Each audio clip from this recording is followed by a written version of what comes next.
It's the only person below White Holiday in the ComicsGate phone book. It's my favorite failed clone of Peter Sammetti. The YouTube WyzGyz. How you doing, Conrad? Welcome to the show.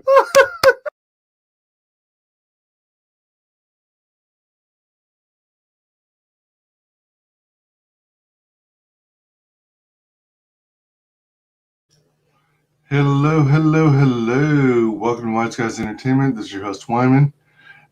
This show is brought to you today by this t-shirt. Vampirella, special guests, Cyberfrog and Salamandroid. Before we get this show underway, I'm going to send a quick message.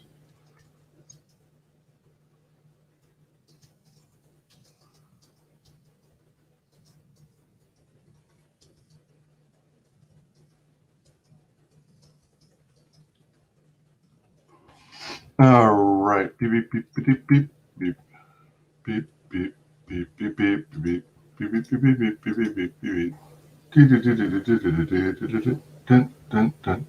All right, so just want to give a heads up to someone because I believe I got one of their packages.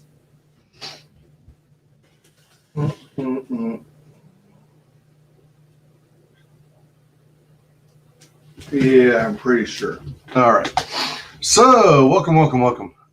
Looks like I've got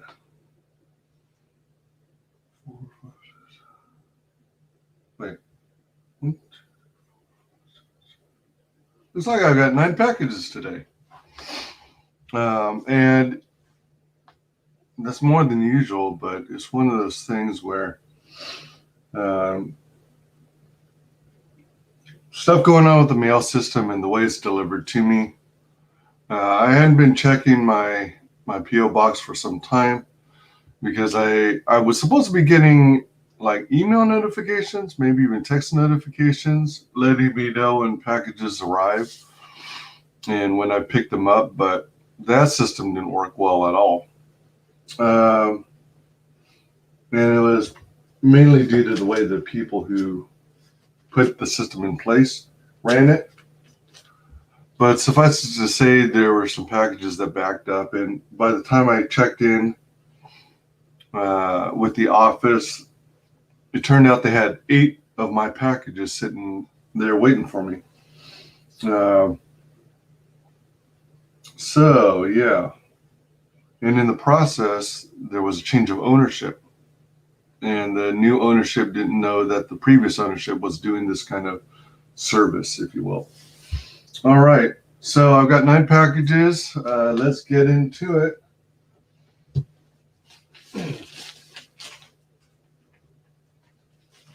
Usually I do this in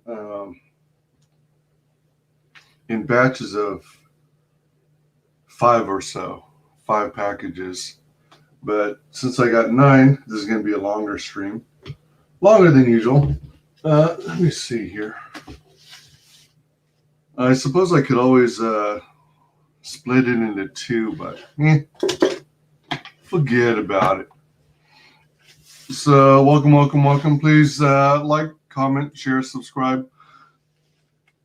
Mark the bell for notifications and mark all notifications to make sure you get, hopefully, every notice whenever I post a new video or stream. Let me see here. All right. Looks like everyone's coming in through here. Hey, yo, Tom. How's it going? Hail. Let me know if you want to hop in. You're welcome to join the panel. So the first one out of the 9 is this guy here. It looks like a Gemini mailer. It's got minor dents on the ends, which is perfectly fine because it means that it's doing its job. It is protected in the crumble zone. Hey, people, how's it going? Here, you guys are cool. Feel free to hop in if you're interested. Excuse me. Again, I've got 9 packages, so we got some time to chill. And I figured I'd do it now because, you know, with it being winter, I've got more natural light than I do otherwise. Hey, dude. Cowboy hat emoji. That's pretty cool. Yeah. Whoops. Let me grab my other thingamabob. Boop, boop, boop. And copy it over here just in case.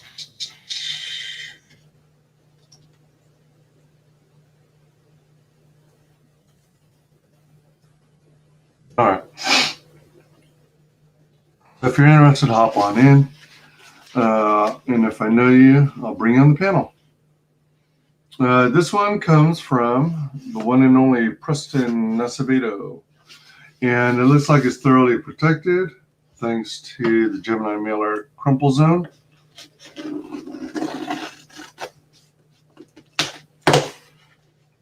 Let's see what we got.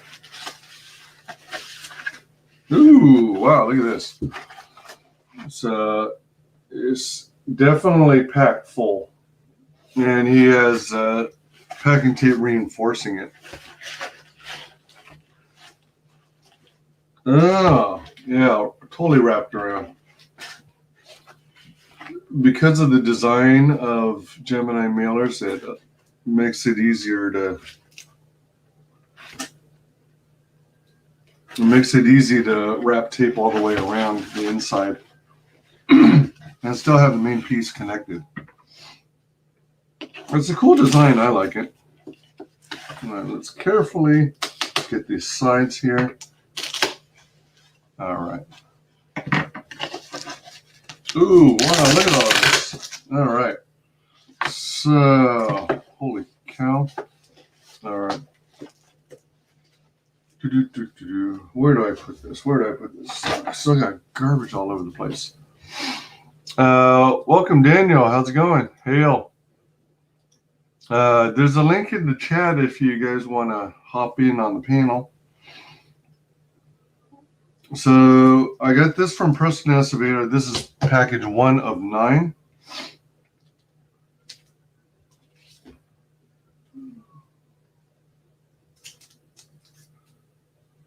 So here's the first book. It looks like everything is, ooh, welcome to the Doc Salem fan club.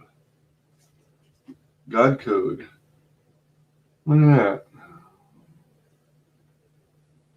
That's better than, excuse me, that's better than a Little Orphan Annie decoder ring. Looks like he's using painter's tape or masking tape.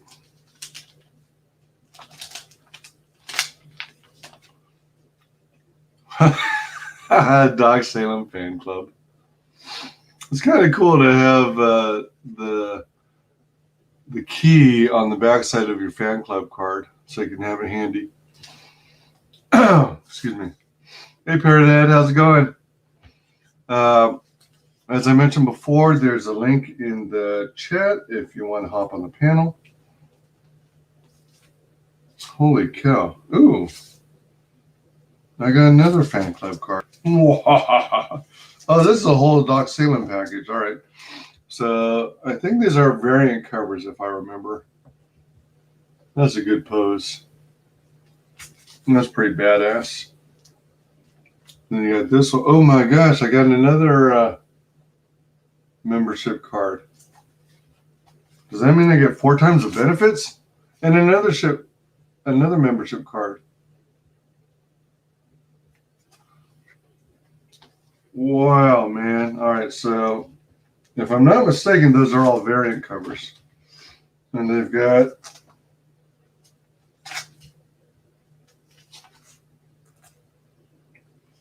that's interesting. Okay. So these two appear to have Preston's autograph in fine tip black fine tip pen. And then these guys are drawn. I don't know what the reasoning is, but this one has a signature in silver Sharpie, and this has a signature in gold Sharpie. So I don't know if there's any special significance or if he just ran out of ink in one of his pens. These are stapled books. Man, oh, hold on. No, wait. Is it? Yeah, they're stapled. Holy cow, but look how freaking thick these are.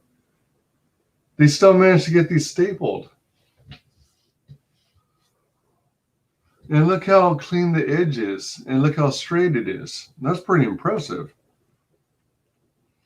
With so many pages and it being stapled, I was kind of concerned that the edge of the pages would be cut off weird and be uneven. But look at that. It's clean. It's sharp. It's straight. It's square. Look at that. That's impressive printing. I wonder who he uses. Book 1, approved by the Mad Scientist Code. It's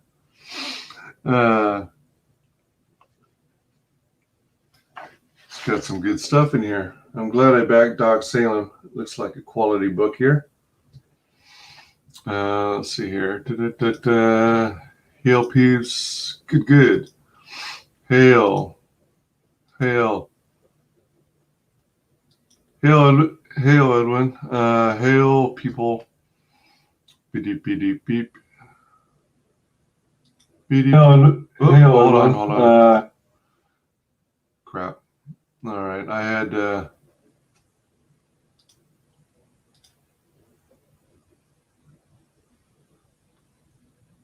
All right.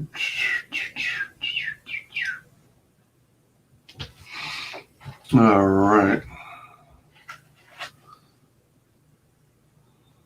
Some of the page work, artwork, page work. See, I like the lettering too. I think, if I'm not mistaken, I think Preston does his own lettering. And it's nice and clean and easy to read, which I appreciate because I'm nearsighted.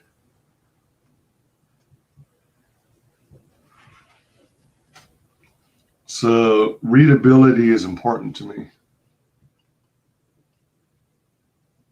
This looks good. So nice.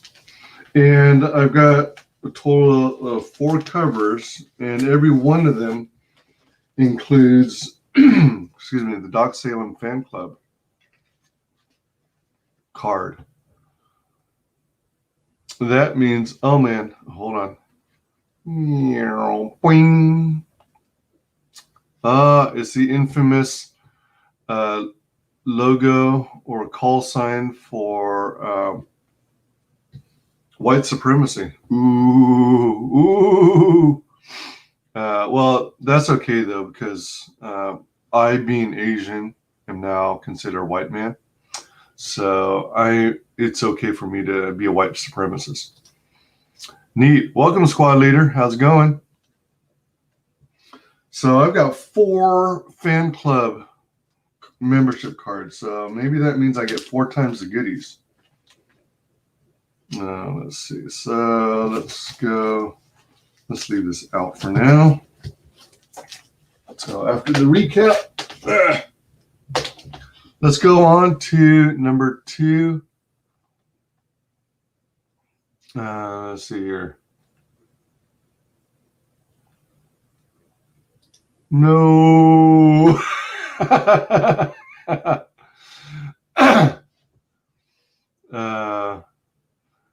Laugh my ass off. We are yellow. You know what you are? You're yellow. You're yellow. I'm yellow, but now we're white.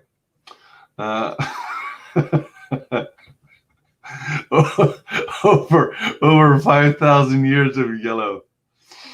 Ain't white. Sully under 400-year politics. You must be president of the fan club now. Yeah, perhaps. Indeed. Trying to detect who a yellow man is. That's great. All right, so that's package 1 of white supremacy times 2. So that's package 1 of 9. Of 9. 9. 9. All right. Let's see. What shall we do next? Let's do this one. So this cute little box here. This comes from PTP, Patrick Thomas Parnell. Can anyone guess what this might be?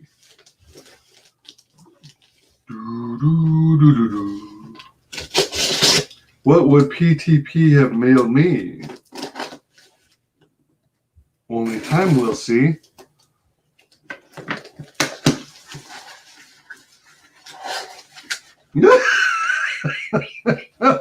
This is different. Look at this. Look at this packing material. Wow, what a trip. At first, I thought it was like something you put together using a hole puncher and thin cardboard. But look at that. It looks like it's mass-produced. I have not seen this kind of popcorn before. What a trip. I might reuse it.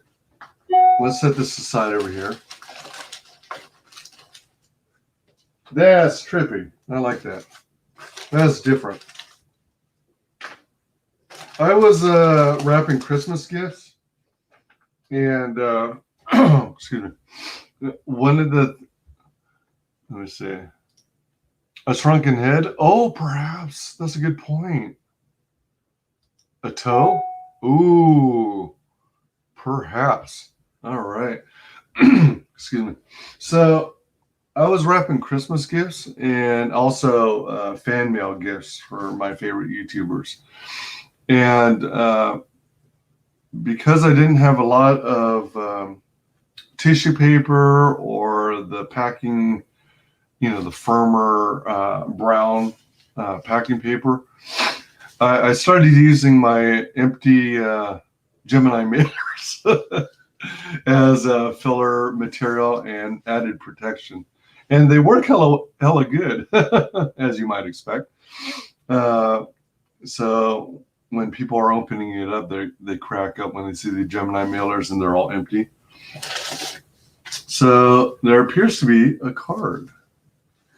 Now this is going to be interesting. What could this possibly be? Oh, okay. Wait, what? This is a different way to do it. Oh. We got a poker chip. We've got a poker chip. This looks, I guess this is like the winter edition, the Christmas edition. Excuse me. This makes it the second or third poker chip I've collected. Oh, it's a Christmas card from Johnny Phantasm. You will be dead. Backside, that's a neat logo. That's a neat idea. A skull in snowflake. Wait, what? Oh, either it's empty or it's got it has written in it invisible ink. Sweet. I guess it's intended for you to use to, mail it to somebody, but I think what I'll end up doing is just keep it in for its value and stuff. Now I have a feeling I know what this is. Puns are fun. I agree.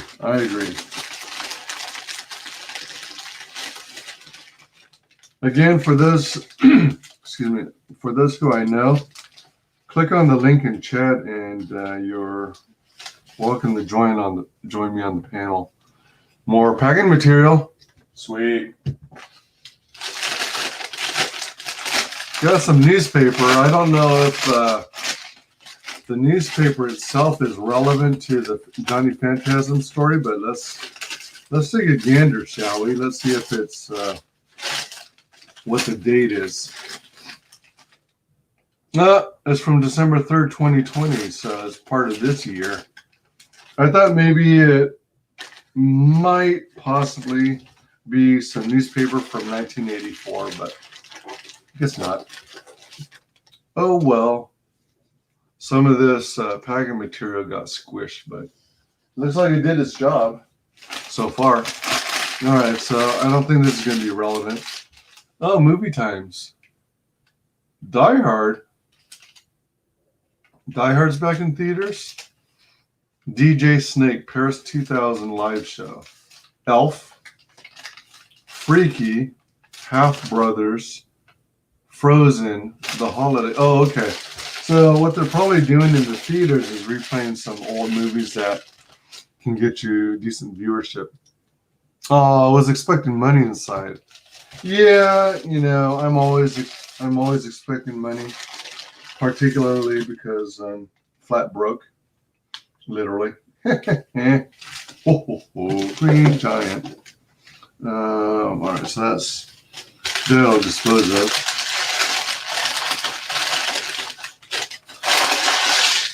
So if anyone's interested, I do have a Cash App, and I have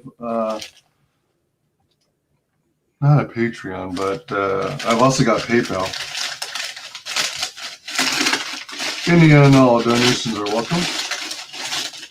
Is this also from 2000? It probably is. I mean, 2020.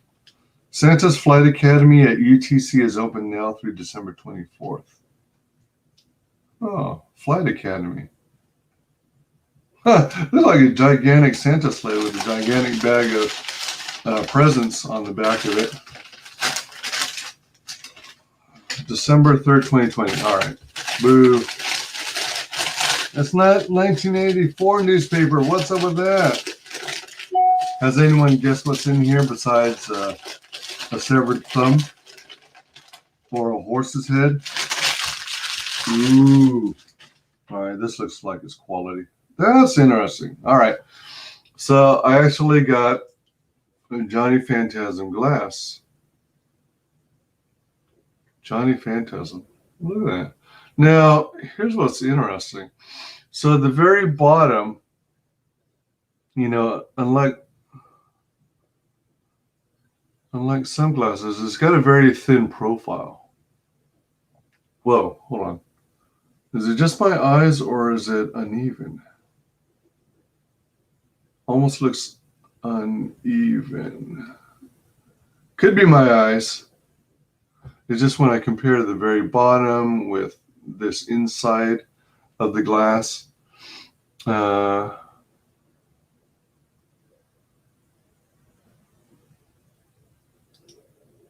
Woman. Yeah, if only Wonder Woman were in my box. That sounded weird. Or a 1984 novel. Oh, that would be funny. Ooh, fancy. Yeah. And then what's interesting is I'm not sure the purpose or the design or the intent, but it kind of tapers inward a little at the top of the glass. Is that so it makes it harder to splish and splosh and spill out? I don't know.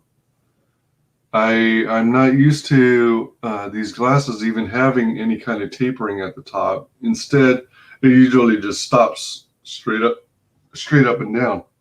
So that's pretty sweet. I think I scored that the very last day of funding because I was afraid they were going to sell out. And surprisingly, there was actually one set left to get the Christmas card combo with glass.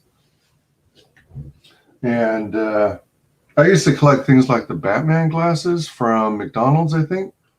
And those were cool. So this kind of takes me back to those times. Let's see. We are going to open this one next. Let's see, it's got a little dent here. Not sure what this is. Comes from Nathan Rosario. The name doesn't strike a chord. Let's see. Probably should, but it doesn't right now. This is package 3 of 9.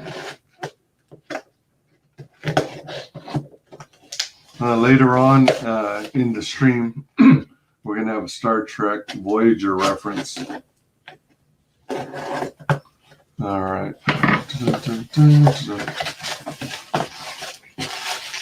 Oh, more packing material. Jumbo bubble wrap. Sweet. Put this over here. All right. So, wow, look at this. Look at this. Good gracious.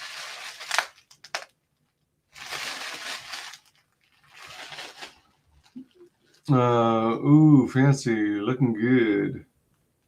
Yeah, looks awesome. Hi, I got wrench. Thanks, WyzGyz. Oh, you're welcome, yeah, Tom. You're pretty awesome.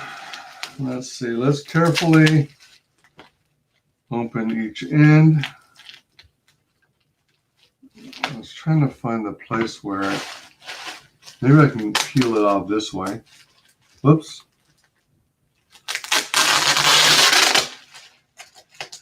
Whoa! Yeah.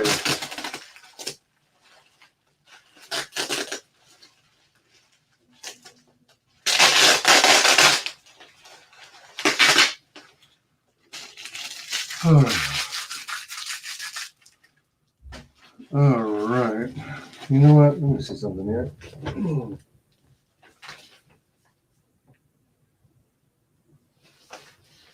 Okay. All right. Woo-wee. More packing material. More glorious packing material. So there's a paper wraparound with. This is like a make your own belly wrap in a sense. Held in with Scotch tape. I guess I don't really need to be too careful with the belly wrap tape. I could just slide the comics out from the side. Well, that's an interesting way to keep things together. I don't know. Maybe I'll keep that. And then on the exteriors, there's backer boards. So that's cool. By the way, all you wrenches, feel free to share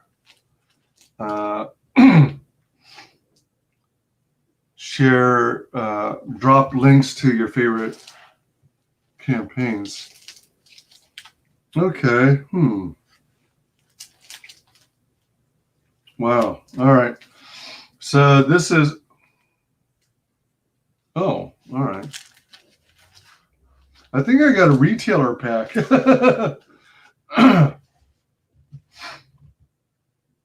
Yeah, so all right. So it's Stump Remastered. So this is like the front cover. This is the guy, as I understand, who had been working on a book for some time. And he was in like EVS's chats, Ethan Van Sciver's chats. And, promoting his book and chatting it up with people. And, man, he does a really good job with body hair.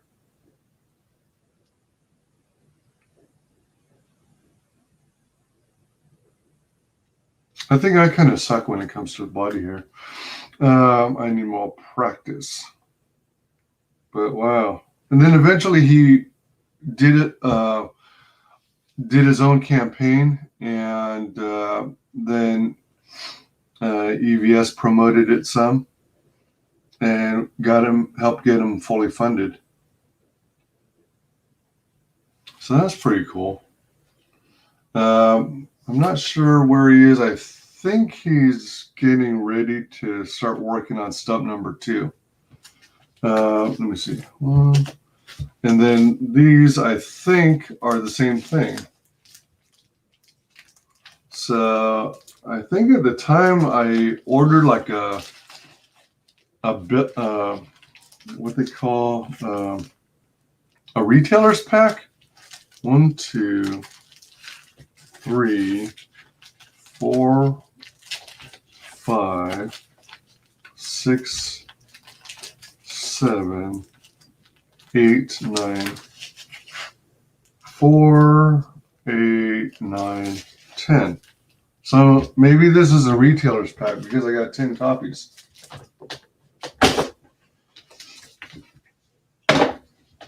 Let's open this up. Peeps, just chilling and watching. Love these opening streams. I'm glad you love it. That's the guy EVS did a review thing a few years back. Oh yeah, that's what happened. All right, so EVS did like a brutally honest portfolio review of his work, and he just kept at it. He took the advice to heart, I guess, and he came back and released his own book. Yeah, exactly. The portfolio review back in the day. Hey, good morning, my dude. How's it going? As I mentioned, for those of you I recognize and trust, you are more than welcome to hop in on the panel, chat it up a bit.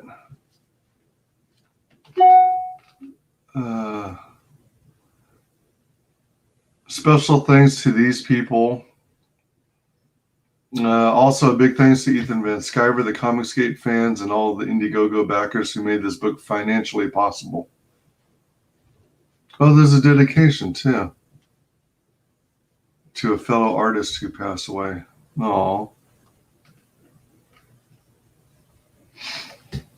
So, all right. So this is a stapled book. Hey, welcome, Daniel. How's it going? Can you hear me? Say something. Say something. How's it, man? Just decided to come in for the hell of it. Might leave soon. Oh, all right. So why were you so quiet? Me? Were you just pulling my chain? Sorry, hold up. Let me just turn off the other streams. Yeah. Yeah. Oh, so you're like cheating on me. You're like on all these other streams. Sorry, I actually can't hear you inside here for some reason. Test. Do a little dance. Make a little noise. Get down tonight. Do a little dance. Make a little noise. Get down tonight. All right, I think I'll try join again. All right.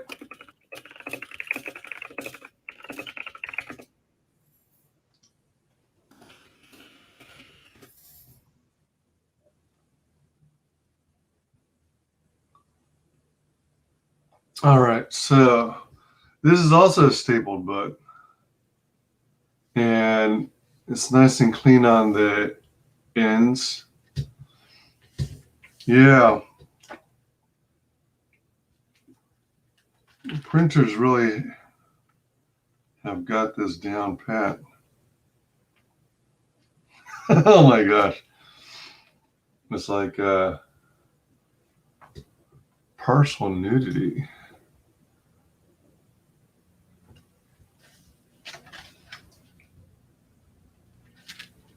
By the way, Nightsen, you're doing pretty awesome with your channel. You're really gaining a following. Congrats on that. Your videos are fun and interesting.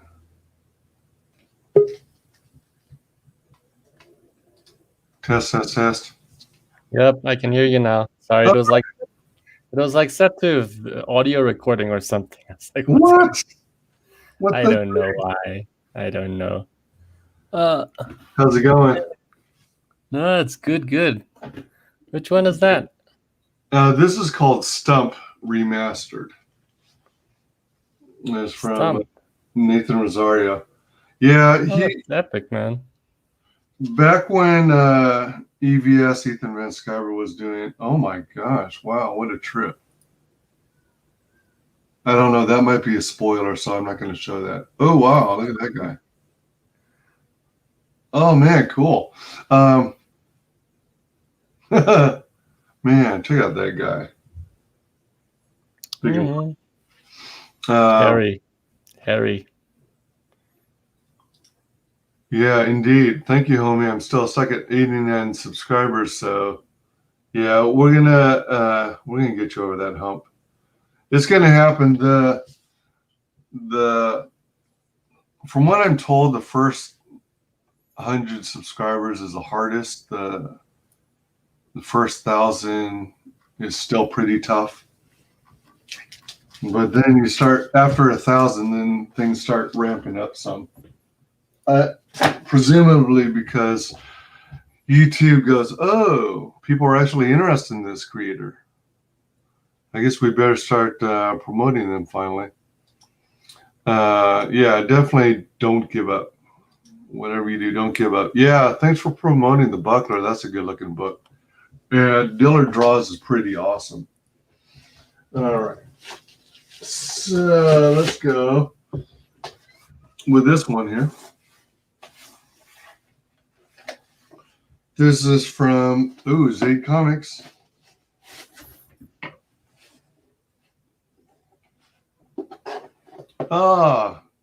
Thanks so much for Pete for dropping the link to Nightsend.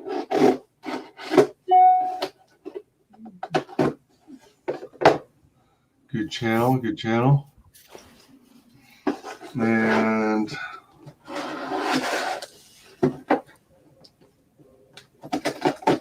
who can guess what came from Zaid Comics? The Zaid brothers.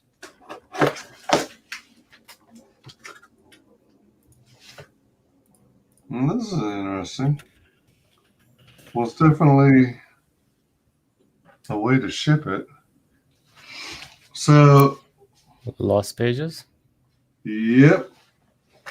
So you get this thick box, and it's more or less, well, I don't know if it was loose, but it looks like there's traces of, okay. So there's packing tape holding the edges, so it doesn't, well, it sort of points out. That's interesting. Interesting way of packaging. It's different. It looks like the tape is holding it on one side. Oh, this is weird. So it's like, it's not, oh wait, hold on. Is it?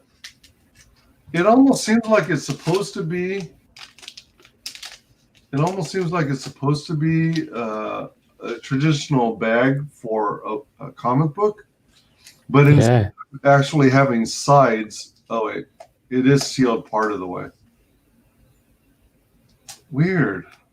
It might be one of those low quality plastic bags for, the comic books or magazines, but it I guess they reinforced it with packing tape,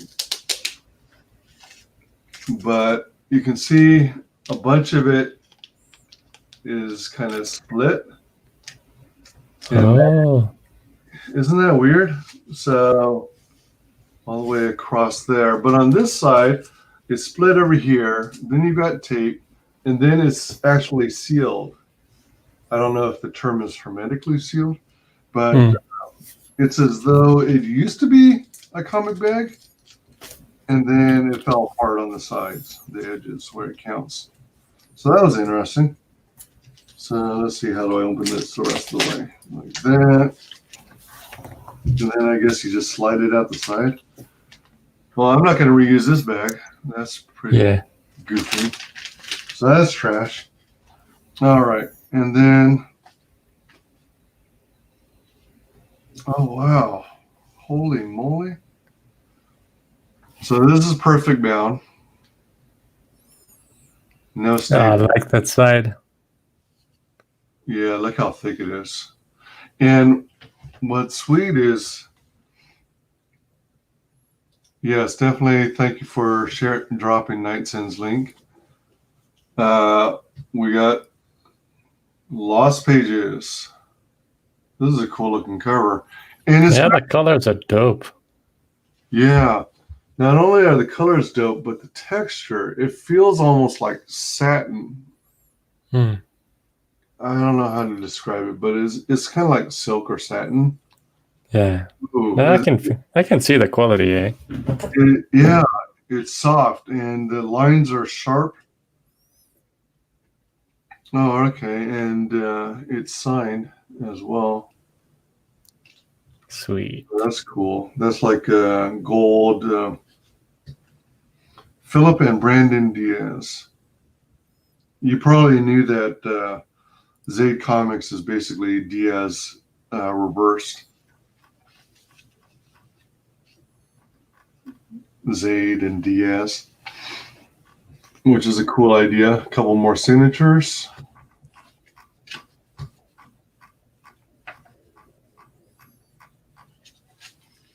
The introductory story of the silhouette. I don't remember if they. Oh yeah, I guess they do intro stories of each of the characters. You got Wild Card.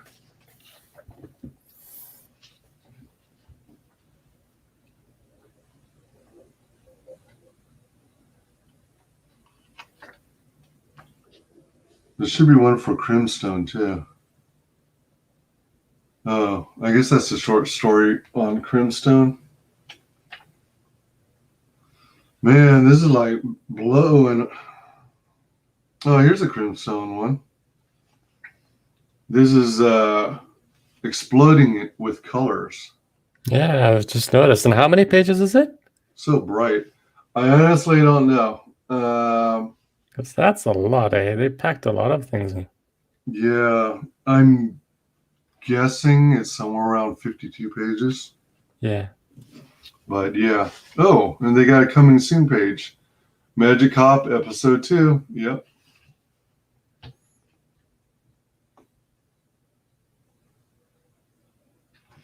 That's cool. And then That's totally sweet, man. yeah, they don't come with oh man, freaking the texture on these books is so cool. John, Joseph, and Ball. Man. So this is the myths of the Lost Pages.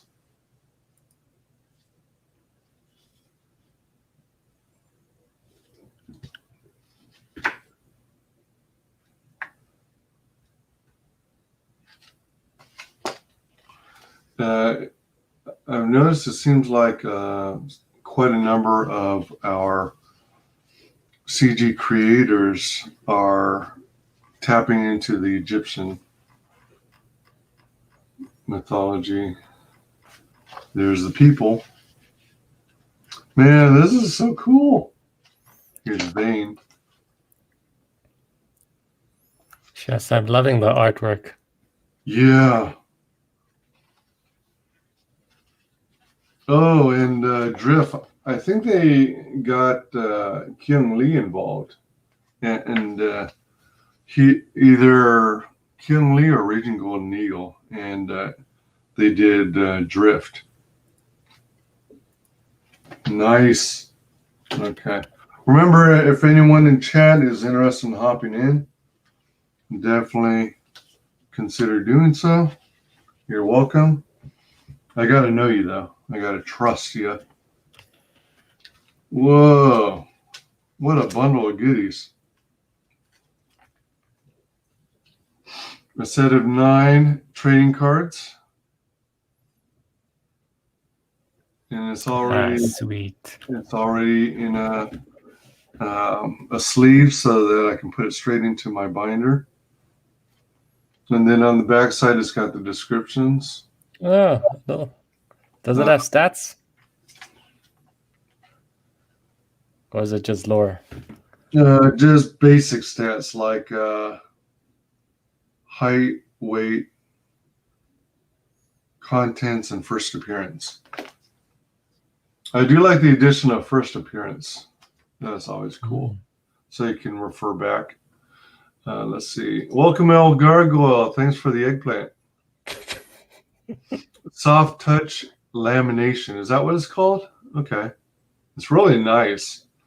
I don't remember having a book with this kind of texture. Oh yeah, Kill Journal. That's a really awesome looking book. I think around the time I heard about them was around the time I ran out of money and went broke. Are the covers cardstock? Better put those in some nice bag and boards. I would, yeah, they are cardstock. I need to grab some. I need to get some bags because they didn't come with any. Interestingly enough, I don't know why. Hello, Hex Allen. Good day, chat. Yeah, if anyone's interested and I know you, click on the link and join the panel. Oh yeah, I know She Haikyo is also gone in demand. Oh my gosh, yeah, that's another good looking book. I think I'll give the link. According to Billy Tucci, that book is he feels it's better than even the first She, the previous Really? that I already got. You know, quality story, everything. Yeah, no, he's dope. His streams are like personally him and Debbie are dope as well, and yeah, I'm looking forward to his comics. It's just I think he sent it through USPS, so it comes through SAPS, and SAPS, South African Postal Service, is horrible. So the last time, yeah, it's like it was sitting in a warehouse or something. So it's like, oh no, held up in a warehouse. Oh dear. And you know, sometimes it's like you call them and it's like, hello, this number does not exist, and then you call them another time and it does exist. So it's a bit worrisome. It is. Especially when the messages change so randomly. Yeah. Like that. But how is USPS, by the way? Is their service good? All in all, I'd say they're mostly reliable. That looks due good. to the stupid COVID thing, they have been quite a bit backed up. Oh yeah. And it takes up to a week or just over a week to catch up for the recipient to get their package. Yeah, this has a lot of prints. I think there's print for every single one of the characters. Thanks, Daniel, for dropping the link for She Haikyo. Yeah, there are some cases where I send packages, you know, big packages nationally, and like if I send packages nationally via USPS, in one case, well, it doesn't always happen, but in one case, the package got mistakenly sent to the wrong hub center, and then got mailed and resent to itself, I guess, like 4 times before it went down to the correct hub center. Good. It's like a recursive flow. Oh yeah. Postception. No, it's crazy. And then when I send packages to Canada, what happens is the tracking stops just before the border or just at the border. Oh yeah. It says something to the effect, it has arrived in Canada, but it doesn't tell you the province. And then you don't know whether it ever arrived at the destination until you reach out to that recipient. Like I send a lot of fan mail. Mhm.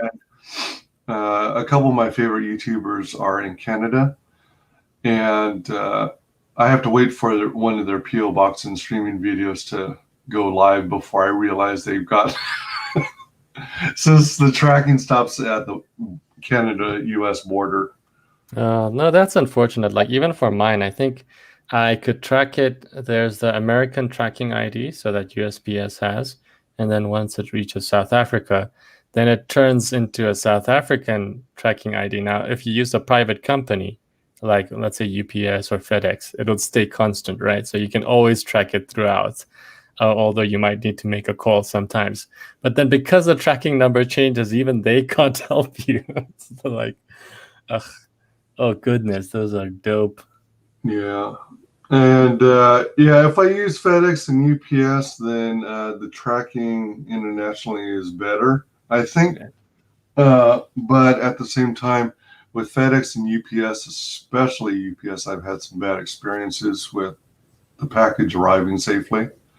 Like even if you put fragile on the outside, they don't necessarily pay that close attention to it or give it the respect. Yeah, like I ordered like this book, like what do you call it? Becoming Bulletproof or something, like Evi Pomporas. And I also ordered a C++ programming book, and the C++ one came you don't need to focus on me, but it basically came wet. So it's just like, oh dang. Yeah. Yeah. And I don't know if it's because of COVID and they're maybe spraying all the stuff with disinfectant and then it's seeping through underneath the cardboard and then you're getting it. You're like, oh dang. why? Yeah, I wonder. Oh well. Secure health risks. Welcome, Geek Chorus. Good to have you. Often South Africans have to pay big fees to pick up parcels. Oh yeah. I mean, we have to like, and that's the frustrating part. I mean, especially if you want to do any IoT stuff or any technology things, then it comes over. First of all, you have to pay the shipping fee. Then you have to pay any additional taxes they do. So now, and also the thing is, when my experience with UPS was, what do you call it? They never call you. So I'm used to the South African deliveries where they personally call your cell phone number or something or your mobile phone. And you actually provide it, but they're not allowed to call you. So I have to call them first to organize. Otherwise, it's sitting somewhere and then on the tracking system, it says, oh, it's in this warehouse. And I'm like, hello? And then only like the first time, it's like weeks later, the email comes, you must pay for taxes and all that jazz. Yeah. But then now I like literally if I track and see it's in South Africa, I call them first. I'm like, hey, this is my parcel here. What must I pay for it? And that helps smooth over the process. Yeah. I gotcha. Yeah. So I used to live in California, Northern California, and I would get packages from Southern California. Like it was back when we were doing a lot of custom built PCs, and we ordered one from a friend who sent it from Southern California. And when we received the PC, again, this is custom built, made all fancy, set up to be a gaming machine. Yeah, and must cost quite a bit because you're like hooking up like the nice things that you want. Yeah. And then we come to find out it arrived damaged. The box was busted. It had a hole in it. It was like double boxed and it still got damaged. And the chassis was dented in a couple places. The graphics card. How is it dented? The graphics card popped out. I think the Ethernet card popped out. Maybe one of the sticks of RAM popped out. And the fan wasn't working. It was like, you might as well have told them, hey guys, just bubble wrap the whole thing separate. I'll put it together. Yeah, really. Oh. Yeah, that was a bad experience, and I had to file a claim against it. And against did the claim go through though? Yeah. Did you? Okay, eventually, it took some time, but eventually. Yeah. So that's why I trust UPS and FedEx. as much as I used to. Also because the drivers do kind of like what kids used to do when, you know, they leave a burning pile of poop in a bag or whatever at a doorstep. They drop off a package, no matter how valuable it looks, whether it be a monitor or a computer or whatever, technology especially. And if you're lucky, they'll knock on the door or they'll press the doorbell, but then they'll race off and move on to the next delivery. I know part of it has got to be due to their schedule and how much stuff they have to deliver, but when you got something like that, you don't want to leave it to chance. And don't they call you beforehand? Hey, I'm gonna deliver you at this point and this time, or aren't they allowed? Really? No. Goodness. You just have to kind of pay attention to the tracking information, and if you're expecting something, you got to periodically check and then look at what time window they estimate it being dropped off, and then you kind of keep your ear out for it. And sometimes they're so stealthy, they'll leave it on the doorstep, and you won't hear a knock, you won't hear a doorbell. Oh, goodness. Left there. So you got to occasionally check outside your house and open your front door. And it's weird. Oh, you won't find that in South Africa. Here, they're gonna be like, "What are you doing? Security and all that," and they call you. That's why I was surprised. As again, like with the UPS, that it's a policy. They're not allowed to call the person. I'm like, dude, when am I supposed to schedule my delivery? I can be out there. I can be going to work. I can have an appointment. I can have a meeting. I can go shopping, and you just come. Yeah, but I guess it's different. Like we have like security gates and bars and. Well, depends, but usually that isn't important. Are you like a gated community or? Oh yeah. For mine, it's got a boom gate and everything. Okay. Yeah, because South Africa, you do need to concern yourself about that. Yeah. Okay. Yeah, and I think when it comes to U.S. companies, there's various policies like about calling people and whether or not they classify as being on the do not call list or not, whether people actually want to receive calls from them, things like that. I'm seeing one of the comments, Marvel is trash and they ruin movies and comics. Yeah. Oh, by the way, Geek Chorus and other guys I recognize and trust, you're welcome to click on the link and join the panel if you like. Let's see here. Yes. I haven't checked out. Doxylan Monster Hunter is still available on Indiegogo. Yeah, go pick it up. It's a good book. Good looking book. Okay, let me subscribe to this. Ace. We got the Ace from Edwin Acevedo. Alexander is it pronounced Babix? Marvel's trapped and they ruin movies and comics. I'm personally a fan of the welcome, Alexander. I'm personally a fan of the MCU as a whole. I think they made some major screw-ups, including number one, Captain Marvel, including her at all, within the first 3 phases. She, if anything, if you really wanted to introduce her, she should have been introduced later. 4 or later. She shouldn't have been shoehorned between 2 of the biggest anticipated movies in comic book movie history. Yeah, I mean, Go ahead. No, I was just saying, I mean, from my side, there was that comment about white men and 40-year-old males. But other than that, I mean, there was like saying, oh, it's the epic. She's the most powerful. First of all, no, she's not the most powerful. But then it's kind of like, like some guys are like, oh, it's horrible. Some guys were like, actually, it's okay. For me, it's like, those movies that you can just like chill at. You don't need to go to the IMAX theater. You don't need to go to the theater. You can just chill at home. It's a nice, comfy movie to home. It's not perfect. It's not whatever, but like it's to kill time. That's how I felt when I watched it. Yeah. Well, see, I had one of those. I was at the time a member of AMC A-List, so I could, with my subscription, technically watch 3 free movies a week, and it didn't include the cost of snacks and stuff, of course. But nice. it was a hell of a deal if I could take advantage of it. So around that time is when Captain Marvel was out, and I more or less,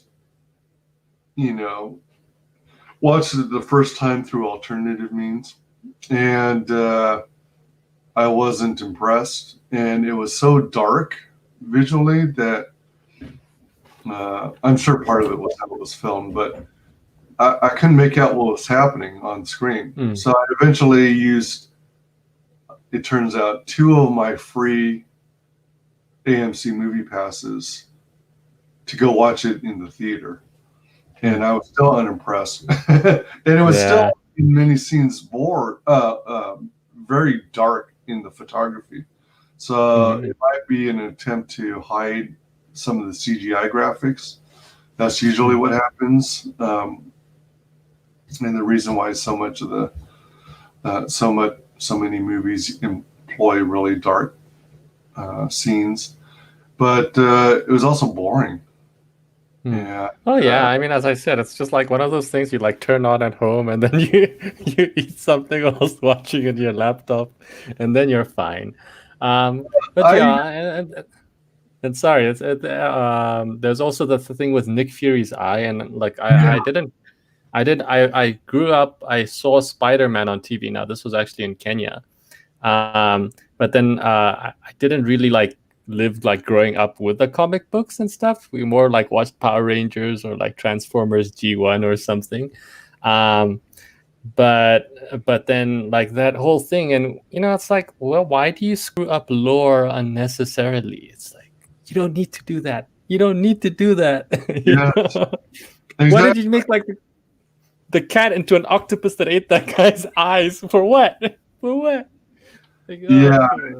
Supposedly that cat is a character in the comics, but the way they explained Nick Fury's eye was horrible. It was like a cheap laugh or something like that, and it's just it totally made that movie made Nick Fury look like a wuss.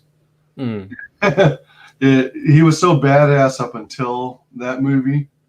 I mean, you could have made a Fury movie, man. You could have done that, and it would have been epic. So yeah, exactly. And then they had a trend in the early phases of MCU where they were doing 2 to 3 movies on each of the core characters. I think that Black Widow should have gotten at least a trilogy, and they dropped the ball and kind of ignored her, used her as Natasha. A sidekick background character, and only after she, spoiler alert, dies in Endgame, did they decide, let's do a Black Widow movie.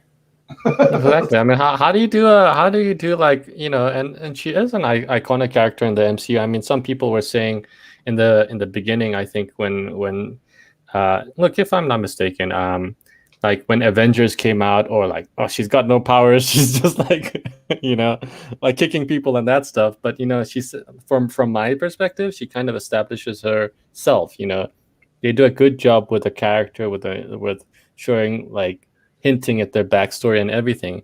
And then Captain Marvel comes out as the strongest, and it's not on par. It's like, come on. I mean, it's not that I'm hating on the actor seeing that particular crowd. Not that. It's just you have this standard and then you give it this standard. Because I think before that I watched, was it Thor Ragnarok that came out before Captain Marvel? I don't know if... When did that Ragnarok come out? Whoa. You got bumped. And I didn't bump you.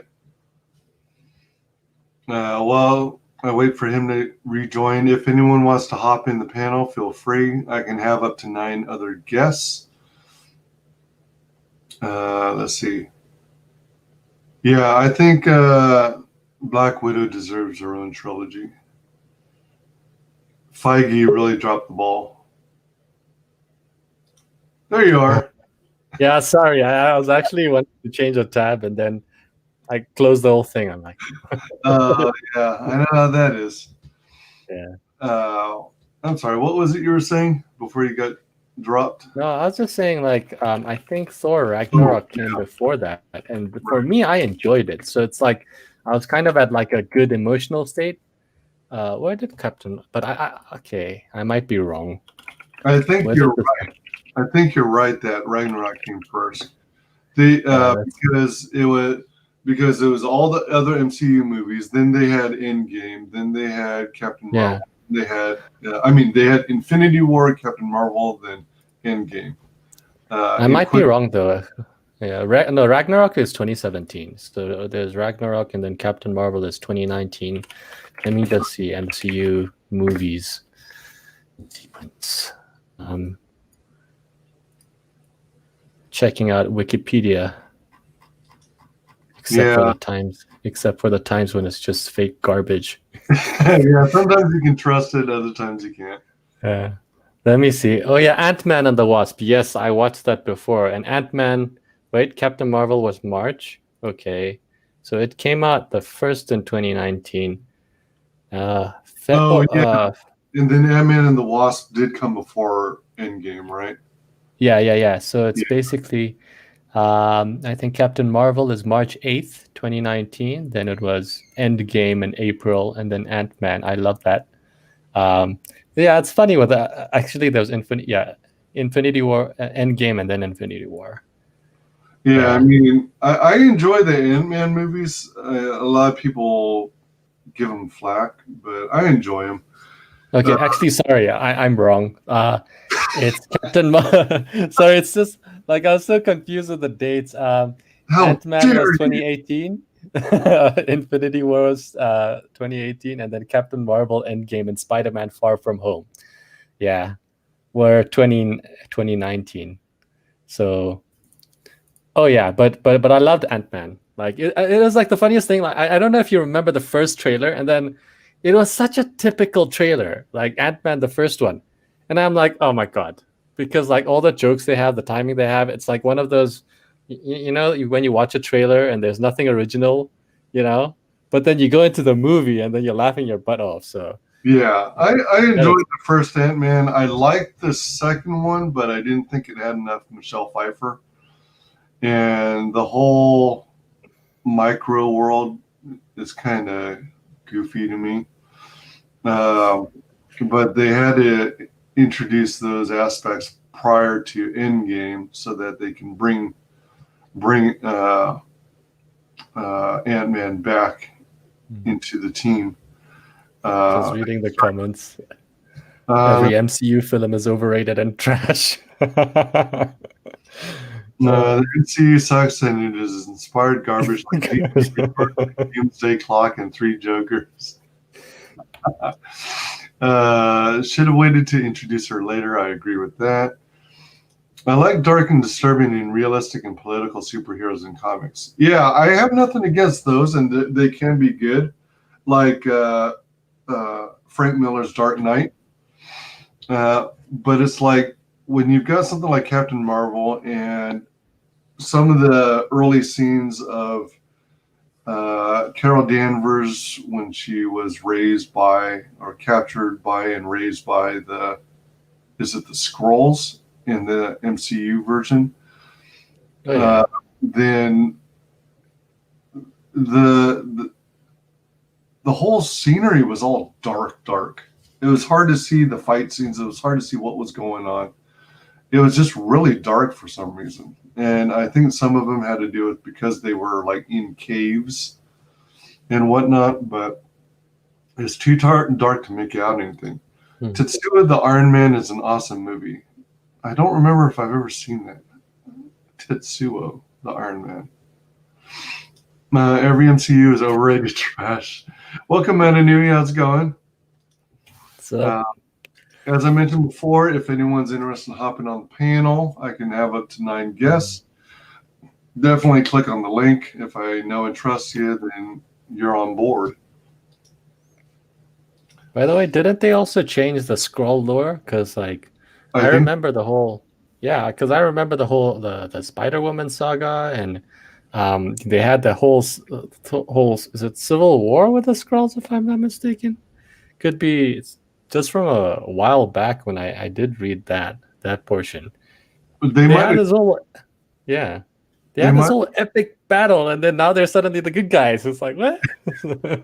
they might be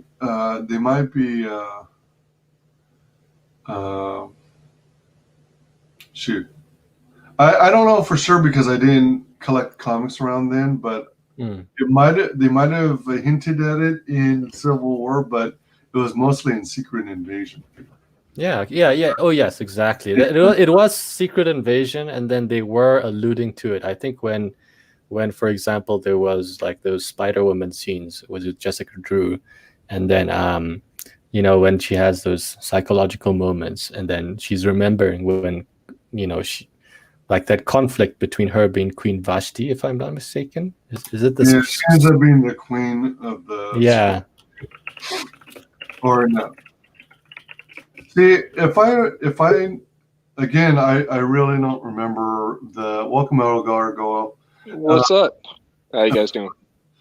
I don't remember. Good. I don't remember for certain how it worked. I thought that in the comics that the Skrulls were the bad guys, and then the other guys. Yeah, they were Exactly. the bad guys in the comics. They were like zombies in the comics. I remember that. I remember that issue because I didn't want to jump into it because I'm like, every Marvel character is dead. They're going to be these zombie fuckers. Yeah. Why the fuck do I want to read this? All of them are dead. That's a twist. Yeah. And it's also another thing. I think it's like I kind of picked it up like I didn't start like early on with Marvel, but this is one of those things I did kind of pick and read up. And it's kind of like I kind of felt that the fans of those characters would be so pissed off when they realized that the initial character never even lived it. It was just like some duplicitous idiots. It's like, it sucked. Everybody was like, "Oh my god, this is so awesome!" I'm like, no, this sucks. You have no idea how bad this sucks. It's like, like you root for your character. You're like, oh, this is this character. This is that character. This is their history. No, it's not. No, canceled. He's a Skrull. That's it. And then in Captain Marvel, the Skrulls are the good guys. It's like, what the fuck? Yeah, I don't understand the reasoning behind that. Why would they totally flip them? Why would they totally reverse them? Because they were pandering. They were trying to virtue signal, saying, "See, these Skrulls are Muslims, Mexicans that cross the border. They need a new home. They need a new home." Oh yeah. That political jazz. In fact, I think that's one of those. That whole border wall situation was actually personally one of the things that, if you have like a red pill moment, because then I started to see, like, I think Trevor Noah shows. Now, Trevor Noah is a South African, right?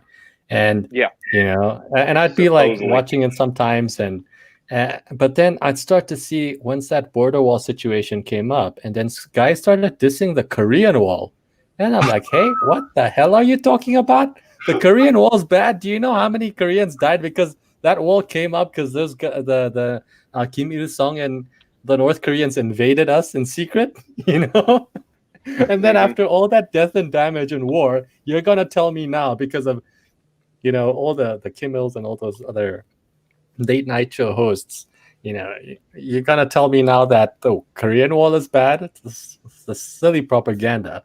And actually, that's when I actually saw. I remember actually opening the C-SPAN. C-SPAN has those Congress records, so you can see like for hours. And I remember turning one on for hours and seeing, okay, what's going on? Because the TV and media are telling you one thing, but the legislatures, this isn't the state level legislatures, the federal level, the senators. What are they discussing? And then you see what the media prints out, and then you're like, screw you. Mm-hmm. Oh man. That's when I realized you have to look at the bills, because if the media, if a news, and it's the funny thing, I don't know what like you guys feel about it, but politically, when they have a news story and they say, oh, Congress signed this bill, or and they tell you what the bill is about, but they provide no direct link, and it's like, why not? Why not? Yeah, and then they sometimes twist the story. They're like, oh, this bill was about this, and then you read through the bill, and then you're like, no, this is not about this. Yeah. Just like how Obamacare was passed, and it was an all-night thing overnight. Nobody was talking. Nobody really went into terms about what Obamacare was going to be about. They're like, it's great. We'll write it overnight. Well, why do you have to write it when everybody's asleep? Right. Pages. How many pages? Because I wasn't really in tune with the politics then, but like, how many pages was it? I think it was over 13,000 pages. Yeah. And they were given maybe 3 days to read it. Yeah, I remember when my my brother's stepdad, he was telling me, because he was a CEO for Little Caesars, he's like, this is terrible for everybody. You don't have any idea of how many 16-year-old pizza delivery boys I have to fire and don't get work because of this stupid bill. But yeah. It is horrible. Said, oh, you'll learn what's in it after you vote yes for it. It's like, you got it backwards, Pelosi. Yeah, it's disgusting. And it's like, and it's even with this. Sorry to interrupt. No, but I it's was laughing. Even with. Yeah, no. I think I interrupted WyzGyz. But even with this, the COVID bill, the 5,900 and something, basically 6,000 pager, or was it that much, or 5,096? Anyway, like, and then I see the Impoundment Control Act, because even it's like, and then you see how much, it's kind of like because Trump came out saying, hey, get rid of the pork, get rid of this nonsense. And, I understand like the importance of aid, like I did grow up in Africa. I grew up in Kenya and South Africa. So, and South Africa is pretty doing well, but, you kind of hear the stories from the different other countries where it's not so well. So I understand like those kind of things, but I also understand, when your nation's in crisis, and like, how do your own population feel when you're going to send like tons, and then your own country just gets $600? Yeah. What's wrong with you? They're and then Trump like said he's gonna sign it, and he was citing the Impound Control Act, and I think maybe I'll just give a link for that. I think Tracy Beans shared it. So this might be relevant to anybody in the US. So and it basically came in, I think, when President Nixon was refusing to do funds. So afterwards, he was refusing to sign. So they put this thing in, and the procedure. So in one sense, it's kind of like, Trump's hands are tied. He wants to veto the bill, but can he technically veto? And I know guys like Hotep Jesus were saying, it's beyond his pay grade. And in this case, it is correct. So it's a bit sad, there's that. There's also the rescission of budget authority. I think I'll just share this for anyone. Yeah, I put the links in chat. Let me catch up on chat. Speaking of which, let's see. Excuse me, Marvel's trash. They were in the I totally agree about them moving. Well, yeah, actually, considering they're going forward with MCU phase 4. That it's going to be a trash fire, I think. It's going to be interesting what the general public. Did we lose you, WyzGyz? Yeah, no, I can't hear you for a second. Okay, there you go. WyzGyz, where are you? I'm still here. Can you hear me? Yeah, you froze over the last thing you were about to say. Oh, that's weird. Let me see. All right. At least my stream's still up. They haven't taken me down yet. Can you guys hear me? Yep. You're fine. Yep, can hear you. Yeah. All right, cool. So I don't know if this was Feige's plan all along, but with the introduction of MCU phase 4, I anticipate or I predict that it's going to be downhill from here, at least until Phase 5. Then they might pick back up.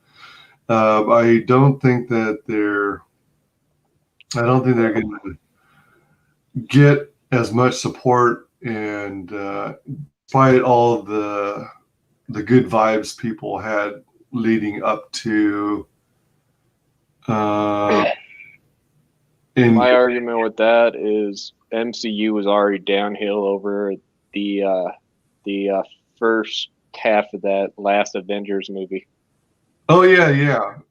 I think it started going downhill when was it in Endgame or was it in Infinity? No, I think it was in Endgame where they had that the women power where all the female superheroes were in the scene all at once. Oh, you're too nice. You're being way too nice, man. Yeah, when actually, can I just bunch in? Like when I think this happened. Like I didn't see the last Game of Thrones season. I still need to watch it, but I'm just like, but then I saw who was it? Who's Shadiversity or something? He was coming, and then I was like the scene of when they do the raid, and it's like why are you doing why are you doing you're doing you have cavalry, but you don't use them to do a cavalry charge. You use the infantry instead. And it's like, and then in this case, I think this was it was the Infinity Wars first, and then the Endgame, right? Yes. So and then in the Infinity Wars, when it's like, oh, the Wakanda guys with their shields, and you're like, anybody who's played any Total War games or at least has any decent kind of idea on how military tactics work, they're like, dude, you've got a perfect protection barrier. You don't even use it. Why are you running into that? Let me piggyback on that for a second. Why are you running into the Zerg rush? Why are you running? And what made things worse about that scene is, of course, fucking Black Panther T'Challa is like, let's go to my country, the most conservative secret place ever that I don't want anybody in, and bring a war of fucking aliens to destroy my city. That is so fucking great. And have a war with the soldiers of my fucking people. Oh, you got fucking Star-Lord who fucking knows all these fucking space ravagers. And then you got fucking, you got the Avengers with all these other fucking superhumans from the fucking S.H.I.E.L.D. show that they fucking separated themselves from. Yeah. Oh yeah. Well, that's true too. Yeah, there was some goofy stuff going on there as well. Oh yeah, Quake could have screwed them over. Yeah, it's oh man, it is pretty crazy. They definitely are going downhill. I'm real interested to see how much of the fan base sticks by him and continues to watch this stuff, because there's hardly anything I'm actually actively interested and excited about in the MCU phase bore. The only fan base they have is their employees. I mean, look at Jimmy Palmiotti. Every time he goes in an interview, he's like, "Oh my God, Birds of Prey was such an excellent movie. Everybody needs to give it a try." Shut up, you fucking cunt. Oh no, Mr. Bill. Look, it depends though. I mean, I think it might depend, because remember, there's an international audience as well. So, and it also depends on who the diehard comic fans are. Even for me, like I was kind of disappointed in how easily just Thanos just got killed at the end, and then at the end it's just like one of those typical things, and you're like, but at the end of the day, like it's like I walked out of the movie and I enjoyed it. I had fun. It wasn't. Some things could have been done better. I actually preferred the build up a lot more, but I was still satisfied. It's just going forward from my, so it will really depend on that. I mean, so my point differs from your guys, but for example, Black Panther, Chadwick Boseman, he died. He passed away. So that's really unfortunate, because he was carrying it. I hope the woman I hope she does well, and it's kind of like, that feeling at the end where you're like, why did Captain America have to go? Yeah. Why?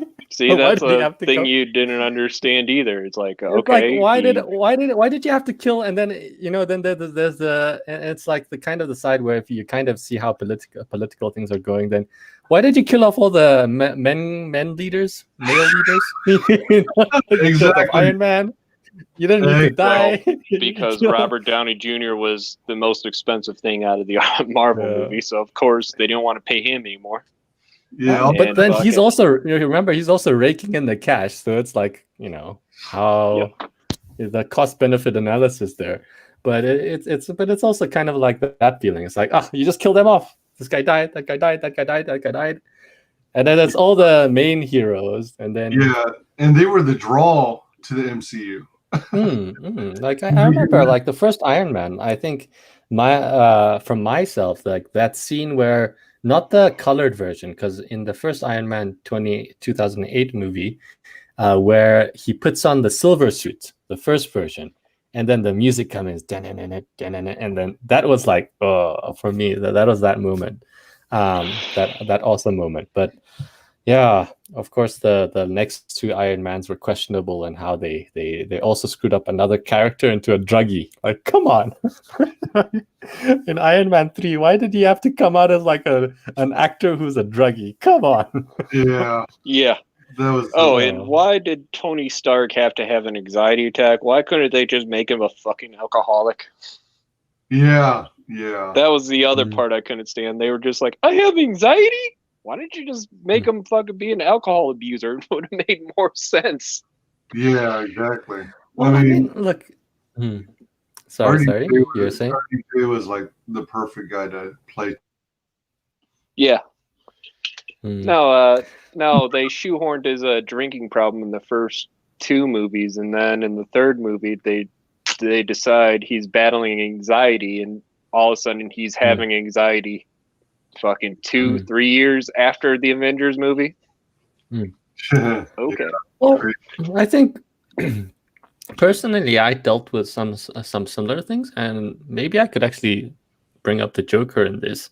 But I actually didn't mind that part, because I also see how it rolls. I mean, because you say you have PTSD or something, but then you can have. There's obviously the hardcore people who go to the military in that level, and then there's also the things in daily life. Some people who've gone through things. So I can understand that part, but then, yeah. Well, my I guess maybe argument with that, the beginning of Iron Man, fucking soldiers are getting murdered right in front of him, and then he's locked in a gulag with heart problems. And then the guy he tries to save dies, and he doesn't have anxiety from that. And then he has a drinking deals problem. with poisoning. I get what you're saying there. And fucking race car drivers in Italy are getting chopped in half.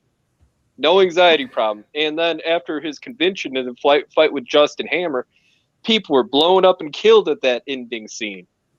And him and Rhodey Rhodes are joking. And then there's no anxiety until the third movie after the Avengers, and it's not even about all the people who died around him. Yeah, that's a good point. I think, they kind of framed it as it was the guilt. So that guilt of not being, that like an obsession of not being able to stop it. I could have done this. Which they conveniently decided to make his guilt in Captain America: Civil War. Which that was bad. And then Thor becomes a fat man. That was cringy. Yeah, that's another thing that doesn't make any sense. Thor is battling depression, and all of a sudden, after half the galaxy died? I mean, hell, the first movie, all his people are fucking dying. Yeah, the Ragnarok one, and then his dad dies, and then his mother dies. Well, speaking of Ragnarok, the thing I didn't like about it is, it seemed like all the major fight scenes were already in the trailers. And when Hulk and Thor were battling it out in the arena, I thought it was going to be a longer battle. But it's really, really short. Well, what they were doing is they were trying to make Planet Hulk in a movie, and of course they didn't have the legal rights to make Planet Hulk, so they're like, we'll make a Thor movie with Hulk. Yeah, they have to. squeeze Hulk in little snippets and try and give you some backstory. Let me see. Let me catch up. Oh yeah, but I'm so far behind. but that's another thing. It's sorry, chat time. Alexander Babies has just been howling on MC. I like dark and disturbing, realistic and political superheroes. Oh, like Joker was one of this.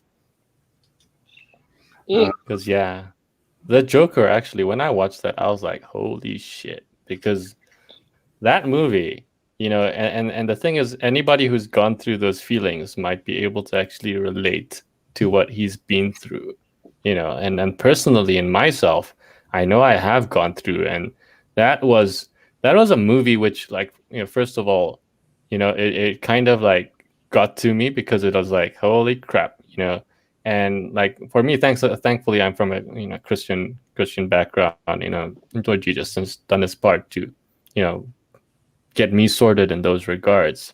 But when things get deathly, and then you get to that psychological mess, when, like, that Joker kind of goes through, when it's like he's doing all the right things in the world, he's trying to make the world a happy place, but everything just like crumbles, and that scary state his mind goes in, where he just wants to, he freaks out. That was one of those things where you're like, there was both realism and there's both the entertainment, there's the thriller. So yeah. Mm-hmm. Yeah, I saw a movie exactly like that. It was called Me, Myself, and Irene. Starred Jim Carrey. No, I I'm didn't just watch kidding. that. I was Joker, like, is this a comedy? No, Me, Myself, Irene. It is a comedy. It's the Jim Carrey develops a multiple personality disorder because his life gets fucked over. Like, his wife cheats on him with a black midget because the black midget took things too personally. Yeah. And Oh no, I haven't seen that. I haven't either. Old movie. Me, Myself, and Irene, before Jim Carrey got all, well, he was always nuts, but before he started giving his girlfriends AIDS and holding them hostage and forcing them to commit suicide. Oh, jeez. Was that because of his involvement in Scientology and being like a high-ranking person there? Probably. I didn't realize he was a damn Scientologist. Damn, everybody's a Scientologist. Yeah, he's messed up. He's supposedly one of those that kind of oversees other lower end, kind of like a monitor or advisor to like the newer Hollywood talent who joins Scientology. You want to know something weird? Everybody who's associated with Kevin Smith is a Scientologist, except Kevin Smith. Oh, wow. Jeez. That's weird. Jason Lee, Scientologist. Ethan Suplee, Scientologist. Oh, damn. I don't know if Ben Affleck is. Geez, I'm not sure myself. I don't think so, but I'm not sure. Matanui says. Sorry, go ahead. Oh go no, ahead. it was that Joe Rogan. It was like that Joe Rogan interview with, who was that Scientologist woman who exposed everything? Yeah, Leah Remy. Leah Remy. Yeah, I think so. Yeah. I think it's after that I kind of got note of this. I'm not too clued up on it. But religion spread. If you ever go to Hollywood, they got Scientologist churches every fucking where. That's what I've heard. Yeah. They're everywhere more than fucking synagogues and fucking. Is that what Jewish temples are? Synagogues? Oh yeah. The place of meeting. Yeah. And then the third most stand-up buildings are Mexican churches. Even more so than Masonry. That's a weird part. You just see, like, here in Vegas, you just see a small building that's a Mason place. And what else is weird is the Union symbols are the same symbols as the Freemason. Is it really? Yeah. Look up the yeah. carpentry union and side by side it with the Freemasons, because I was gonna join the carpenter union at one point. Oh, damn. That's crazy. I mean, it makes sense for carpenters to use a symbol like that because, politics. drafting and stuff, but that's kind of spooky. Oh, yeah. Just wait. Matanui. The issue is more when the now I'm reading the chat. Politics are not organic to the story. In other words, the story only exists to push the politics. Do you guys? I know, WyzGyz, you watched Stargate, right? Yeah. And then have you watched Farscape? Yeah, I love that. I love Farscape. Like including and that's where, because that's what I love about them. It's like, I know that like Baron Destructor Joseph Molosi, I'm guessing he is on the Democrat side. He's on that side of the scale. But for those series, I don't think Joseph did Farscape, but there was the Claudia Black and who was the other guy, the dude, Ben Crichton. Yeah, that guy. He crossed over to Stargate. But there it's like that feel good series. You can watch the series and you can feel good afterwards, right? But there's the politics inside. The politics develop, and you can see like where they're trying to add subtle messaging about all the different political stuff, right? But it's like it all contributes, and it's something that everybody in one way or another can agree to. Whether it is Farscape, and then Farscape has the Scarans, and then the Scarans, the what do you call it, the peacekeepers, and then the the humans in the planet Earth. Well, I guess it's just John Crichton, and then the Namari, and then who's Rigel. They've got all these different races with their own unique politics, their unique social ways of doing stuff. And that's really cool, Yeah. It's not like they're pushing representation or something like that. It's like and I think that's something everybody can accept. We regardless of your political scale, everybody kind of has this whole thing about, being decent to one another, being, uniting together. For example, in American politics, like, for example, Tulsi Gabbard, if I look at her, what she was running on, her politics and agenda, it's completely different, but there's points of unity, and and that works. That's common among. That's why conservatives can say, "Hey," or maybe the right, because the what we call conservatives now, I don't know, like some people may argue they're liberals who've disaffected, or libertarians that have come over because of the political shift. But that's what is nice, So those series, like Farscape, or as I said, Stargate, you could watch it, and then you could just like, you finish the show feeling good, instead of all this happened, and this drama happened, and this person betrayed this guy. It's like watching it wasn't a soap opera. Exactly. It wasn't like a soap opera, and everything was organic, which is the way to do it. You don't want to force politics into your entertainment. Otherwise, it turns out to be garbage. Alexander says, my profile pic is a Mega Man and Tetsuya the Iron Man mashup fan art. Oh, cool. Oh, I see it. Spider-Man sucks and he is overrated. Mega Man is better. Oh my god. Thanks for dropping the link for Magnet. That's a good looking book too. I love Magnet's art. Yeah, me too. El Gargoyle, the MCU sucks and it is inspired garbage like DC Rebirth and Doomsday Clock and Three Jokers. All right, thanks for dropping that link.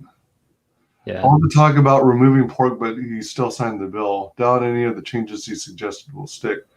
I don't. I didn't hear the latest updates. I was under the impression that he rejected the other one, although I think you said, Daniel, that he doesn't have the authority to. Yeah, it's kind of like the thing, that 1974 impound control thing.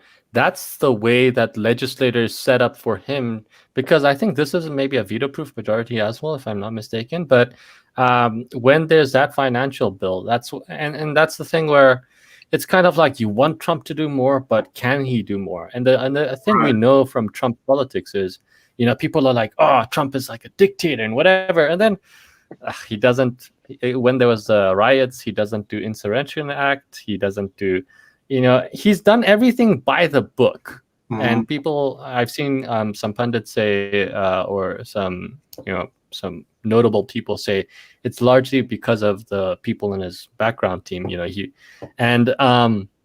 then you see people on the right say, "Oh, Trump is weak," and then,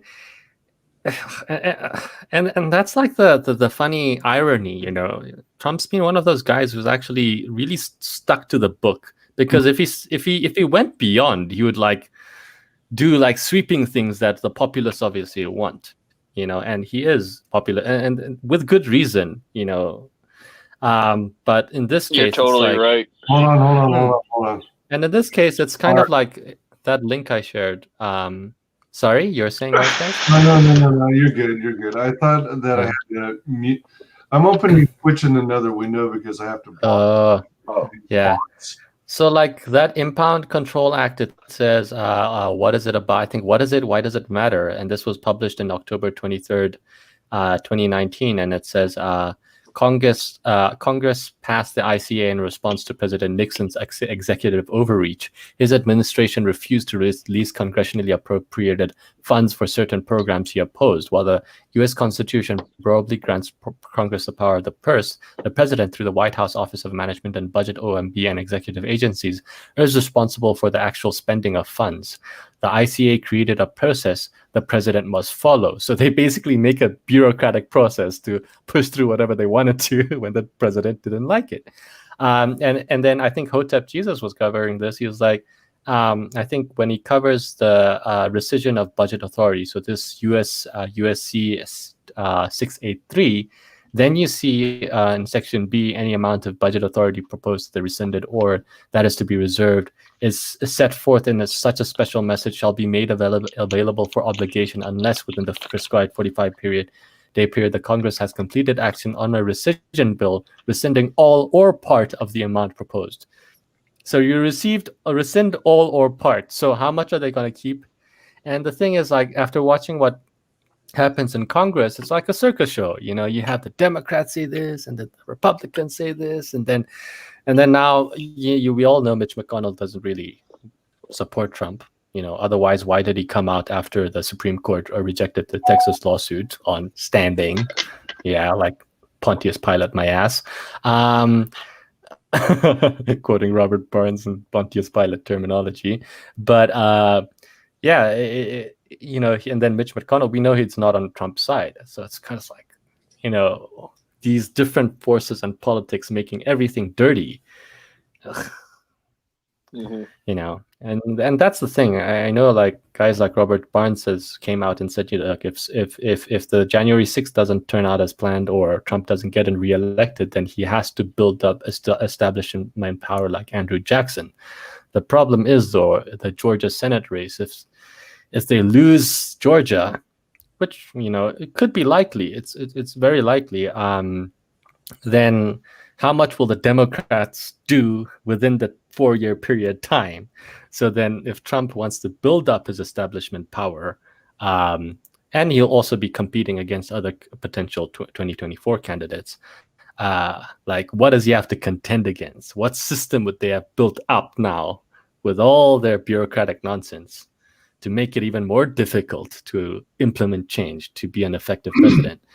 And, you know, in the sense, it's a checks and balance thing. You don't want an authoritarian dictator president.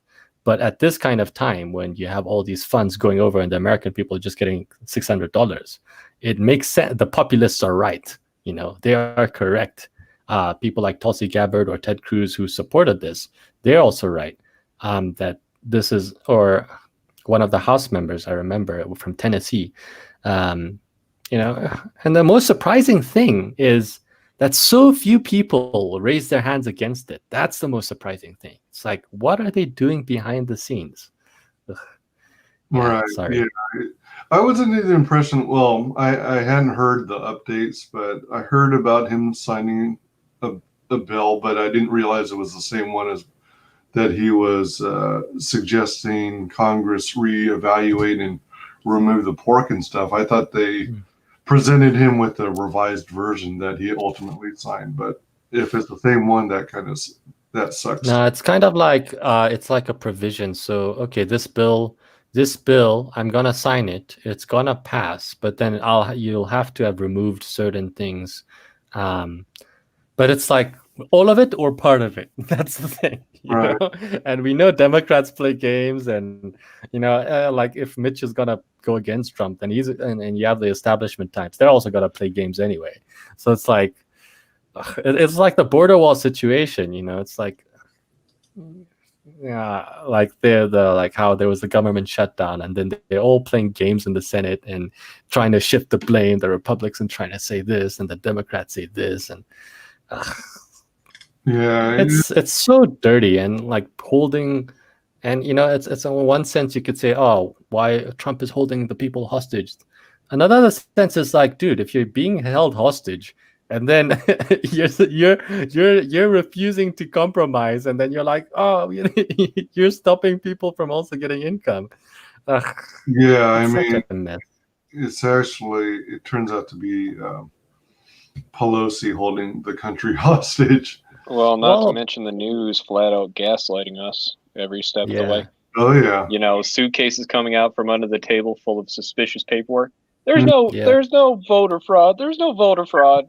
These are all legit votes. Hundreds of thousands of votes, and coincidentally, they're all for Biden. and then this was a weird one where we didn't finish the election in one day. We're still finishing it. Yeah. Fucking my state allegedly is still fucking counting fucking ballots.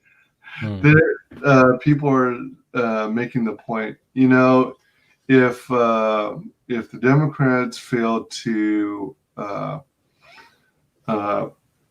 accept the ruling that Trump is reelected, then why hasn't Kamala Harris left her position in Congress? She's a senator, right? Yeah, she's I don't know. Yeah. I think if I'm not mistaken, I think I was watching was it Viva Frey and Robert Barnes, or Barnes and People Spend It? But from there, it's kind of like, I think what Obama did was you ensure your successor. So you stay as long in you keep your Senate seat as long, and then you make sure the next guy, and I think the next, where is Kamala Harris was California, if I'm not mistaken, is that right? Yep. Yeah. So, and then now it was apparently Governor Newsom's, the Secretary of State, who's going to become the position, and he's been a screw over apparently, so it's basically ensuring that governor. Yeah. So it's the successor thing. So I think Obama did it as well, where he made sure he stayed as long as possible, so that he ensures that the successor is in the Senate, it has the correct ideals, this correct ideology. Because if you have somebody if you pick somebody at random, then there's Kamala's own legacy or whatever policies or ideologies she has that she wants to carry forward, and the successor doesn't do that, then it's kind of like So Right. I guess it's a wise move in a sense, Right. it could be. Right. Kind of a stall tactic too. Yotam says, now you can own the awesome action figures of the heroic Dr. Fauci and Pelosi. I disagree that they're heroic, and I don't think these are accurate enough, because Pelosi should look like Skeletor from He-Man, and I think they're being too generous in their representation. Trust me. The Dr. Fauci actually looks pretty cute. That round face. Yeah, they're trying to. But I can't believe they made a Nancy Pelosi figurine. Oh my God sakes! Yeah, But the funniest thing is, and that's the thing. Like, I'm just seeing a comment here by Squad Leader. Politics is just dirty in general. I try my hardest to avoid it whenever possible. And I think like there's wisdom to that. You got to live your life, but at the same time, the one problem is if you don't pay attention, it bites you in the back. It's like Yeah. what just happened? Or like Then you have, this bill passed. Oh, what did they just do? Or like they elected this person, and that's the thing. It's like, and that's why it's kind of like, I wasn't that politically inclined previously, but then after I saw what was happening and started paying attention, I was like, WTF is going on, and how much? And then you start getting to see the lies. Like, I don't know what your stances are on abortion. Some might prefer it or like not be against it. For me, I'm against it. But then you had like the heartbeat bill in Georgia, and they were saying, "Oh, this is going to be whatever for miscarriages." And you literally you read through the bill, you see all these people on the left being like, "Oh, this is so horrible for," and now they're gonna like, "Oh, we're gonna get prison time for miscarriages." And then you see specifically in the bill that it covers that portion.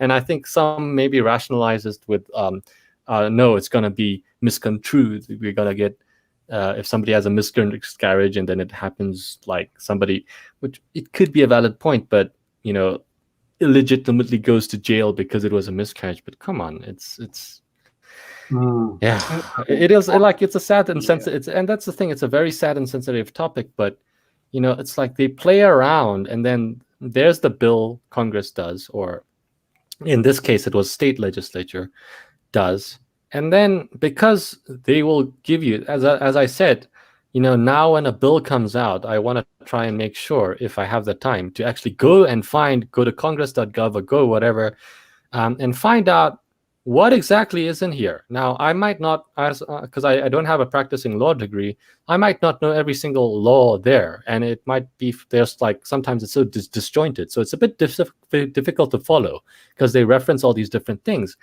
But at least have the source text. Because what the media does is then they're like, oh, this is about this. So they push their narrative. And then they don't even give the link to the thing. Yeah. Like, and that happens on both sides of the aisle, even in Breitbart, even in both left-leaning and right-leaning outlets do that. They don't even give you the name of it. They don't give you the link of it. They don't give you HR 6502 or something specific. They might in some cases, and that's like such a deception mechanism in my part. I see it in that way. Yeah, it makes it hard to know who to trust. Welcome, Eric. Yeah, hey, fellas.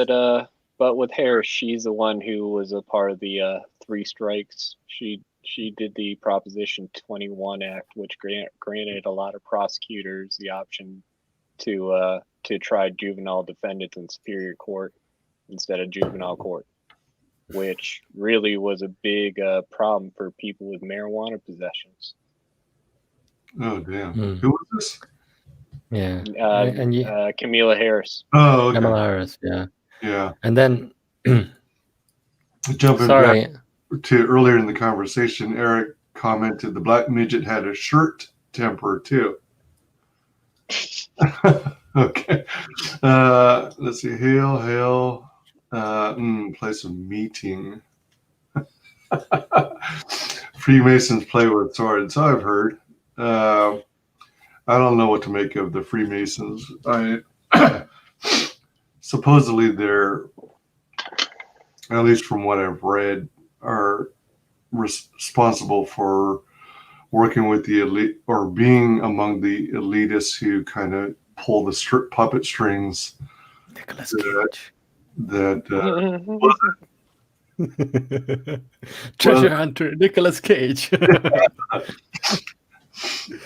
People are extremely biased and dishonest when it comes to Trump. He's a dictator that doesn't dictate. Their arguments are oxymorons at best. Yeah, totally. Politics is just dirty in general. I try my hardest to avoid it whenever possible.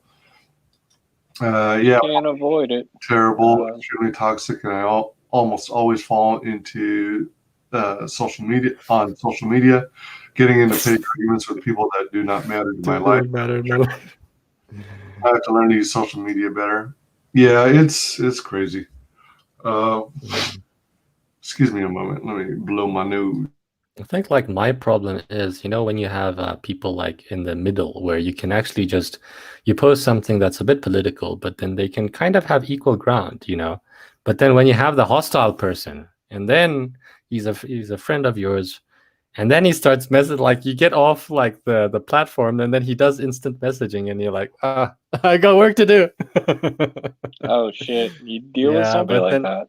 yeah, but after that, I actually said, you know what? If I'm gonna do anything political, then I'm not gonna like pay attention to those things, like And in one sense, yeah, it's sad because you don't refute their argument, but in another sense, it's kind of like I've got my life to live. I guess it's a balance between that. But yeah, I mean, on Kamala Harris, I remember when she was first, when I think the media was saying, incorrectly, we're saying that Biden was president and Kamala Harris was vice president elect, and they were like, Reuters, given her history and whatever, and she's gonna be of help, given her history in law enforcement, she's gonna be of help in this. And then you look at the bills, like the First Step Act. Now, the First Step Act, and Democrats say, this was not, when Trump pushes it, Democrats or the dissenters push back and say, this was actually done in Obama's time. But there's two parts of the bill. There's the bill that's done in Obama's time that was actually known as the second something. And that was, I think it was, when was the date for this thingy? Okay, I don't really have it here. But basically, there was stuff that was done in 2016. And then I remember it was started by Senator Mike Lee and Senator Doug Collins. And I'm not sure Doug Collins is on the right or the left. One of them. But then they took 3 years. So basically, Obama did nothing. Well, obviously, they did something, but didn't effectualize it in 3 years' time. And even if you look at the bill, what they had, it was just like this small, it could fit in like a paragraph on a page, And then if you actually look at, so that was actually on sentencing reform. So the whole thing for like 20 years to 15 years, that was a lot of the sentencing reform stuff that they took 3 years. But then if you look, and this is where I remember Pastor Darrell Scott saying, Cory Booker didn't do shit, basically. And Cory Booker helped out in the first one. So he helped out in Obama's time, not necessarily in Trump's time. And if you look, and the thing is, the First Step Act was co-sponsored by a lot of people, right? So there's the Obama time bills, there was the bills in Trump's time. Kamala Harris's name is not there. Like, the last one that went in, so the history of this bill is HR, so let me just see. It was HR 5682. So that was on 2018, July 5th, right? That was the House bill. The Senate bill was S2795. I think this was this is a prior Congress. And then later, so they introduced it in 2018, July. And it was long. Hey, this was now on recidivism. So this was when, like you've committed your crime. Now you want to get out of prison. Now you prove yourself that you prove yourself first that you can get out of prison, and after prison you have recidivism programs, so you don't go back to prison. So that people can live their normal lives. If I'm not mistaken. That word means? Yeah, recidivism reform. But you can look it up. If I'm wrong, I apologize. But from when I looked at it, that's what. Wow, you're educating me, dude. I was just wondering what that word meant. But then in November, this is S.3649. This is when there was bipartisan support, and I think what they did was they combined the Trump time bill, and it was still bipartisan, and the Obama time bill. So Obama times bill, the sentencing reform came, I think, in Section 4. And this even that had like 41 co-sponsors. Kamala Harris is not there. Kamala Harris is not there. And then the final one, which is very interesting, because the First Step Act in this Congress was actually initially it was the name of a maritime, something related to maritime debris. So that's S.756. And they combined those together. So you get like this fish bill combined with this criminal justice reform bill. It was first in the First Step Act for maritime debris was in the 29th of March 2017, and the First Step Act that went into law with those criminal justice reform was December 21st, 2018. And now Kamala Harris is not there. So she doesn't, as far as I'm concerned, have the record in terms of criminal justice reform. And then Reuters goes and posts something similar, whether it's criminal justice or something related to it, I remember. And it just ticks you off, you know. It's just like, dude, like the guy who on the Democrat side has more clout in terms of justice reform is people like Cory Booker, who worked with Senator Tim Scott on the First Step Act and Opportunity Zones together. And in fact, I think it was Trump. They started in 2016, and in April 2016, they both released that bill, joint co-sponsored together. But you know, Obama was leaving office, so it came to Trump's hand. And I think some guys were saying Mitch McConnell was whatever, and then Tim Scott went directly to Trump, and then Trump was like, okay, get this thing through. So you see how, you know, he's like, you know, if the establishment, in this case McConnell, wasn't wanting to allow some things, Trump was like, nope, do this thing. And then they want to brand him as a racist. Come on. You guys play the Congress plays Ringa Ringa Roses, and then the media plays Ringa Ringa Roses with us. Eric says, in my experience, social media platforms like Facebook and Twitter are not a good place to discuss anything controversial because people will usually strawman and gaslight you. Yeah, I was really active politically on Facebook, and I would constantly be subject to dogpiling. It was fun sometimes, and but every now and then it can get exhausting because, you know, you can lead a horse to water, but you can't make him drink. Welcome, Bristolian Dave. Hail. What's up, El Gargoyle? Haven't seen you since Rot's last show. How you been, man? How you been, Dave? I haven't seen you in a while either. Where you been? Welcome, Dave. Christine Venner. Hi, guys. Hey, Christine. Nefarious, welcome. Speaking of Rot, anybody hear from Rot lately? I have not, but I don't think Rod's really a viewer of my shows. I usually see Rod interact.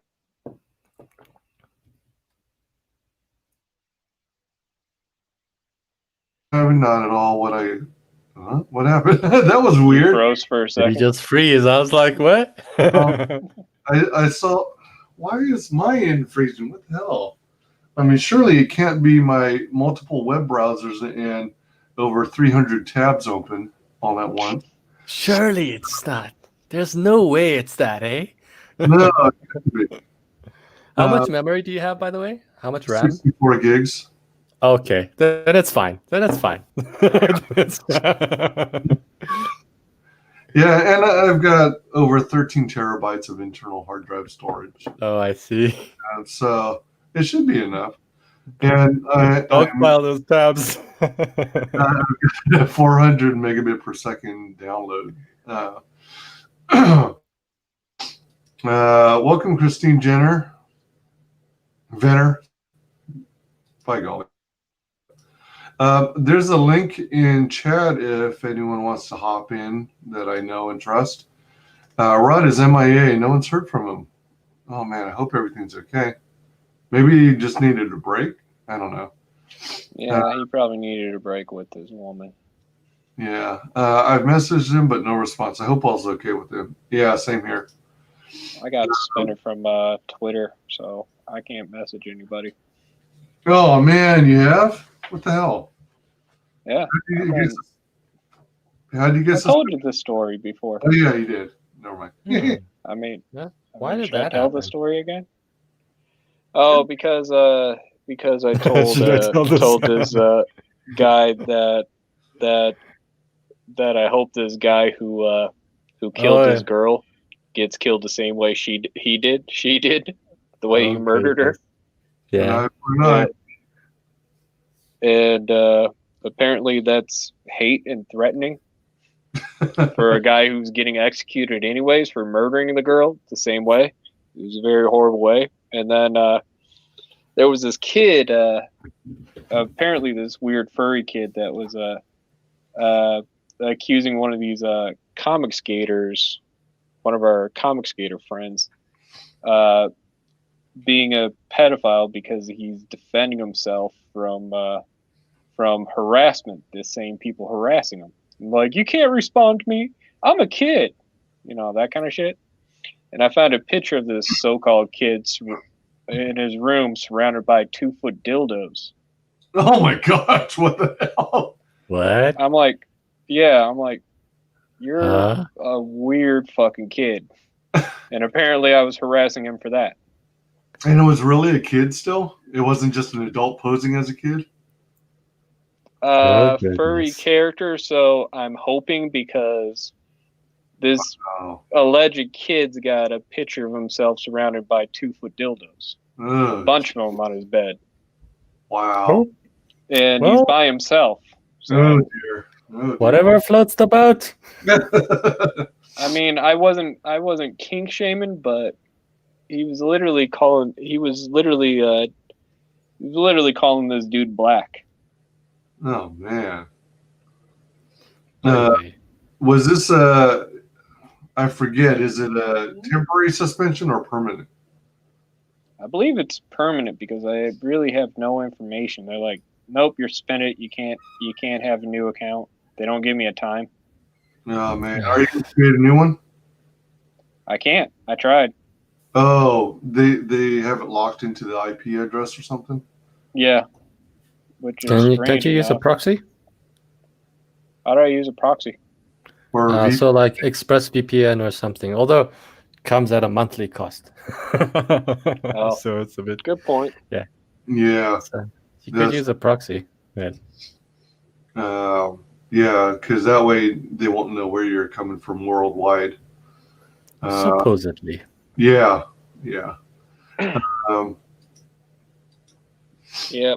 So I got suspended on the Twitter sphere for that. Dang. Yeah. These guys. So watch out for Twitter. Yeah.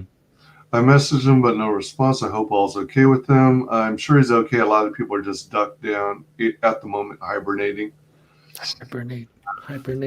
So this is Rod. He's got a project to come out with. By the way, what were you covering, WyzGyz? You were about to show us a comic. This is a continuation of Lost Pages. Oh, Lost Pages, yeah. Yeah. So that's dope. This is actually a poster.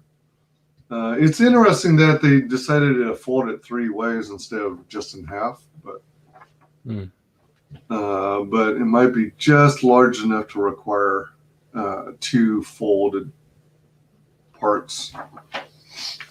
Yeah. Let's see here. I just got some stuff from Zayd yesterday. Oh, nice. Fantastic. Let's see. Runes of Ragnan. Yep, Runes of Ragnan, and that other project with ink spots. Hey, mods, drop his links to his campaigns if you would. So that's the poster. And then we've got this cool bookmark. Look how big it is, too. Let's see. From the elbow to the wrist is 1 foot. So this is nearly 1 foot tall, this bookmark. It's got imagery on both sides. Is it nice, hard, stiff paper stock? Yeah. So that's a bookmark. Then we've got, let me see, I put this with this. Oh, cool. A sticker sheet. Oh, that's nice. Shit. Looks like it looks like 6 a.m. comics work. Probably is 6 a.m. Yeah. Those are nice ones. You know, a lot of stickers I don't like sticking. Sometimes guys put stuff on your laptop. Right. These ones I would want to stick somewhere. They're dope. Yeah, they are cool. Got all the characters from Lost Pages. I like that you get the whole sheet, It's pretty sweet. Mask for the Masquerade. It's got the That is a cutout. Yeah. It's got the lines for you to cut out, and you cut out the eye sockets, and then you've got the little punch the holes so you can put a string through it. No. Is it harder? Is it like a harder cardboard, like a thicker cardboard? Oh, I see. Yeah, heavy enough. And then it says, with your parents' supervision, use scissors to cut along the dotted lines. That's pretty funny. I like that. Oh wow, that's interesting. They decided to fold this in half, but this is the last part of the package. It's a blockhead of the silhouette. Optional guns. Optional guns. These are tricky. Check out blockheads.com for more papercraft stuff. Hint, use a little bit of tape to secure tabs O and P. It'll be hidden by arms. I like these blockheads. I'm kind of bummed that they had to fold it in half because there's this big old crease here. Oh yeah. But some of it is... Complaint! File the complaint! Yeah, exactly. It's folded at an angle too. Oh. So it's through here, then goes here. It kind of blends in with this fold, but then it you can kind of see it. At least they tried. I like these blockheads things, but I'm never going to build them. I just keep them in their original state. Be like Adam AF. Just make them or pay them to make you the blockheads and send it to you. I mean, put it in the box. I'm usually the type who will, I'm good with my hands, so I like putting things together. But because they are what they are, and they're, in a sense, they're kind of like dust collectors.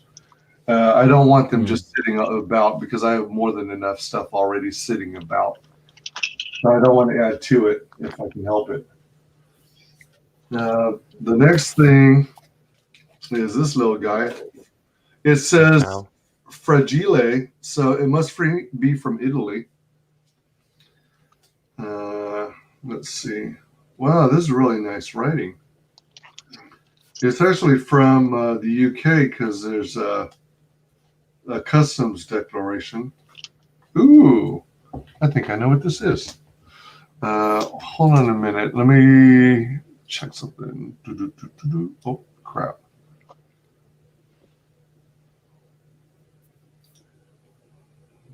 Let's see, mug.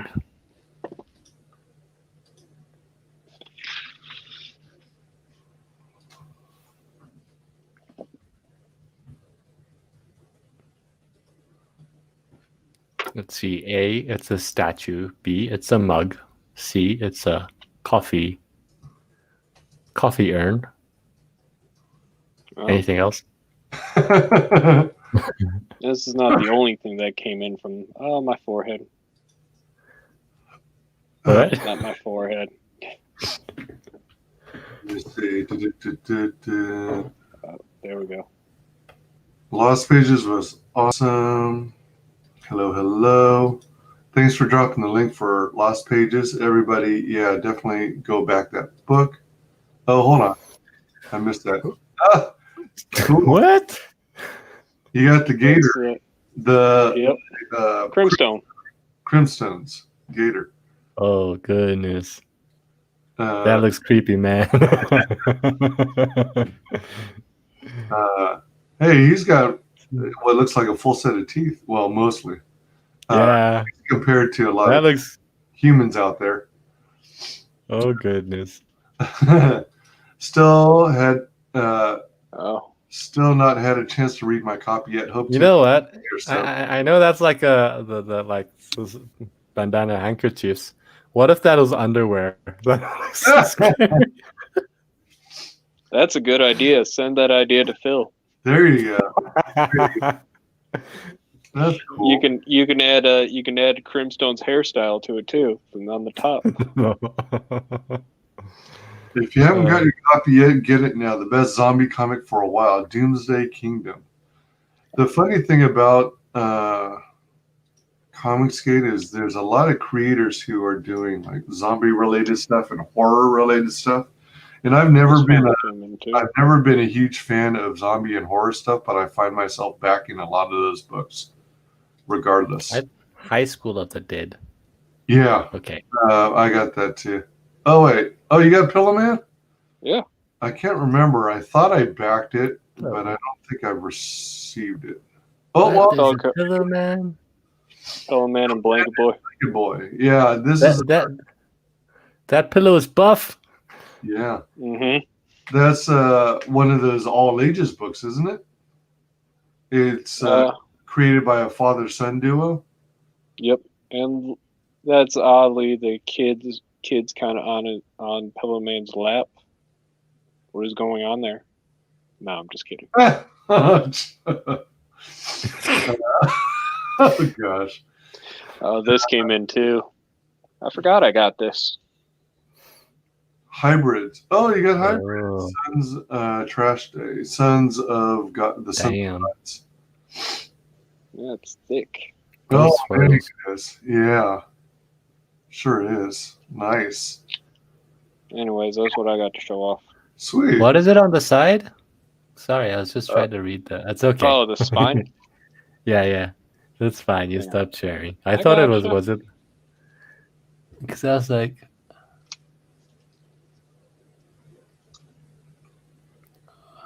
that looks fucking nice. Yeah. Because I was actually like wondering, is this Korean? But no, I see it's English. Okay. Yeah. Cool. What book is that, by the way? This one? Yeah. It's just how to draw Bodacious Babes. Oh, I see. Bodacious Bad Babes. By Frank McLaughlin and Mike Gold. Oh. Trying to get better with my drawing practicing. That's awesome. The character sheet. Let's see. Christine says only 14 hours left on Ailsa Dark, Werewolves, Vampots, the full saga. That's a good one too. His campaign has the opportunity to get this book for the Teddy Bogle Man, and it's in 3D. It even comes with 3D glasses. I always forget that guy. That guy is the creator of Elsa Dark. I always see that book on Indiegogo, and I'm like, I wonder if that guy is ComicsGate. And I'm like, forget it's fucking Wally every single time. Fucking fuckhead's friend. Yeah, William Hazel, aka Wooly.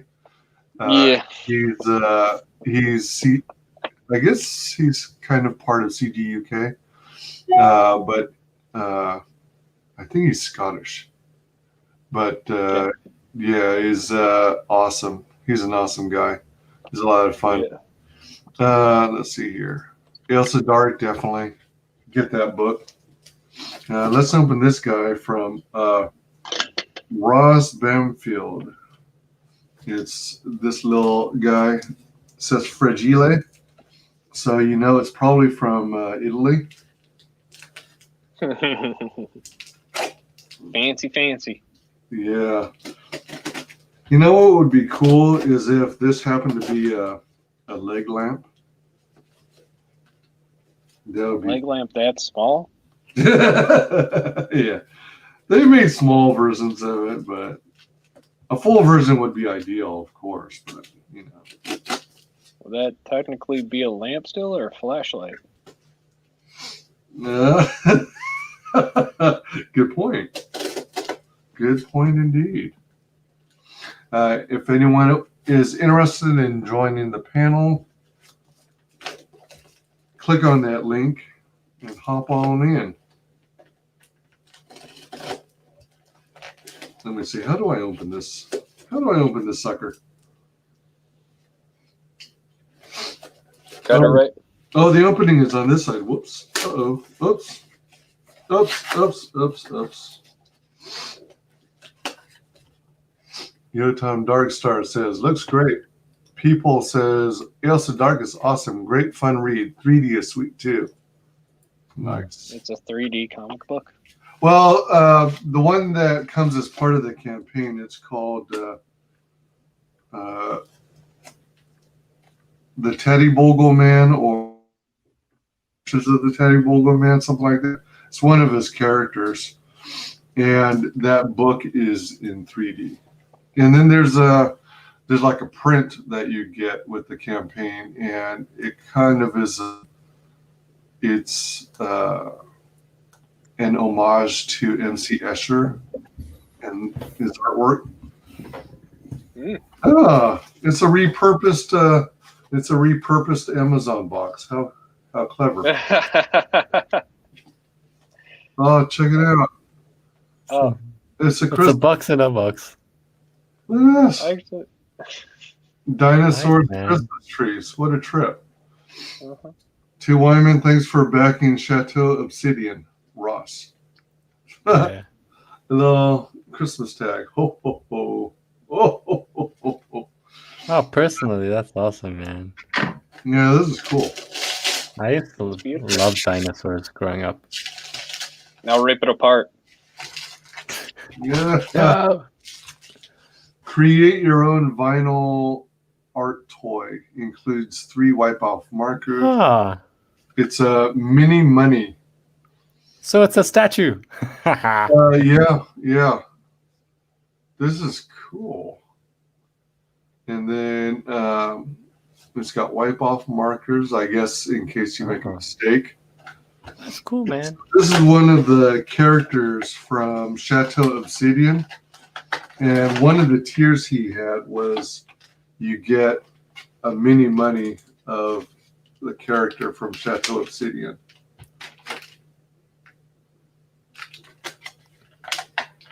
That's cool. Man, now it makes me want to pick up. Now it makes, And you can write on him and wipe stuff off. I guess so. Ah, So It looks like he's got a little tail. I don't know if he's supposed to have one, but he's got one. Maybe it's to give it flexibility in case you have like a rabbit or something. Wow. that's dope. It is. It's unique. I think see how the markers work. I don't know. I Write a message. Draw a mustache. I'm not going to Yeah. do this. This is one of a kind. But aren't they wipe off? Can't you Well, wipe them off? They're wipe off, but I don't know if he like sprayed it with like a protective layer or not. Look how detailed the hair is. Look at that fine line art. That's cool. Attention to detail.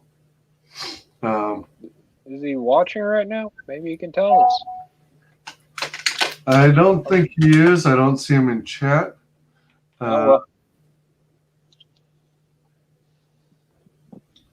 Let's see. Looking for a new YouTube to sub to? Why not sub to a Bristolian? Great channel. Indeed. Cheers, Subbing. Buckhead. Nefarious subbed. Awesome. That's I really have Just subbed kidding. to Bristolian Dave. trade. Have I ever subbed to Bristolian Dave? I don't think I ever did. If you haven't, do it. Do it. Do it. I don't remember. Do it now. This is cool. Nice. Bookshelves. That's so cool. Dang, that's a lot of books. It says Loot Crate on the top. I thought you could buy these individually too. When I finally get some more money in, I ought to pick up some of these and try and make some custom creations. That would be fun. So that was It's a pleasure, Bristol. There we go. I subbed to So many books. right on. Let's see. Thanks for the subs, guys. Yeah. Yeah. This is the Bristolian Dave substream. I forgot he ever existed. Whatever. All right, so we at. By the way, is that a Bristolian Dave? Is that like bookshelf? Is that a massive bookshelf?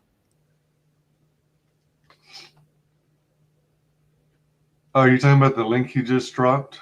Yeah, because I'm seeing like on the background like covers just filled with either books or something Looks else. like a huge video rack. Or yeah, or that.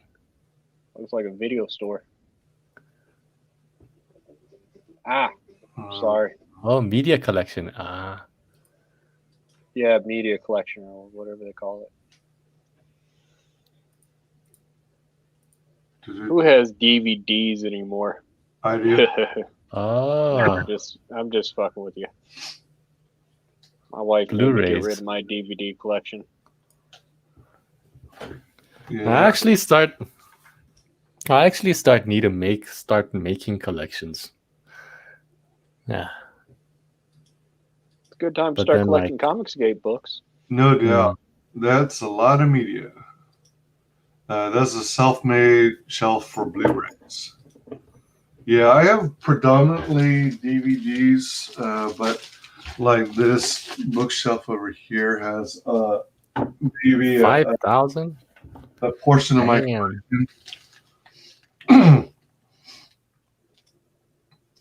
Dave has a media library bigger than Amazon. Word, they look pro. How many shelves do you got, Dave? 5,000 total now. Egads. Bro. What is that? Respect. 1, 2, 5, 6 shelves? Collector/hoarder. And Yeah, I've got a bunch. then I can turn on my bookcase, and then I have some in these boxes here, and then I have another bookshelf in my room, my bedroom.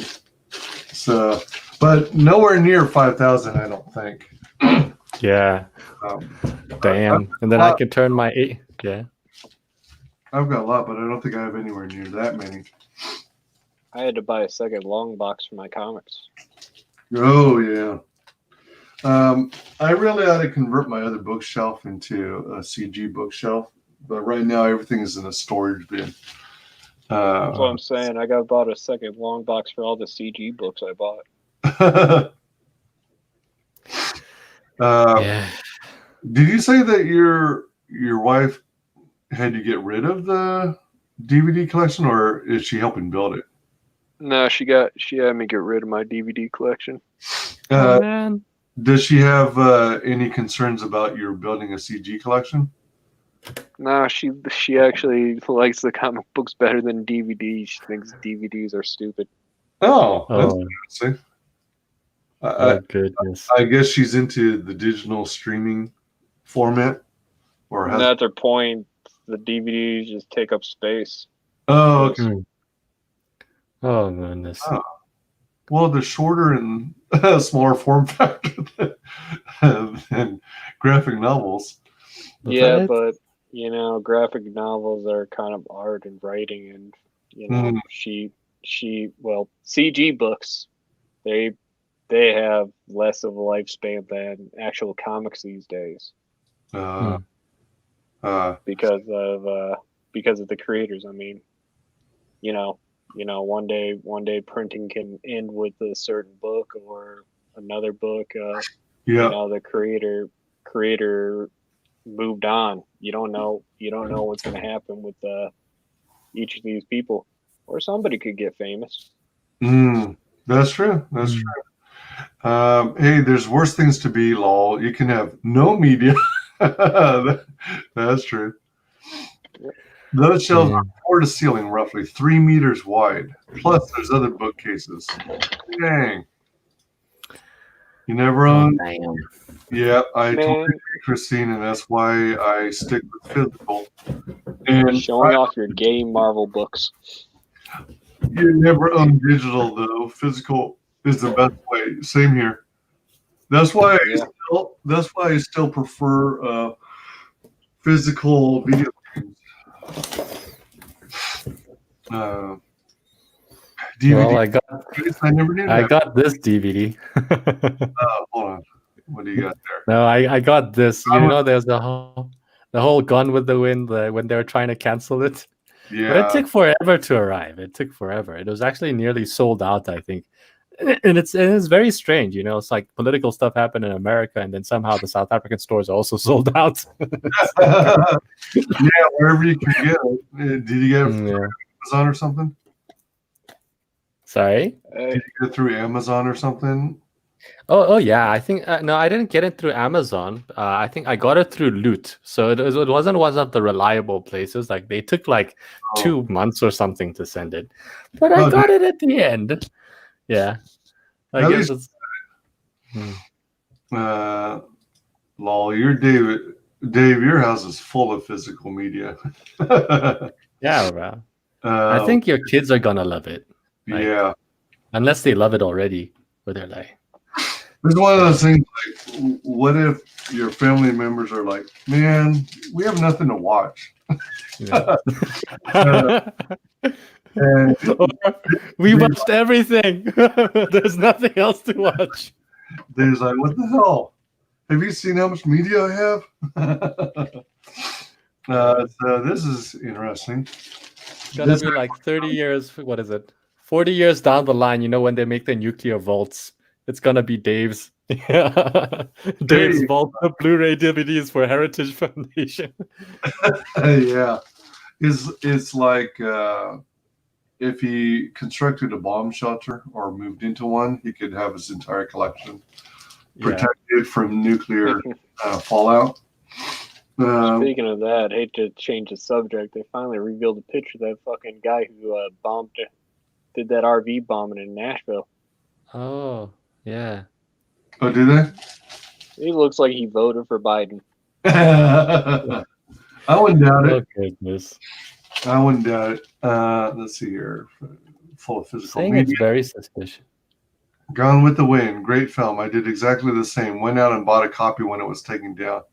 Oh, did they finally actually take it down? I thought they... Well, they said they were gonna like redo something, and then it's like, ugh, you know. So I'm just like, but I'll see. I mean, I don't know. Let's see if it's still available, because it could have just been a phase, and then guys were like, ah.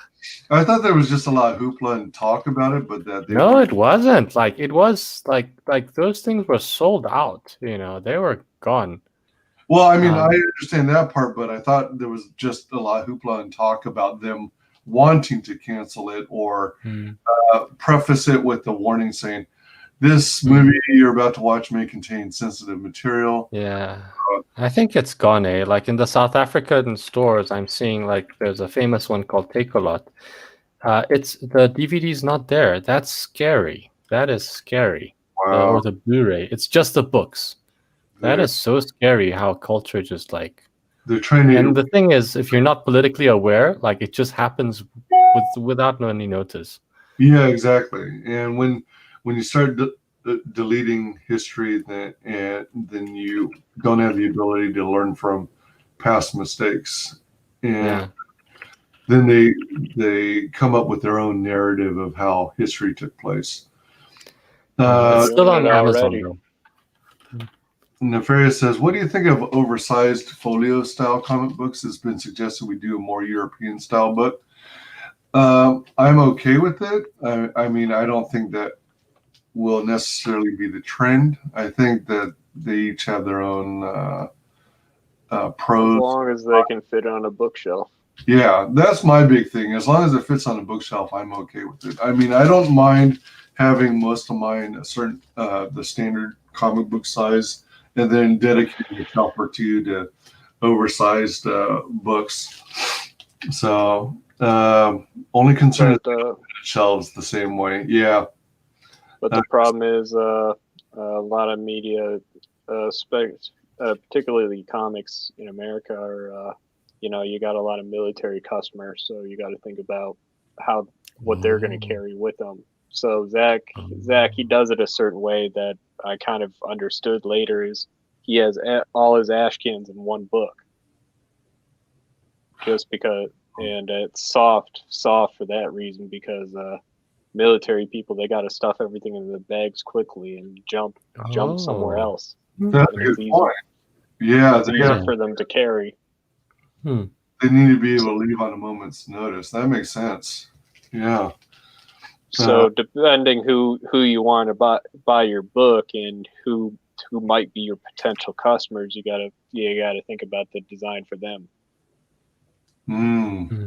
Thin bookshelf and easy to carry. Yeah, that makes sense. The other thing about just having different sizes is I think about gaming and game console media. You've got all sorts of sizes. Like Nintendo had their traditional cartridge size. You had Nintendo N64, and then you had PlayStation discs. You had Atari Jaguar discs. You had all the smaller media like the PlayStation Portable UMDs. So, you have all these different sizes of media, and you want the most optimal way to display it and have it easily accessible. Christine likes both sizes. First time I heard of a bomb announcing when it's going to explode, the IRA used to make a phone call. Yeah, all I know about that, I hadn't really researched it. The only thing I know about the explosion is that it happened in Nashville, and that there was like a explicit warning, like on the loudspeaker or something. And there's a loudspeaker out of the RV itself. Yeah, it was like they didn't. It's like whoever did it, their goal was to not have collateral human damage or lives lost, that they wanted to do physical damage. I haven't been following that one. It was an explosion that happened Christmas night. It was done by this 62-year-old tech genius dude who left an RV right there in town, and I guess for an hour and a half, they had a loudspeaker going that it was going to explode, and cops and FBI evacuated and let the thing explode for some reason. That's the odd part. So they didn't waste the time to deploy a bomb diffusing robot. They just waited for it to happen. And but then it's like, how do you know how big the spread is going to be? Whether it's like, what if it's one of those that is, I forget the term for it, but what if it's one of those, like those bombs that jets deployed that it explodes and then it releases all these smaller Shrapnel, yeah, these smaller particulates, like bombs within bombs, if you will. Oh, and that's why they evacuated the area. Oh, not shrapnel. Sorry, you were cluster. I think they're called cluster bombs. Yes. Oh, yeah. Yep. Exactly.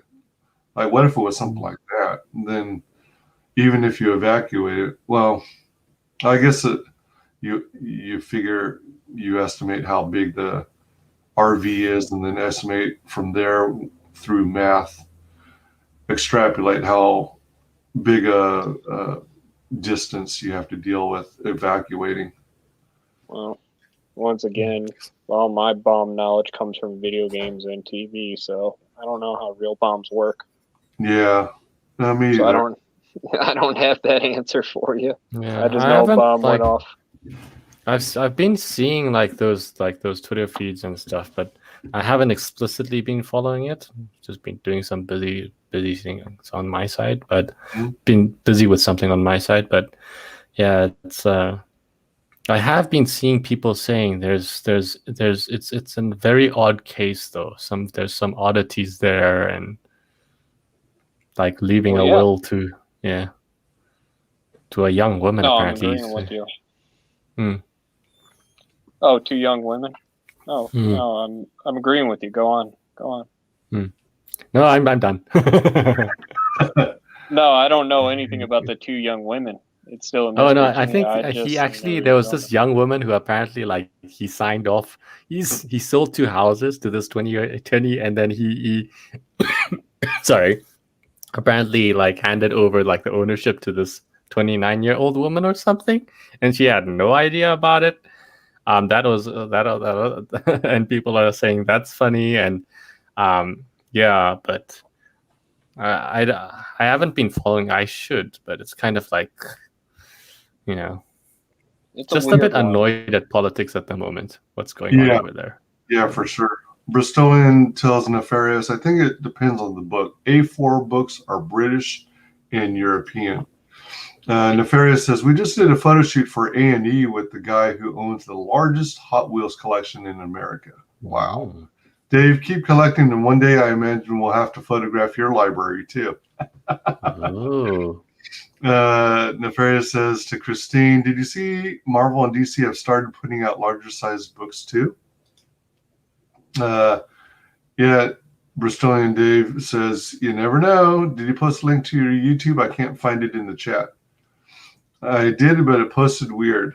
Feel free to drop it again. Let me see. Hold up. Wait a minute.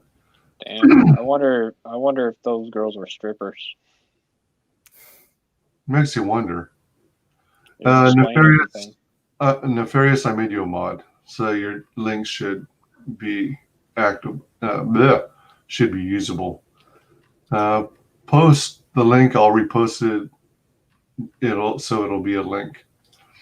Let's see. Christine says, to be honest, I haven't bought or really looked at DC and Marvel for a long time. Yeah, this was pre-mod link. Now that you're a mod, it should come out normal. Bristolian Dave says, I buy Marvel books. There's still some good stuff there. It's just buried under a massive pile of shit. Yep. So you're digging out the peanuts out of shit?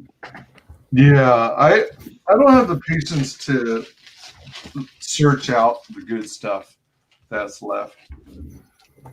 I'd rather just focus on CG, and then what I've been doing in an effort to support my LCS local comic shop is to dig into their long boxes, their old legacy comics, and try and find books that were worked on by now CG creators. Like R.T. Bear's old stuff, Ethan Van Sciver's, Dan Fraga's, and stuff like that, Silvestri's. So I'm looking for CG stuff, because I think it's already happening where their older stuff is starting to sell quickly, because people are reading the tea leaves. Let's see. Nefarious went out to get a few for review and saw that the new, quote, other history of the DC universe is printed oversized. Interesting. I agree with you, though. Marvel kicks DC's butt, but Marvel's disappointed me lately, too. You know what doesn't disappoint? CG. Yep, damn straight. Oh, right. Wonder if they were trying to generate interest by making it giant-sized. I think so. That's probably a gimmick. That's what I was thinking. Like one of those chip packets where it becomes bigger, but like the more potato chips is less. So.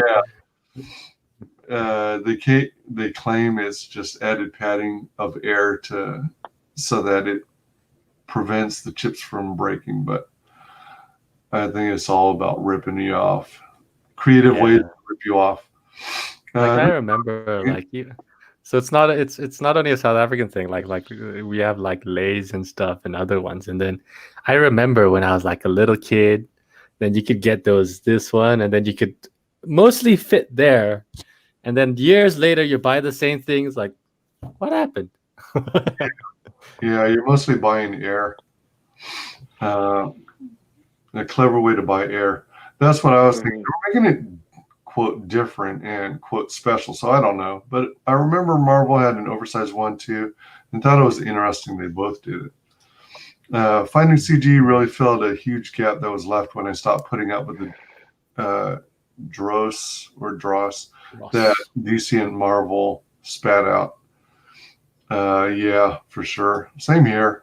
Actually, but I stopped collecting comics, I think, early 90s. I used to put down like easily $40 a week on comics when I was actively collecting.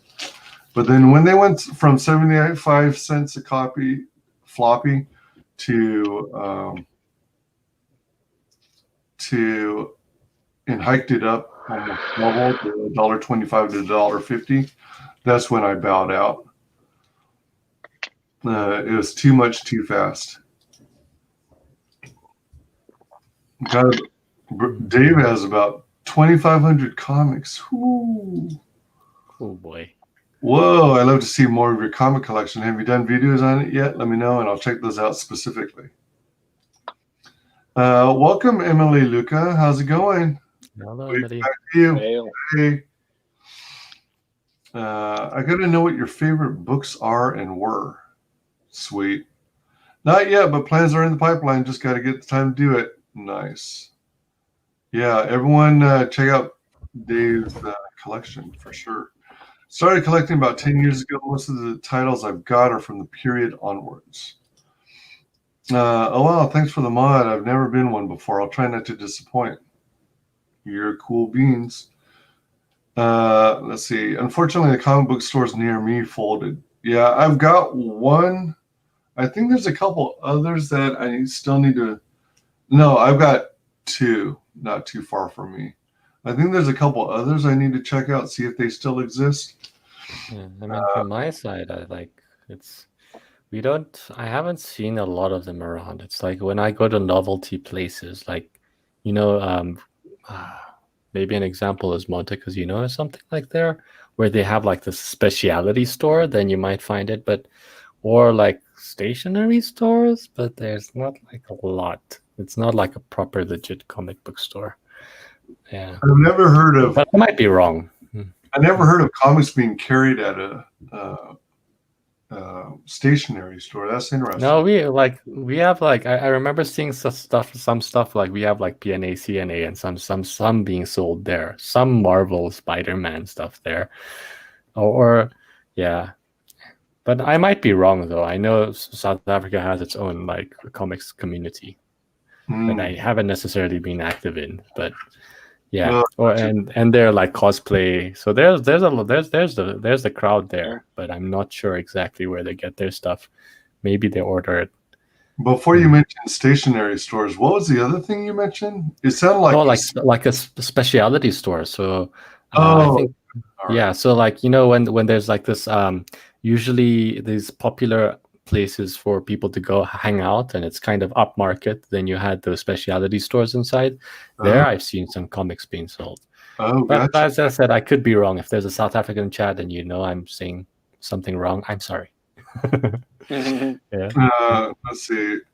Nefarious is asking Christina if it's due to the pandemic. Are they coming back or are they gone for good? Excuse me. Christine does buy old comic books, but pre-95s mainly. Yeah, that's more or less me. Yeah. I go back to the books I grew up with, let's see here. Let me try and post the link again. We just put up a new video yesterday. Nice. Oops, it's still not coming up. Well, actually, I'm in StreamYard, so StreamYard doesn't pull up display the links properly, but it does come up successfully now on YouTube. I just checked. Sweet. Nefarious, they were struggling before the pandemic. That just finished them off for good. Aw. Goodness. I don't know, like I read like sorry. Oh, I just welcoming Emily Luca. She's in my chat. Most comic book stores turned into collectors or hobby shops that had a shelf of comics somewhere. Those were the ones that stayed open. Yeah, it's about diversifying, but it kind of sucks because the focus is taken away from the comics. Yeah, a lot of stores were struggling before COVID, and the pandemic was just the last straw for them. Let's try and get some projects into retailers so they have better stuff to sell. I think Peter Samedi in Alternative Comics, his company of 10 years, is among those who are able to get comics into comic shops. I think there's a couple other places that are getting. Oh man, I'm blanking out. There's another comic company that is releasing products mainly to local comic shops, and I think they're slowly getting into the crowdfunding business too. But they're self-publishing, so they're like on the indie scene. Let's see here. My local comic shop, or one of them, did close down momentarily during COVID. Mainly because of the restrictions from our stupid governor. But about 3 weeks ago, they reopened, and so far they're surviving, and they're trying to diversify more. I think they're getting into the card game business, or more so. Gave you a sub, but nice. I see a lot of Friday Night Magic, and even some stores have become places people play RPGs. Yeah, but the pandemic put a stop to that too. My nephew's into Pokemon cards again. Oh, gotcha. All right. My nephew's 25. Oh, cool. So that's a big deal. Dave, you're a champion. Yeah. Industry kind of dug its own grave when it started hiring SJWs. Seriously. Once we get a total lockdown, I want to go to shops that sell comics and see how they would feel about selling independent creators comics. Yeah, that's something that was a topic I did not broach yet with my local comic shop. I actually, I did a couple of videos explaining my experience revisiting one of my local comic shops. And, I was basically glowing and basically singing CG's praises to my local comic shop. And I went so far as to bring my big old heavy storage bin full of all my CG stuff to the store, and showed him what we were putting out. And he was thoroughly impressed, and could see how CG thought about the customer base and took it to heart, what the backers wanted, and were releasing product that the backers wanted. He saw the attention to the detail, the level of quality, but I did not bring up I did not broach the topic about what his thoughts were on selling CGs or even indie comics products. But I imagine that owner might be open and receptive to it, because he's one of those comic shops who offers for sale other local artist stuff. Like his own wife takes old comics and turns them into like refrigerator magnets and coasters. Oh, that's cool. And things like that. So and then there's at least a couple artists he displays the artwork that they make that are comic books, create a comic book character base, and help sell them for them. So I think he actually might be open to that kind of stuff. So I told him about CG and my channel, and I had to discuss that with him, see if he might actually consider checking out some of these campaigns, because many CG campaigns actually have a retailer's tier where you can get the book at a discounted rate. So that's something to look into.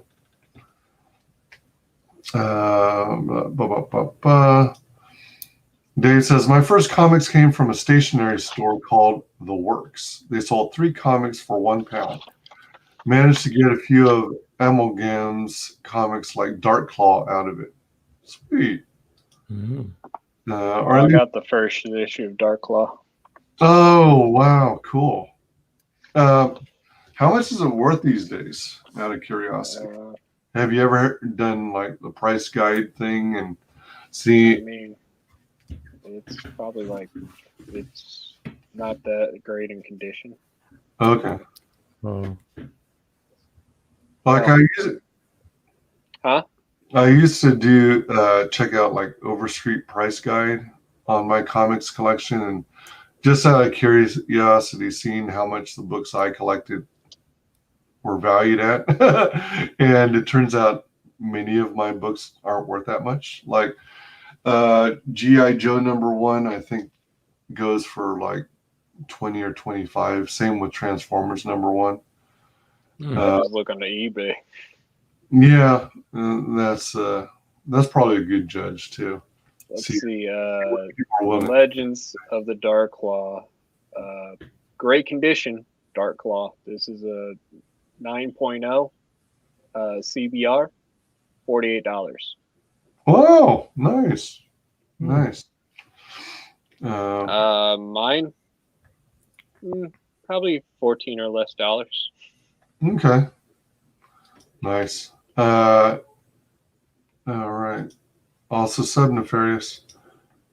What? Let's see. You're also a champion. You're breathtaking. You're all breathtaking.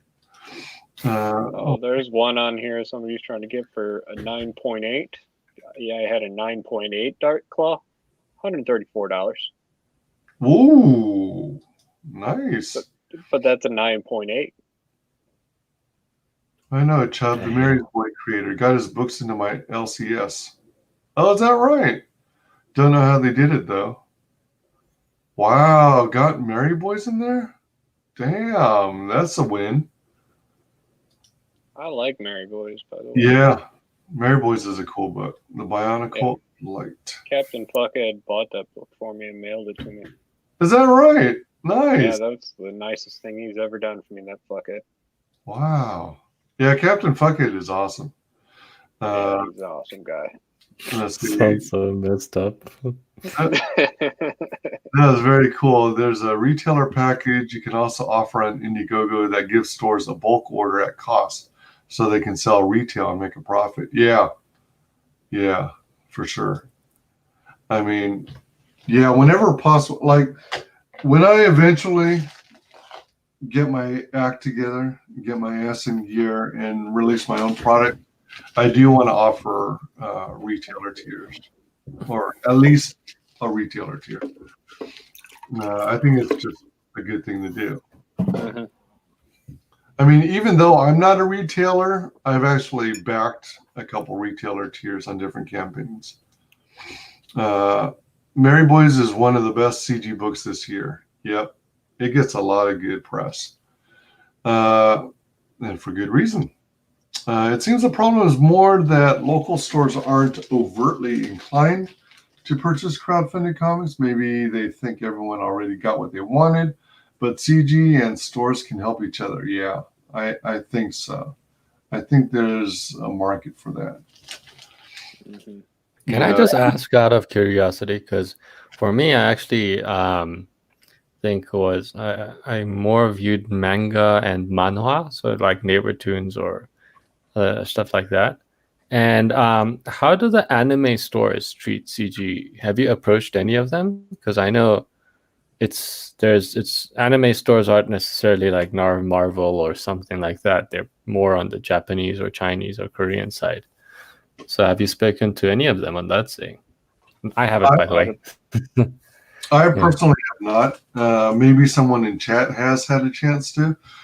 I can't think of any anime stores in my area, actually. But then I remember. I saw. Yeah. Because I remember seeing them in Malaysia. So, but then that's Malaysia as again. It's I think it went in. Is it Suprajaya? Suprajaya Sun. Oh, I forgot the name. That mall. Yeah, there was one there. I actually wanted to get the Hannibal figurine from Bleach, but then those things are pretty expensive. So I was just like, maybe not for the budget I have. So how much do they run? Are they like are they in the range of like Sideshow collectibles prices? Let me actually just check now. So Halle Bell figurine. And they're like really cool. Very, really cool. No, I'm sure they are. Actually, I'm sure they are. Manga and anime character statues are pretty awesome looking. And you know, oh yeah, $176.99. is holy that shit. actually USD then? But that I think it might be a USD one because this is Big Bad Toy Store. So Okay, I'll just all right. post it. I mean, like That's a that's the link. But that's a pretty popular online store, Big Bad Toy Store.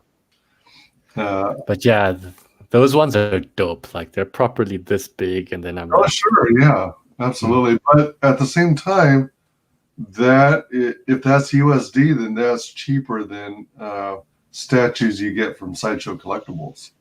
You know, hot toys. So it would be interesting. Well, let's see. There's also I guess a difference between getting something that. Well, hold on. No, yeah, Sideshow and Hot Toys tend to be in the 200 to 300 or more range. Excuse me. Again, if anyone's interested in hopping in the panel, definitely feel free. All I need is to know that you're cool. As long as I recognize you and can trust you, then yeah, definitely. Watch out with it. Watch out for anybody with HD in their name. What are the HD named people? Just one. the will of HD. What does it stand for?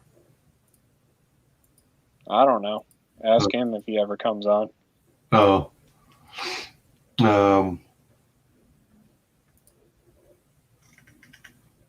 sure it's not Harley Davidson. Maybe it is. He likes to show off his back plates. Ask him to show you his back plates if he ever comes on. Okay. Let's see here. I'm not sure. I want to see the back plates. Let's see. Captain is indeed awesome. We just got his cover art for Commie Mark's campaign in the mail. I'll show it in the next video. Oh, cool. Hey, if you're at all interested, you're welcome to show it here as well by joining the panel. Up to you, though. No pressure. Dave was talking with the owner of his LCS, known him for 10 years now. He'll basically sell anything that will make him money.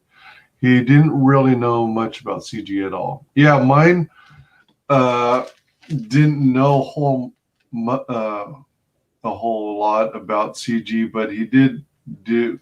He heard some stuff on and off, and he went so far as to check out.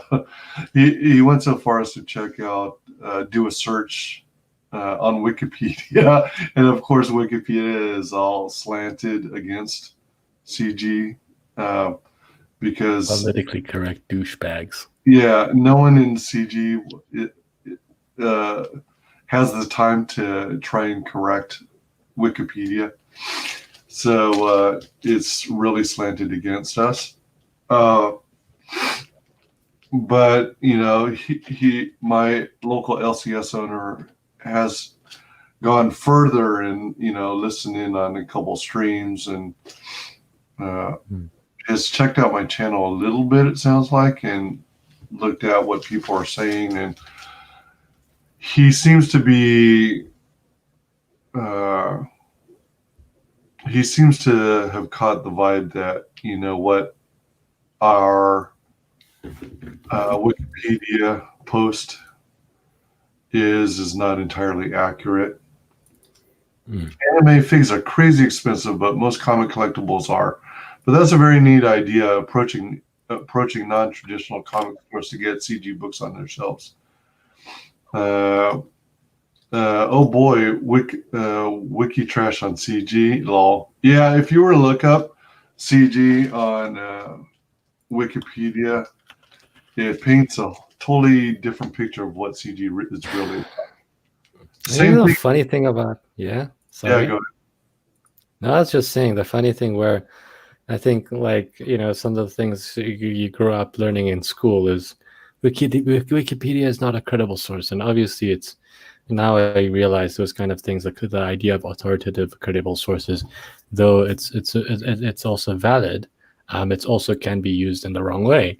Yeah. But then now big tech pushes Wikipedia, and then they're like, oh, just go to Wikipedia. So it's like, oh, wait a second. You go to a school, they say don't go.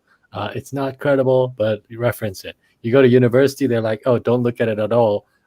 You go to peer-reviewed journal articles. So you go to your peer-reviewed journal articles, and then you come back to work, and they're like, go Wikipedia it. Like, yeah, for sure. How do you go from here? How do you go from it's crap here, and then you go to peer-reviewed journal articles that are up there, and then you go all the way back to Wikipedia? I can't remember if I think there are a few locations for Borders bookstore left. And I can't help but wonder if a place like Borders or Half Price Books would actually consider selling CG related stuff. It's an interesting idea that I might, go visit such stores and, talk to them about it. Let's see here. Probably anime stores more than likely, because the anime stores do sell comics. I've seen it. Yeah. I don't really have anime stores per se that I can think of. I should do some searching and see if I can find some. Maybe they exist in my area and I just don't know it.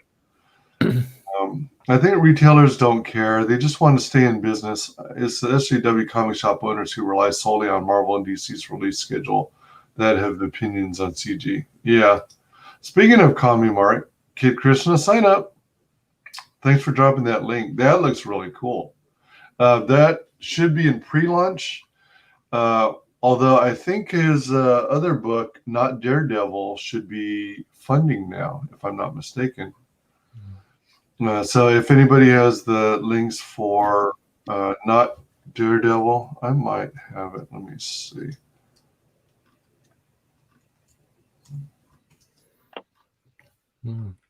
Oh, I guess I don't. Shoot. I actually need a back vestige. Oh, yeah? Vestige? Yeah. Vestige by Gatanzo. Right. Yeah. I backed Vestige 1 because of EVS's cover. Yeah. But since the whole war campaign fiasco, I didn't bother backing Vestige number 2 and have no plans to further support their stuff because I'm more or less anti-war campaign these days. Oh, is it? I don't know. Yeah. If it, more power to them if they succeed. But from what I've seen, I guess Vestige number 1, thanks to EVS and his support of it, initial support of it, got like 800,000 in sales. Vestige number 2, since the fallout, has gotten about over 200,000. So significantly less, but more power to them. They, but Hanzo's been nice to me, so I'm just like, I'm not gonna worry about the politics behind, because I do sometimes see you guys like sometimes there's war campaign, sometimes there's this, and sometimes there's fun Skyver, and then you guys just shitting on each other. I'm like, whatever. No comment. No comment. Just like, yeah, everyone is free to support whoever they want. I'm just not going to support traditional war campaign anymore. I'm not a fan. Anyone who carries the war campaign flag, I will not actively support. Unknowingly, I might support them if I have no clue that they're war campaign, but let's see here. Yeah, I think you're right, Dave. Drama on YouTube and Twitter doesn't pay the bills. Yep, that's the fact. ComicMark's been a busy boy. Not Daredevil. Universal. Oh, sign up. Not Daredevil Universe. Yeah, he's building something big. So sign up for that. Yeah, it is. Oh, it's on the coming soon. Okay, so it's also on pre-launch. 100. Heck yeah, I'm psyched for his new project. Yep, Krishna Kid, I think, is definitely going to be awesome, and might pull in a load of India backers, which is going to be really interesting. It's going to make a killing, I think. Even if you try, the nutcases will just hound them until they back out. Post a link to the stream in the chat, and I'll do the unboxing on here. Let's see. So the link to the stream, you could either hit the share button or from the PO box opening itself, or you can use this link that I'll drop. PO box opening with open panel. All right. Thanks for sharing the link, everyone, to this PO box opening. I think the problem with getting CG books in local comic shops is the unit cost is much higher. Yep, than mainstream, and is more of a risk for retailers to take. Yeah. True. There are some campaigns like the smaller books, especially the people who are launching their first CG campaign or CG friendly campaign. I'm open to both CG and CG friendly, but I'll more heavily push the CG specific books that I fall in love with. But there are a number of campaigns that have a very, very low price point. Sometimes I think too low, but they'll offer their books at a really cheap price, and they'll also have retailer perks, which I think are a steal. That's why in some cases, on some campaigns, I will actually jump at the retailer tier, even though I'm not a retailer. But if they can catch those when they can, that'll be a boost for them, I think. War campaign just seems petty to me. There's no reason to go around ragging on CG. They just need to make their comics and move on. I agree. Yeah, the unit cost is higher, but as long as Marvel and DC keep publishing through Diamond distributors, CG might wind up making retailers more money with books that actually sell. Yep. But isn't Diamond distributor shutting down? They were initially, but I think they're kind of back into the swing of things. But I think they're doing a different model. Edwin says, that's a shame. Vestige was one of the best books in CG. Gad is a really good writer, and I'll gladly support his work. EVS and Richard, on the other hand, will not get another penny from me. Yeah, I'm the other way. I don't appreciate what War Campaign is doing to the indie scene. I mean, more power to them if they succeed. Good for them. It's an indie market after all. But yeah, shit. If you like the book, great. If not, great. Everyone's entitled to their own opinion. Yeah, I mean, look, from my side, still gonna back it, but it's from my worries for backing a lot of the books is more you have the dollars and then you have the shipping costs, so it's just like But yeah, no, Gat's been really cool though. So from my side, I do. But yeah, I mean, sometimes it's a bigger picture. Doodle bags working on that book. Nobody's got a problem with doodle bags. Right. What's the War Campaign? It's a group. All right. I don't. Sorry, guys, I put you guys through this politics now. No. Put it simple: is War Campaign is a comedy. They go along as a comedy fan group. That's all they were, plain and simple. They were all internet gay people, homosexuals that made dildo memes. Sometimes some of the members say things that are a little too far that hit strong nerves. But I don't know what happened from there as much, and that's why I have no comment about it. Because to be honest, I went into War Campaign enjoying them every week. And Cyber Frog is a really, really great part of my memory. So it's like, and I'd have no comment from there. So yeah, I usually don't talk about it much because I don't think it's really worth going into too much. But there was a lot of drama. They seem to be initially big fans of EBS and supporters, and I liked when they were kind of protecting or buffering all the SJWs from the whole ComicsGate movement, but then they seem to become the very thing they were protecting CG against, and they were gradually becoming more and more anti-CG. At least that's the impression I got. And then they started actively attacking CG creators. And from my perspective, at least, and from what I've been reading and seeing, and from the conversations that have come out, they have been gatekeeping, in a sense, CG creators. And they've been very verbal of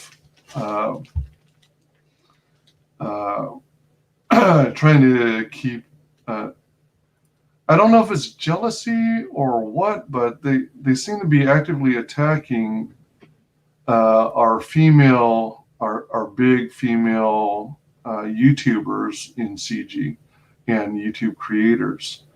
And, they're attacking my girl, Mandy Summers. They're attacking Charlie's London. They're attacking Anna, aka that Star Wars girl. I mean, as far as I'm concerned, I mean, she may not feel the same way, but I consider her campaign CG. It's like grassroots. I remember that part. It's not going political in nature. She just wants to release a book. She got, Dynamite Comics reached out to her repeatedly asking if she'd do a cover variant for Vampirella, and she eventually decided, yeah, let's do it. And she caught so much flack for it. And although not everyone may agree with her take on Vampirella, I think she was perfectly fine with it. And I don't understand the hate against all our CG ladies, because I think they should be free to release CG books as well. And I back and support their projects. Let's see. So I'm open to any books as long as they're decent and don't try to push any agendas on me. Yeah, exactly. I'm still waiting on books from Richard that are months late. Kind of disappointed to see him launching new campaigns when he has outstanding books to fulfill. Yeah, Richard C. Meyer, your boy Zach, he is very prolific and he's releasing all kinds of books. I think it's great, but at the same time, I do agree that he needs to make sure that he's fulfilling on everything. I did get, what is it, Jawbreakers? And that looks really good. I also got Pandemic, but I've been hearing a lot of reviews that say that book isn't very good. I've still yet to read it. In fact, it's crazy. I'm such a huge backer of so many campaigns that I've lost track of which ones I'm still waiting for to fulfill. Yeah. So I'm still waiting on a number of projects to complete fulfillment. And I am a big proponent of, creators fulfilling one campaign before they move on to the next. I mean, I'm okay with them having the pre-launch for the next campaign while they're still fulfilling their previous campaign. But I don't want them to fall too far behind. I want them to fully complete their fulfillment. So Yeah. I'm looking forward to. I think Carla and John sent their Witch Hunt, not Witch Hunter. What came before that? Grim Reaper Grim Reaper. Reaper Yeah, I'm 2. looking forward. It's just they shipped it, but I think it might have maybe gone through the same USPS. I don't know, but the thing is, Billy Tucci, when they sent it, let me actually link Carla Witch Hunter. It's in demand. Oh heck now. yeah, please do. But then I know they didn't tell me which way it went through. So I think I'll just go ask Carla and John. Yeah, absolutely. Yeah. They're very open. They're very straightforward. They are good people. Yeah, they're lovely people. I love their stuff.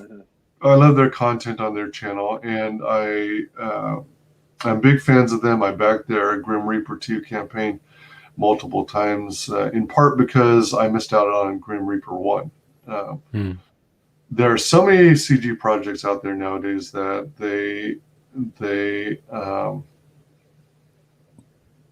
so many projects nowadays that it's hard for me to keep track of. And I literally do all my CG promotion for not only the fun of it, but because I believe in CG. And I don't, I do this in my spare time. And it's like a hobby. Ultimately, I want to build a channel base so that I can ultimately release my own project, but I'm not at that point yet. Let's see here. Me too. Apparently there were shipping issues and damaged books, so he's doing it by hand now.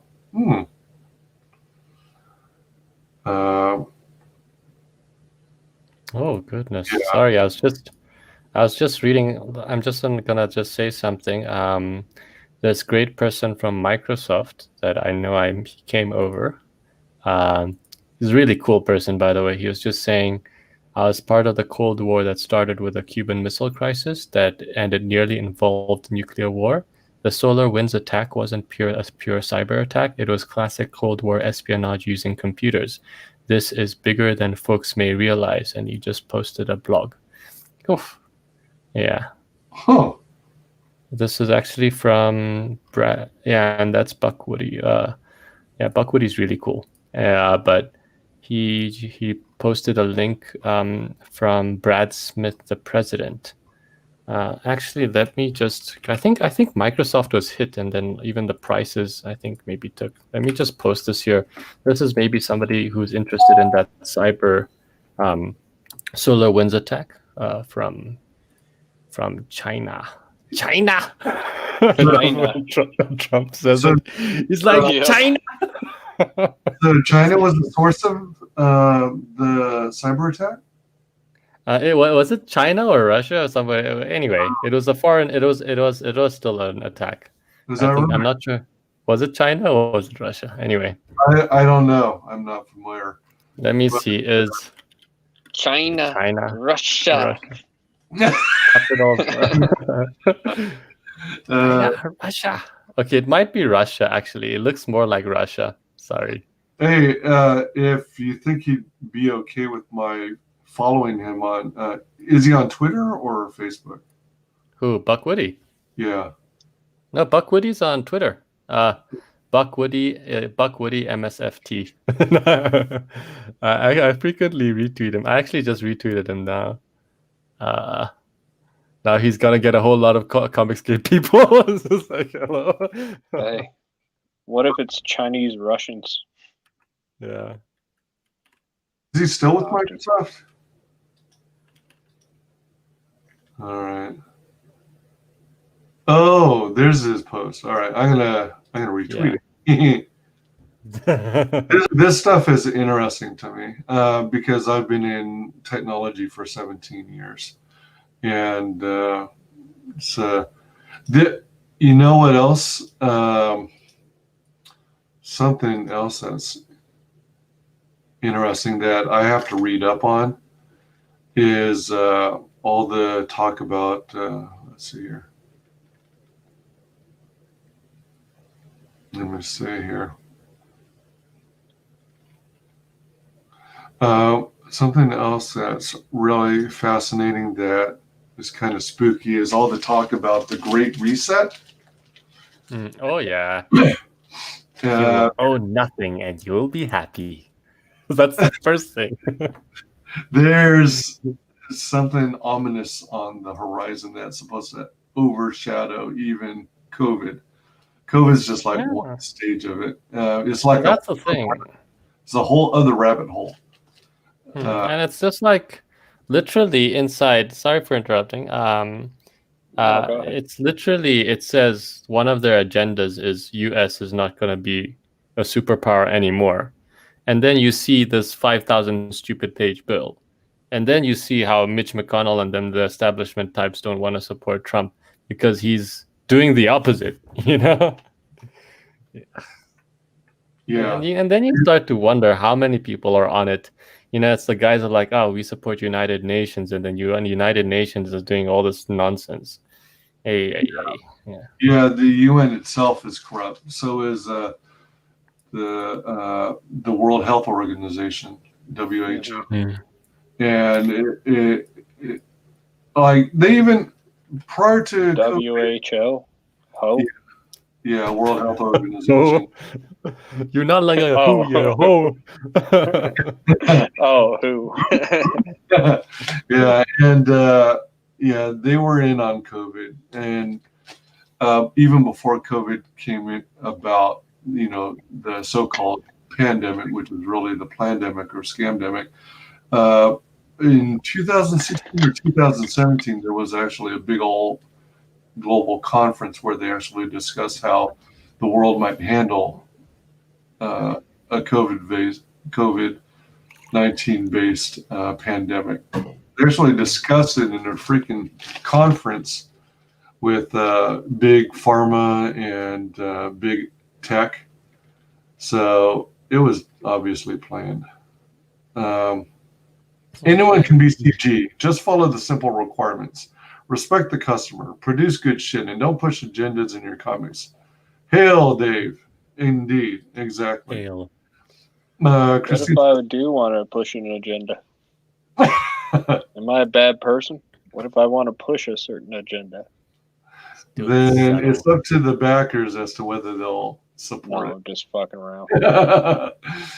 But you know that's the, you know, it's like the funny thing, like, you know, a One Piece. It's anime, it's manga, right? Yeah, manga and anime. Yeah. And then and then you see, and he's not pushing an agenda at all. But then you see like Okama Island, and then you're like, whoa. But then it's like it's actually all part of the story. There's nothing like pushing on you or whatever, you know. And number 2 is awesome, so nobody's complaining. Yeah. Mm-hmm.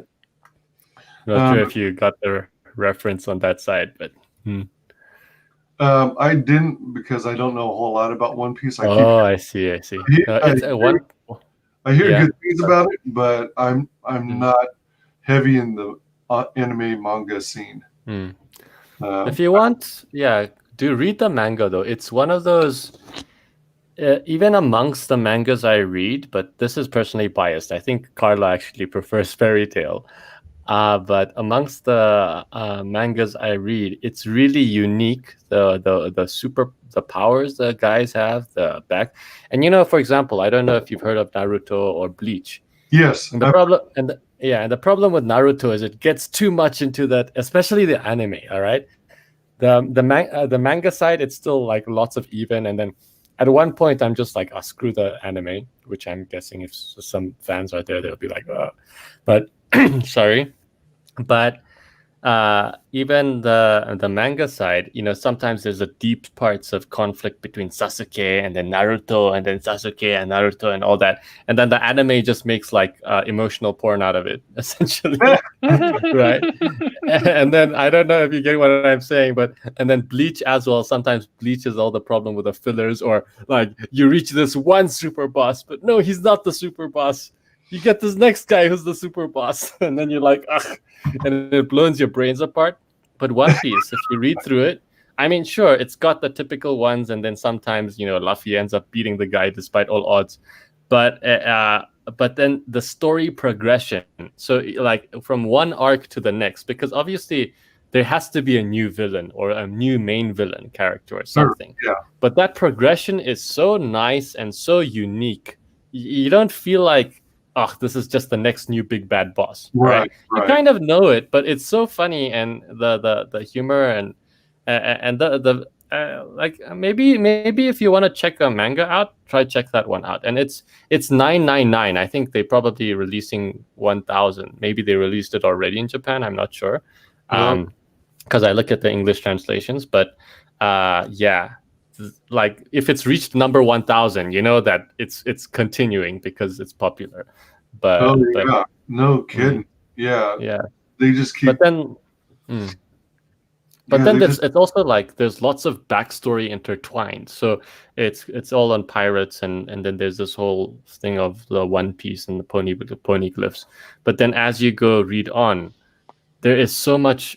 A good story when something in like manga or page like chapter 219 pops up back in page 600, but then you're like, it hits you in the head, but it's not like this is just like a nothing burger shoved in your face. It was actually, you could see the direction it was heading.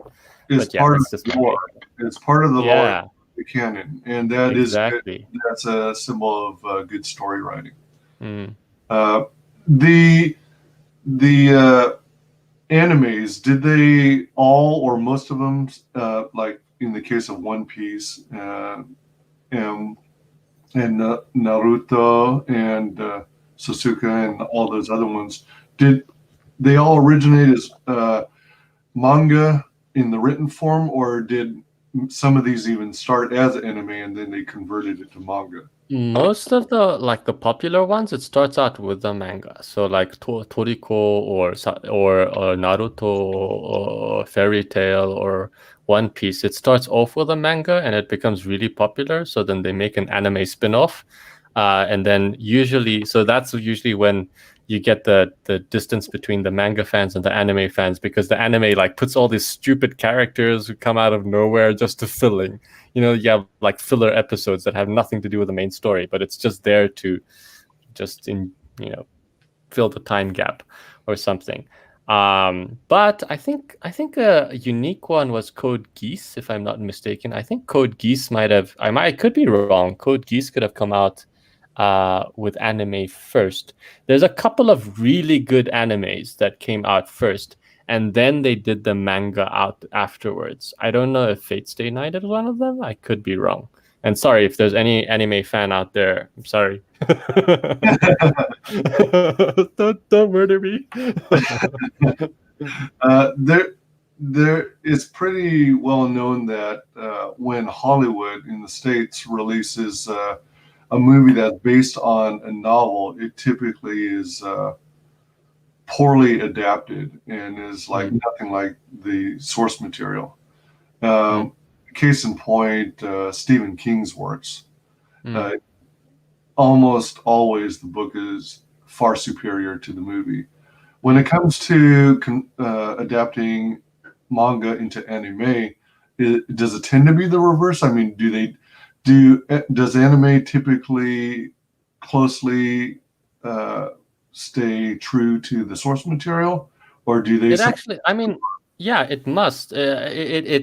It usually does. All right, but there's always that risk when, as I said, filler episodes, or they slightly change the arc, or they change the guy's color's hair or something in the anime, and then you just get pissed off because the manga characters, like, it's usually black and white, but you have those color pieces, and you're expecting one thing, and then you get another. But like there's some sad times when, for example, like maybe the anime isn't doing well, so they just want to end it off quickly, or they go a completely different route, or they added this character that doesn't exist in the manga. And the thing is, yeah, the manga is usually always better. It's always better because, first of all, even the scenes, in anime, it's the emotional porn. So it's like you're dramatizing, like, for example, in the manga, if the guys fight, they like fight, you have this one scene and one scene, okay, and you imagine it all in your head. In the anime, though, then the good thing is you see all the action, but then you might have this one scene, and then he has a flashback about all his. This is typical Naruto. This is a flashback from this memory from long ago, and then you have the soundtrack, and then you're like, is this stupid flashback again? And then you have a fight scene in the manga that would take like two chapters, dragged over like 10 episodes, 5 to 10 episodes. Oh, all right. That's the problem. So it follows the source materials, but I think it's because, obviously maybe they have to do a weekly release, and they obviously have to make sure that the anime is a bit of slightly behind the manga. So maybe that's why they're dragging it on, and that they're adding all the fillers so that the timing is correct or something. I don't know. But that's the feel I get.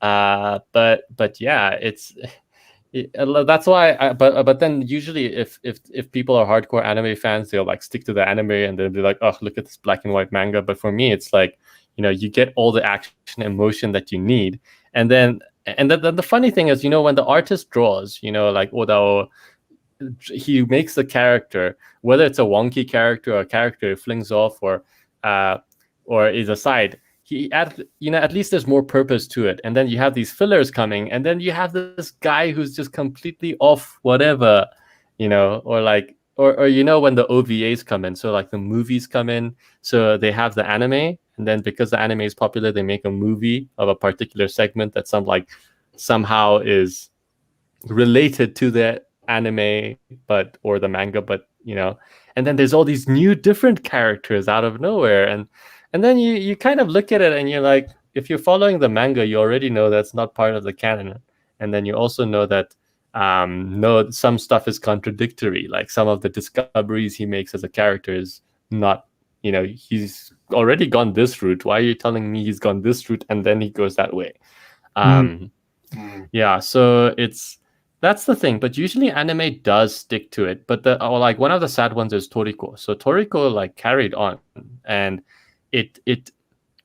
but then they ended the Toriko anime prematurely, and they even screwed up. So if I don't know how the original Toriko anime fans felt, but when I watched the Toriko anime and see how they butchered like this build up, like the actual manga has this amazing build up, like to the the scenes, but then I think they had to cut the anime short, so they like butchered stuff together. And then if you know the main lore, you're like, ugh, it's like a all right. yeah, but you don't. It's not as bad. It's just like as a manga reader, then I have to deal with the fillers, so I just go to the. But then the good side is with the anime though, it's like it brings the manga to life, which is genuinely the same. And then for me, it will depend on like the music. So for example, if something is like positive, and when you read something for the first time, there's an emotional connection. You also have like the imagery, the colors. You have a sort of idea of what the colors you envision are, and then sometimes it might be different in the anime. So it really depends maybe where you start off. Like maybe if you just start off at the anime, you'll be used to that. And then the manga is like, oh, there's no characters and music. But at the same time, sometimes, the music can maybe turn you off if you read the manga, because you have one emotional sense when you read the manga, and then they put this kind of dark music, and you're like, no, I didn't feel this darkness here. And then I have to feel this certain way. Good point. Yeah, but then it's not as bad as Hollywood is with movies. I mean, like you mentioned, I forgot what you mentioned actually. Sorry. Yeah, Stephen King. Like I'm not too aware of his books, but for example, for me, one of my best books I consider is Robert Ludlum. So Born Identity, Born Ultimatum, Born Supremacy, and then he did the Manchurian Candidate and all these other different things. And if you look at the Bourne series books, it's completely different from the movies, and they're superior. And the thing is, Robert Ludlum's writing is amazing. It's like you are reading a movie. That's how good it is. It's very detailed, and it's also not censored. So if a person swears, he swears, but you also know that the swearing is part of the emotion. So it's not censored in that kind of way. The one problem with him, though, is if you go from one book to another, you'll always use similar themes. So he's always Saigon, Medusa, whatever. So you go to one book and you're like Saigon, Medusa, and you go to another book and the Saigon, it's all related to Vietnam and then like the covert activities there. Okay. Yeah, so it might be his basis. I don't know if, what is our other gentleman? Huh? Yeah. Sorry, I was saying, I don't know if you've, like Gargoyle, if you've read a part of Ludlum's books or something. But No, yeah. I read Michael End's Never-Ending Story a few times. Completely different from the fucking movie. Completely different. Yeah. The book's an acid trip. It would be interesting to, see some of these books, people take another shot at them and get as close to the original source material as possible and see how they turn out. Well, I don't know if I could get in trouble for an adaptation, but I was thinking just for shits and giggles for the practice on my comic book shit is make a Never-Ending Story comic and just post it on the internet. Oh, that'd be interesting. Daniel, I meant to ask real quick. I hear the phrase or it's not amalgam, is it? Acronym, OVA, but what does it stand for again? Well, actually, let me look it up. But it's usually what is OVA? I think it's usually like those movies. So that like a sideshow movie. Let me see. OVA, original video animation. Okay, I never knew that. Original video animation. Okay. But I guess it probably should be an adaptation. Okay. All right. Yeah, but then that's what it stands for. But it's kind of like those. So you have your anime series, so like episode 1, 2, 3, 4, 5, 6, and then if you have an OVA, it might be like something that's not part of the episode. So sometimes it's just like an extra episode, or it's like a full-on movie. So they put they have their own backstory, and that's the problem with OVA sometimes. If you know like the manga and the OVA is like completely different, you're like, this isn't even part of the lore distinctly related, and then they put this other cool character, and then you're like, huh? And you have to sometimes compensate the two different timelines in some senses. But right. Yeah. Christine says, I haven't had any updates saying he was fulfilling yet. I'll check the campaigns later in case I missed an email. Yeah. I hope he doesn't fall behind. I really want your boy Zach to continue to succeed. So I would hate to hear if he fails to deliver on the products, because he's like whipping them out quickly. Narwhal is in charge of fulfillment on the latest campaign. 499? Yeah. All right, cool. Yeah, I know Narwhal delivers. I missed out on his campaign Earthbound, but if I'm not mistaken, when he releases Earthbound 2, he's going to have the opportunity to get Earthbound 1, which has gotten reviews as far as I've heard. Nefarious says, gatekeeping a community of freelancers who are all independently responsible for bringing that community together doesn't make much sense to me. I'd also be disappointed if we were excluded. Yeah, that's a very good point. That's a good way to put it. Good way to sum things up. Oops, sorry. Let me silence my alerts and stuff. No worries. Man, it's your stream. You can take your alerts. Yeah, thanks for dropping the link for Witch Hunter. That looks like a cool project. And it's giving White Cat Comics, Carla and John are bringing in another artist that they know to do the interiors, and Carla's getting back to her manga she put it anime roots by doing the cover of this book. So I'm excited that she's going back to what she is comfortable with or what she really enjoys. That's cool. Yeah. When she did Grim Reaper, it was her attempt to do Western style art. Oh, okay. So I like that she's, going into untested waters and doing things that will help her grow. So I'm excited to see where White Cat Comics goes. Yeah, definitely. And I mean, they're lovely people. And also, I know Carla does Mangaka Mom. So she does and YouTube. So she does all the tutorials, and those are awesome to see. And she posts that, Actually, I started a fan art. I still need to finish one. I was so busy with honors and then my work. So like both of those, but I need to get back. And then she's like, send it over. It's like, can you send it over? Christine just checked Jawbreakers, Grand Bazaar, and Expendables Go to Hell won't start shipping until January 21st. Dang. I'm pretty sure Go to hell. I'm pretty sure I backed Expendables Go to Hell. I thought I already received Jawbreakers, but could it be Jawbreakers 2? Did he already do Jawbreakers 2? I can't remember. I'm losing track.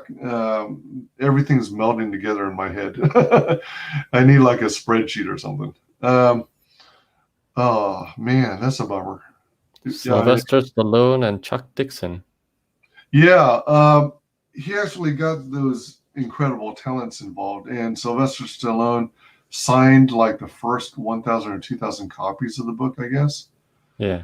I think I would have liked it if Stallone did actively promote it, because it would have gone hella further than it did. Yeah. But I mean, it's still a success.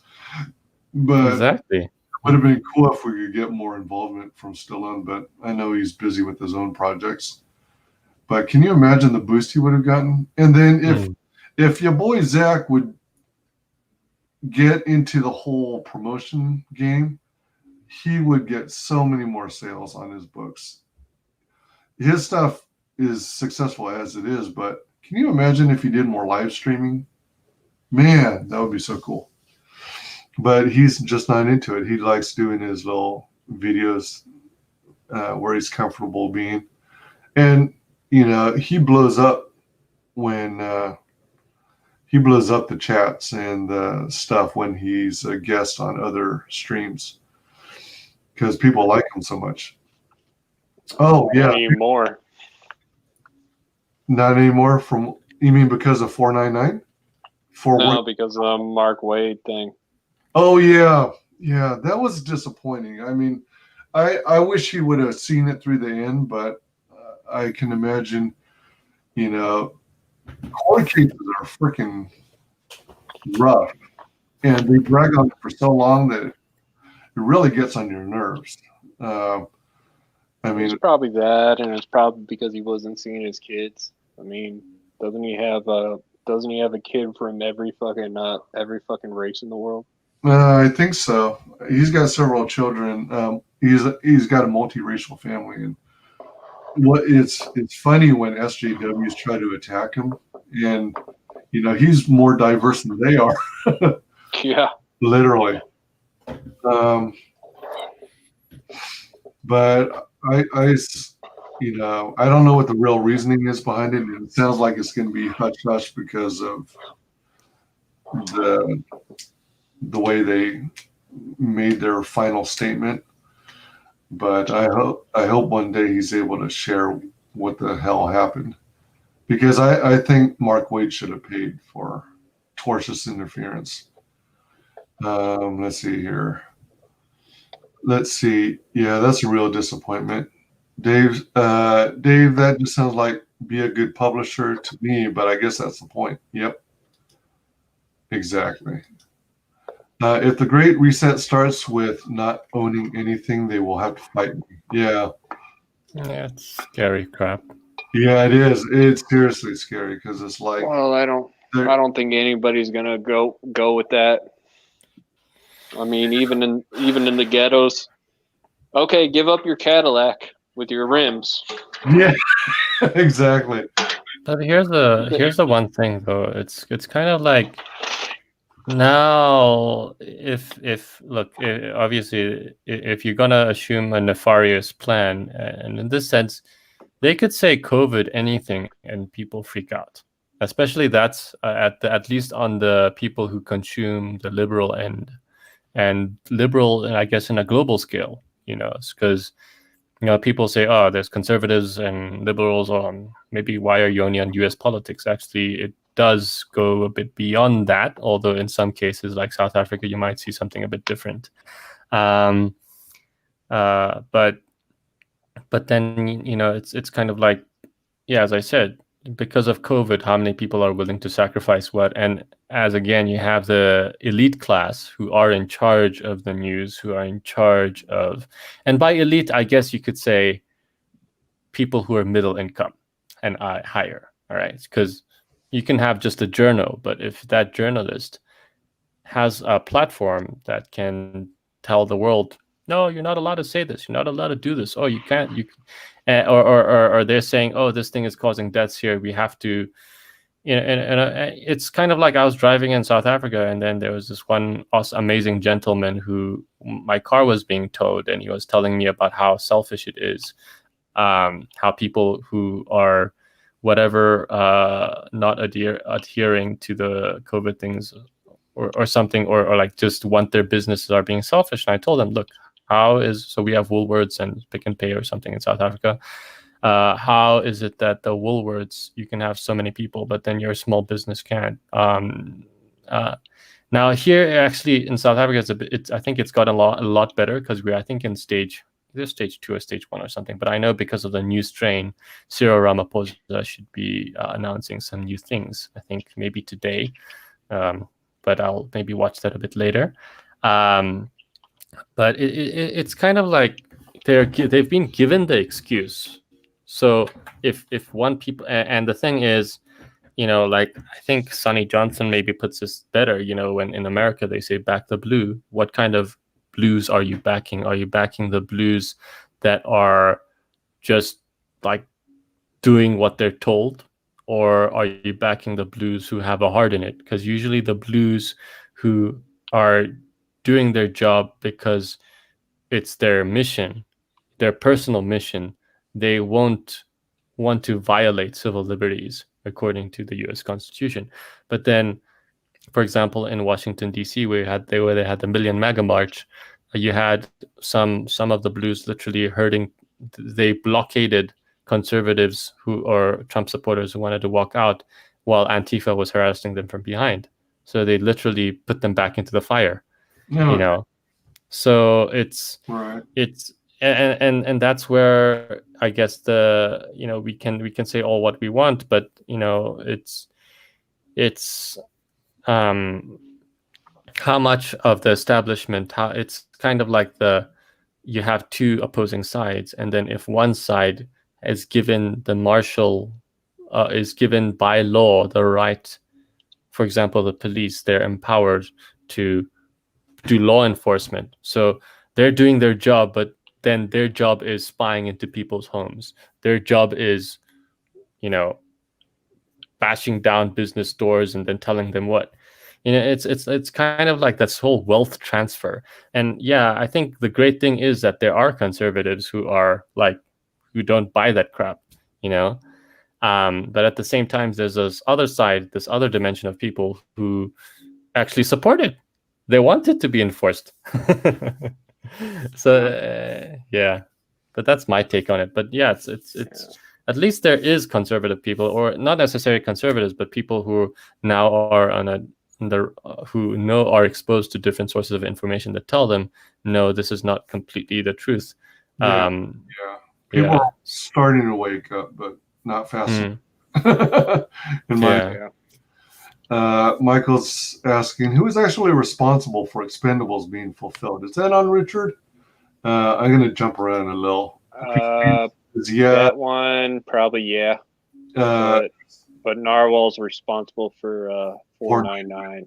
Yeah. Richard said that on his promotion video. He's like, yeah, I'm not responsible for fulfillment. That's how I can produce more books. Hmm. I don't know why his name is on there, but yeah. I think isn't he the author and well, I think his name is on the book because Richard C. Meyer is the author, the storyteller, and Narwhal's the artist. See, that's the confusing part. It's Narwhal's book mostly. Narwhal wrote it and drew it. Oh, did he? Oh, yeah.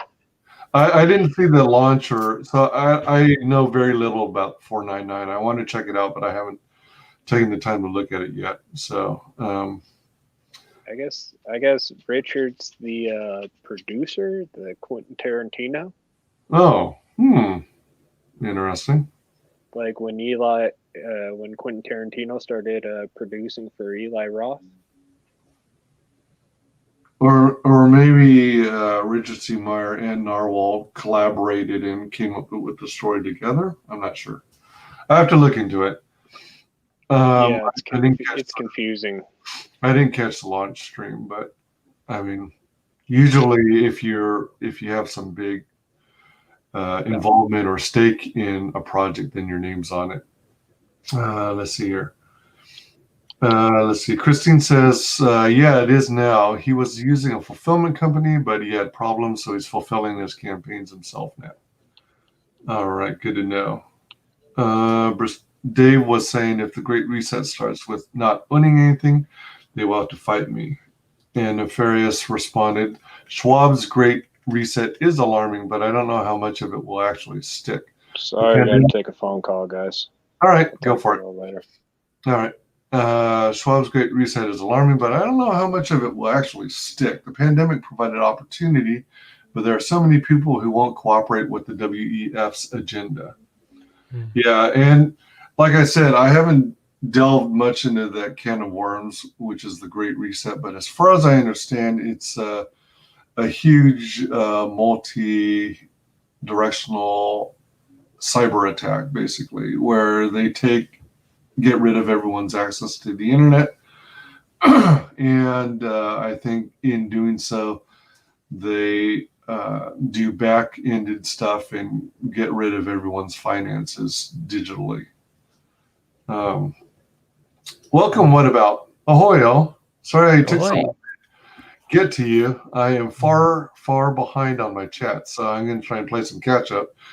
Let's see. Christine says, yeah, it is now. He was, all right, read that one, which considering the amount of customers might take some time. Yep, fulfillment can take some time. I watched the Naruto anime, and I found that Shippuden was full of filler.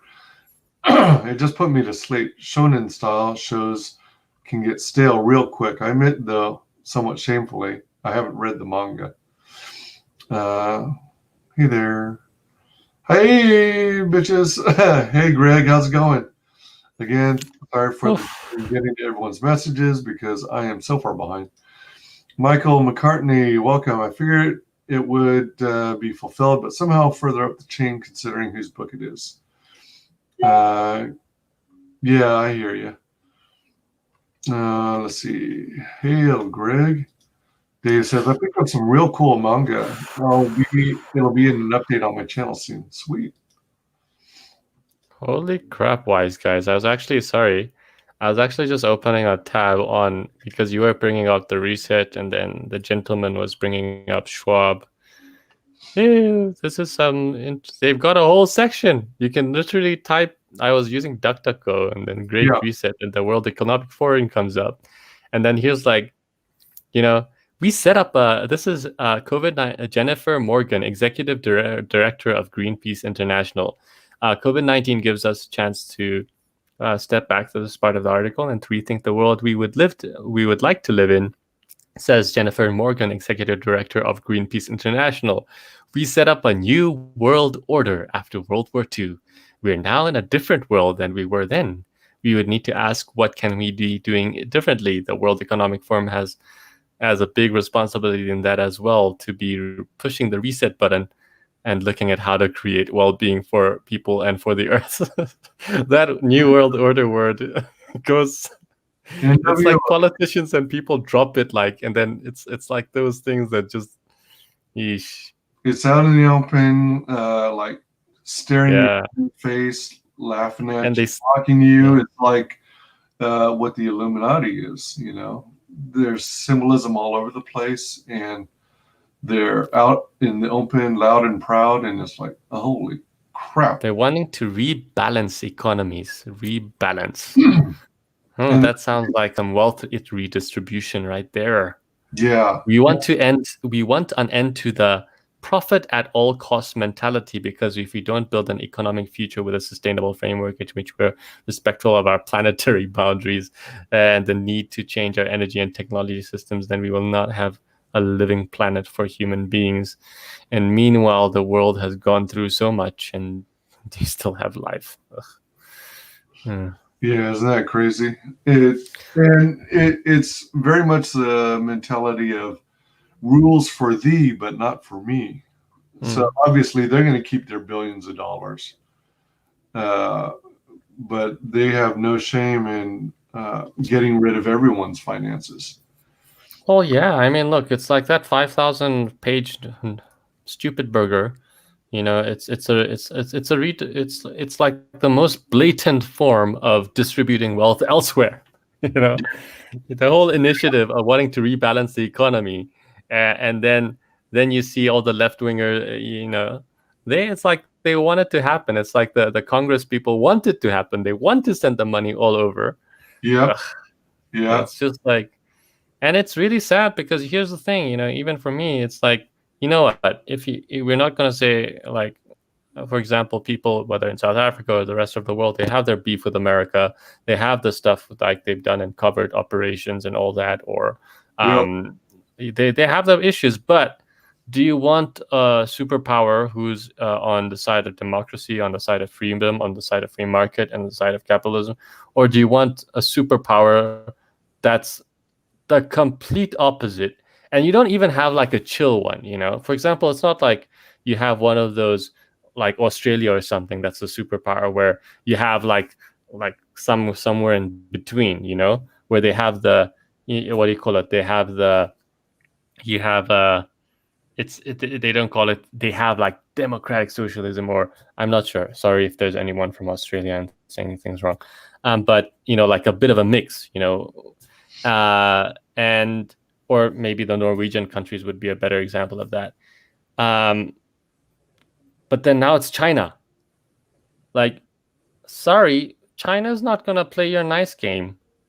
And then they invite them into the UN Human Rights Council, and now even, my God, you know.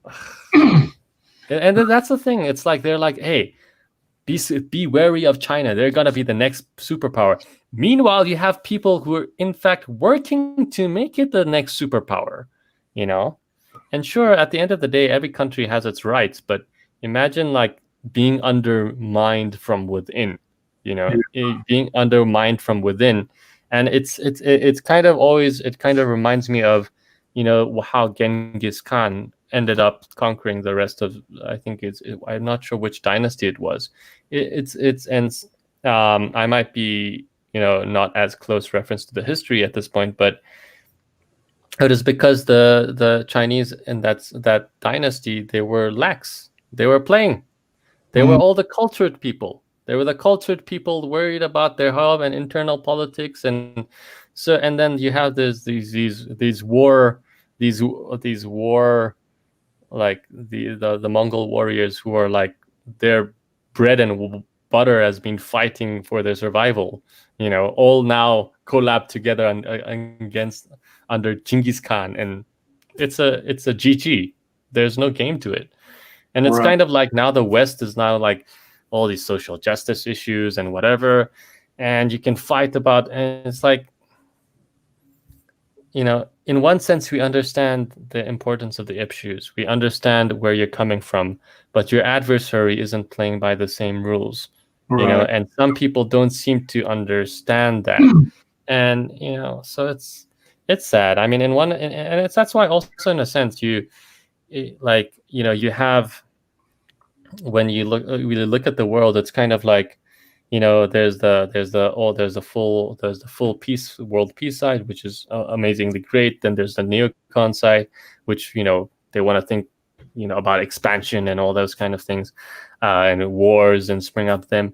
But in one sense, to be honest, you kind of need to think of both perspectives, and not necessarily obviously follow through. For example, you don't want to start any new wars, but you also have to take into account that if you're not superior, then there's a hostile adversary, you know, like, and so, for example, if you just play a total war game or something, although I'm bringing in a game here, if you're gonna just chill in your build up your economy and build no military, at the end of the day, that guy who's been chilling on the side is gonna go conquer you.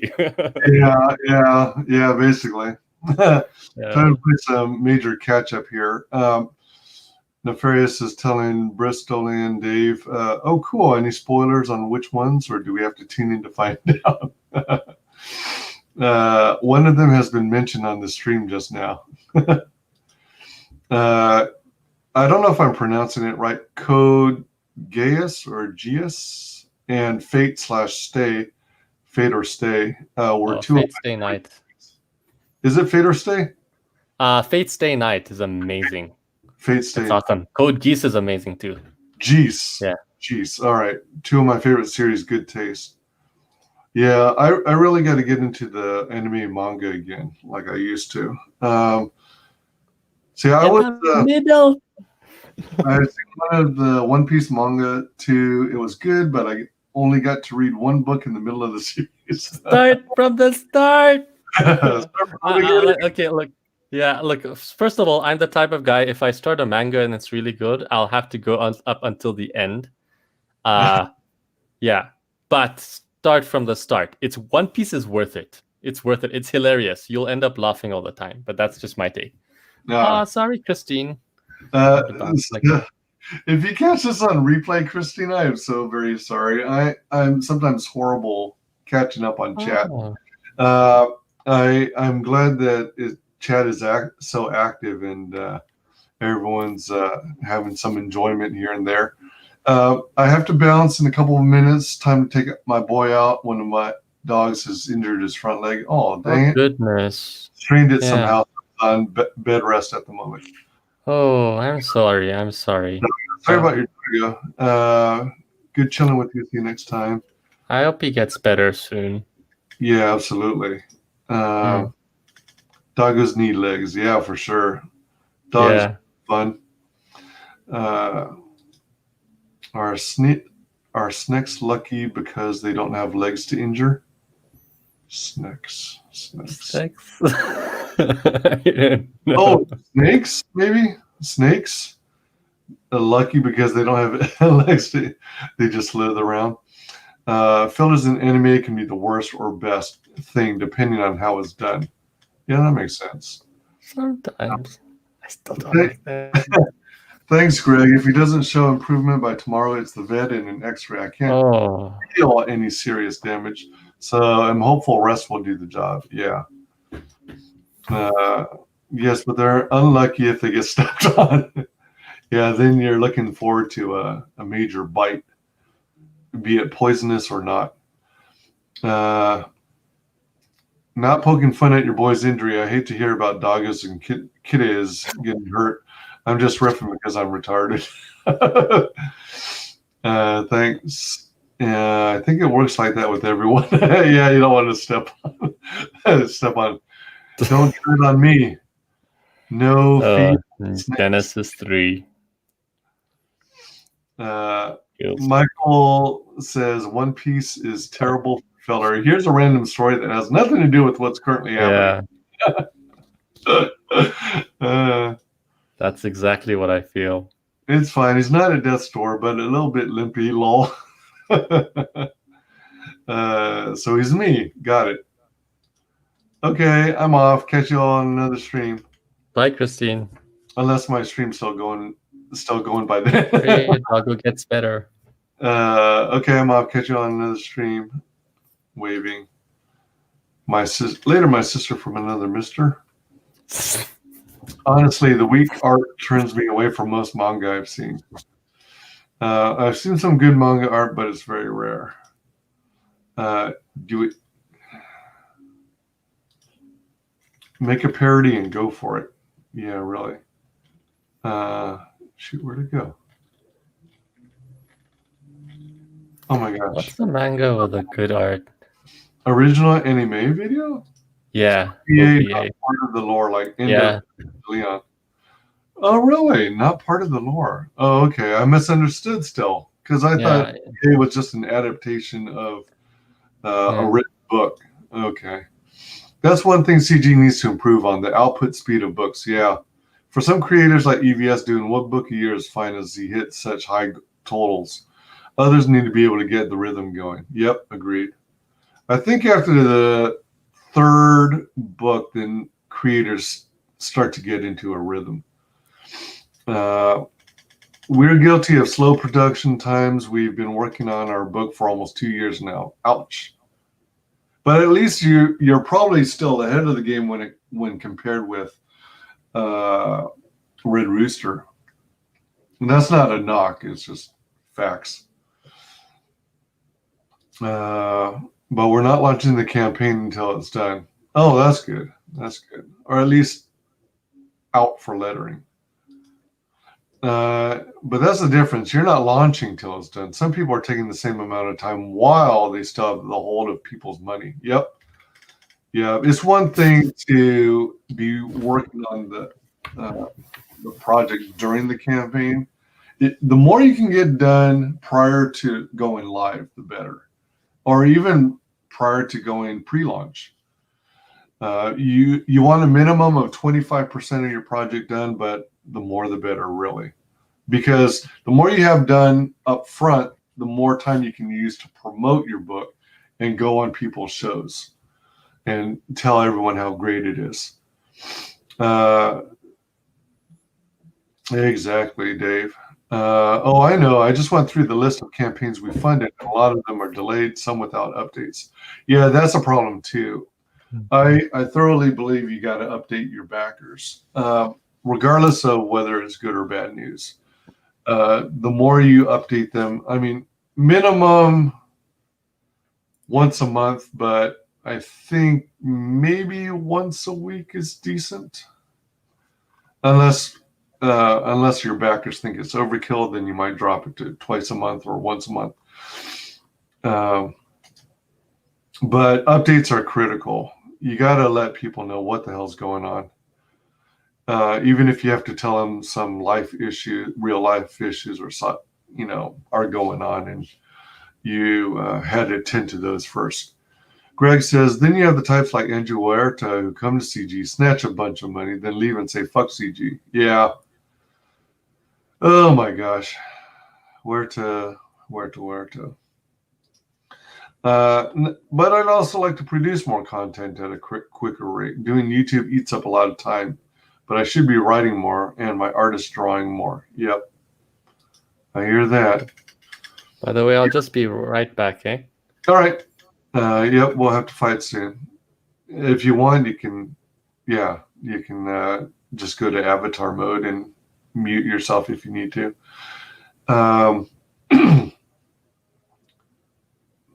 We'll have to fight soon, methinks. Considering the world they expect to create in 2030, the only way they could pull it off would be to unleash a bioweapon through the vaccine, for example, to kill most of us.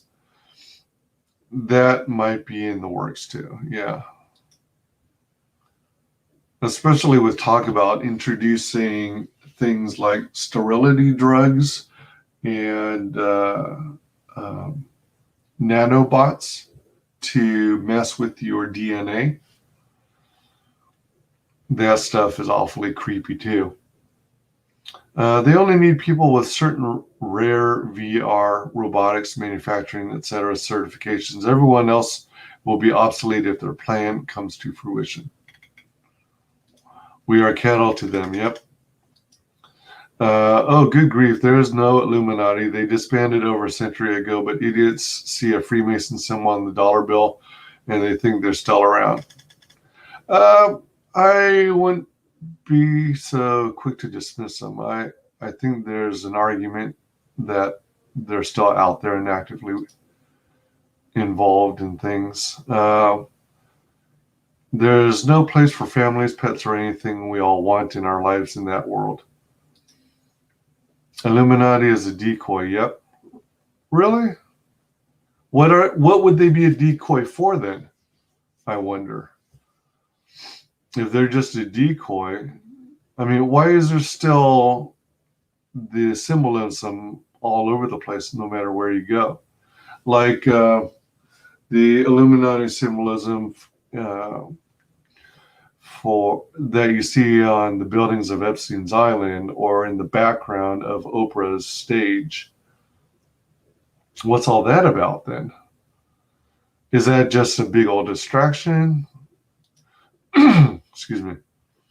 I mean, to an extent, isn't Freemasonry a branch of the Illuminati or vice versa? I don't know, which is why I ask. Responding to Greg, maybe, but I think people can only be pushed so far. I mean, look at everyone on here. We wouldn't comply, and I doubt even progressives will hand over everything to a new world order. Someone tries to take my dog and I'll hurt him. Yep. Yeah, it seems to be missing some important data. The how is the devil that's in the details. I think the Gates vaccine is their delivery method, but I don't know, of course. Yeah, I mean, the Gates vaccines are widely known. I mean, they try and suppress the data, but they're widely known for causing severe side effects and even death in some cases. Let me see here. There are also plenty of countries that would be left behind, quote unquote, by a great reset. Countries that already detest the West. Is the plan to assimilate them? That part I'm not sure of. And then the aliens will show up and take us all to the land of Valhalla, where we'll defeat the giant space worm and save the universe. Well, I think I do believe aliens exist, and I think ghosts probably exist because I think there's a plane of existence where babies, young children and dogs and cats can see this plane of existence that is oblivious to adults. Because it seems like they kind of stare off into the distance at times. And I think there's some kind of presence, ethereal presence. As for aliens, I think they exist, but it's real curious that the majority of so-called visits appear in the United States predominantly. And I don't see why they would waste much time on Earth, considering how stupid humans can be.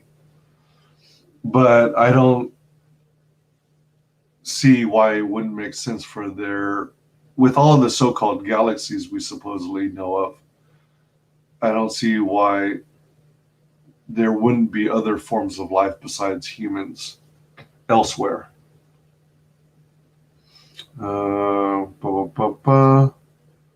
Check out Grave Robbers. Welcome to Hellhole. Yeah, that looks like a good book. Grave Robbers. Thanks for dropping the link for that.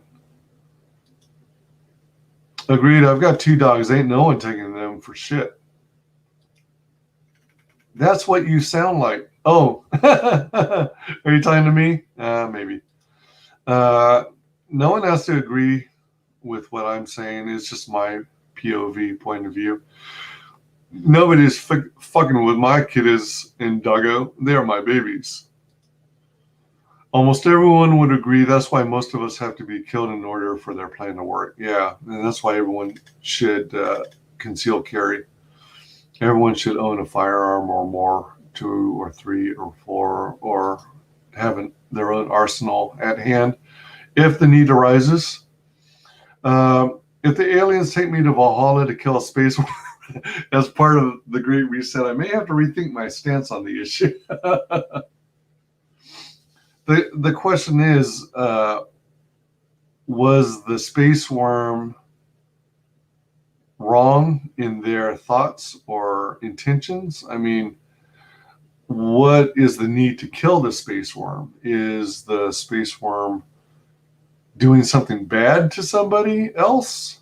You know, what is the space worm's take on things? Hey, welcome back. Sup. Hold up. So what are your thoughts on, let me see. What are your thoughts on if aliens show up, take us all to the land of Valhalla, and defeating a giant space worm to save the universe? I mean, are you game? Valhalla! Are you game for that, or do you think, do you have some doubts? Well, Trump set up Space Force, and what is it with Space Force and Cheyenne Mountain? I remember something was related there. The only reference to Cheyenne Mountain I can think of is Stargate. No, exactly. But then when Trump literally they said the Space Force, and then Cheyenne Mountain, and operated by the 21st Space Wing. Literally, they put I think they put the Cheyenne Mountain complex where Space Force is. So it's kind of like Stargate. Isn't Cheyenne Mountain also supposedly where they house the stuff that doesn't fit in Area 51? You know, like all the excess overflow. Yeah. Carved out. Let's see. Oh, look, they even have TV shows with video games, history, space. But yeah, literally Air Force Space Command. The facility is owned literally from militarybase.net. Yeah, I really haven't paid much attention to the whole Space Force thing. My interpretation was that it was just an expansion of NASA, except, I guess countries are trying to build space militaries or something. So yeah, that I mean, look, during exploration, if we ever get into fights with each other. Well, I think it's from what I saw in the Space Force advert and from what I get from it, it's the new threats. And, there is the Space Force.mil. Let's see if I can read through. Guardians from around the world gather virtually December to reflect on their contributions to recognize high achieving. Okay. Where's a more Space Force? Imagine. And then there was Guardians of the Galaxy, and now it's like the Guardians. The U.S. Space Force, USSF. Should I share screen? I don't know. Or you can drop a link. I still have packages to open. Oh, I see. Okay. I'll drop Aliens the link. Take me to Valhalla to kill a space war. Yeah, so if you're interested in learning more about Space Force, check out that link. It was established to enact the fiscal year. Overall responsibility. So anything related to the Department, Secretary of Air Force. Let me just see. The USSF was established within the Department of the Air Force, meaning the Secretary of the Air Force was overall responsibility for the USSF under the guidance and direction of Secretary of Defense. Additionally, a 4-star general known as the Chief of Space Operations. And then let's see, the mission. Military service that organizes, trains, and equips space forces in order to protect U.S. and allied interests in space and to provide space capabilities. So I think it's like satellites. So when you have satellite-based attacks or something, then prevent against things like that. But I think just going forward in general, because there was the success of Crew Dragon, and that whole thing. So I think they've set their eyes on Mars, and now they'll go to Mars. Yeah, and I guess it's technically supposed to be another branch of the military. Exactly. but more geared towards space specific. Yeah, it just seems kind of goofy to me. We're getting back into Star Wars. Let's see here.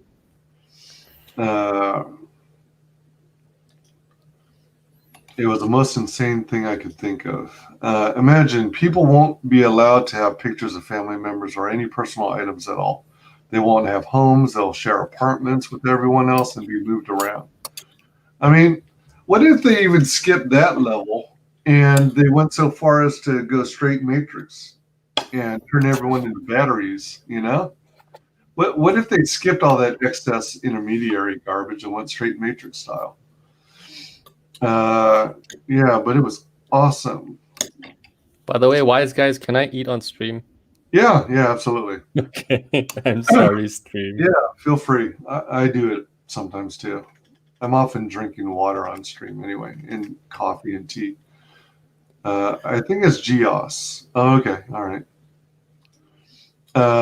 And AI will be in charge of managing literally every aspect of their lives in the smart city. Yeah, that's why I'm in no hurry to do the home automation stuff.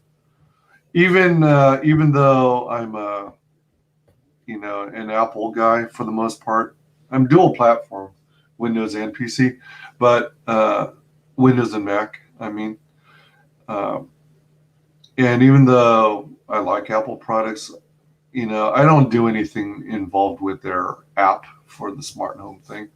I'm in no hurry to embrace that kind of technology because there are reports of your appliances getting hacked and stuff like that. It's like if you automate all your stuff, including your lights and stuff, in your automatic garage door, then it's like if someone hacks you, then they can turn your lights on and off at will and freak you the hell out.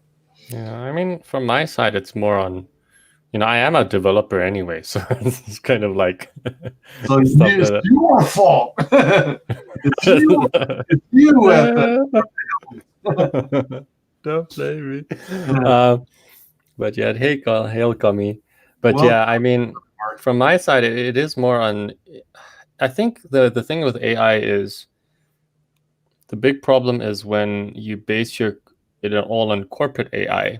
But you'll get more power to the people if we have our own individual AI. So if we train our own models, if we train our own neural networks and stuff like that. And because there's a lot of I think Microsoft, at least Buck Woody in that case, was pushing for ethical AI, but we all know that in some sides they're really not been keeping it, like what Google was doing. So yeah, I think for example, here's the thing, there's a lot of cloud like Amazon, we have AWS, then we have Azure, Microsoft Azure, then we have all these cloud kind of things and cloud resources. What happens if they shut that all down? So you have businesses that are running straight on the cloud. And the thing is, there's incentive. There's really good incentive to do so. I mean, I have no problem with it. It's a lot cheaper. It's a lot. They've got you get all the server. They sort out all the server requirements. You just pay for what you use, all right? And in this case, they get really good. However, in the future nightmare scenario, if there is ever a World War III and they nuke they take the cloud down, then how many businesses go down that were relying on the cloud for the backend infrastructure? So but at the same time, it's kind of like, what about if we get our own distributed networks? What if people develop it? So and I think in that sense, us developers, those who are in the development sphere, should, because that's a form of empowerment. It's like a form of self-sustenance. In that sense, but yeah, also practicing ethical AI, things with cameras, it's a bit more dodgy. But you have university where if there is a face involved, they make sure that you get the proper consent, or you have the masks. But it's what the governments and the big guys do behind the scenes that puts us in trouble. Like China's social credit score system, things like that. So. Yeah. And it's so funny. It's like all the Chinese papers there's so many AI stuff going out from those universities. No wonder they must be doing a lot of stuff on it. Yeah, exactly. Yeah. Nefarious response to Greg, you're more correct than you know. I think you're going to dig our book. Welcome, Commie Mark. Hail, WyzGyz. Hail, WyzGyz friend I don't recognize. Hail, Commie. This is Daniel. Hail the chat. Commie Mark. Hail, mate. Hail the mods. Hail, spam. Mark, hail. We were just talking about you. Only good things, of course. Which book? Hail, Commie Mark. Yo. Snake is meme word for snake. Oh, okay. All right. Kind of like Dougie and Kitty. There's a meme word for snakes now. Since didn't when? I didn't realize it was a meme name. That makes sense, though. It all makes sense. It's all coming together. I'm too old to New keep track. vocab all the time. In preview soon, gonna run the campaign in March, April, so we have it all fulfilled by June. I'll keep you all updated. Nice. Hi there, Greg. Awesome. Can't wait to check it out. I released the is it said or kid? It looks like said Nocon cover art for my Gun Demon book yesterday. Ooh. It reminds me of Gundam. No, it's not Gundam, it's Gun Demon. Yeah. Commie Mark, I put both your signups in the chat. Yep, think I must have gotten you like 10,000 signups. Yeah, for real. My Twitter account is suspended at the moment, but you can check it out on my Gun Demon Facebook page if you like. Feel free to drop the link if you like. Is it going up? Launching the campaign in February. Mailing list is starting soon. Okay, all right. Nice, I'll get on it. Sweet, hope you dig it. Mark, I got the Captain Mark today. Nice. See, I like Huerta. He's a decent artist, but the problem is the SJWs came for his livelihood and did what he thought was best for him and his family, but now he bent the knee, he'll never get back up. Yeah, it's rough. It's rough. Never bend the knee. The problem is SJWs will do whatever the hell they want, and they'll sometimes go to the extreme of, ending your life, which is really troubling. Check out Witch Hunter, indeed. Witch Hunter looks cool. This stuff is no longer tinfoil hat conspiracy theorist bullshit. It's daily world news now. Yeah. Illuminati is a decoy for the Bilderberg Group, World Health Organization, United Nations. What is WEC again? World Economic. I think the WEF, World Economic Forum, or the World Economic Council. I think it's the World Economic Forum. Okay. Yep. WE Forum. Yeah. But World Economic Forum /focus / the Great Reset. In fact, let me post the very link in chat. yeah, please. Because I thought that Illuminati and the Bilderberg Group and all of them were one in the same. Oh, sorry, I'm just looking at chat. Yes, Kami. Maybe it's a front, and it's all ultimately the same people in the end. Nefarious says, we back that. It looks so good. Nice. Flexing. Showing them guns. There will be no more countries. There will be masters and slaves. I wouldn't be surprised to discover that this great reset is being orchestrated by an AI. Wow. Well, I don't think it's necessarily needed by an AI. I think it's unless you go to Alex Jones level and then you're like, oh, it's on the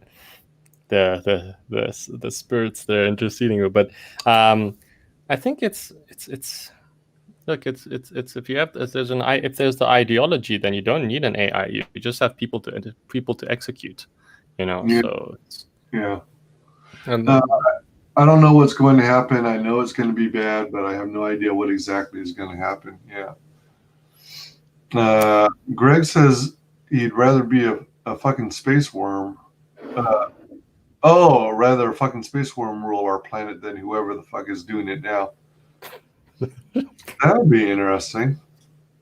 Your master is a giant space worm. Yep, like Han said, I got a bad feeling about this. unless it already is a giant master space worm. Oh yeah, that's a good point too. Maybe there already is one. Giant Mountain is where they're keeping the AI that's designing our post-collapse society. So it's got Space Force, it's got the Stargate, and now it's got the AI. Oh, It's got the Wraith AI. oh my gosh, is that a Oh god. gold or Wraith AI?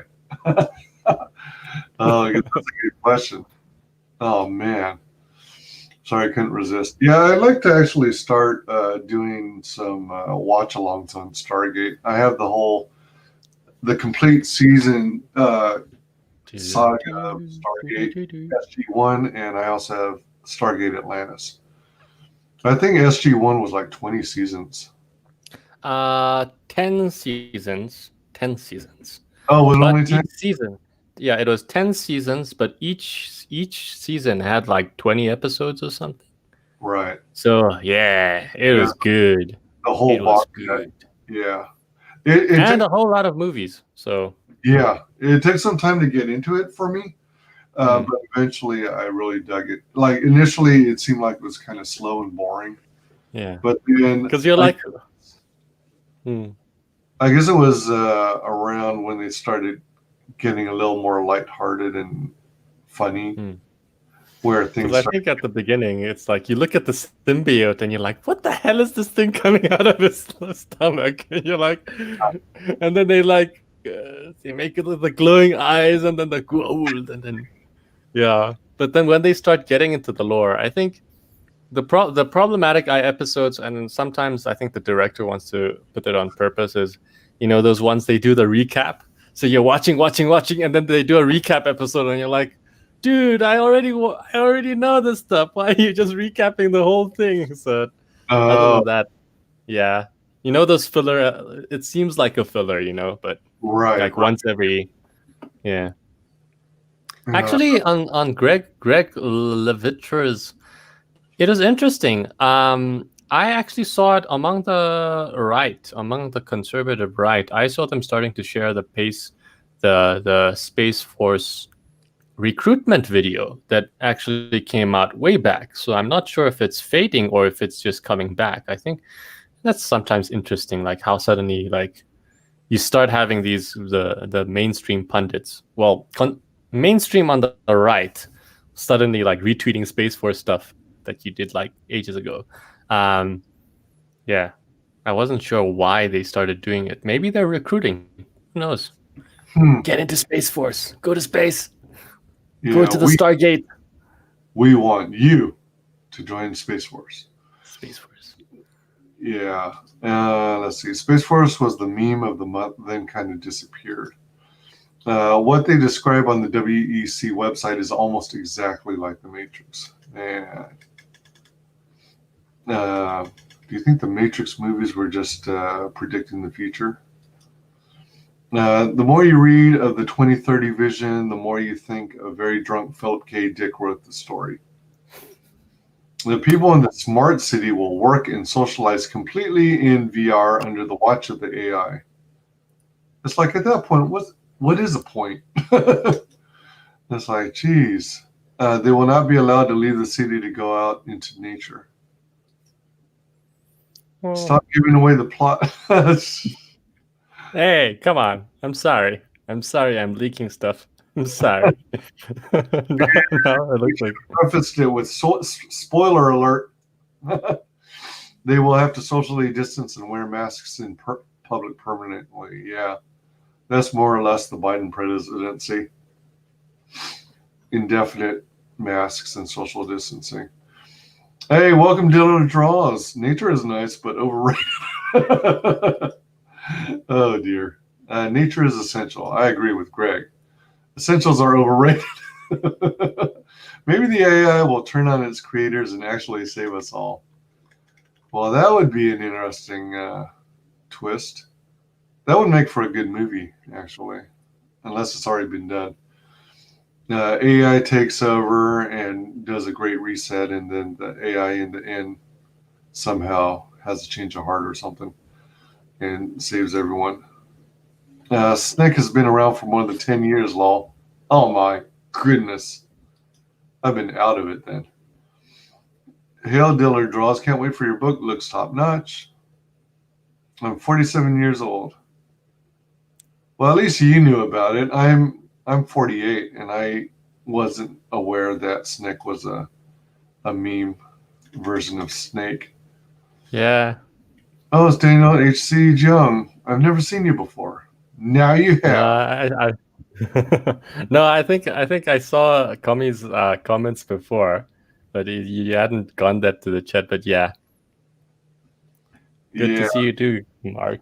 But yeah, actually, the funny thing with Commie Mark was when when I first saw he actually followed me first on Twitter, and then I'm like, is this guy an actual communist? Because I was looking at because I'm South Korean, right?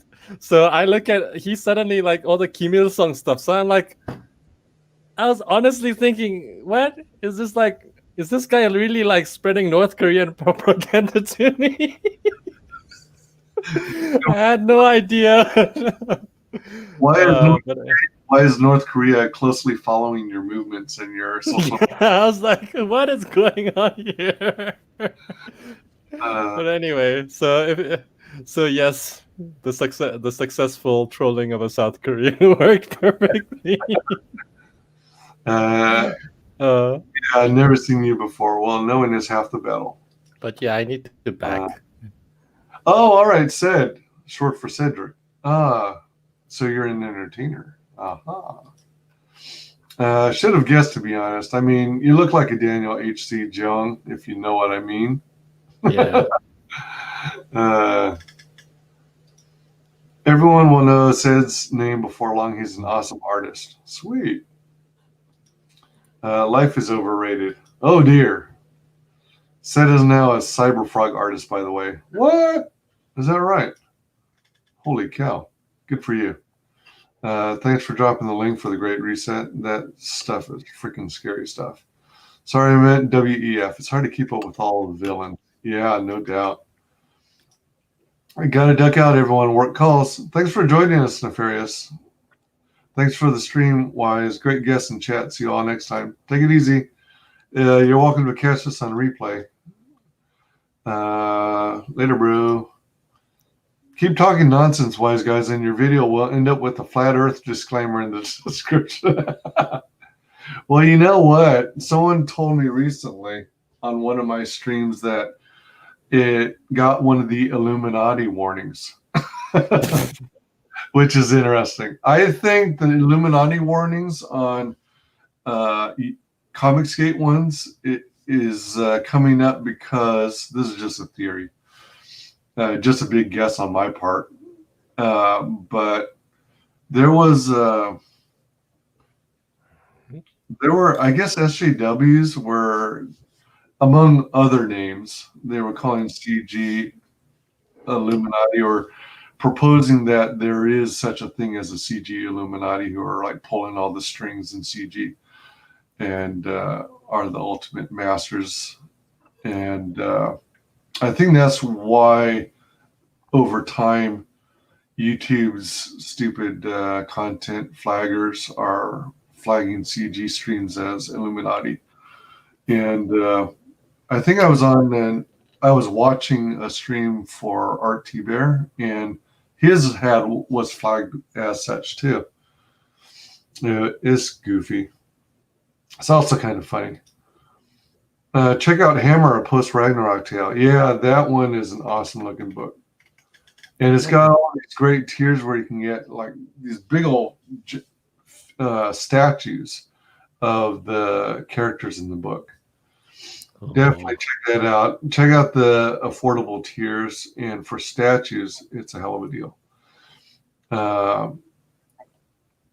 I can only imagine it will be worth a lot down the road because you get in on the ground floor. Right out of the Agenda 2030 plan, and AI will run everything. It wouldn't be too much of a jump to think they already have such an AI and are using it. Yeah. I mean, you've got stuff like, I forget the name of it, but you've got the AI computer that plays chess, and I think they beat the reigning chess champion of the world. Is that it? I don't know. Was that reinforcement learning? Was it? I'm not sure. I don't know the Maybe. details of it, but Was it a convolution neural network or reinforcement learning? let's see. Let me see if I can pull up the paper for it. Hey, Frago, welcome. You still alive? But I think the Atari, they used reinforcement learning, so they actually beat the world record for it constantly. Yeah. Really? Oh my god. So the gaming company Atari? The game Atari. So it's in terms of those kind of games, it's just a bit more sophisticated than. Let me see. There was the paper. Damn it! I need to pull up the paper now. But yes, that used the reinforcement learning algorithm. But basically, what that does is, so what that algorithm does is, so you when you train the model, you kind of have there's a reward system. So if you do something, then there's a positive reward or a negative reward, or like maybe nothing. So it uses that to constantly teach, and then you iterate and iterate and iterate through. So eventually, it starts automatically figures out by using the reward system, it figures out how to play the game, and eventually it beats the world masters, or world records, basically, or something like that. Right. It's kind of like the whole mouse training kind of thing. Where it's kind of like how, I mean, it's kind of like how we grow up. We as little kids, we're kind of like empty shells, but you constantly teach us, right? You constantly teach us, like we reinforce good behavior. Yes. Or hopefully that's the case. Hopefully it's not an abuser that's the person who's then you're exactly. Then it's the opposite. But that's how we kind of grow up. So. It's kind of like you have the I think in terms of approaching the AI, do you want an AI that you use? So sometimes you have training data, so you have historical examples, so that those historical examples will form the basis for training the AI, versus reinforcement learning, where you don't necessarily have historical data, but you use the reward system. So there's always that you have, let's say, a prediction, and you evaluate it with accuracy or error rate or something. So it predicts X. Do you have this much amount of error? It will depend on the use case, whether they use error or accuracy. Now I'm going into that space, but not an expert. Okay, I'm not an expert, but then so.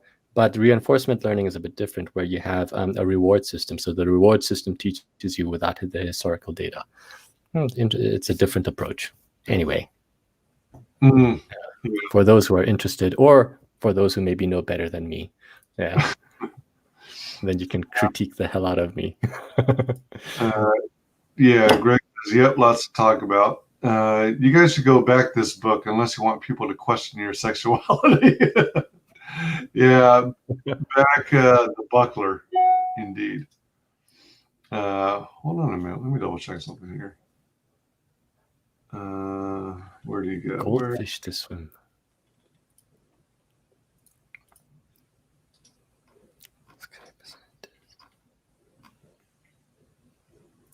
Yeah, all right, cool. Dillard's a mod. All right, good.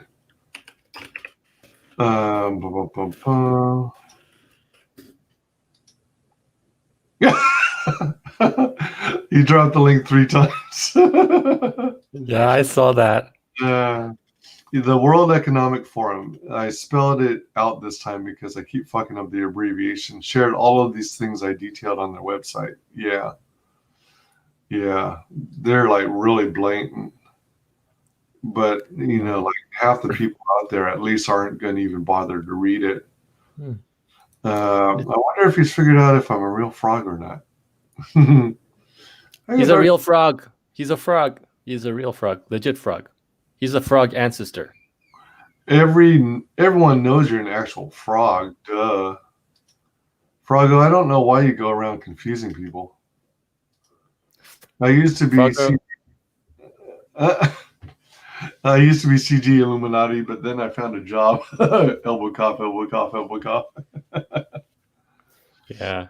Froggo practices Senjutsu in Frog Mountain. Oh, yeah. There you go. Hey, welcome, Jay Lydian.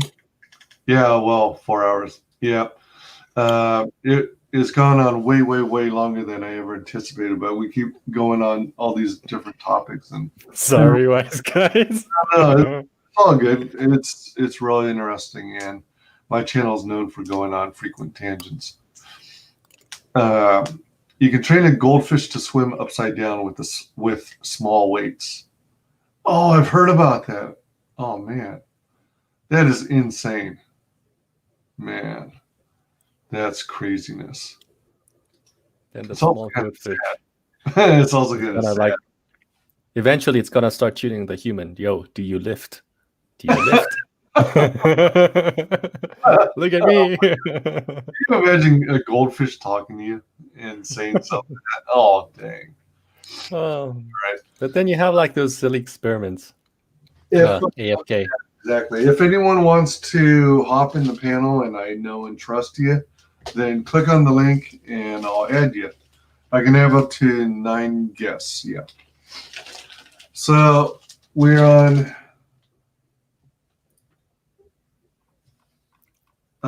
package 5 of 9.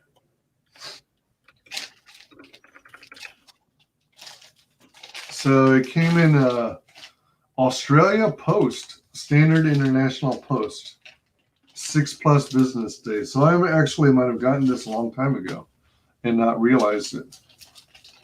And then, man, this guy has such nice writing. Wait, customs copy retained for records. What, customs never kept their copy? Interesting.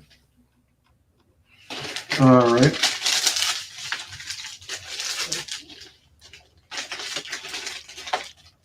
So let's see what we got here from Australia.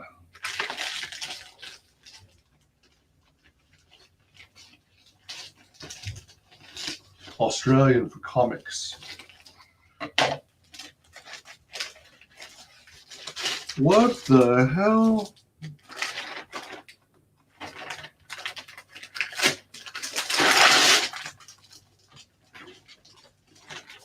Holy moly. Whoa. Oh, damn. All right, so check this out. Hold on. Let's see.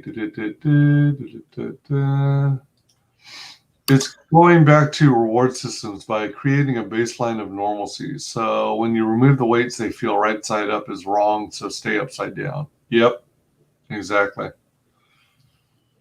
That's what they're trying to do with the whole masks and social distancing.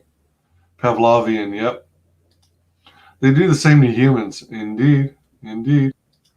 Not exactly the weight training thing, but I mean Pavlovian reward. Yep, exactly. Man, look at this. So it's actually like a plastic case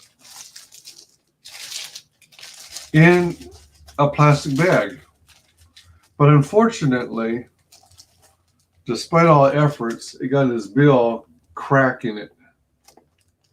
And it penetrated the cardboard a little bit, but I don't think it carried all the way through. So we might be okay.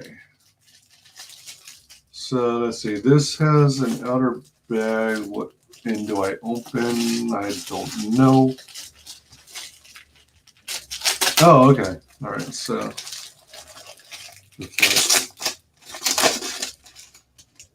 this is interesting. All right. So this is interesting.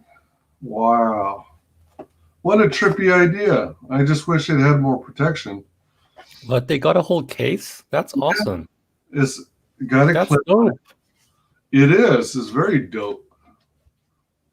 I only wish it arrived without breaking. This is from Transhuman. Oh. Yeah, I've never seen this before either. Wow, I haven't seen that before. This is from the Transhuman campaign. So it comes out like so. Here's the gash in the cardboard right here. Oh, man. Yeah. Let's see. So, oh man, it's got the artwork on the other side, but Oh. I don't. Let me see. Let's see. It's here. I don't Solid see tape. visible tears in the front of the artwork. So on his tears, you get the book, but you also get a choice of a piece of artwork he did. And I chose the one with Supergirl. Oh, that's awesome. So you get to choose which one. That's sweet. Yeah, he had several pieces. He had like Psylocke. I think he even had Rogue. But I ended up going with Supergirl. I wanted them all, but oh whoa, what the hell? Gotta catch them all. It's got, let me see. I don't know if you can see it, but it's actually got an what is it called? Embossed stamp. It's shaped like a horse head. Oh, I think it's called embossing. yeah. I can't. It does look like that. Cabal? I don't know. But it's really cool. Yeah, I like his work. It's cool. So let's see, where do I put this? Put it over here, I suppose. You know what? Let's do this. Let's put this plastic box down here. And then set the original artwork down here. It doesn't look like it damaged the original artwork, so thank goodness for that. But I probably would have included some more protection of some kind for future shippings.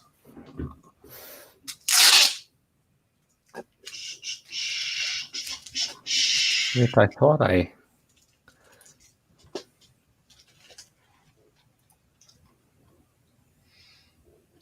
Hey people, how's it going? Cool, we're opening stuff. Yep. Sweet. Like I said, if anyone's interested in hopping on the panel, definitely come on in. As long as I know and trust you, you can be on. Oh, that looks good. So here's Transhuman. Speaking of Matrix and technology and the future. And then on the back side has all this stuff.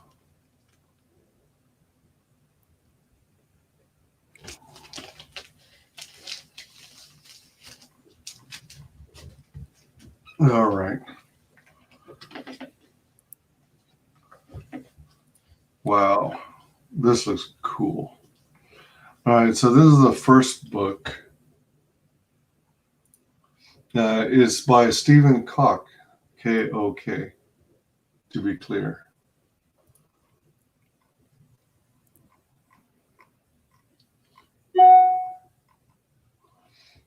And then the back side. Oh. Oh, what a barcode. Yeah, it's got an ISBN number. Oh. Rivka is an ex-soldier who has augmented in the transhumanism project. She finds herself caught in between those who want to advance the use of cybernetics and those who want to keep humanity pure. Yeah, this guy's a fascinating guy. He's really interesting. He's cool to have on streams. I mean, man, this looks good. This looks good. Oh, that's nice. Seriously. No, that's dope. Totally dope. Rivka's story.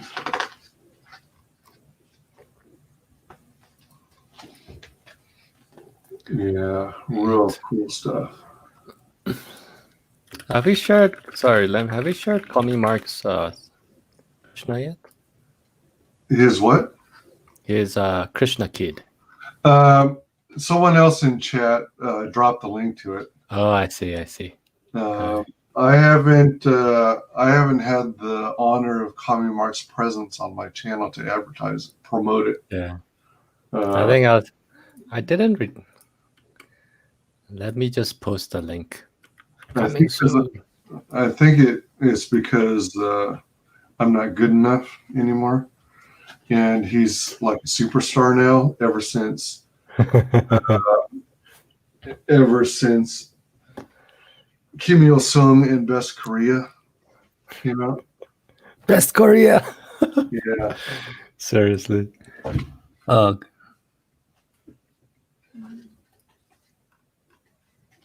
Yeah, this looks good. Some neat stuff. Good action scenes.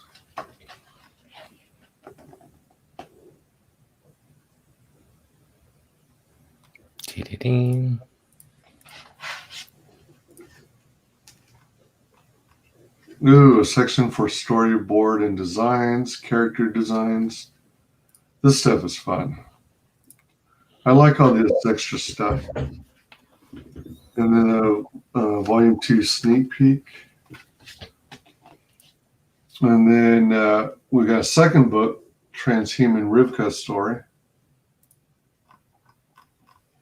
And then the back side, I think, is the same as the first. Nice smooth cover. I guess it's considered glossy. Oh, wait, you know what? Oh, okay. Actually, they're both Rivka's stories. So one is the variant cover. Man, this is so cool.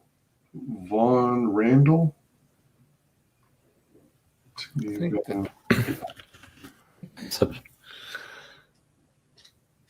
Yeah, this is indeed a cool one. I love this work, this piece. This is the variant. Oh, that's cool, man. Yeah. Let's see. Thanks for dropping the link for Krishna Kid, the complete Eye of Brahma saga. Oh, that's going to be a saga too. Welcome, Silvar. Hail WyzGyz in the chat. Oh, crap. Why not? Let's... Boom. I think, did I already? I'm just wondering when Komi dropped this Krishna Kid thing. It was December 7th. I know that. Oh, Yeah. right. I don't know exactly when, but Yeah, I was just wondering if I subbed correctly. Do-do-do-do.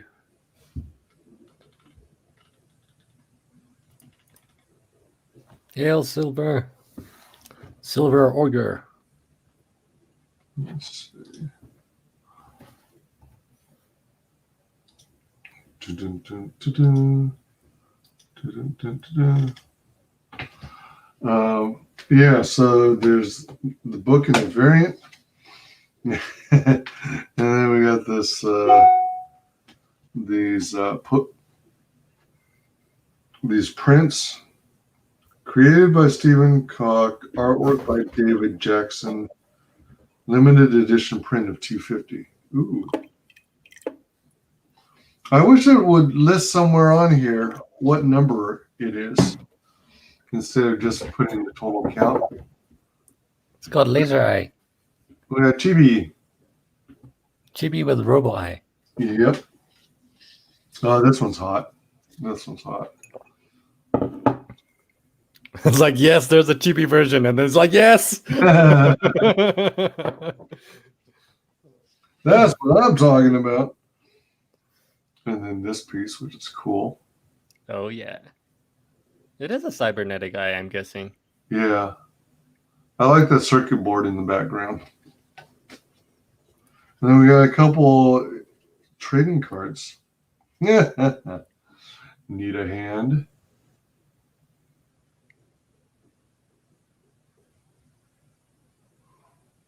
She's got a cybernetic arm. On the back side, all right, it's got the logo and it's got social media, which is cool. Transhuman. Yep. And then here's this kick-ass one here. Yeah, that's dope. And then the backside is Is it a different material, that one? Or is it like the postcard? I mean, the trading cards? yeah. The one with the color. Or is it just laminated or It feels like the same material. yeah. Oh. They both have kind of a shininess to it. And gloss.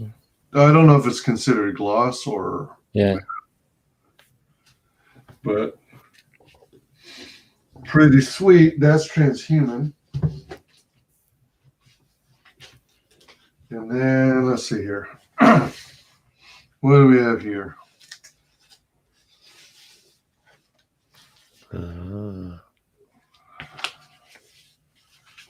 Let's see.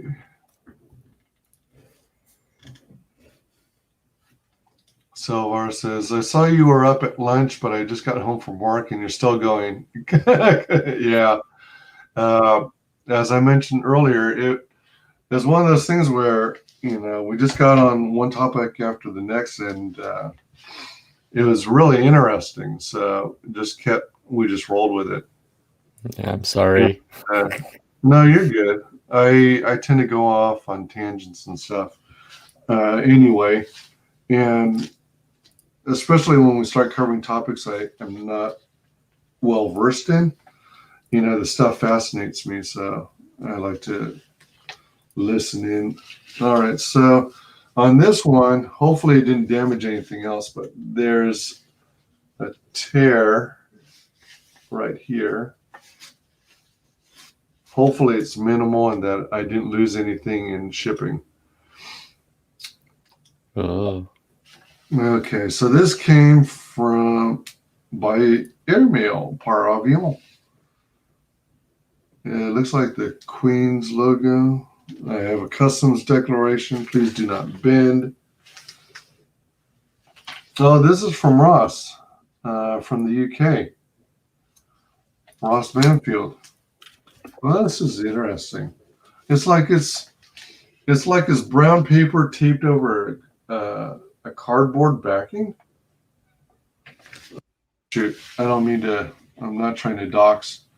I meant to cover it up, but it sort of looks like the envelope.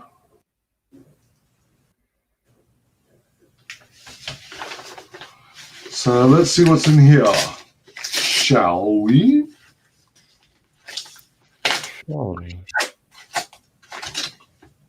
This is interesting packaging. To be honest, coming from the UK, I wouldn't have expected it to arrive as good as it did. I was getting concerned. Oh my gosh, wow. This is interesting. All right, hold on.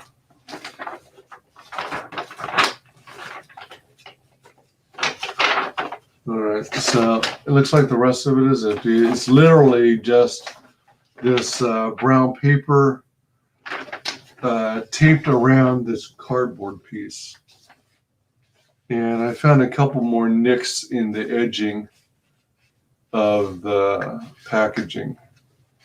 So there was a nick on the other side, but it has been taped with packing tape. And it looks like at one point the edge might have been Hopefully it wasn't opened by customs, but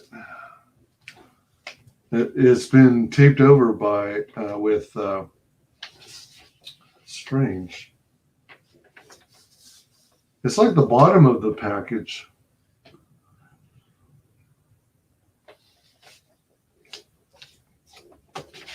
So it has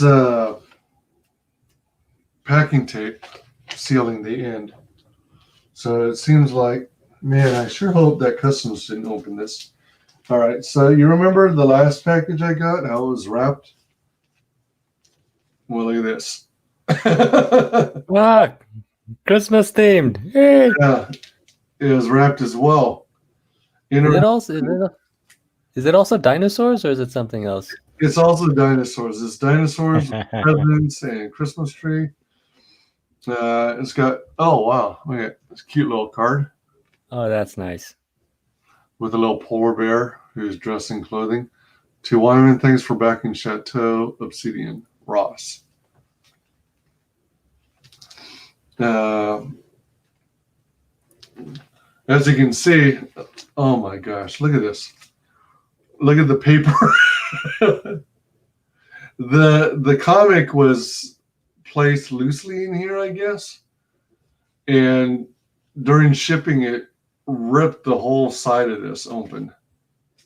And then ripped a small piece on the end and ripped a portion on the other side. So hopefully everything is okay. We shall see. I appreciate him taking the time to wrap it in paper, Christmas wrapping paper. Okay, so everything's more or less dangling loose. This is very cool. So we've got original art page. Usually I save the original art pages till last, but I'm going to show it right now. From September 18th, 2020, Chateau Obsidian issue 2, page, what? It almost looks like 21, but then in parentheses it says 19. Oh.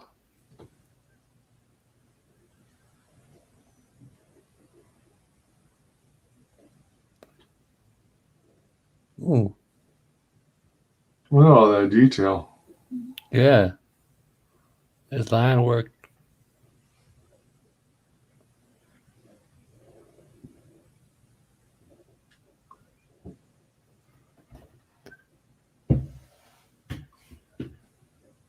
Very cool. Yeah. Is that hand drawn? Yeah. Oh my goodness. Yeah. This is from Chateau Obsidian by Ross Bamfield. And it looks like it starts off as pencils and then he does the inks. Yeah. Yep. It looks like a regular lead pencil too. Unfortunately, it's not too big a deal for me, but unfortunately it got bent. So I don't know if you can see it, but over here, let me see. You see the crease? There it goes. Oh. See that big old crease? Yeah, yeah, yeah. It's like a big old triangle here. And this corner got scrunched up. Oh man. So sad when paper does that. It's like, yeah. I figured it'll more or less get flattened out most of the way when I put it in the frame. And then this corner got bent, so it's a little stubby. And I don't know if this is because of the way it comes out of the notepad or whatever, but the very edge is a little uneven. I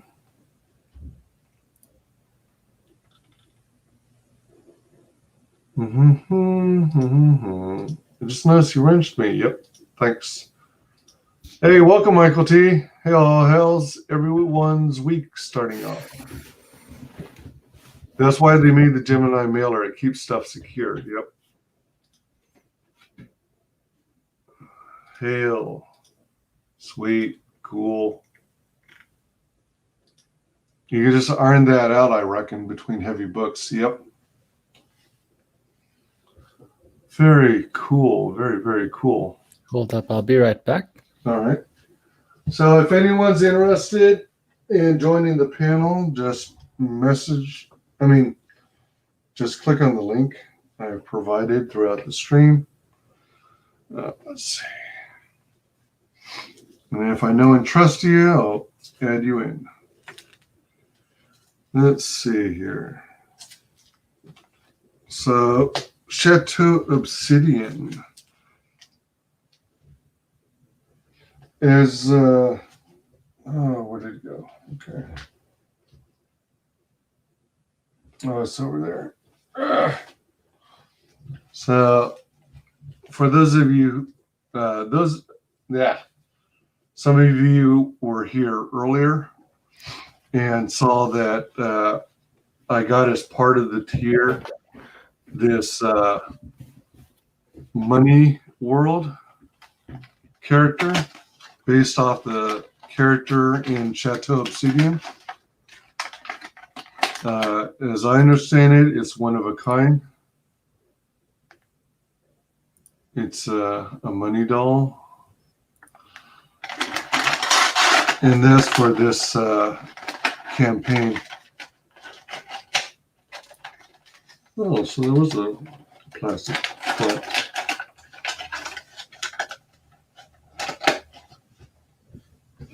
Okay. So that's for this book. Chateau Obsidian. Let me see, how's this work? I guess the other one is book 1. Here's book 2. Gorgeous. Obsidian. Issue 2. Oh. All right. So backside says sketch card. Come on, camera. All right. Sketch card 23 of 27, Sarah 2 of 3. And wait, huh? What's the little small thing there? It looks like it's a button. It's Chufty Comics. Little guy's face, I guess. That's still sweet. Yeah. Whoa.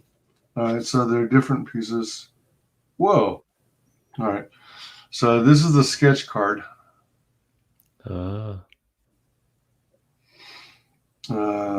23 of 27, and it's Sarah 2 of 3.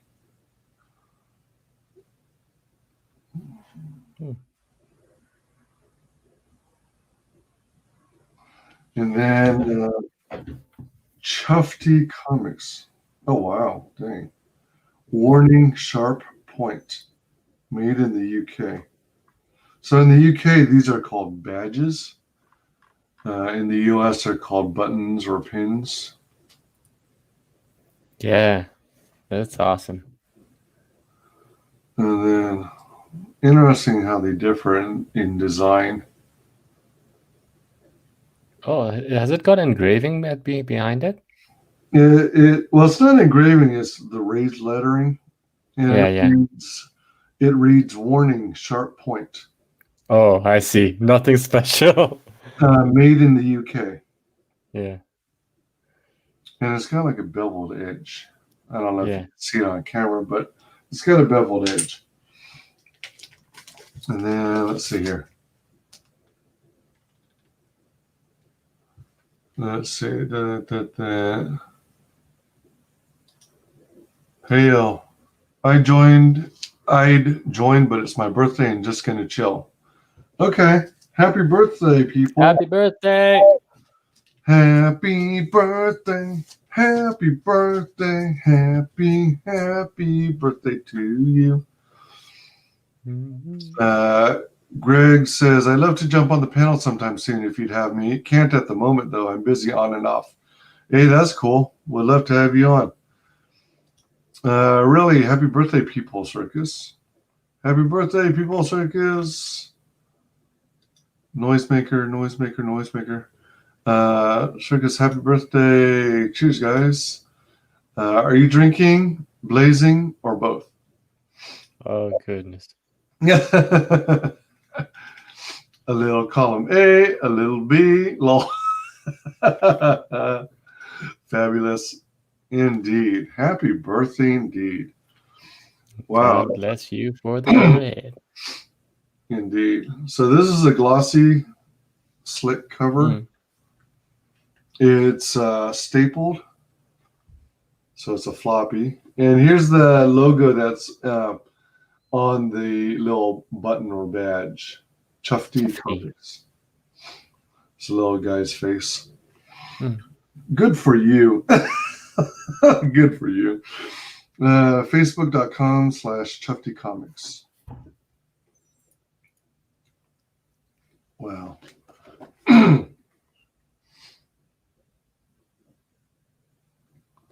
Wow, he does bleed over.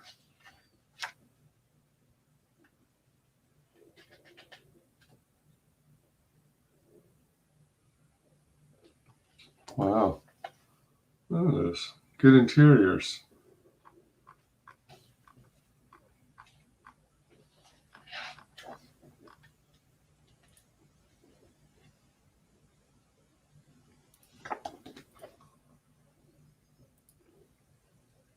Nice.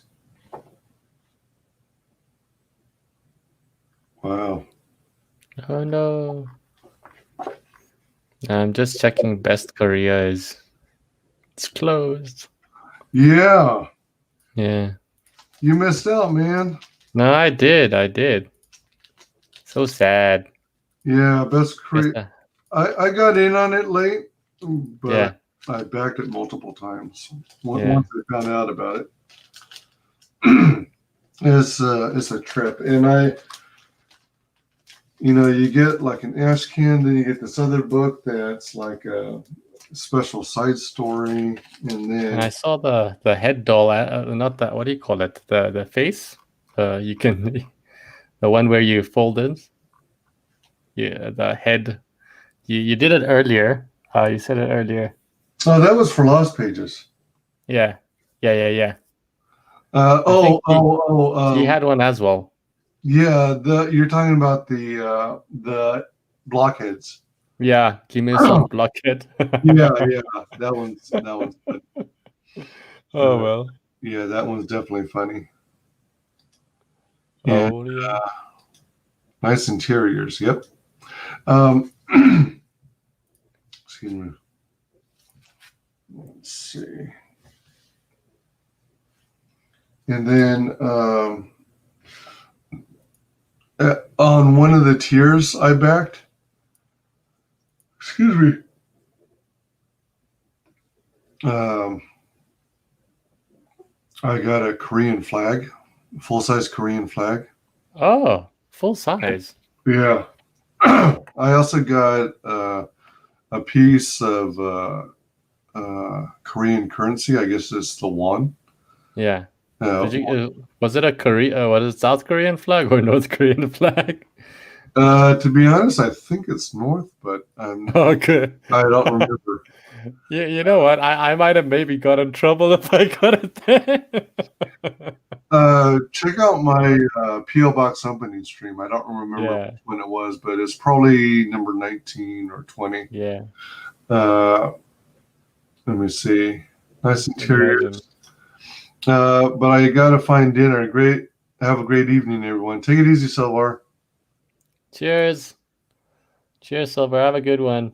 Welcome, John from America. Greetings, John. What are y'all talking about over here? Oh, just everything. in the world, plus comics, and I'm doing a P.O. box opening. You sound like my uncle. He's a native guy. Hail. Are there full-size Koreans? What? Yep. Well, that is a question that may forever be a question. If I'm not mistaken, I think this is issue number 1. Although I think this is the variant cover, and it's signed in gold Sharpie. Oh. I like these sea monster things. Yeah. That's sweet. And then, unless I have it backwards, I think this is the original cover for the first issue. Space Adventures. Yeah. I dig Space Adventures.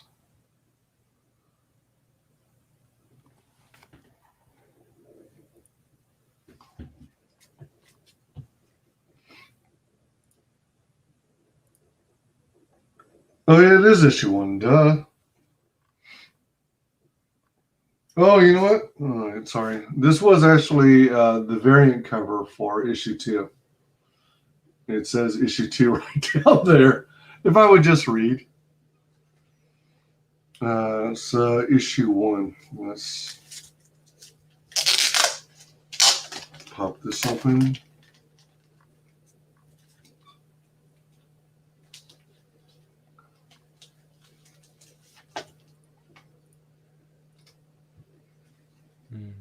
Yeah, smooth surface. Little marks from I don't know what. It doesn't seem like the material that takes fingerprints easily, which is a good thing. New world of taste from the Mayflower.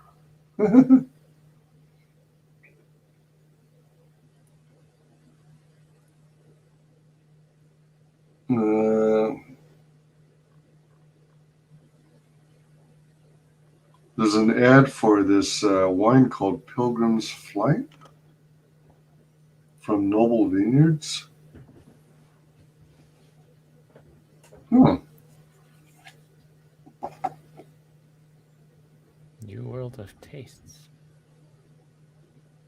New world of taste from the Mayflower.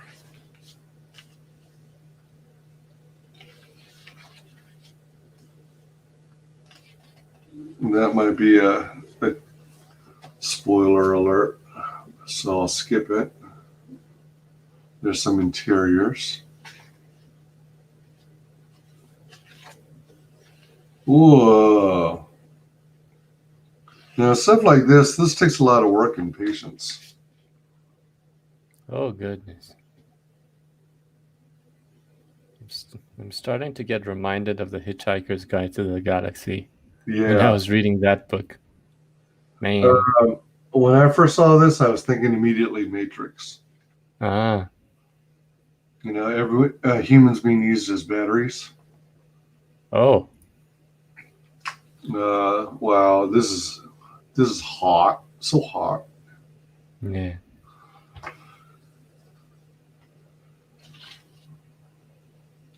Cool.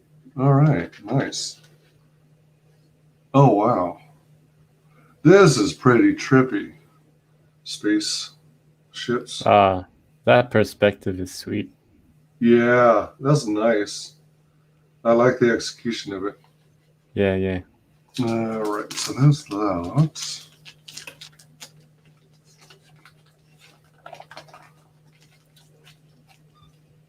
And then a couple more things from Chateau Obsidian. We had a couple prints. So there's this one of that robot companion. And this is pretty trippy. It reminds me of the Scarlett Johansson Black Widow. I like that. I like that. Yeah, this is really nice.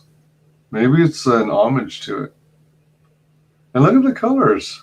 Man, That's cool.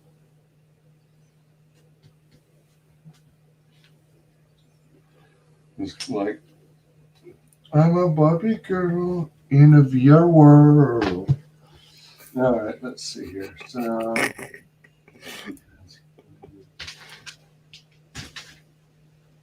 okay, so let's do this one next. Let me see. Hold on. John says, one of my cousins that passed away has the first issue to X-Men, or my Thea has it now. Wow. First issue to X-Men? Damn. That's got to be worth a lot. Oh, yeah. Thank you for dropping the link, Yo Tom. That's awesome. Deepwell, The Caliber of Death. That looks like a really good book. Sorry for your loss, John. Okay, I will. Nice. Very cool. Yeah. Let me see here. Okay.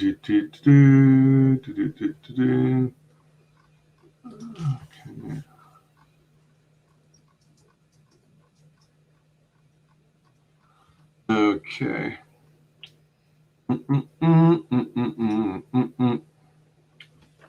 All right. Oh, it came from the UPS store.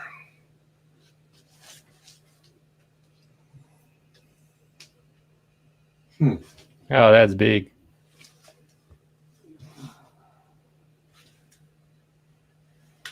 Is it heavy too, or is it?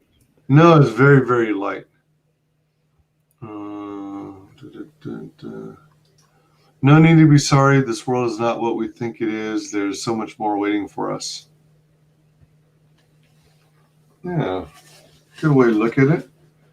So let me see. I don't know if you can see, but over here it's got some bent corner and a couple creases across the top. But other than that, it arrived in good shape.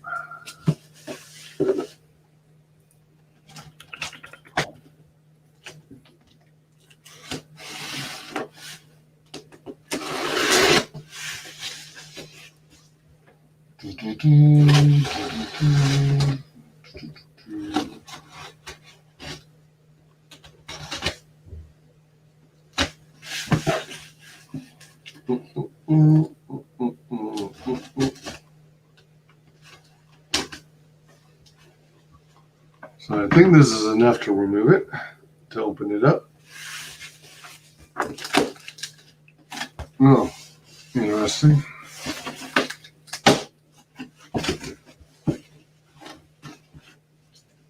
I know this is way late, but I was previously talking about delivery services like UPS and FedEx, and one of the things that was going on is, I guess it's more common nowadays, but it seems like the increase in porch package stealing was on the rise. Yeah. So that's why it sucked when delivery services would leave computers and computer monitors out in the open, because like when you get computer monitors, as an example, shipped to you, they use actual regular packaging or whatever of the monitor, so you can see the picture of the monitor, you can see the description, you can see all the specs, and they just slap a shipping label on it. Oh goodness. Yeah, so you could easily tell what on earth was in it.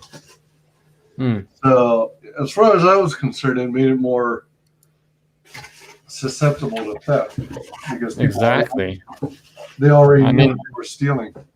I mean, I was actually reading this, as I said, I was reading this book from Evie Pampouras, the Special Agent, United States Secret Service. This one. So it was very interesting. There's actually a chapter there where she covers, it's actually this book. Oh, all right. Becoming Bulletproof. And interestingly enough, I think just today I was reading a chapter on, keeping like your door safe, and then there's another one on what I never thought of, like your garbage. So your garbage kind of tells you what's in your house. So when you take out your garbage, especially if you've got like a computer stuff, like if you got like if you bought the latest Mac or something, then those papers, if you bring out that big fat box, if it is in fact in a big fat box, then it'll tell any person who's exactly what's in. So he said she apparently I think it's actually in this section right here. There's stuff on basement windows and bullet. In fact, she covers through doors. Like trash. Be mindful of what your trash says about your home. That large empty Apple computer box sitting next to your garbage bin could be all a burglar needs to see to make your home his next target. When throwing product packaging away, especially electronics, cut the boxes into small pieces and stuff them inside a black or brown trash bag, something passersby can't see through. So I never thought of that before. I was like, okay. Because I usually cut boxes up because it's just an economical way to put trash. Yeah. Which some people don't do. Sometimes there's like the dustbin, and then some guys just want to like put the big box in like straight up, and you're like, hey, it's a three-dimensional object. Hello. It's easier to fit in the garbage cans if you break it down. So yeah, but I didn't think of actually it's a security risk or something. Yeah, that's a very good idea. I have a tendency to break it down, but not to that extent. Yeah. So that's really smart. Is that like a survivalist guide? It's an interesting one. It's basically like it starts off protect yourself, read people, influence situations, live fearlessly. It's just like it's one of those self-help books. So that's just what it starts off with. Whatever. But then she was an ex-secret agent. And she actually there's some things I agree, some things I don't agree. So there is some psychological things she covers, like for example, your different reactions.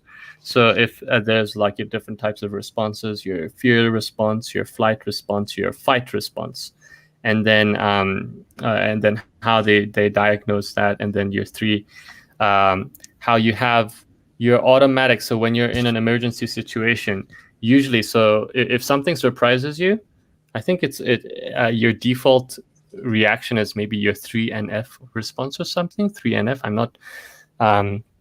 not recalling it exactly, but I think that's the thing. So if there's harmful situations, then you have to know what your default response is. So some people run, some people freeze, and some people want to fight, and then that can also, but that's part of the first half. Then there's all the different things. So she's protected, I think, different presidents. So like her, she's like applies those lessons into practical life and those kind of things. And then practical examples, like, because I actually skipped ahead, and then and also like, being a human lie detector or something. So reading people and those kind of things. So like smile, laughter, and then I had skipped ahead just like for the heck of it. And then I was looking at like doors. So like it's like how to make your door. Let me actually go to the page. It's pretty interesting. I hope she doesn't mind. Let's see. Remember people's. What is this? Preserve your dignity. Look into the mirror. Tactics of influence. So what's this? Okay, I don't know if I can find this without it losing steam. Table of contents. Polygraph. Because over here. So, and also because she was also a polygrapher, so she'd be and then you have this part. So it like literally covers like how to like bulletproof your door or something. Oh, nice. Yeah, so that's interesting. But the other parts about her was, so she would be an interrogator, but they'd bring her in sometimes for the hard cases, and she'd take like a bit of a different approach. So instead of wanting to threaten a person, be kind to the person, however, because her job is to get the truth out of this person. So then, if you form an emotional connection, then even like those criminals eventually they start telling, you know, like, or you figure it out. But yeah, I haven't gotten that far. I'm actually more in the first, maybe fifth of the book or something. First 10th to 5th, maybe around 7th or something. Yeah. So you skipped ahead because you were interested in the door reinforcement. No. Yeah, no, it's just one of those, it's just one of those random moments where you're reading a book progressively, but then you're just like, let's just like look here. And then I was like, it's talking about doors, knocking doors. Yeah. Matt Anui says, don't polygraphs only measure stress? Well, look, I haven't got to that place yet, but from what I've seen from other people, so they establish a baseline.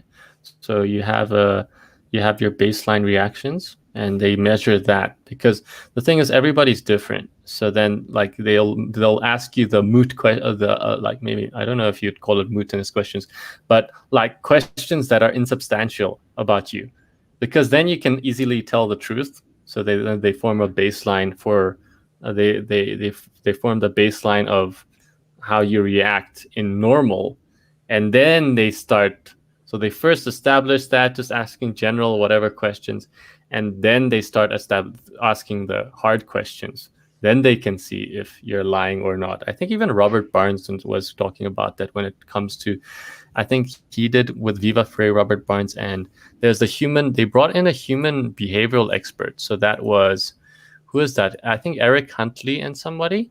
Eric Hunley, yeah, it was Eric Hunley, Robert Barnes, Viva Frey, and human behavior. How they're trying to put that into lawyers so that they can, they can see who's telling the truth or not. So even this kind of where there's the election fraud cases, or I think they were mentioning specifically Joe Biden and Tara Reid and how there were the different reactions. So the behaviorists could see like Tara Reid and say, probably telling the truth here, but Joe Biden, no. So, hello, I just wanted to introduce myself. My name's John. Welcome, John. Yeah, my name's John. I was gonna jump on another device because for some reason it doesn't let me show my face. It doesn't let me activate the camera on this one. Oh, all right. So I'm gonna jump out and then jump back in on another device. Okay. No stress. Maya says the point is these things can't actually tell you're lying. Well, I think it's maybe behavioral psychology. It's kind of like you can't really pinpoint, but it gives you a very high percentage chance that okay, there is something that's different here, and then it gives the investigators reason to explore more, or put a person in doubt. That's what I'm getting from what these things do. But I haven't gotten that section to the book, but some of what I'm saying is from what I've seen her say in some of her videos, and people like Barnes or behavioral psychologists saying that. So it can't tell you dead spot on that you're lying, and especially because people can train to. Yeah, they can train to. Especially some experts, or like. Some people just lie flat off the bat or something. They just constantly lie, and it's like second nature to them or something. But then at least the way they start the interviews is you start with all those just generic questions that are so easy to answer, and you don't lie or not. But like so unrelated, right? Yep. Hey, welcome, John. Hey, what's up? Welcome, John. Peace. Let's see. Christine. Hey, you're still here. Wink. Oh, you're back. Yeah, welcome back. Anyone back. Who just came in, feel free to click on the link to join the panel if you like. Welcome back, Christine. Politicians do nothing but lie. It's what they do. Hey, Shay. Shay. Or is that... or is this Sai? Is it Valkyrie? Hey, Wise, do you get the helmet? I think it could be Sai too. So, thanks. I always think of Shay first, so I don't know. Hey. We're about to. I started opening your box, We're just getting down to it. I received a total of 9 packages to open, and we're 5 hours and 43 minutes, and I'm on number 8, the 8th package of the night. So we've been talking about all kinds of wild topics. But so we opened this up, the box. The big one. Yeah. And this is the second to the last of the boxes for tonight.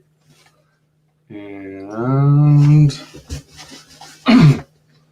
it arrived intact. There were some very minor creases on one edge on the top. But other than that, it should be perfectly fine. I guess it goes like this. So this is what we got here. Oh,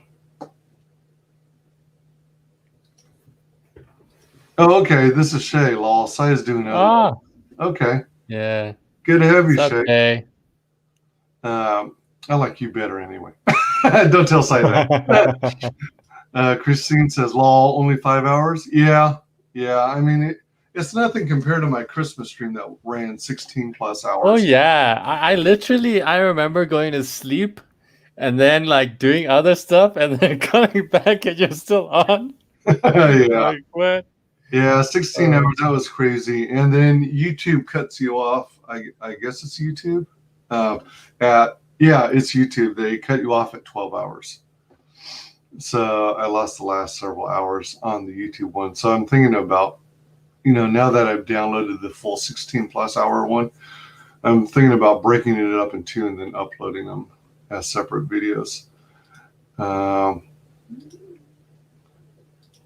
Hey Daniel, he has a helmet and he's not wearing it? What's stopping him from licking windows? Nothing, I tell you, nothing. Hello, Patrick Furtado, how's it going? That's a cool eagle silhouette. It reminds me of the American Eagle logo. I know it's not the same, but kind of looks like it. Bring on 5 more hours.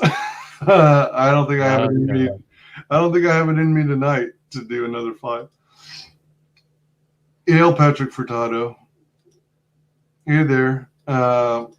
Again, if anyone's interested in joining the panel, click on the link. If I know and trust you, I'll add you on. I can support up to 9 guests. All right, so I got some more packing material. Nice. What? Sorry, and look, I'm just looking online. Lori Lawlin released from prison, serving 2 months for college scandal. Was that the celebrity? Yeah, the whole thing. Basically, they paid their kids' way into prestigious universities. I have to pay for my honors class, damn it. Okay, not my whole university. It's kind of crazy that they had to pay their way in, but I guess it's because their kids didn't make the grades, so they're just paying them off. Yeah. Because otherwise they can afford, as celebrities, they can, I'm sure, afford to cover the tuition. Well, I don't know. I mean, to be honest, it's kind of like, I don't know if it's their personal life, because even like for me, I'm the type of guy who doesn't, work. I'm not good at doing 2 things at once. And maybe by the time, hopefully it will change in the future.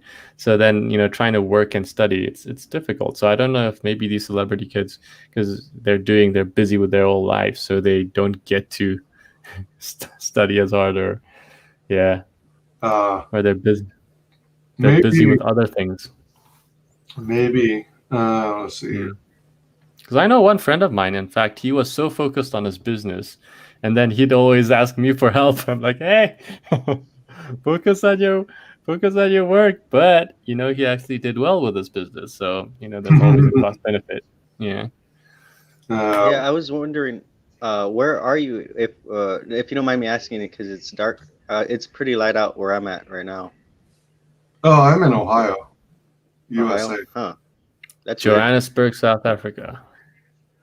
I noticed that the time difference is crazy, getting crazier or something. Because I thought if we were both in America still, the sun would still be up for both of us, but obviously it's Oh. not. So it's kind of Where are you? Texas. Oh, okay. Wow. Yeah. Yeah, are you Mountain time zone or Central? I think I'm not even sure. I never kept up with that kind of stuff. What time are you? Yeah. What time is it there? It's hold on. Hit the. It's like 4 something. The sun starts going down around 5. Yeah, it's So- then you're in Central. It goes Pacific, Mountain, Central, Eastern, and so you're 1 hour behind me, basically. Okay. It's kind of overcast in my area, in my neck of the woods. So, 0023 here. 0023. 0. Oh my gosh. Yep. No and trust. Damn, that rules me out. Michael T, you know you're welcome. Oh my gosh, it's a crow? Crap, sorry. I thought it was an eagle. Or a Oh, hawk. by the way, remember we were talking about AI? So it was Alpha Zero. DeepMind's Alpha Zero became the champion in chess, shogi, and Go, and this was in 2018. So Oh it my could God. have maybe even have something else right Yeah. now. True. Yeah. Oh, shoot. Sorry. Longest box opening ever. Well, there's sigh. Suspense intensifies. Ravens have one more primary wing feather than crows, making the difference between a crow and a raven a matter of opinion. Ooh, forevermore. Well, my Deep. Central 22, Mic drop. 23. Boom. 22, 23 here. Well, I know one of them. I thought one of the birds could talk, like kind of raven talk, or both of the birds can talk. I think know a most raven. birds know how to. A raven is Do crows talk incredibly at all? I'm not sure if raven was close to talking, but it's incredibly intelligent. So it's one of the most intelligent birds out there, if not. Yeah. Yeah, I know one of the Crows. blackbirds can definitely talk. I've seen it happen, like a person. They sound like a person talking, like not like a squeaky voice, but they can have like a deep, normal voice. Oh, that's interesting. Kind of like maybe like parrots. People. Yeah, parrots. It's like goal, except it's people. Open the box. Open it.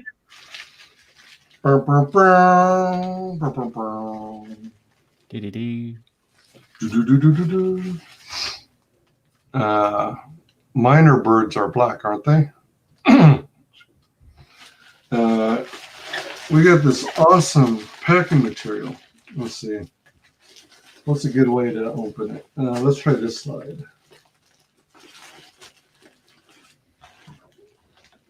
$552.09.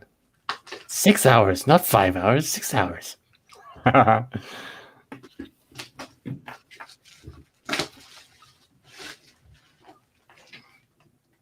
They remember people's faces and hold grudges, tell their friends, and follow you too. Yeah, like apparently, I think if they also bribe you or something, or yeah, or they'll give gifts or something. So if you're nice to them, they'll drop off like some nice things or trinkets or something. Is that right? Yeah. I mean, personally, I'm scared to use the word bribe because I'm a naturally generous person. So, but yeah, they would give you nice stuff. Devices. Yeah, when I figured out. Oh, sorry. Let me see. Here. I was gonna say. Oh, go ahead. Go ahead. I'm sorry. I'm talking over you. Okay. I was gonna say when I found out that birds can talk. Hello, or, Alex. Like the raven. Because I knew parakeets could talk. What's up, Shay? It's How been you 5 doing, Daniel? hours, so we had to jump in. Right? Dude, how does it take you so fucking long to open a box that is already open? Oh, it's because we all, my wonderful panel and I go off on all these tangents. Because you have ADHD, yes. Understood. Okay, I'm sorry. I'm gonna let him open the box. I'm sorry. So He's like, truth shit's be just told, going on. Shay and I were on the phone with Shay's mom as this was getting wrapped and sent. Yeah. Yeah. Ah. And my mom's So- sitting there and That's so she's like, sweet. so how much do you want to say it's valued at? And I was like, tell them a lot and not to break it because I don't want to make it again. I was like, 50? What do you I don't know. More than that, It's- but sure. It's the heart that counts. It's the heart that counts. What do She's you like, mean do you you want- need tracking? Yes, mother, I need tracking. Thank you. What do you mean you wouldn't want to make it again? For little old me, of course you'd want to. I would. I would make it again. Only if you absolutely had to, though. Yes. Only Inside let is me like, put it I this would way. make it. Let me give But you the cannot real. break it. Only if there were more money involved. Oh yeah, yeah. Yeah. Shay it. lowballs herself, and she left herself zero margin with that shipping cost, especially since she wasn't going to let her mother wrap it. Yeah. The overpriced shipping people wrap it. So yeah. Yep. I made a zero profit margin. In fact, I paid for the pleasure of making that helmet is what I ended up doing. Oh, okay. Well, I appreciate your paying for the pleasure. Yeah.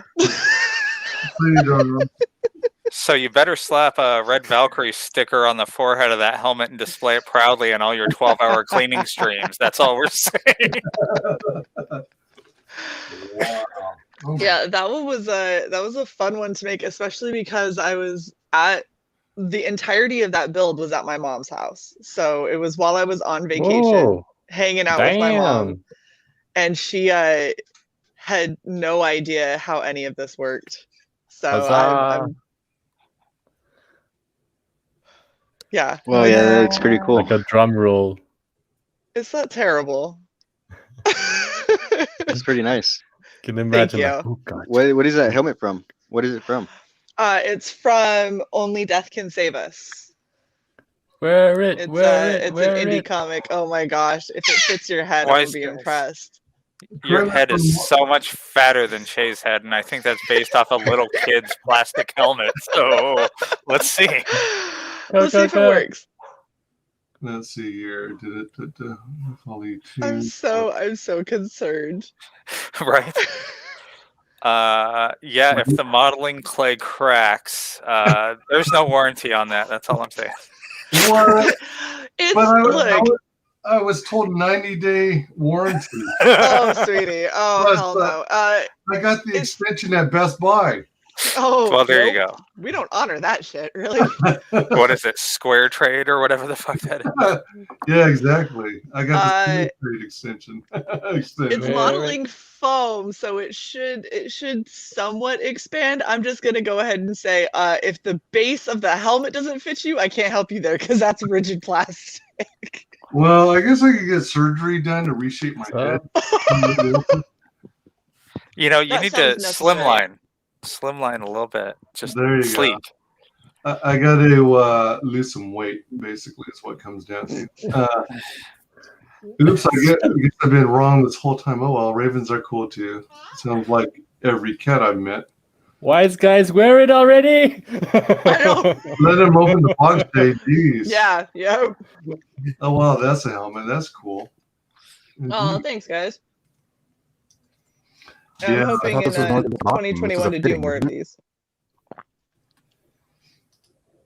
No, Oh, was that Michael? Welcome, Michael T. Hi, Michael. How's it going, guys? All good. Oh gosh. Wear it. Wear it. Wear it. All right, let's see if it breaks from the enormity of my head. Don't break it, please. Lose the glass first. Oh, yep. Take the Oh. glasses off. Hey! Hey! Hey, Oh, look yeah. at that. All That's the right. WyzGyz. Yay! I don't have to get surgery to reduce my head size. No, you just need contacts. General WyzGyz in the house. Yeah, I don't have the money to pay for surgery anyway, so. Look at it. Maybe. Not after I don't that think helmet. it's happening.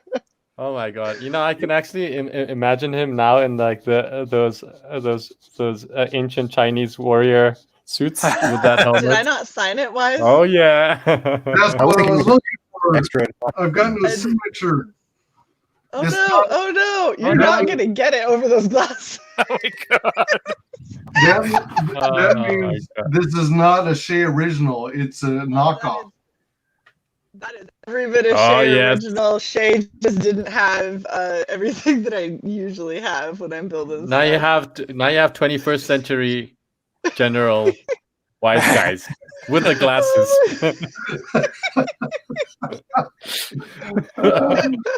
Man, now I Oh, get the to funny thing is it sits I'm a getting little high on Flash your Gordon head too, vibes. which is funny.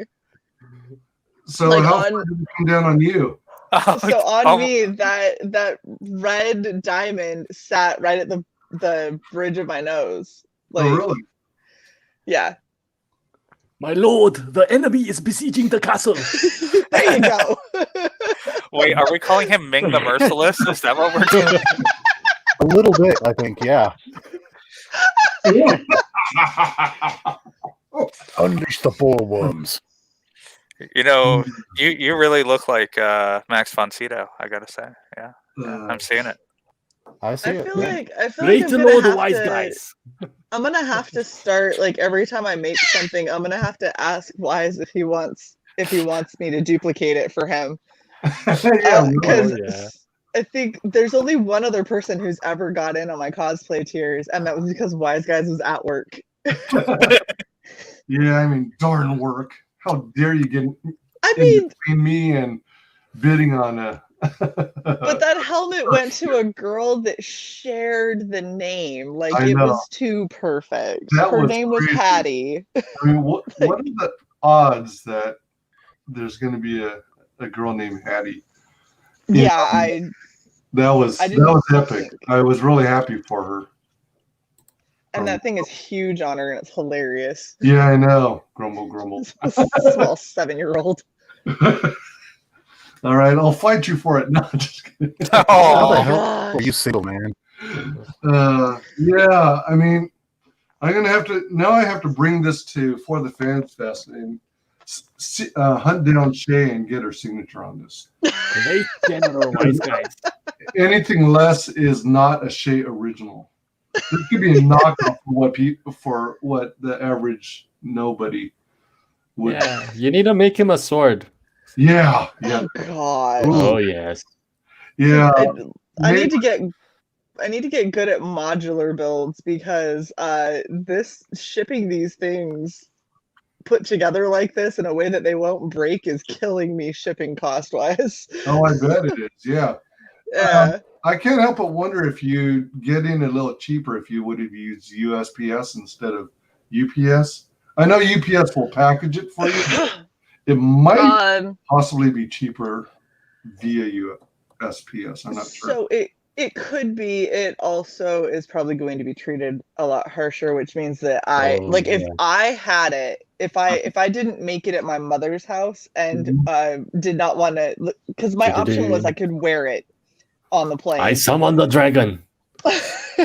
you know, you should have worn it on the plane and just seen what the fuck happened. Oh right? yeah, Like see how many people stop me and decide they want to inspect my baggage because I'm obviously on drugs. You're being the merciless, but a hot 6'1" Viking chick. Exactly. And I'm pretty sure that I had to wear my heels because every time I go and visit my mom, she always sends me home with another like 10 pounds of shit. And it doesn't realize like, Mom, I have to pack this. Like and but so that's so sweet though. though. She sent me home with so much extra shit, and so I had to wear my heels. So it would have been me in heels and like shredded jeans, and then that fucking helmet going through the airport.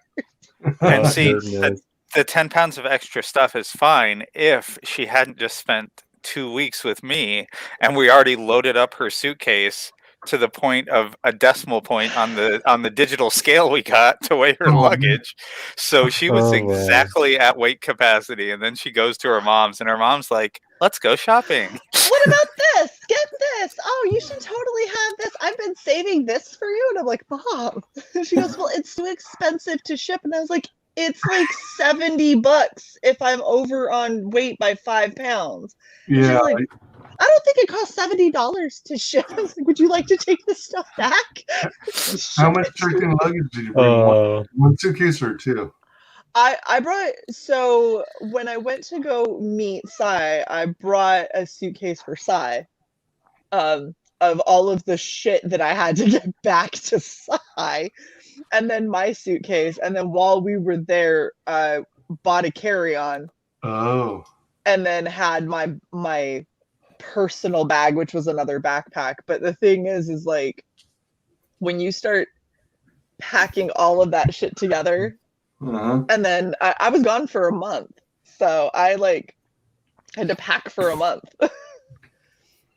So it was, I mean, sane people wash their clothes, but you know, I did wash my clothes, you bitch.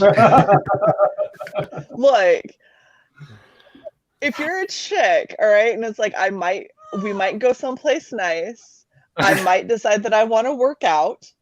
And I'm definitely going to need a pair of comfortable shoes. That's 3 pairs of shoes right there. That's already impossible. Okay? Yeah. That already sucks. You need a 4th one to go with your little black dress.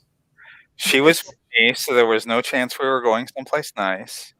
No chance. My mom might take me out somewhere. You don't know. She classy. She classy. I seen her in our channel leggings. So oh, nice. For real, like for Christmas, I sent leggings and a blanket to my mom, and my dad got a pair of our socks and a bomber jacket. And my dad's sitting here like he looks like old like biker Santa Claus, and he's wearing the bomber jacket, and he's just like, "Yep." I was like, "Oh my gosh!" That's got art of Shay and me on it from Aki T. So it's like this anime kind of. It's so really blue. It's got anime characters on the back, and my dad's like, "Fuck yes!" I was just like, "I love my dad so much." That's cool. That's cool. Yeah, that's going to Sturgis this year. Yeah, I need to clip that picture and use it on social media, and so you can see like. Obviously it's my dad, and my dad's like a total actual like hippie, and so he's standing there like looking like a badass without socks or shoes on in the middle of December. And I'm like, we're gonna have to clip it before your feet. Like, oh man, that's so cool. Is he a biker as well?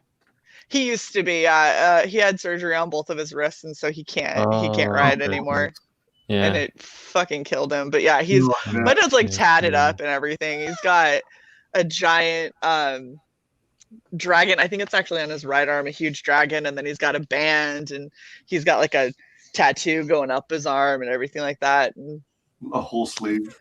Former martial arts instructor. He's a badass. Yeah. He's balla. Like he's taught me how to shoot. And, are you asking the reality of how tall he is or what he says he is? Well, both, I guess. He says he's 6 foot to 6'1". He's about 5'11". So I'm 6'1", and I'm a couple inches taller than him. I see. He's been in denial since I was in high school. So he used to get up in the morning and make his coffee. Yeah, he used to get up in the morning to make his coffee, and like he wouldn't put on pajama pants. Like he'd just be in like whatever fucking underwear he was wearing, but then he'd put on boots just to give him like an extra inch so he could go make coffee. I was like, when you go to put your boots on, could you please grab a pair of pajama pants? Like just throw on I don't give a shit what they are. Just come on, something Dad, that is not your whitey tighties. That's all I ask. Come on, Dad, my friends are here. Oh, my parents are totally like that. They'd be like, "Oh, hi, friends," and be like, "Put clothes on. Go put clothes on." What are you doing? Not the hippie era. Okay. Oh boy. I need you to be dressed. Oh my gosh, they sound really cool though. Oh, I love my parents. They're fucking badass. Like my mom taught me how to craft, so the reason that I can make that kind of shit, although literally, I took her with me. We went to a Halloween store to find the base for the helmet. And I'm sitting here explaining to her what I'm going to do. And she's looking at me and she's looking at the helmet. She looks back at me and she goes, well, it's your project. And I went, you have no faith. And so then I sit down with her and I started like cutting pieces and popping stuff off. And she was like, well, what are you going to do with that? And I was like, well, I'm going to hold this here. I was like, do you have clamps? I need to clamp this down. And she was just like, oh, okay. So I like clamped it all together and let it dry. And I started putting it like foam clay over it. And she just stared and she goes, I don't even understand how you're doing this right now. I was like, you literally taught me how to craft. She goes, I didn't teach you how to do this. I don't know how you're doing this. It's witchcraft. I was like, it's witchcraft. Yeah. And when I finished it, like she walked past it when it was done and she was like, well, I can't even tell what it used to be. She was like, that was like because it was like one of those caged helmets that have like the part that comes down for if you think of like Monty Python, like the Knights of St. May kind of thing. Helmet. Yeah. It was 1,000% a Crusader helmet. Oh. Yeah. Oh, yeah. And I popped off the visor and I cut it up and I made the blades on the side and I covered it all in foam clay and painted it and everything. And my mom was just like, nope, I can't do that. So you turned a Crusader helmet to an anime girl. Why he's a Crusader helmet to turn WyzGyz into an anime girl? Yes. Congratulations, Wise. Oh. Crusader helmet into Great General of the Heavens, WyzGyz. There we go. Body when? Did you take the pieces you cut off and repurpose it for another cosplay? No, because what was left, so I used the front part is the blade support on the side. And then what was left after that was just scrap. There wasn't enough to use for anything else. Not to mention, as the aforementioned, my mother tried to send me home with an extra 10 pounds of shit. It's not like I had room in my bag to be like, let me take random plastic scraps home with me too. Mm-hmm. I was already taking home FX paint that I had bought while I was there. So I bought FX paint when I was with Alex, and then I bought FX paint when I was with my mom because it was on sale. And so by the time I was done, I was like going back through with 4 bottles of paint in my luggage, praying that the plastic bag I put them in was going to be enough to protect all the rest of my shit. No. I was like, please don't explode. Oh yeah, really. Yeah, whenever I'm packing anything, I sometimes use clothing as padding, like socks and sweaters and things like that. Yeah, I did freezer bags to keep it safe. Do you mind if I interrupt real quickly? No worries. How dare you? Okay. What was I gonna say? What's your name, the host? Because I forgot. I think you told it to me, but I already forgot your name. Wyman. It's WEZ. WyzGyz. WyzGyz. WyzGyz. Okay. So 6 hours, huh? You've been streaming for 6 hours. I was gonna ask, what was the first 5 hours? What were you like talking about? The other 7 boxes. I was unboxing things, and we went on all kinds of topics like the MCU, DCU, DPU, politics, World Economic Forum. Yeah. Anime, Oh my gosh. what OVAs are. Yeah. Illuminati. You guys are so Asians. I'll have you know, young Missy, that where you gone? we are white supremacists. How dare you? I believe Hey, it. hey. They're white Over now. 5,000 Yeah, years they're of being yellow. Don't put your bullshit 400-year politics onto us Asian people. Don't bring your bullshit less than 400 years. South Korea, BC 2337. At least 5,000 years. Take your shit white supremacy away. Oh, I that was like great. That was in wonderful. Korea because I can see where I parked. Sorry? Yep. I like visiting Korea because when we're Korea, the crowds are coming out of the building. I can see where I parked. I can't do that. Oh, yeah. I think in Korea, it's because we have such a I think I'm soon as well, Shay. the public transport system is OP, so it's like, in fact, I think a lot of people don't even have a driver's license. So, That's the so I same remember in England, but that's just because people are lazy. No, that too. It's not because they're lazy. It's literally because there's the public transit system, and they think that things are close to each other. After living there, they're wrong. Things are not close. Like to get if you want to get from one village to the next, it's like a 2.5-hour drive. Like that isn't close. But for us, it's like 2.5 hours in subway time to the other part of Seoul or something, or like 2 hours. Yeah. But then like you see, I'm from Joburg, so like we literally like drive. So it's kind of like if I go there, it's such a different pace. So like here we'd have guys strolling, and then you can ask somebody on the side of the road, hey, what's up? And hey, how's it, man? How's it going? And stuff.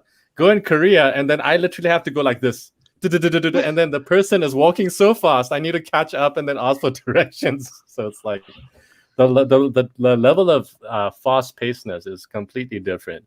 So everybody who comes to our side is like, they want to relax and enjoy the view and stuff in Africa. But they go to your side for the calm, peaceful living. Exactly. To unplug and get away from it all. Yeah. You're like, whoa, hey, like we have internet here. Come on. Yeah, exactly.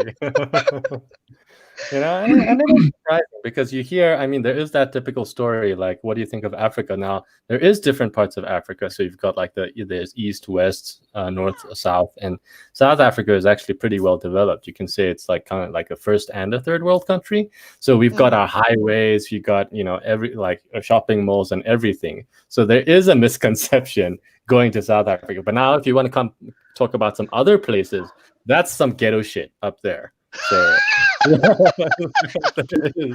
can interject for a second. John got kicked by accident. Wise, if you want to throw the link back up in the chat there, looks like John got kicked. Oh, because I was like, where did he go after he asked this question? I wasn't sure if he. I don't know what happened, but I know I didn't kick him. Wise, are you, honey? Take the helmet off and put your glasses back on. This is. No, your helmet's too OP. Your helmet is kicking people. Is blinded to the needs of the commoners. Lord WyzGyz. That's impossible because I use it to contain my massive brain power. And my he's like, yeah, I need to just hold on. Okay, I read it. Glasses back down. I think it's called amplify. Yeah. So we need to get him one of those quilters magnifying glasses, so when he's wearing a prop, he can just put it in front of his screen. Or like the visor, like the visor has the glasses in it, so it like goes down like. Just straight draw WyzGyz. Technology. Dude, my parrot is laughing at this whole conversation. As he should. Right.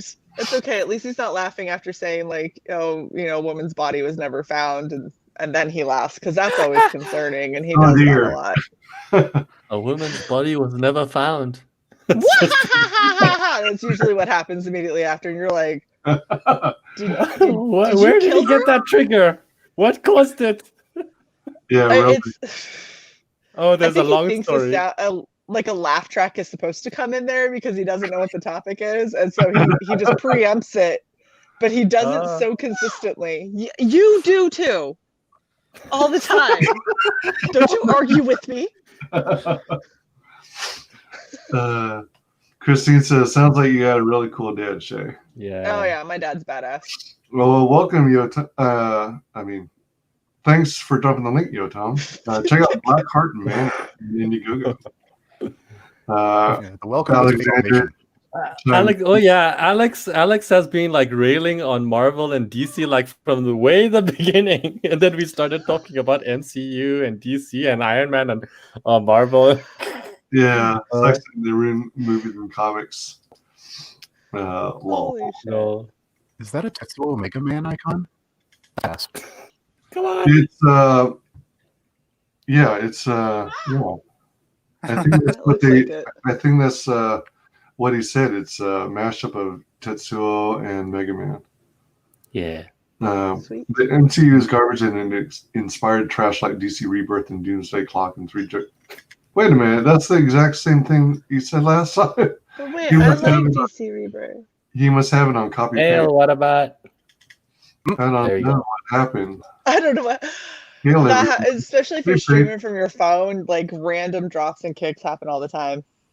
Yeah, every time I try to join the stream from my phone, it always results in excessive noise and like a big old loud popping sound. Jump back in. Yeah, there's a reason that mine's up on a tripod while I'm on my phone, so I can't hit anything, so I don't fuck it up. You know, But we don't need to hear about your OnlyFans setup. Come on. Right? Horribly So when's that unsuccessful. bump up? Apparently, I have 0 fans. Hey, I hadn't heard about that. Now I got promoted. There is no only. I'm gonna start promoting Shay's OnlyFans. Oh, please don't. With the helmet, I'm gonna start WyzGyz getting, OnlyFans power went like level over 9,000. Over 9,000, yeah. All right, Over drop that 9,000. link in the chat. OnlyFans Oh my power. gosh. Yeah, it was probably meant to be. Magneto. Oh my gosh. I was always curious. Does military get any kind of discounts on shipping companies like FedEx, UPS? No. USPS?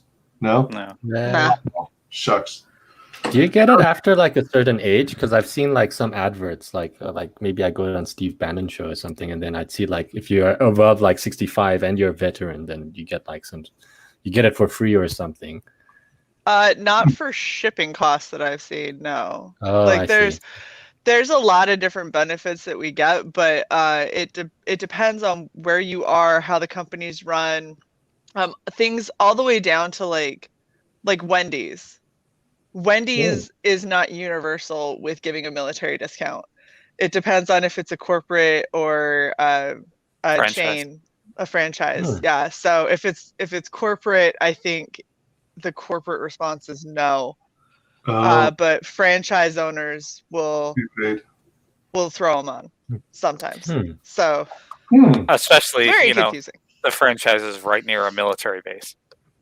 Yeah, the franchises that are in military communities tend to offer military discount because if they don't, then the competitors will, and then they lose business.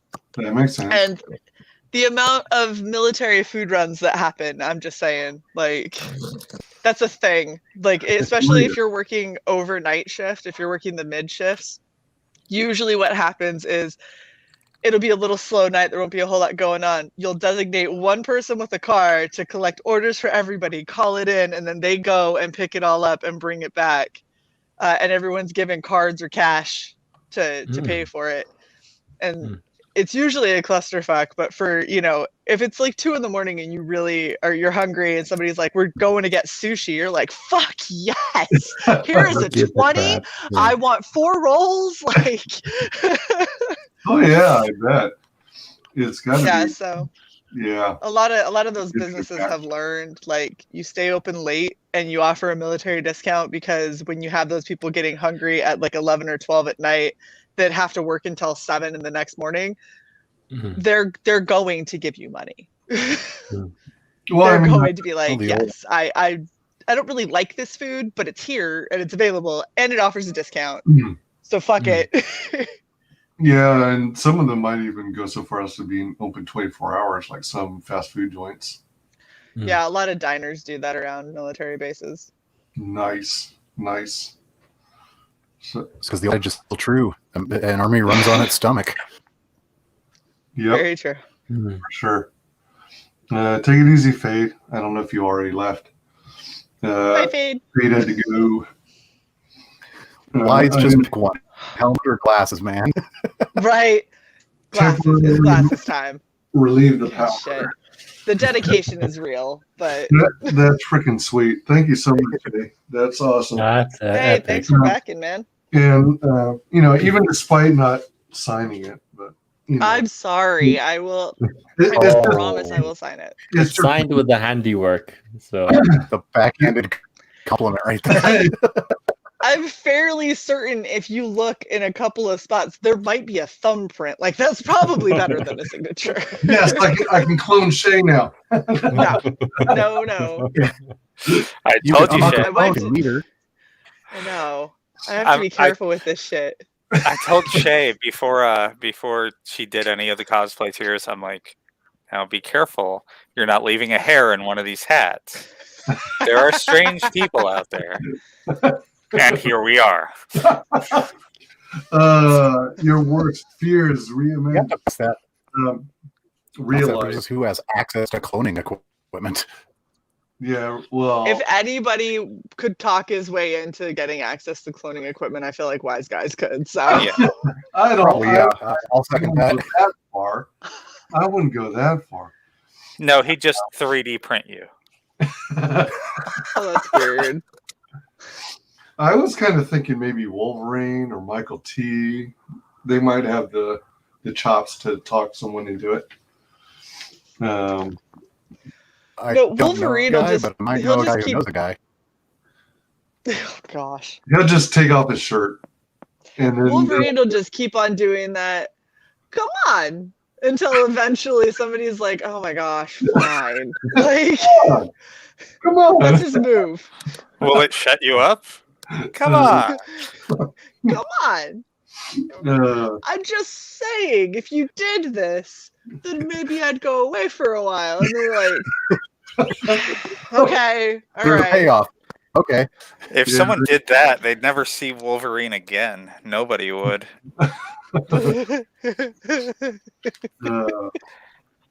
So I don't know how long you guys want to hang, but I've got one more package to open. Oh, Jesus Christ. Why? Package 99 before I do the recap of all the things that I received. Holy shit. So 6 more hours is what you're telling us. This is I'm gonna be honest. Hopefully no more I'm than 3. starting. Well, grab something to eat and sit a spell. You're welcome to eat on stream. By the time you get I'm back, you not still opposed have to eating on stream, but I have to cook, so I'm gonna Oh. I'm gonna go cook the food. You can switch to avatar mode and listen in, and then we can hear you cooking, and then your parrot can be like in the stream. You can have the parrot. I know he talking to could. us. He could, but if I get him out, he's not gonna go back, and he's kind of a dick. Can't you move the And he's cage? staring at me right now. He's like, "Come on, bitch, let me out of the cage." I'll behave, kinda. Put the parrot on cam. Don't you, oh gosh! just on Don't camera. you wing dance at me? I think they meant to tilt the camera towards the bird. No, I'm not doing that. I'm just letting him out. Well, I might regret this later. What, Come here. Seriously. Climb all the way up to the top just so you can fly. Come on. Gosh, you're such a dick. Come on. He's gonna fly when you're least expecting it and land on your head. I know. He's gonna he will. He'll land on it's one of his favorite places to stand is on the top of my head. Are you gonna come over here and say hello? Then he feels tall. Like you have wings and can fly. An 8-inch parrot, 6'1". Have you guys He's seen? legit looking for a way to walk over here. Have you guys seen the video of like in Korea they had like a zoo, or not a zoo, but they had one of those bald eagles in captivity, and he would walk, and he grew up walking, so he'd and they'd try and train him to fly by like having like the wild eagles pass through, and he's just like, I don't give a shit, and he just walks across. Where the hell are you going, asshole? Hugan. Tryhards. What's his name? I get free food, Hugan. free everything here. Hugan, come here. All you're doing is screaming in her ear. Okay, the sentiment is That's true. Sorry, Shay. Telepathy. Hi, are you gonna come over? He just climbed up to the higher part of his cage and like, so there's a blanket over it, and he just descended over the top of the blanket and was like, I am bigger now. I'm like, will you just come over here? Maybe Come on, come say hi. Maybe your parrot only responds to commands in German. I did yell at him in Farsi, but he just looked at me sideways. Bia Inja! Hey! Bia! Are you coming? Use a Scottish brogue. That is where you bought him after You all. know what? Maybe just tell him to stay and then he'll come over. I mean, Right? if he's being Stay there. Stay there. Don't come over here. Oh, you motherfucker. Oh my gosh, it's working. Don't come over here. Just stay over there. I swear if he flies in. Why are you walking down your cage? You have wings for a reason. You're good. He's walking down his cage and he's eating his food. Hold up. Yay! He needed to carve up before he flew. It worked. Oh yeah. Hey. Look right there. What's that? You know, we just saw the hugest, most mutant fucking fly right in front of Hugin. I was expecting him to reach out and just clobber the fuck out of that fly. This is the problem with having parrots, is that when they decide that rather than eat their food, they're going to hide it in places, you end up with really big flies. Come here. You cannot have the bag of pistachios. Why is it that that's the only reason you came over here? They're a valuable source of protein, Mom. Oh, nice. Oh, he followed that bag all the way down. He's such a dick. No. No. Say hello. That is awesome. Say hello. Why do you not move your head? I can't hear them because we're wearing earbuds. You're not getting the fucking pistachios. Come here. Oh, he knows how to infuriate the hell out of me because he knows how to step up. He just doesn't. It's okay. Boop. Yeah. This is Hugin. He is an asshole. This so cute. Hugin, internet, Hugin. Hugin is not. He knows all about the internet and the streaming. He also knows that if he jumps on my keyboard and starts just randomly hitting buttons, he's probably going to brick my computer, which he's tried to do 3 times. Oh. One of the times it took 2 hours Googling shit on my phone, how to fix it. Sorry, did I get loud? Oh, so loud. I know, I'm sorry, this headset. No, you're good. It's a gamer's headset, so it's made to scream rage. Ow! Don't bite. Hey, welcome, Max Works. Awesome parrot. Makes me miss mine a damn lot. Awesome, Max Works. How's it going, Max? Yeah, he's okay. We keep him around. I love Even his if he's candy still- corn beak. Yes. Yeah. It's hard to see, but he's got, it goes from bright orange down to like a yellow right here. And then that's cool. Show your wings. Show your wings. Show that wing. Open it up. He's got red underneath, and then on his shoulders right here, he's got a little bit of teal. And his tail feathers are like a really dark blue. Ooh. Yeah, he's a pretty boy. Wait, that's a red Valkyrie. So the funny thing is the female version of his species, which is an eclectus, is they're all red and blue. Oh, and really? they have black beaks and they have white eyes. Oh. Yeah. It's really weird. Usually on a lot of bird species, I guess, like peacocks, the males have brighter colors than the females. Yeah, with eclectus, you can tell what their gender is based on their coloring, but they're both equally bright. He has more color. He's looking at you like. I know he's looking at my headset because he's like, that doesn't go there, and I'm waiting for him to attack it because it's usually there. It is. There it goes. That's usually what happens. I need that. Can you leave that alone, please? Tell them what he used to do to your glasses. He has an obsession every time I wore glasses because he was like, that doesn't go on your face. So he would stand up real tall and he'd hook my glasses right at the nose. Oh my he'd god. throw them off my face, and then when I'd yell at him, he'd stand up really tall and he'd scream back at me. Oh my goodness. Dang. And Guy's ruffling his feathers.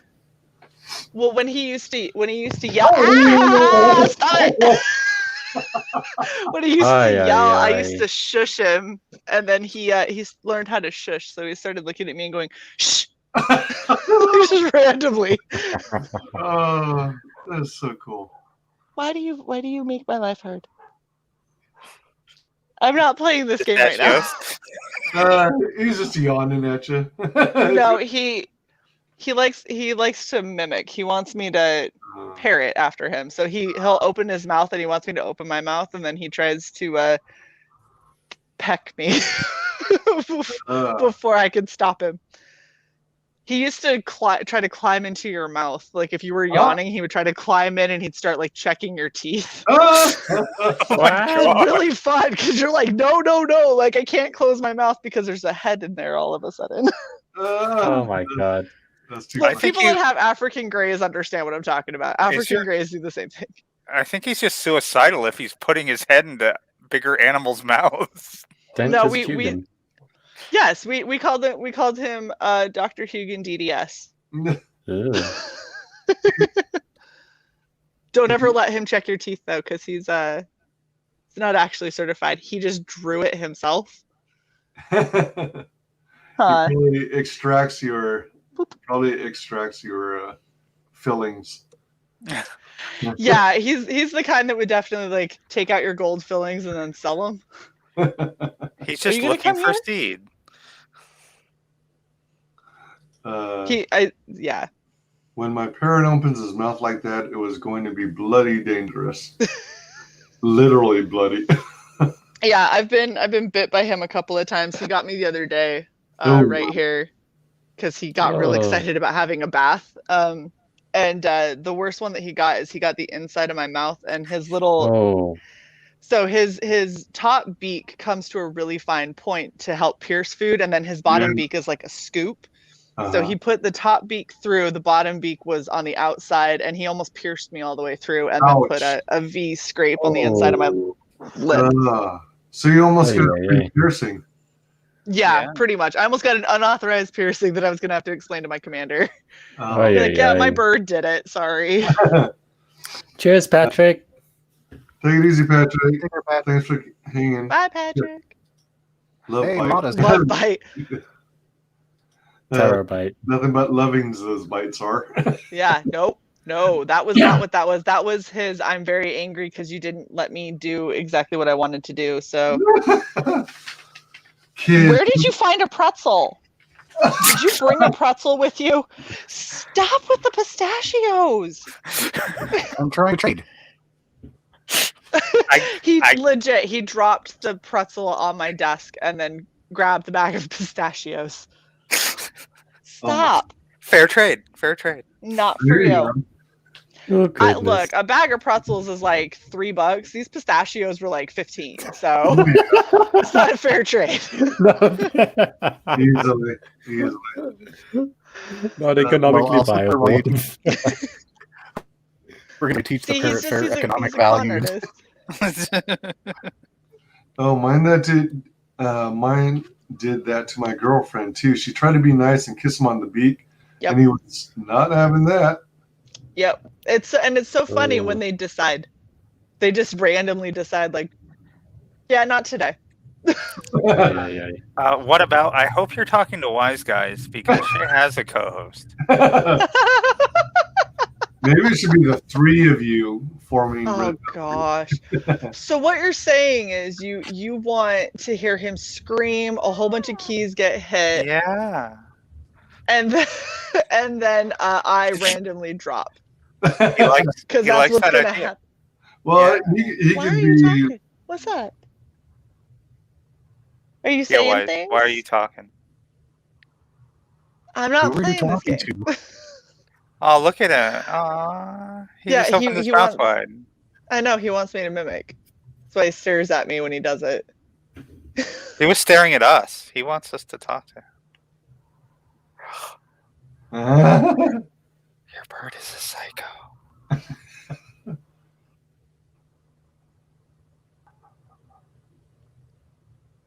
I feel like you're gonna grab my hat next. Yeah. No.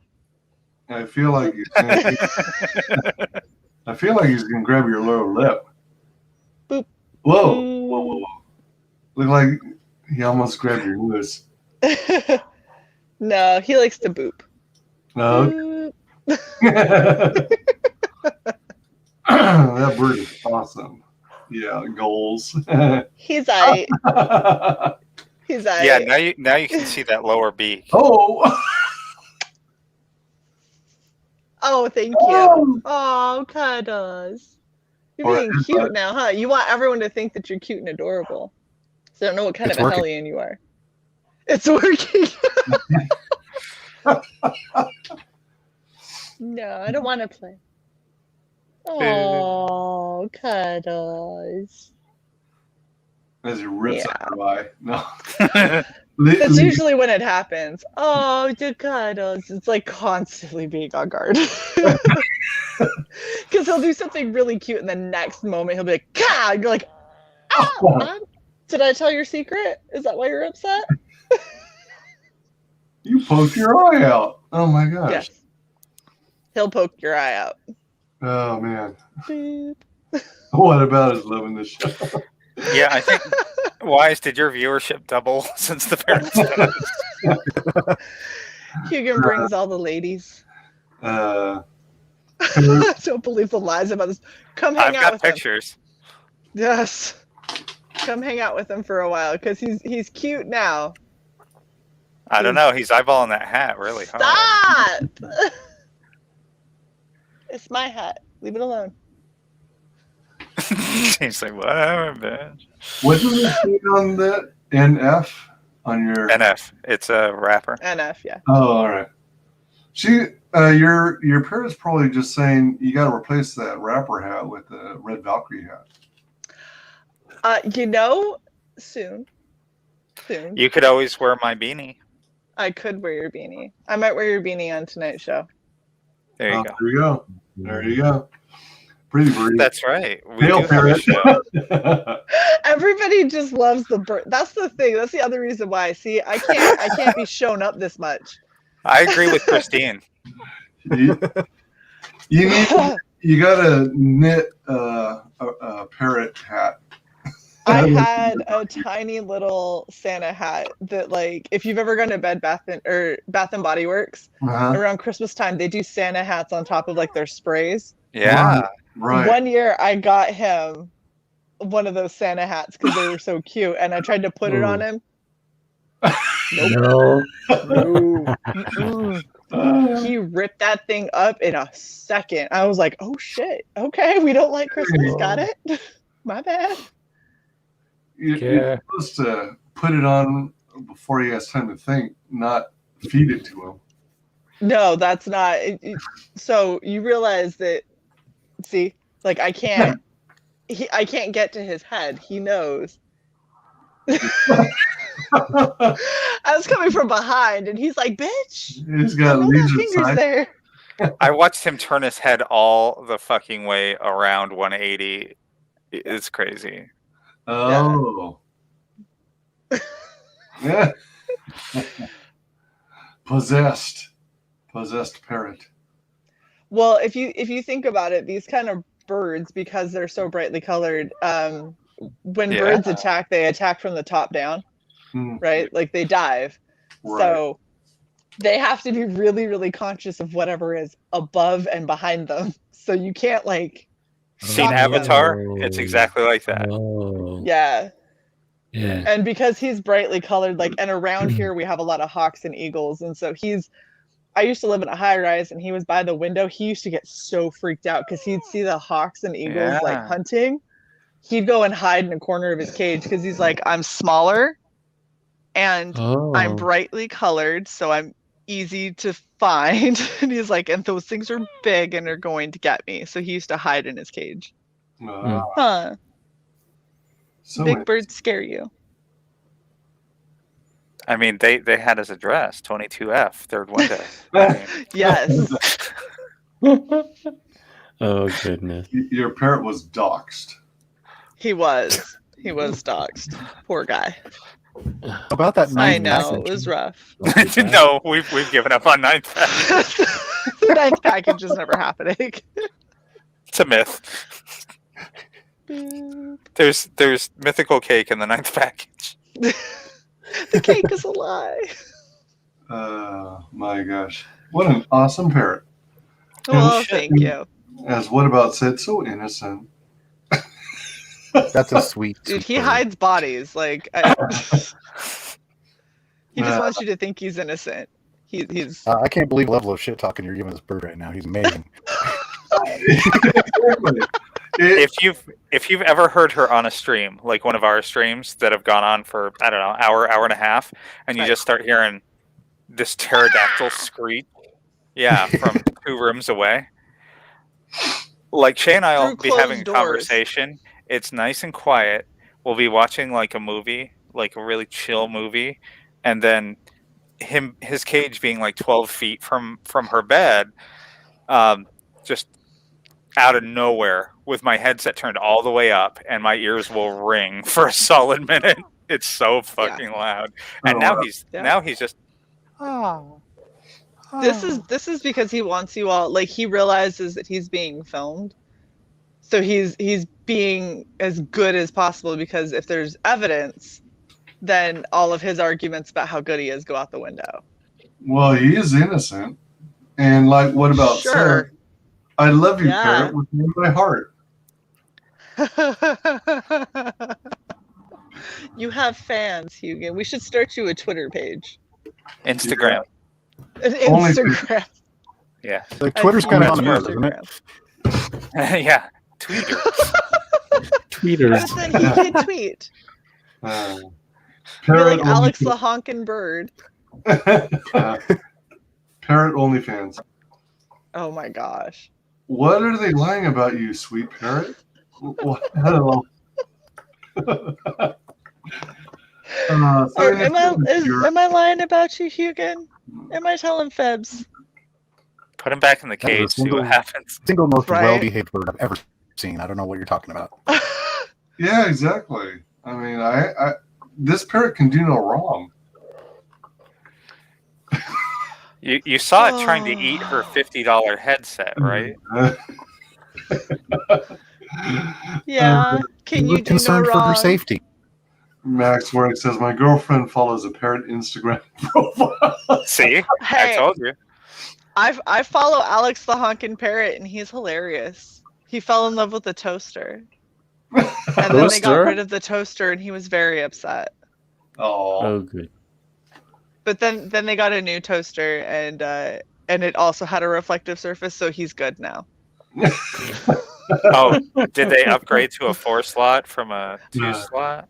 Something like that. They had like a really old one that kept breaking down and shit, but he loved the toaster so much. And then when they got the new one, he looked so genuinely just so gutted that they were getting rid of it. Oh man. I think he's going for it. I've got a screenshot now. I'm tweeting that out.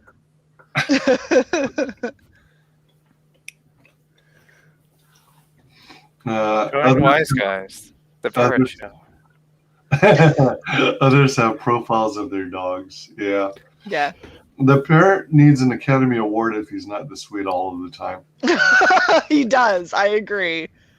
We need to contact the Academy because he can lay it on thick when he wants, but this little bastard, when he wants to be an asshole, he's a pretty convincing asshole, aren't you? Sometimes. Or are you gonna just be cute? Why are you lying, Mama? I know. I would never. What do you mean? Where are those pistachios? He's trying to earn one right now. That's really what this is. He doesn't give a fuck about us. It's no. I'm good. Pistachio. Well, especially because we've been big on the screen this whole time. He doesn't know anyone else is here besides me. This is the end game. He just thinks you're crazy talking to yourself because he can't hear us. Yes. That's Anytime. So he has an obsession with technology. If I'm on the phone, he wants the phone down on the bed, but the screen on, so he can stomp on it. Yeah. Oh, He by loves the way, keyboards. He has his own after keyboard. talking to Shay for a year, that's why I mimic the noises he does, is because he's trained me. Yeah. Oh, because if you don't, then he screams. Yeah, if you're cute, if he's cute and you're cute back, he'll keep being cute. But if you refuse to talk back in the same tone, then that's when the pterodactyl noises start. oh boy. That's when the ears bleed. That Polly deserves all the crackers in the world. Oh, he actually likes fruits, vegetables, and chicken. Chicken? Yeah. Oh man, I never guessed. Vegetables, Not chicken. quite a cannibal. It's good for him actually when he's molting, having some protein. Oh. Funny story. So I learned just how much the effect of soy can have on somebody. Oh. So I used to give him edamame all the time. Oh man. But he's a male bird and he's small.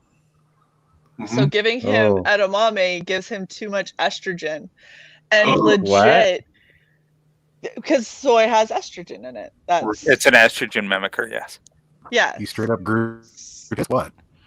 No, he got real bitchy. He laid an egg. Real bitchy. Like I would bring him food and he'd look at it and he'd be so pissed off he'd throw his entire bowl because it didn't have whatever food he wanted. And if I tried to talk to him, he'd scream at me. If I tried to pick him up, he'd bite me. So once I got rid of the soy, stopped giving him edamame, he leveled back out in like 2 days. And I was like, there's no way it was the edamame. So I ran a test and a week later I gave it to him. Within 2 days he was a bitch again. Like total complete just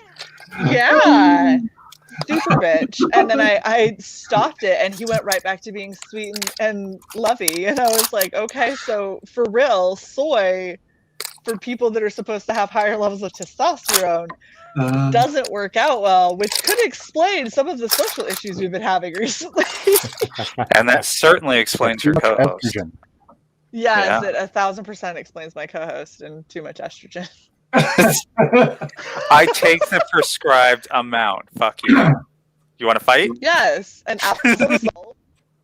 I don't know, that sounded kind of bitchy. You take the prescribed amount, but then you have some edamame from time to time on the side. Occasionally. Let's actually look this up. Actually, So to let's look summarize for Jay edamame tutorial. research articles. Edamame research articles.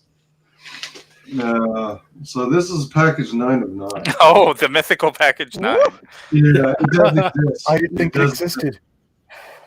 Christine's like, I have to go. I've waited too long for this package. We need to convince Everton to take his painkiller for the night, which will be so much fun. On another stream, y'all. Bye, Christine. All the best for Everton. Hope he gets better soon. Unless we're still alive when you get back. Yeah. Healthline is 8 surprising health benefits of edamame. Wise, don't forget topic list tonight. Say again? Oh, Topic list tonight.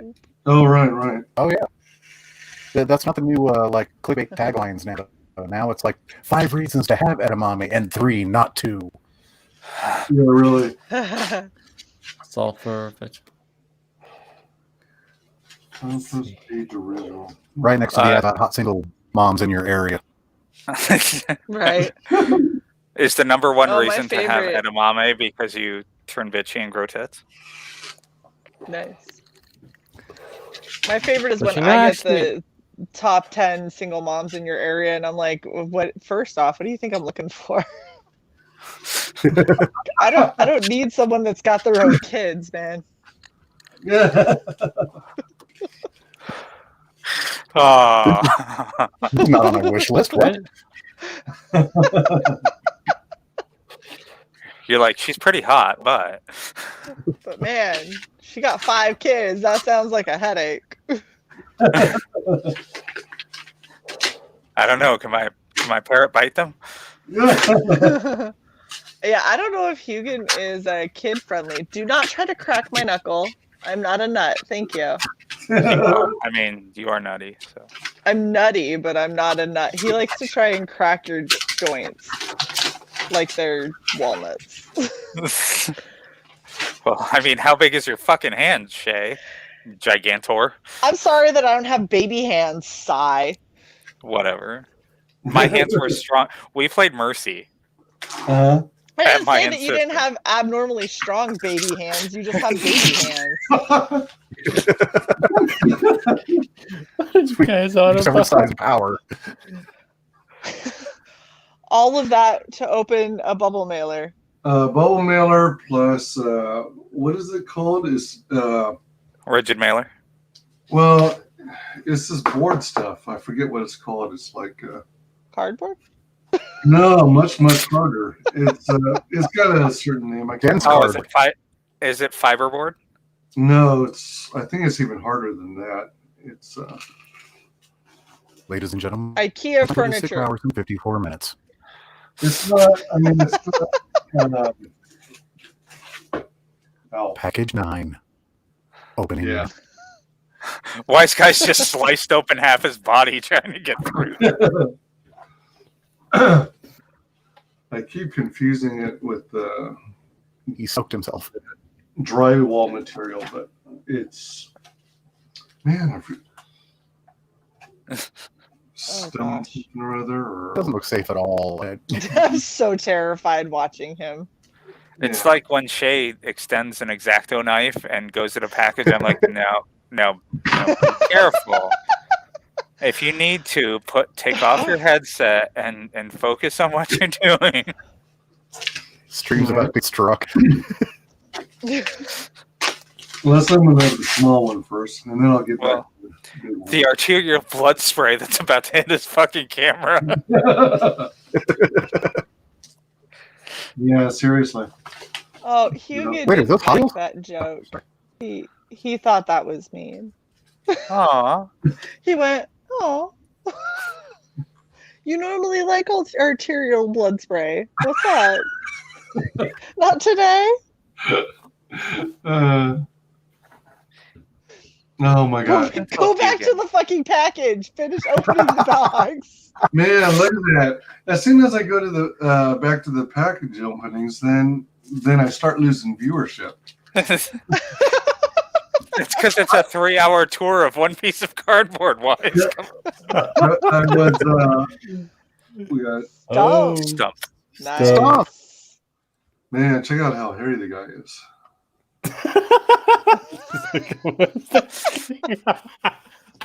Wise is jealous.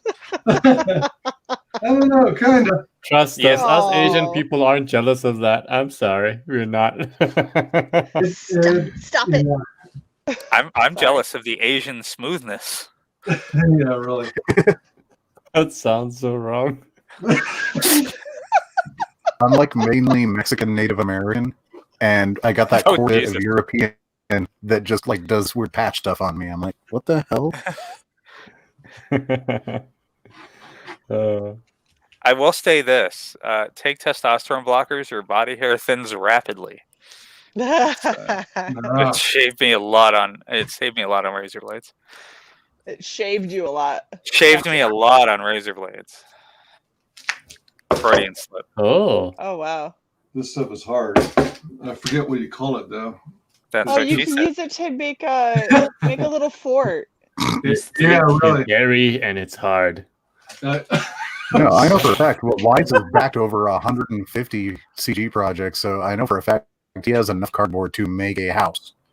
Oh yeah, that's the one benefit about having an Indiegogo issue, where you have an addiction for it. Is I did that whole giveaway thing for all of those comics, and I have enough Gemini mailers to mail them all now.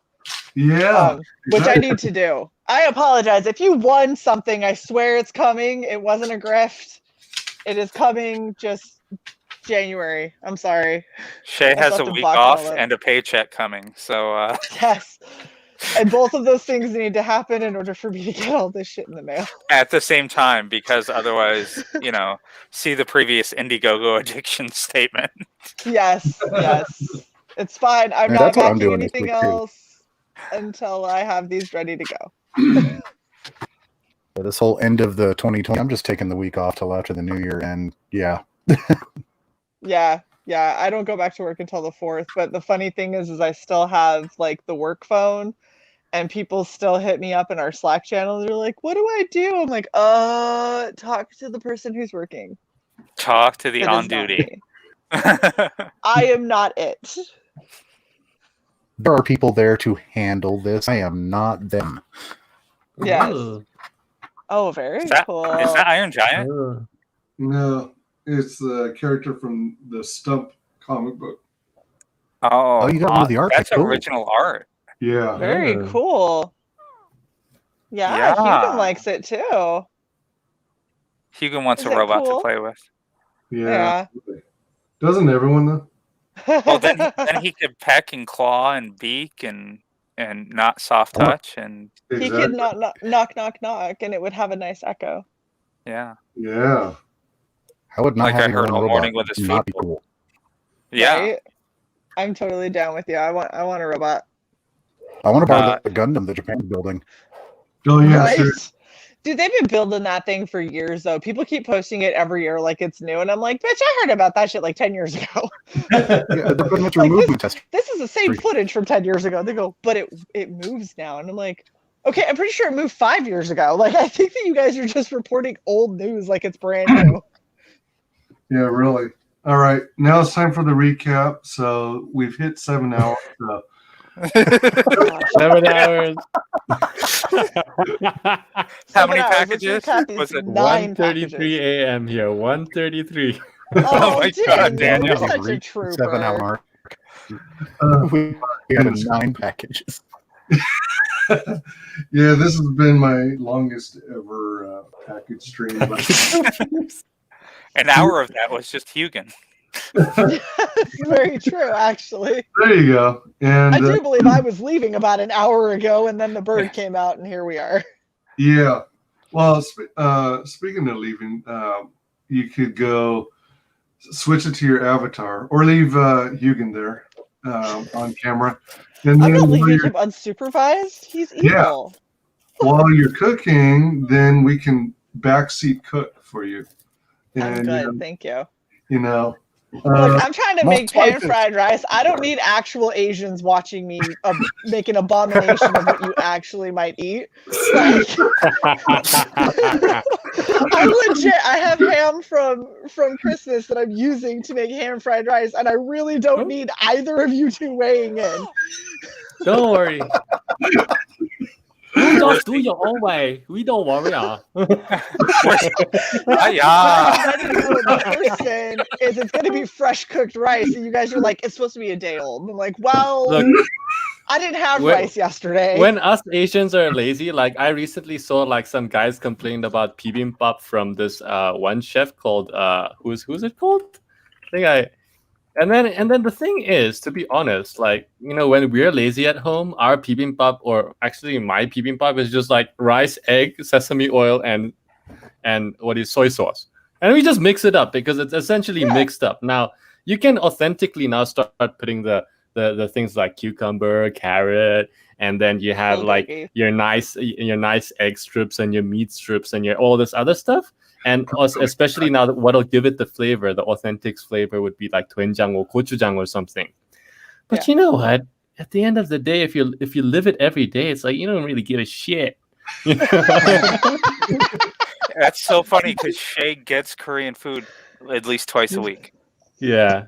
All the time. Nice. Yeah, So we it's have just a place called Red Tiger down the street, and every time I come in, they go, "Oh, bibimbap!" I'm like, "Yeah," and they're like, "What meat?" And I go, really? And they go, bulgogi. And I'm like, Bulgogi.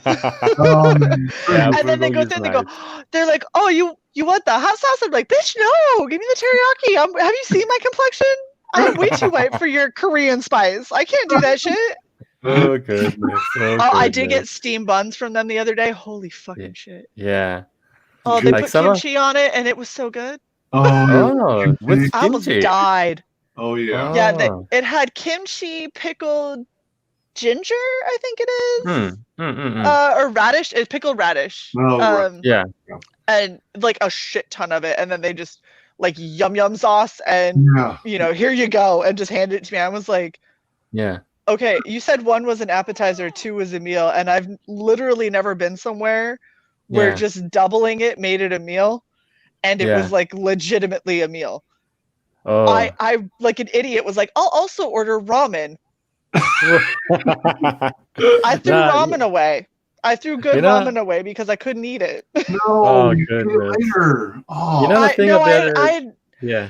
I was cocky. I mixed it and I was ready, and then I finished the steam buns and I looked at the ramen and went, I'm gonna die. I was like, I can't. Like I had like 2 pieces of chicken out of it. oh. Man, She's laying there.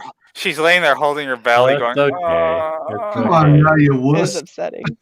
Like I mean, like the best part thing about I have is, I mean, obviously, like I eat Korean food at home, so sometimes it's like you go out to eat, and then if it's not done properly, I remember this in Malaysia, and maybe this is the reason, because I know in South Africa there's some places where we have Korean cooks or Korean people who own it, but I went to a Korean restaurant in Malaysia whilst I was an exchange student, and there it's like they had like you order the ramen and you pay. And I'm just like, dude, this is just instant noodles. Like the whole paper is like. You're like, this is top ramen. Yeah, I'm this just shit? like, why am I paying extra here? And like the Korean restaurants are usually expensive. They're a lot more expensive. I don't know how it's like in the States, but even in South Africa they do that, and it's just like, why? Yeah, no, But ours are usually pretty cheap. They're a step up from the Chinese restaurants here, because those are like dirt cheap and not even really Chinese food. Oh. Like it's bastardizations that you eat when you're drunk. Yeah. Like that's pretty much what Are you Chinese making fun of restaurants are in Panda the States. Express? Oh, Yes, I goodness. am 1,000%. It's delicious. It is not like I've had real Chinese food. Like we had a restaurant when I was in Utah that was owned by a Chinese family, and they like the whole family brought over the traditions of like the grandfather, and that's how they made everything. Look, you have real Chinese food, you look at Panda Express sideways, you're like, that's not. This isn't Chinese. This is just rice and noodles, and you just called it Chinese because it was easier. Was it Mandarin style or Szechuan? Mandarin. Hmm. It was really good. Oh yeah. Shay, Oh my god. what was that beef you introduced me to? Oh, you're talking about Mongolian beef from Panda Express. No, it wasn't Mongolian. It was what was the name of the city? Was it Shanghai? No, Or was it was Mongolian. It wasn't Mongolian. I've had Mongolian food. It wasn't Mongolian. Panda Express calls it Mongolian. Doesn't mean that that's what it's close to. The name of it from Panda Express is Mongolian beef. I'm Now, going to their fucking website. Oh, Go, goodness. bitch! I know what we ordered. Yeah. It's interesting though, but I think they do it all over, because I was watching actually Vincenzo's Plate on YouTube, and then I tried the recipes, and that's now authentic Italian food, and it's like and then now I try cook at home, and it's amazing, and then I go to a restaurant, and then I try like a similar spaghetti, I'm like, why am I eating here? Yeah. You can always make it better. Exactly, and you look at like the Neapolitan pizza, the authentic one, the authentic margarita, and it looks so good with the proper mozzarella and the basil leaves. And then I order it from here, and I'm just like, I think there's only one mozzarella. Yeah, and that's the thing. It's just, and when you start cooking with like the proper cheeses, like the ones that they use, it's on a different level, and you start to understand it. It's like, what? Anyway, Mongolian beef, huh? Mongolian beef. Oh well. Sure. I think sometimes, Wise. but yeah. Ooh, what's this? Oh, it was Beijing beef. I stand Thank you. corrected. Beijing beef. I told you it was the name of a fucking Chinese city, and you're like, no, it's Mongolia. I swear it was Mongolian beef, but Maybe they rebranded it. yeah. They rebranded it in the 2 months since. Okay. Yeah, Whatever, Wise. they did. all the Thanks, the Wise. Mongols started complaining. Yeah. WyzGyz just Right. trying to get a discount on his next helmet. Oh, The rest of that whole thing, though, was like as Shay's talking about the cooking, both Wise and Daniel are just like enraptured in the camera, like she's the cam girl star, and they're just like, yeah. And what about the ginseng? Yeah, tell us about that. Well, see, rub we the didn't ginseng on talk yourself. about when I make ramen and I make fancy trash ramen at home where I use top ramen and Spam. oh, yum. Oh, I make it real fancy. But you fry the Spam first, right? You don't. Leave Oh it. yeah. Oh, we don't do. Who does raw Spam? You're a heathen if you do that. It's like a Vienna sausage. Like, what's wrong with you? Right. I've never heard of that. Yeah. Ooh, you gotta fry that shit. If you don't fry it, it's no good. Not as good. All right, Wise. Let's do your recap. We're Yeah. trying to do this recap for like 30 9 minutes. days. 9 days. So we got Doc Salem. 1 Sweet. eternity later. That was cool. Then we got this cover of Doc Salem. Ooh. oh, I like. Nice We sword. pair this with a red. This one's got the silver Sharpie signature on it. I like the post. Nice. See, Shay, that's how you sign something with a silver Sharpie.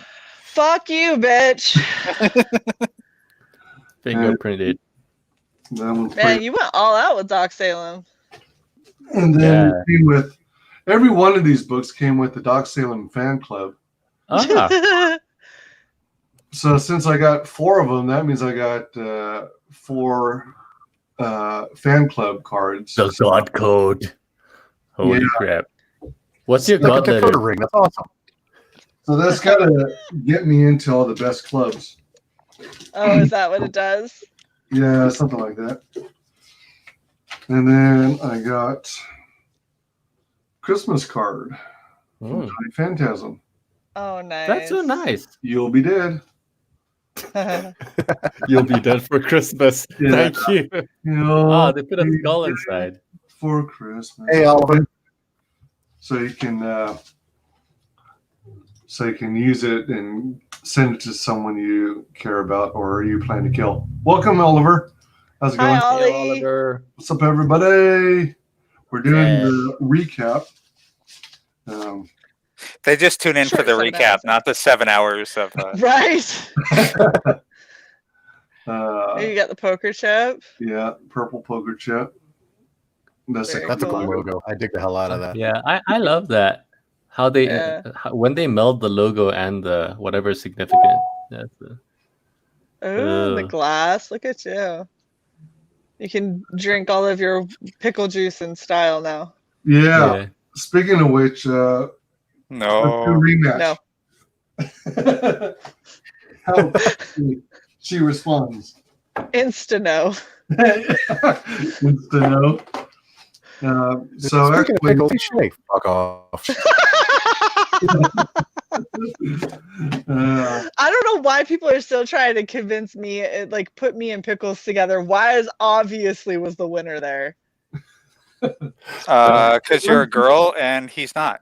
they want That's to fair. they want to see a rematch. That's why. No. Negative. And then That's nice art. Yeah. I must have ordered one of those retail packs because I got 10 copies. Holy Of shit. Stump? Shit. Damn, Channel dude. giveaway coming up soon. I know, Can you right? actually- can you sell them to your comic store? Dude, I think I missed out on Stump too.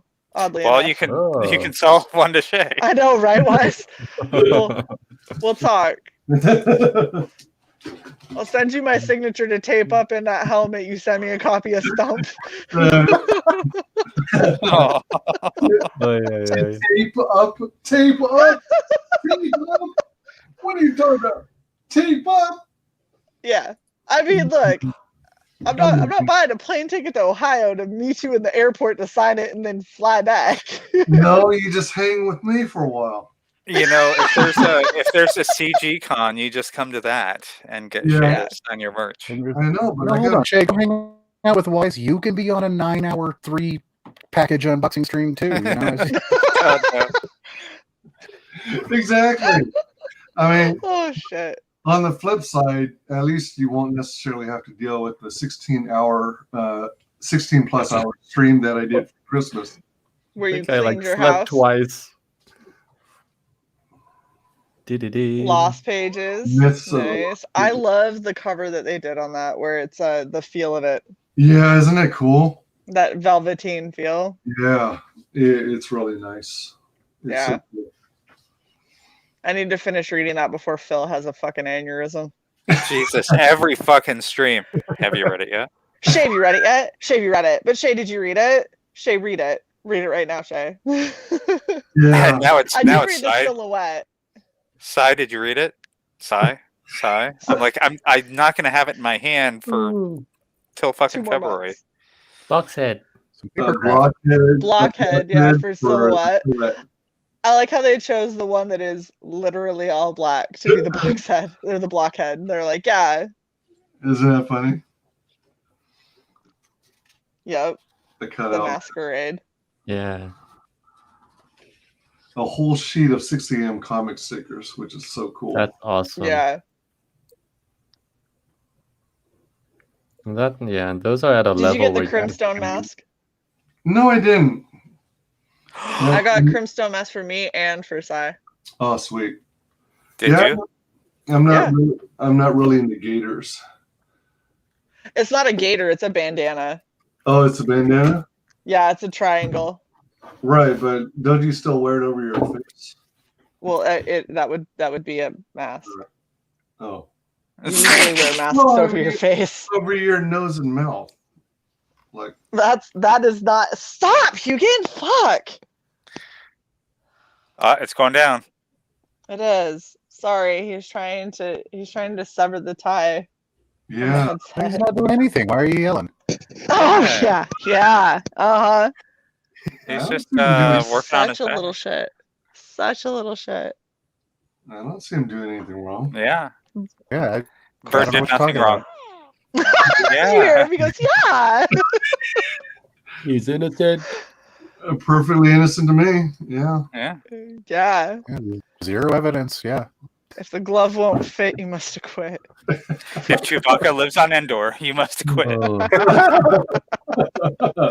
I love that they shipped everything in a card protector like A that. top sleeve. Yeah. Yeah. And just That's awesome. file it.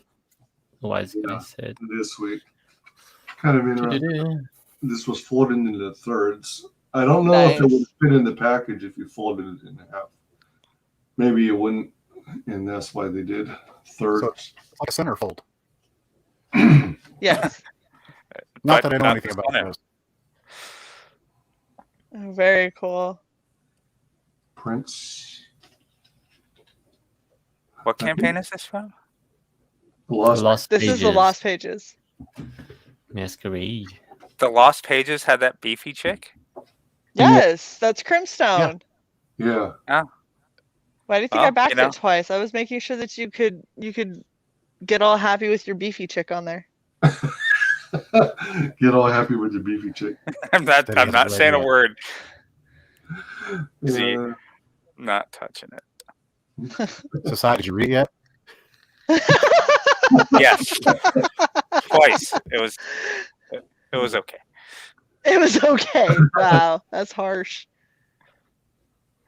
That's gonna be my next answer.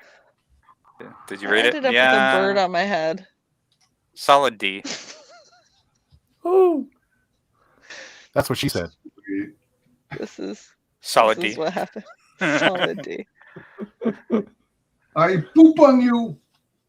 He has before, and he's potty trained. So when he poops on me, it's because he's being a jerk. Oh goodness. It's usually after I tell him no, he can't have something, and then he'll be like, "Oh, okay, shit down your arm." Oh, Oh, he yeah, did. What was that sound he just made when you said shit down your arm? He went, "Yeah." He's like, remember those pistachios 6 times? I don't know if they're just salt and pepper, then he can have them. But if they have any garlic on them, he can't. It'll kill him. Oh. Why don't you taste them and see instead of just being a constant cock block? I can't remember if they have garlic powder or not, and just because I can't taste it doesn't mean it isn't necessarily there. Shush you. Look at the ingredients label. In the Ziploc? Right, let me look at the ingredients label. Oh yeah, okay. My mom packed it in a fucking. Oh no! Oh, he's on the move. You can't have them, and you're making my hat dip. It's like, you can't see me take these. They're a powerful source of protein. They counteract estrogen, Mom.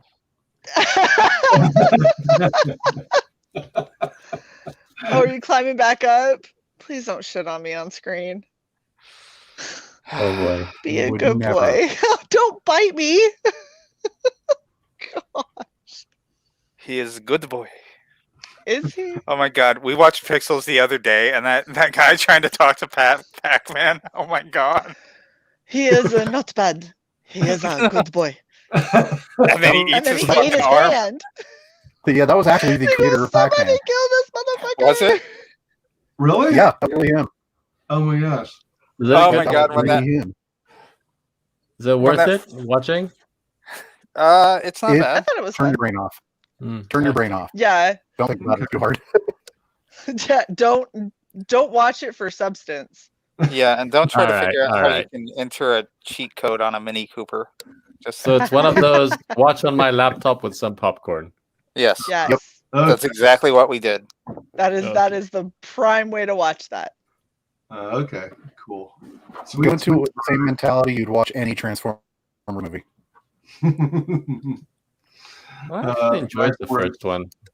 The first one's fine. Falcon and Bumblebee's good, but the rest, pure popcorn flick. It's just like, yeah, okay, let's just watch a bunch of metal smash into Well, each other. the second one effed up the lore, but then when the third one, when they had to just kick out the drama with Megan Fox, it's kind of like continuity. You're like, ugh, and you can see the lines where, you know, they try to just flick her off, and you're like, there's 2 damn movies with her. You don't just flick people off, but you know, there's the politics behind. That sounds like cyborg porn. Just watch a whole bunch of metal smash together. That's the problem. They just did that for number 4 and 5. They just made it like smashing it all together, and yeah, like you couldn't tell them apart. Transformers Extinction and whatever, and you're like, bah. Yeah. It's when they sacrifice the story and they just use like. Mine had to go on top of his cage or inside to make his business. He wouldn't get nervous and squeak a bit, and then I would know he has to go. Oh, that's why I said he can fly. B, he's potty trained and knows that he's supposed to go in his cage. So when he shits on me, it is a calculated process. Like, he has thought through the consequence of doing so and has still decided that it was worth it. I made a See, now he might actually have to take a shit. Close the cage. He's like, you keep talking about it, I'm gonna go do it. Jesus. She's camera shy. Get the fuck out. You know, it's Did we so finish funny. your Like, recap? oh yeah, No. He got through a package. Oh my gosh, we're still Yeah, still on the last pages. Yep, Holy fuck. indeed. Nice. Yeah, Max, she doesn't clip his guide or his flight feathers. No, I don't. Hey, I let Dog's him in the fly through. chat. Who's in the chat? Go back to Doc the Hog. What's up, Hog? Hog. We need more Lenore in your comic, just saying. Right. Yeah, really. He had Lenore color her character as a stripper, and it took her a second to realize that was supposed to be her. What color should the hair be? Pink? Candy corn pink. It's cotton candy pink. Basically make her look like you because she's you. What? Oh, this is me now that I'm coloring. Got you. Wait, why am I Big tied to a boobs. chair? Get some ab lines Reasons. in there. yeah. Let me really knock out these colors. Reasons. Yeah, I like the bookmark. Yeah. Oh, that's Who was nice. it that was talking about a metal bookmark? A couple people actually. That'd be dope. Literally. Yeah, there's a few that are doing them. Wow. Yeah. And I think that I think Reality Hackers is looking at doing metal bookmarks as well. Wasn't it a That'd bottle fit a opener sci-fi guy? theme. Yeah, the guy who does the bottle openers also does metal bookmarks, and oh, they look good. I'm like 99% sure that Ame said she was doing metal bookmarks, and I think that he showed me what her mock-up looked like. Oh, yes. I'm so down.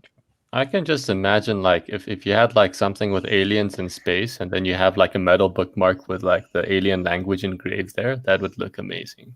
That would look amazing, especially yeah. if you could do a coat of hollow on it. Holographic metal. I'm thinking about bookmarks, but I want to do like a lenticular one. Yeah. Lenticular.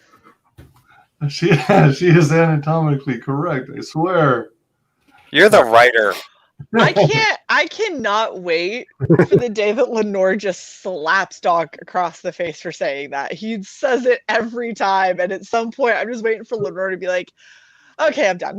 Like smack across the face. Oh, Doc's gonna have a self-insert. I never knew what lenticular meant before. Hmm. Yeah. Like different things.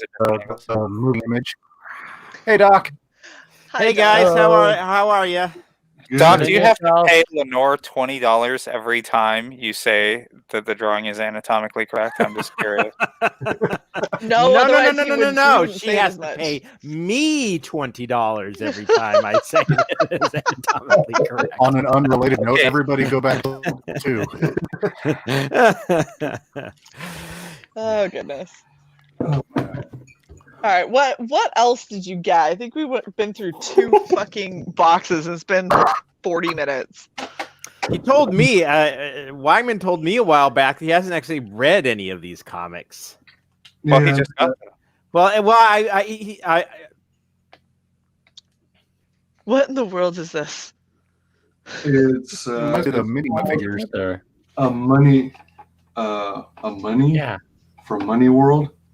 You take a generic bland figure and then you customize it with markers that are wipe off. Huh. And so this was the only tier he offered that had a mini money. So he only made one. Character from Chateau Obsidian. So I haven't I'm even getting heard of that book. these. I haven't either. I'm getting 2 of those and making a Sai and a Shay one. Understood. Yeah. I don't know. Can you whittle them down? Because I'm not that middle heavy. Nope. No, I really You're gonna don't- deal with it. maybe with the right tools. No, They I'm not do- carving. They have some Oh. examples of others that have been made, and then Well, some. that wasn't just with marker. That had things coming off the head. Yeah, that's if you want to get Lies. extra fancy. If you All want to right. get extra fancy, you glue on some more parts. Shay, I'm making us minis out of EVA. Ugh. you've been on for 7 hours, Wyman. Yeah, Yeah. 7.5. This is a child's play. yeah. Compared to my Christmas stream, which was 16 plus hours. This is a You, warm I mean, by this point, you should have been able to unbox everything in the Hong Kong post office. Well, you know how it is. And he's made it through 9. You get off on a tangent. You talk about other stuff, and Are you showing us a list? You getting You're off showing on a us a box. tangent? one thing leads to another. This is the box that I Including me. this housed the comic book. It got busted during shipment, but it's still cool. But this one included the book Transhuman. Did its job and protected it. Oh, that Yeah. sounds like a book about me. Awesome. Yeah. It is a book about me. Holy shit. I got to sue someone for copyright now. Yeah. It's SK, right? Yeah. This is Stephen Koch, Alan Sand, Chris Pitt. Yeah, SK. That's awesome. Yeah. The protagonist is named Sai. Is it? Yeah. Just kidding. No. I was about to say, we had him on the show. I think it's in book 2. There's a chick floating in space with a cat. Yeah, and if I'm correct in that, she might have my tattoo. Oh my gosh. Shay, do we own that? No. We will. You didn't back a book that has the word trans in it? Sorry. I'm losing street cred. I backed 185 other books. I'm sorry. How dare you? That's not enough. That's not enough. We got some prints. She's got a metal arm, for fuck's sake. I know. I already talked to Steven about this. Okay. This one's so nice. Yeah. That was really nice. God damn it, Pizza Hut. Stop tempting me. TV version. Yep. That was awesome. This one came with 2 trading cards. Yeah, it's dope. Awesome. That's from the cover. Yep. Mm-hmm. That's nice. You know, I feel like that word balloon should say, "You want this in your ass," while she holds up the metal arm. Oh. It says, "Need a hand?" Yeah, exactly. Called it. And with his tears, you can get a piece of his artwork on a popular superhero, and I chose Supergirl. Oh. Now we have to fight, WyzGyz. Nice. That's Sai's favorite character. Oh, is it? Oh, Yeah. I like Supergirl. Of all time. Some of the other choices were like Psylocke. I think they might have had Rogue. I think there might have been a Catwoman. And let's see. Okay, in mainstream comics of all time, I have to say that because, you know, Ghost in the Shell is a thing. That's fair. Yeah, so in another package, we have Chateau Obsidian. Oh, yeah. Yeah, I didn't see this one ever. This is, and then I came in on it late, so I got issue 2, and it came with issue 1, I guess, or maybe it was both of them. And then here's a variant cover. Hugan likes the book. I heard him. He does. Yeah, he approves. Oh yeah, nice. He likes the 80s color palettes, though. Mm-hmm. This thing. Now this is pretty cool. Yeah, this. Yeah. Very neat. Electricity. I like this one a lot. This is badass. This looks that one's cool. kind of Psy. Yeah, that is nice. I like that. Yeah. Got And the lighting nice. came with a sketch card, literal sketch card. Oh, cool. And it's sketch card 23 out of 27. Sarah 2 of 3.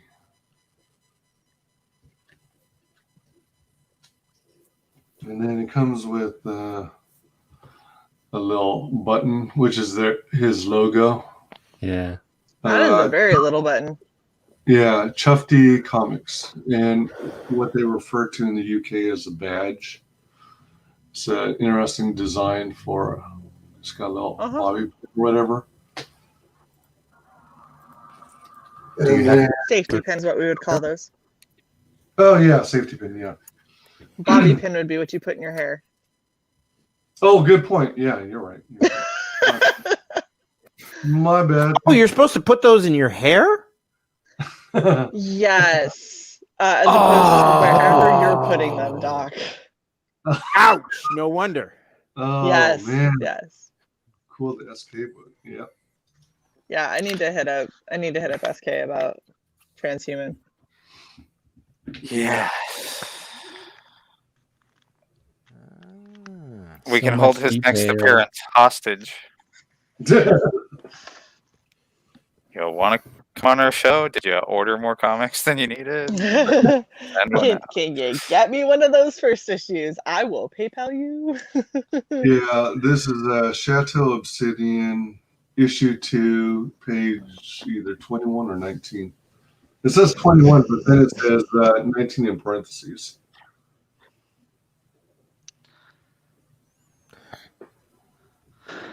Well, if you include the cover, it would be 21. If not the cover, it would be 19. The cover and the inner Yeah. cover. Exactly. Yeah, Yep, there you go. that makes sense. Story Yeah, page 19. That's my best guess. Yeah. Story page 19. Actual page within the mock-up Comic. is 21. Yeah. Makes perfect sense. Original ink page, yep, pencils and inks. Yeah, WyzGyz is an original art like whore. Yeah. You forgot original helmet horror. Ah! Yep. Whoa. Uh-oh. Oh, are you okay? See, you attack and they don't believe me. And then you do this. Oh, yep, stretch and show your wing not- because you didn't do anything wrong. Look at that. Liar. It looks like she's You about sit on a throne of lies. It looks like he's about to cover your face so he can take you out. You know? What kind of bird is that? It's a Grand Eclectus. It's very beautiful. I love. I have the a green Grand color. Eclectus and I have a ringneck. Oh, are you going to do it again? I dare you to. Don't shit on me. I dare you. Don't shit on me. I dare you to not shit on me. Such a beautiful not what bird. he was Don't doing shit on me. before. Oh. I dare you not to do the other thing. The thing that you did that I yelled at you for, you can't have the pistachios. But they're right there. Stop. Yes, I can, Mom. They're mine. You just think they're yours, but I'm like a cat. Once I see them, Yes. they're mine. Yes. Oh gosh. Oh no. Oh gosh. Stop. Yeah. Leave it. Leave it. Leave it. Stop it. Thank you. Hi guys. Wire cutter beak. Seriously, that's the problem is he can bite through this like so fucking quick, and this I was bet a he can. $35 headset. So Oh, Yes. it was $50. What the hell, you liar? Well, there's a markup, first of all. Second of all, that's actually the headset that's coming to me once Shay finds the other headset. when I So find I'd- my original one that I've already bought. Yes. So I'd appreciate it if you guarded that a little better. Just saying. It only has really minor marring from his beak. Yeah, I don't need Right exposed there. wires. I'm going to Not have to yet. re-insulate everything. He loves to peel things too. So the fact that there's wire that's encased in like rubber, he's like, oh, I can peel the rubber away. And I'm like, please don't. You can't. That's how it doesn't work. It's like, but Ma. You just stare at me and make me look like a crazy person. Never Never saw it. Listen, It what didn't about? happen. Hail the bird. So much lovings. He just wants to the play, bird Birdie. has more love than I do in any chat. Every time he comes out, he's like, he's so sweet. I'm like, he's a fucking evil hellion. You, Yeah. He's so sweet. Yeah. yeah, Uh, yeah, super sweet. Stop eating my hat. You've got it all wrong, Mom. I'm just trying to Not protect your you hat, from Mom. these It's things. mine. It's my hat. I'm eating my hat. It is a beautiful bird, though, with that yellow beak and the green feathers. Oh yeah. Well, Oh, my and he's goodness. got show your wing. Look, he's got red underneath yeah, right and there. as they were saying, it's like candy corn. If you look at the beak, it Yeah, goes Great from music. bright orange down to yellow, and he's got like right here on his shoulders that you can't quite see. He's got teal, like bright teal. Mm. Ah! Ow! Ow! Oh, are you Why? okay? He He was checking sees what a was under the band-aid band-aid. and he bites harder. Ay, ay, ay. Dick. pretty birdie, pretty birdie. You just want to eat Shay, and you're like, pretty bird. Oh, he actually did take a chunk out of my finger.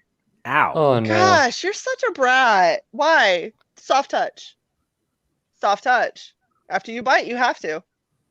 The bird what is colored about? by Kyle Ritter. No, it's not. Hugan. Soft touch. He's looking at me sideways. He's just gonna bite me again. Good I boy. Thank you. What? Good shit. You're such a brat. Yep. Soft touch. Okay. All right. Good. I didn't know how that was gonna go. Sorry. Stand down. Stand down. Colored by Kyle Ritter. Nah. Prettier. Colored by Mother Nature. Exactly. Love marks, not bites. Tell that to my bleeding thumb.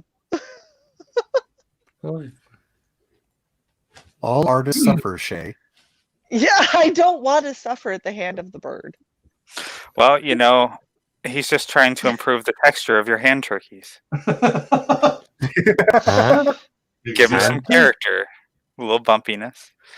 Yeah. Exactly. All right, back to your packages. Come on now. We only got another 2 hours before the other show starts. Let's go. Yeah, exactly. Right? Lord Yeah. General of the Heaven. Here we go. The next one. Ming the Merciless. Great General General Fire. WyzGyz. Two heads are better than one. Nice. So we got this beautiful artwork, this artistic piece. By an unsigned artist. Oh, Yeah. stop it. I'm That's right. sorry. You're going to trace this back to the originator. I guess I can sign it myself. Oh well. No, just Go for it. You want to take credit for it.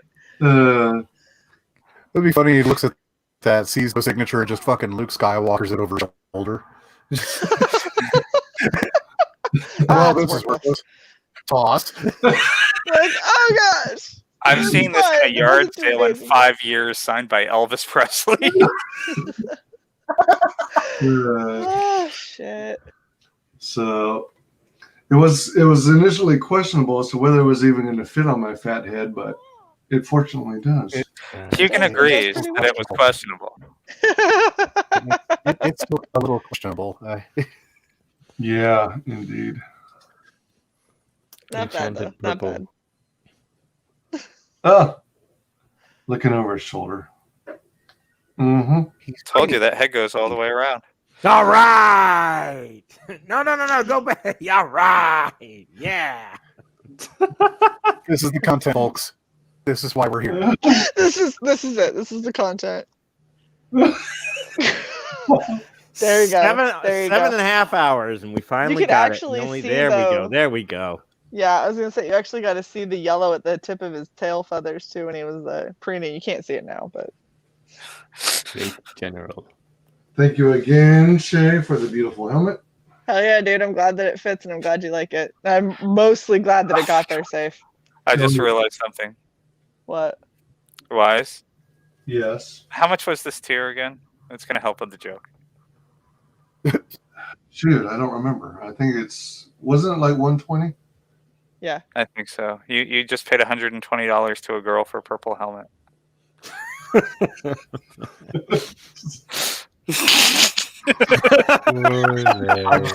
Heard it more expensive. Woo!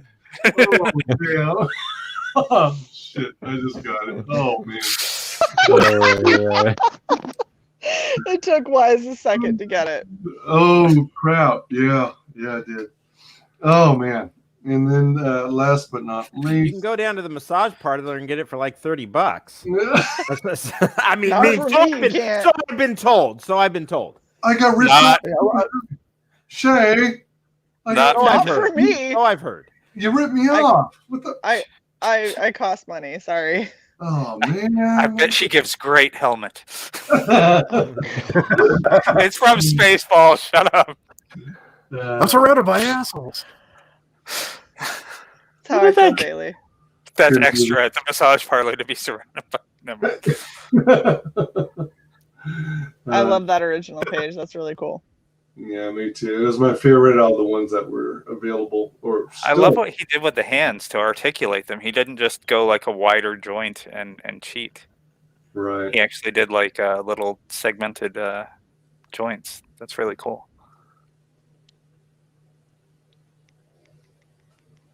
Yeah, because so many times you see with those older robots, like look at Robbie the robot in Forbidden Planet. They just claw hands instead of like actual articulated fingers.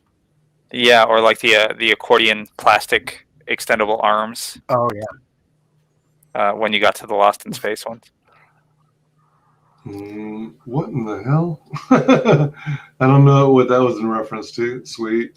Lol, very nice. All right. So concludes. Oh damn! Box opening. We opened You're not at 8 hours yet, Wise. We gotta vamp a little. No, I need to make fucking dinner. I was supposed to make dinner an hour and a half ago. Just eat the bird. Pistachio nuts and bird. And a pretzel. One pretzel. The pretzel's on the floor because he dropped it as an offering and it was not Can accepted. you bribe him back with the pretzel? No. Oh. He'll be like, bitch, I don't want the pretzel. I give it to you. He doesn't like. What about says 3 more hours, and Metanui says weird ass helmet. Hey, whoa! The weird ass helmet is a replica from Wait. an indie comic. Have you seen your avatar and you're throwing great shade general at helmet. Jay's helmet? And it's not Look at that. ass helmet. It goes on your head. Yes. It's a weird head helmet. Exactly. All right. Ass helmet is a man that is also paid for with extra money in massage parlor. Okay. Yeah. I think Shay's making a note on our future streams calendar. Never again, Doc. What did I do? Yeah, that was That me wasn't that time. you? I own it. Oh, I still blame Doc. Let's see what the size Fair. stars That are sounds like. fair. Yeah, Daniel is it the new Yeah. year now? Holy shit. It's 2:18 in the morning here.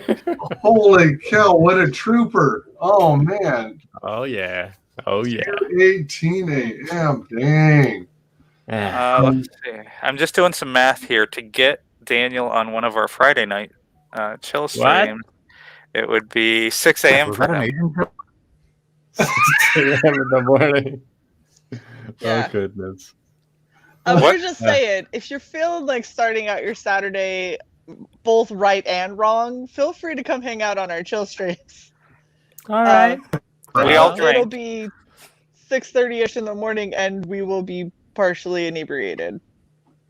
So you guys will be drunk at 12 p.m. and I'll be drunk because I'll be waking up at 6 a.m. It's actually 8:30 You for can't call it Shay. drinking all day. 8:30 Eastern. Well, you can't call it drinking all day if you don't start in the morning. Right. All right. You know what? I'll keep it in my mind. I'll keep it in my mind. Do it. That'll be good. Yo, Just Tom, do it. are you also at 2:19 a.m., Yo, Tom?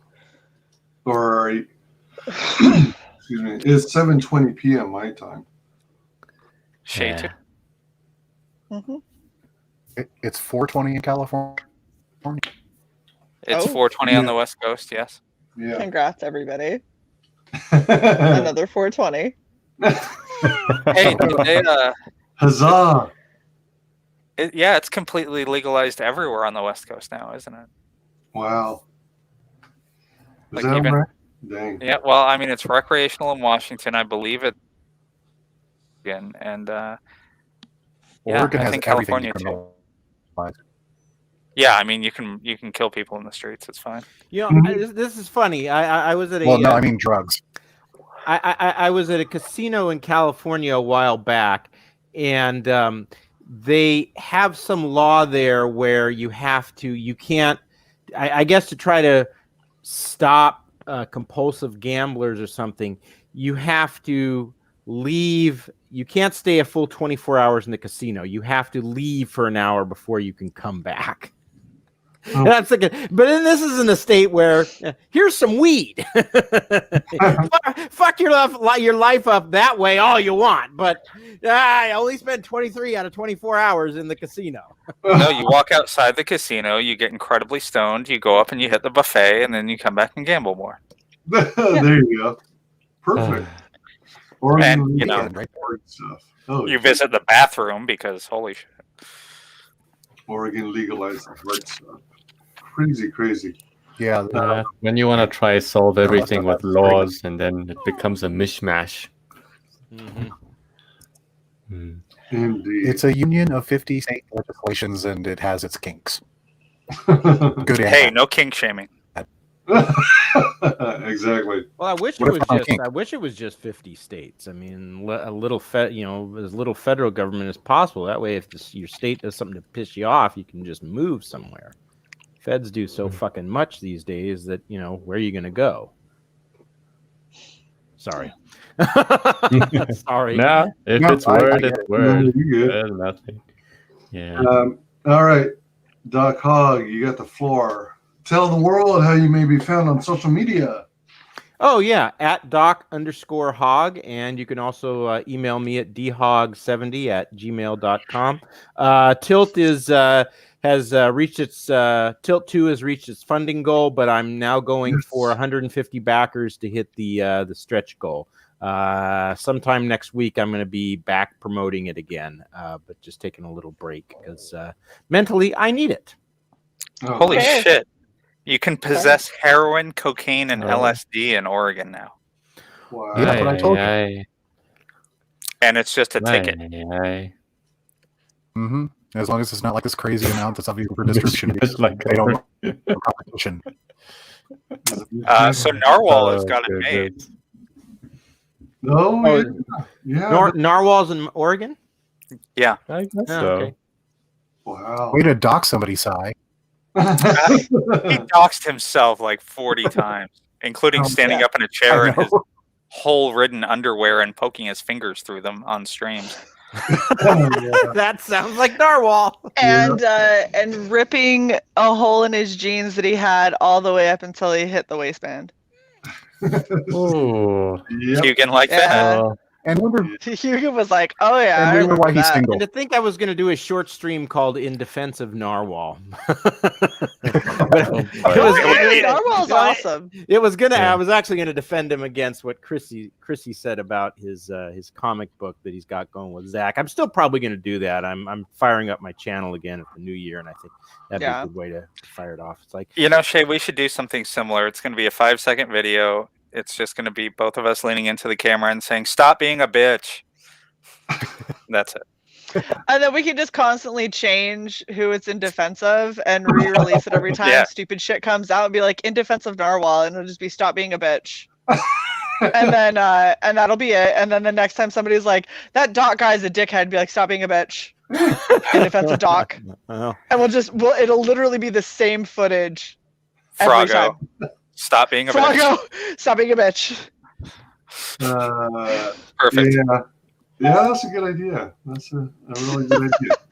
Now, when we see it on WyzGyz, we know who's stealing all of our ideas.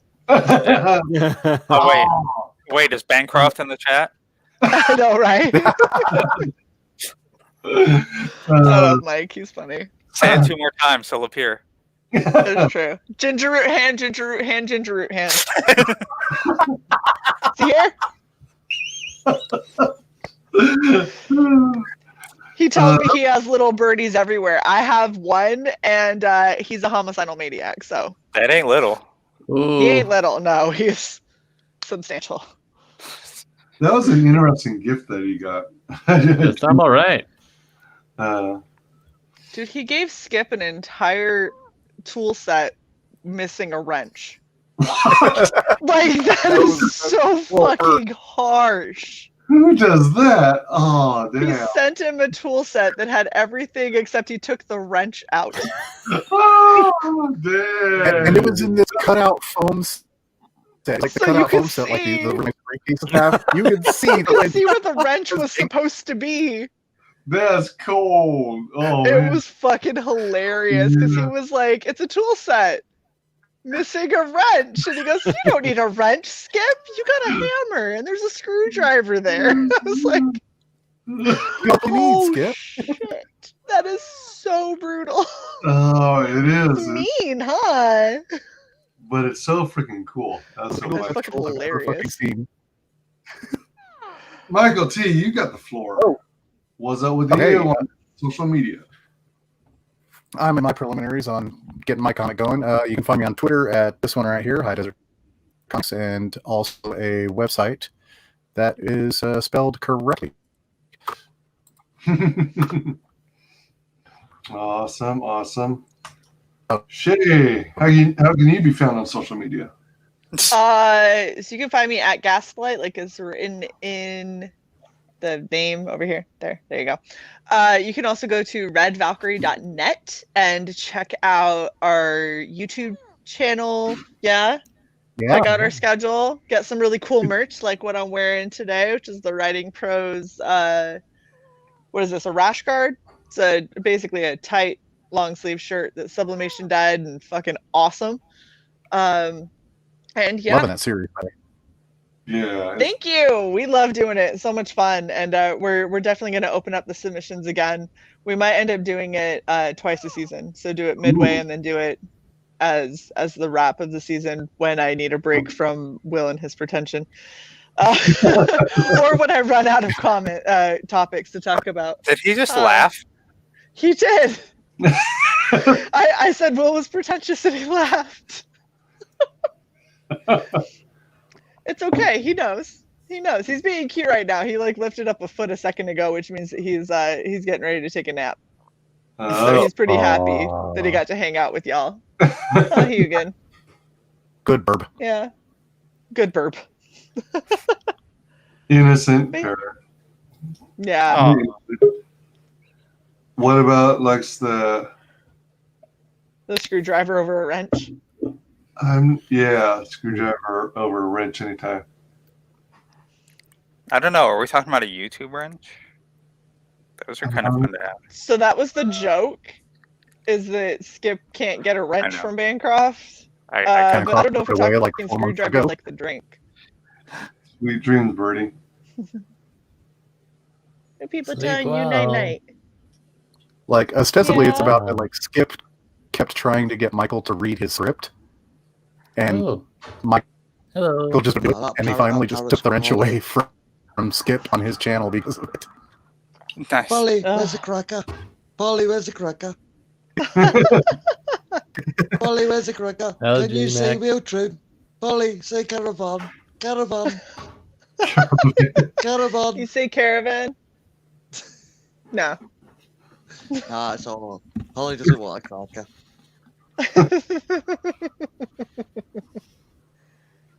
He likes to say yeah and shush. J-Mac, how can you be found on social media? Fucking get me. I'm J-Mac. Oh, my mum kicked me out. I live in a caravan. Know what I mean? Does me head in. Nice. Is that a mugshot? Yeah. Oh, don't be bad, man. It's just a picture of myself I took off the phone. -2. Polly, see, Polly wants a caravan. Polly wants a caravan. Polly wants a caravan. I'm just waiting for Wise to get to me, and then you'll get the joke of me saying that it's just a picture of me off my phone. There you go. Oh. Well, at least it's I blurred approve. out. Know what I mean? Fuck, she looks like it's cold outside. Just a little. I mean, she's missing my God, you know, that's too far. 2/3 of her shirt. Damn. See, this is a person that doesn't need to be impulsively gambling. She gambled away 2/3 of her shirt. This is the one who you can go and get that what we were talking about from the massage parlor. Yeah. There I you mean, go. $30. See, That seems cheap for her.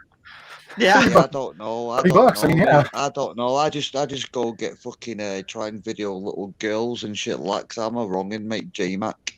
Know what I mean? So I don't know, mate. I just live in a caravan and they kicked me out. Know what I mean? So I don't understand. I don't, and I don't want to know. I feel Yeah, like I feel kind like of, I'm good.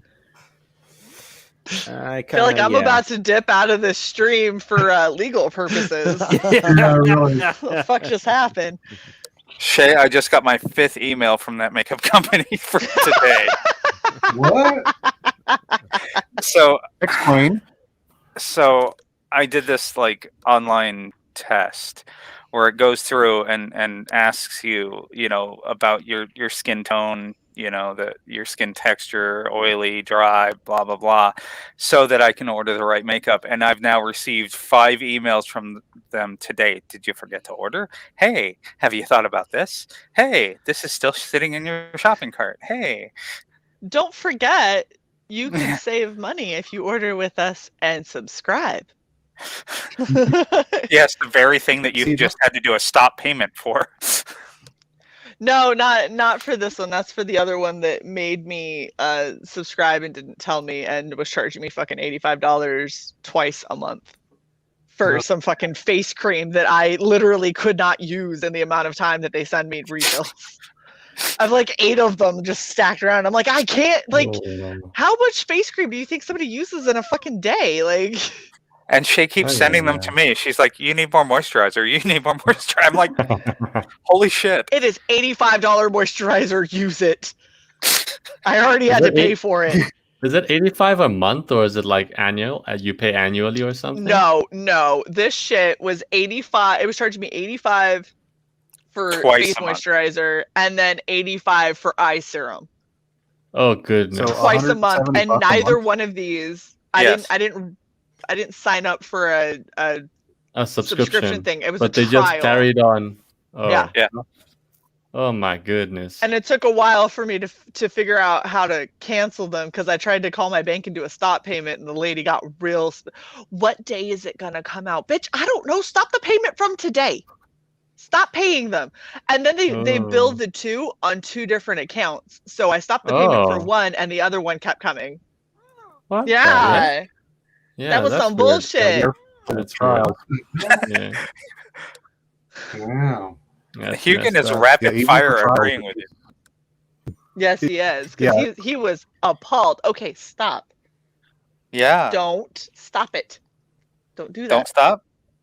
No, what he's doing is his walk back when he needs to shit. Oh. And he can fly to his cage. He's doing it for attention. Aren't you? You look like you're beating him with the brim of your hat. No. Oh, goodness. Well, I got to drop out because I need to call my kids. So, all right. Yes. Thanks so much for having me on. I appreciate it, and I will be. Cheers, I will be in touch. Take care. Take it easy, Doc. And actually, redvalkyrie.net. There you what go. about natural face cream? Nope. Not even gonna go into what that would be. Yep. I don't care if it has protein. Nope. Cute bird. Sweet. Cute bird. Yes, let's go back to the bird. Let's go back to how to find you. Redvalkyrie.net. And my @ is right there on your screen. Cyborg Valkyrie 1. Because Cyborg Valkyrie was already taken. Oh. Dumb bitch. Imagine that. That bastard. We'll find her. They haven't been active in like 11 years. Oh dear. Wow. Yeah, it's the worst. It's like when you enter a new game and you like want a original name and then somebody's taking it arbitrarily. Yeah, try joining WoW now. Yeah. Join WoW now. See what fucking names are available. It's like consonants before you even hit a vowel. Yeah, I have to usually like try something like an interesting, like a different name combination that nobody uses, like delicious teacup or something, because nobody would ever use that. That's why I did gaslight, like a ghost, because that instead of gaslight, I'm gaslight, and people haven't considered that. Oh, it's so much more friendly. I thought I'm not friendly. I'm scary. Well, was the gas part like, along the horror theme? Yes. Ghastly? Okay. Yeah, well, because my original screen name was Shay Zombie, So Yeah. it was all horror themed. They are probably Horror. dead. Okay. Horror. Why do you need to enunciate that better? Hodor. They Horror. were all Hodor themed. Horror. All right, let's finish this. Come on. And, Oh, Daniel, me. how can Well, we look. fit social media? Well, if you do want to, well, I'm like a fan, so these other people are like a lot more important than me at this point. Kind of joined WyzGyz stream for the hell of it, Oh. and I had a lot of fun. But if you really do want to, for some reason, is at HCDJEONG. So you see Daniel HC Jung, so HCD over there. But yeah, but I'm not an artist. These wonderful people are, or writers and stuff. So these wonderful people, that's who you have to subscribe to. Those are the beautiful people. The fans are the most important ones, man. Sure. Oh, thank you. I found you. But without you guys, there wouldn't be the fans anyway. So yeah. I'm already following you. Ah, thank you. And you're already following me. You share drinks, yeah. He's trying to. Is there coffee in there? No, this is Pepsi. You can't have it. Caffeine in this small of a body is not great. Stop. He just wants to play with something. Oh! Ouch! Oh, man. It's attacking your mouth, Mommy. I'll save it. That's aggression.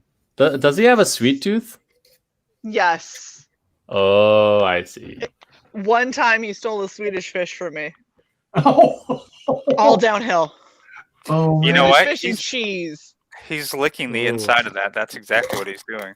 I know. Love the love.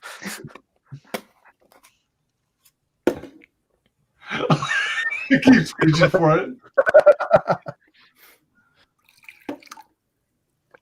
Ooh, almost pinch your lips again. I'm insulted now. You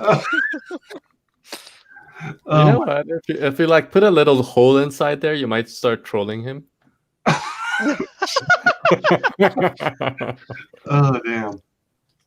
Oh, good gracious. Wow, yeah. So, that was fun. 8 hours, 5 minutes. 8 hours. And the first time in my life, I realized how unsophisticated I look when I hold a cup like this when I drink. You know what would help with the sophistication level, Daniel? What Get would- you a Red Valkyrie mug. Yeah. Ah. They're magic mugs too, so you put hot tea. I just got my magic mug for the Writing Pros one. They're so cool. Like you can kind of see it when it's not like because the colors are really bright. But once you pour in the hot water, it pops super, super bright. Why is he so Yeah. happy now? He's My Asian Because he brain was thinks that already he drank frozen. Pepsi. He's trying to pimp our merch. Yeah. He's like, go Yeah. buy merch for mommy, then I get peanuts. Yeah. Wait, so the Writing Pros glossy magic mug or the RV glossy magic mug? You- Oh my whichever God, you're one already you on the want. site. Oh well, I mean, first thing my Asian Whichever brain was one you like, want. okay, how much do I have to pay? Second of all, yeah, support. Shipping is Oh, What was that? I like your your shipping neck is how gaiters are much? cool too.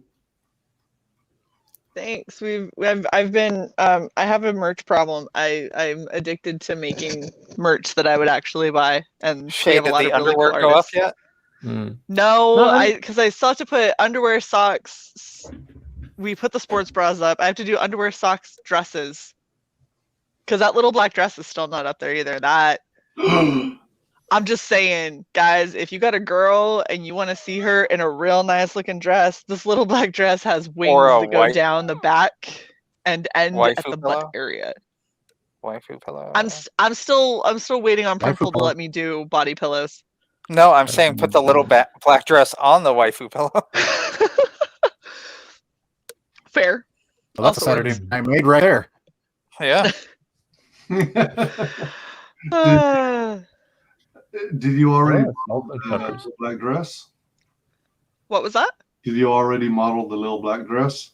I She did did. on our stream. Oh man, I gotta check the replay. Go, I don't go know. back and check out Regen Cycle. Can you No. do super chats in a replay? No.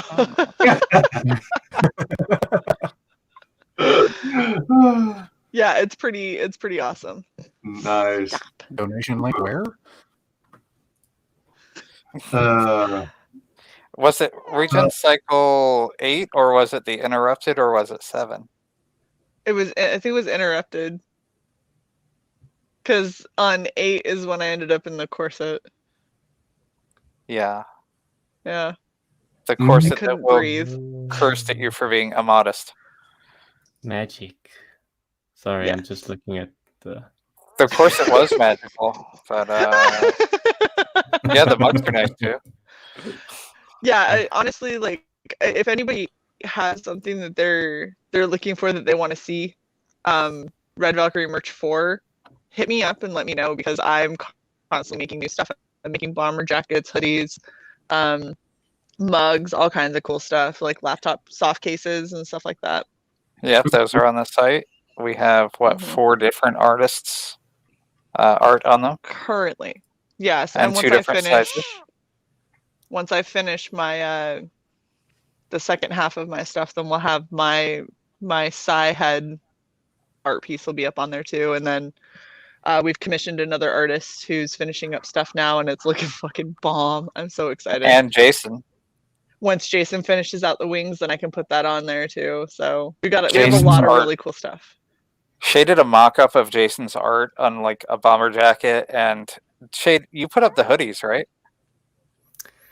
Yes. $28.5. Oh,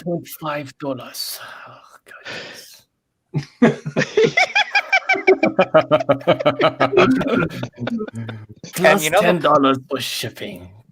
Holy shit. Where are we shipping that to? South Africa, Johannesburg. Oh, fuck. I hope I did international shipping right. It's okay. We'll take the hit for Daniel. Okay. Do it, Daniel. Pull the trigger. I want to see if the shipping at all... Because our supplier Who has... says I have the money for this shit first? It's like we're just spending his money. Just do it. Try a bomber jacket. Let's see if we got that right. No, bomber jacket. Wow. Our supplier has the most convoluted shipping price list ever. Terrible. And so we paid like the $50 a month package for our website hosting, thinking that they would integrate, and they totally did not integrate. We have to set shipping for everything, like for every location. Shay's got the 3,000 item list from our supplier in a spreadsheet, and she's reading me like package sizes for each item and shipping weights and stuff like that. And I'm just like, fuck it, we're doing flat rates. Yeah, so we just did flat rate shipping, and we just take the hit in certain places. Yeah, so I'm really curious what a mug. Unless I can buy 2 mugs, but you give me 1. Buy 2 mugs and what? You don't have the option of increasing the amount? So you want us to screw you? Is that what you're saying? Intentional screw over. Get the most bang for his buck. Well, look. Yeah, I actually don't know how that would work. I think it's by item.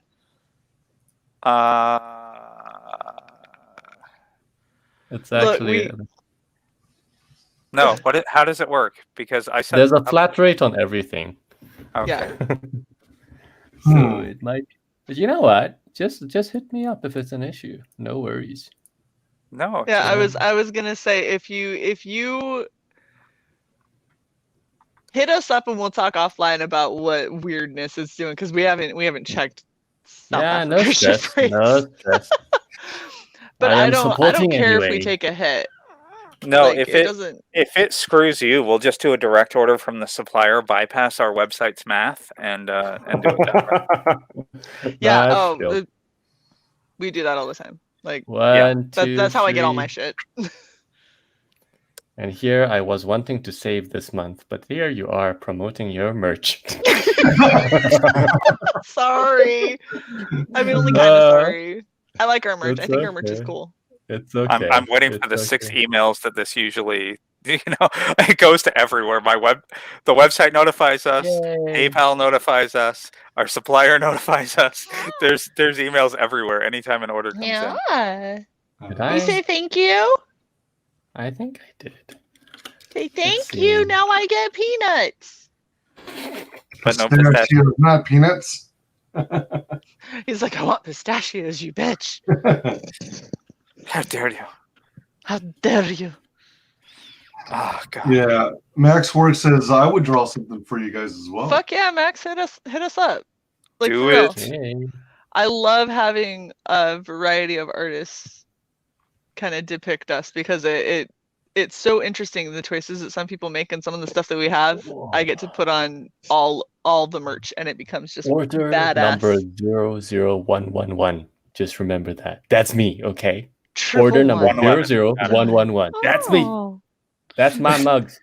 I like it. Reserved Uh, for Daniel. Aw. It's mine. It's mine. Yeah. I'm actually going in the back end to look at your order right now to make sure nothing stupid happened.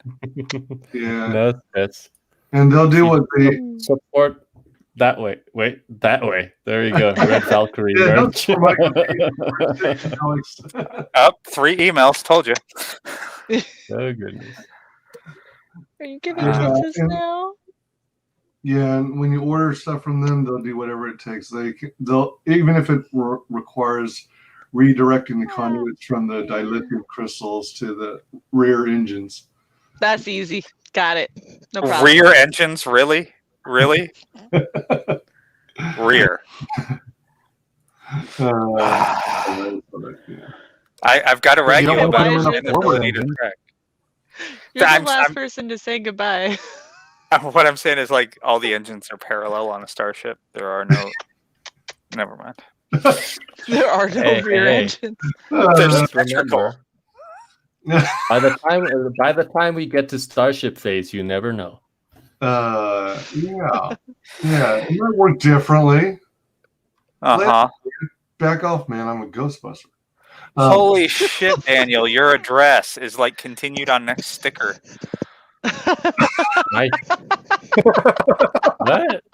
To be continued. It's an international address, so It's like number, street name, address name, or like neighborhood name, little city name, bigger city name.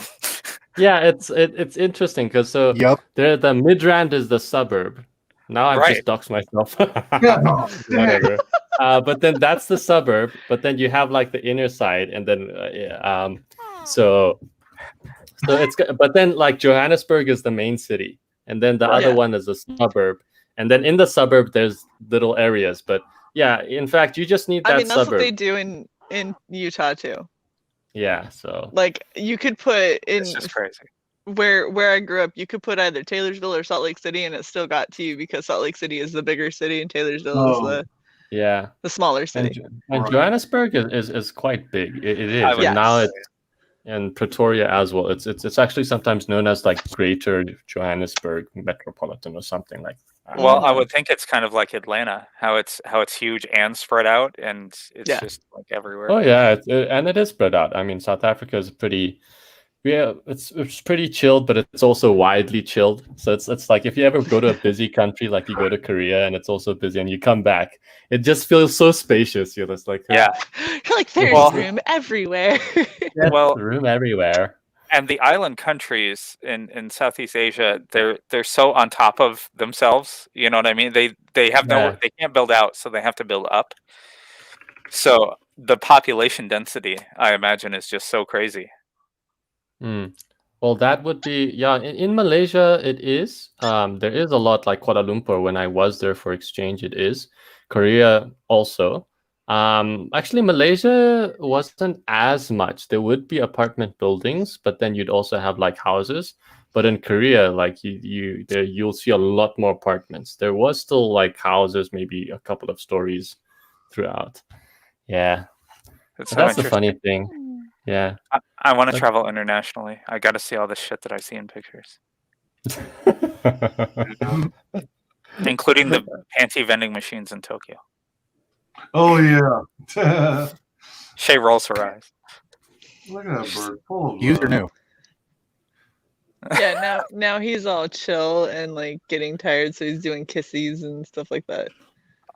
In Japan, they're used. Just saying.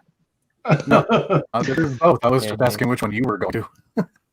I think they only have used ones, but otherwise you just go to a store because who needs to buy their own panties out of? Never mind.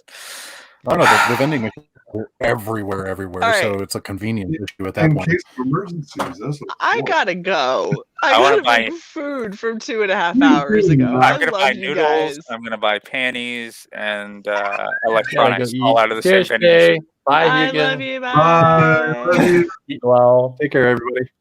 Yeah. So Daniel, I'm doxing your order a little bit. You ordered both. That's awesome, dude. Thank you. Yeah, because I like the $12 mug. More in terms of design, it's like my style, like it's simplicity, and then you just got like the wings on the side. Mhm. But then you guys are selling the glow in the special mug, which heats up and shows the artwork. So I'm like, okay, let's go for both. Yeah. Awesome. Well, we appreciate it. And just to let you know, and I don't know why I feel that, probably because we're new in e-commerce, so I always feel the need to justify our prices a little bit. We literally make $2 on a mug. No stress. That's your shit. Okay. No, because I look at those prices and I'm like, would I really pay that? Well, look, and that's the thing. I mean, that's your game. That's your markup. That's whatever profits you make. I mean, it's business, so that's your problem. Okay. $90 for socks. Got it. We say. Okay, then you have competition. All right, so you have to think about that. We're gonna see bootleg Red Valkyrie merch start popping up. Well, you know that China is Yeah. already working on that. Probably.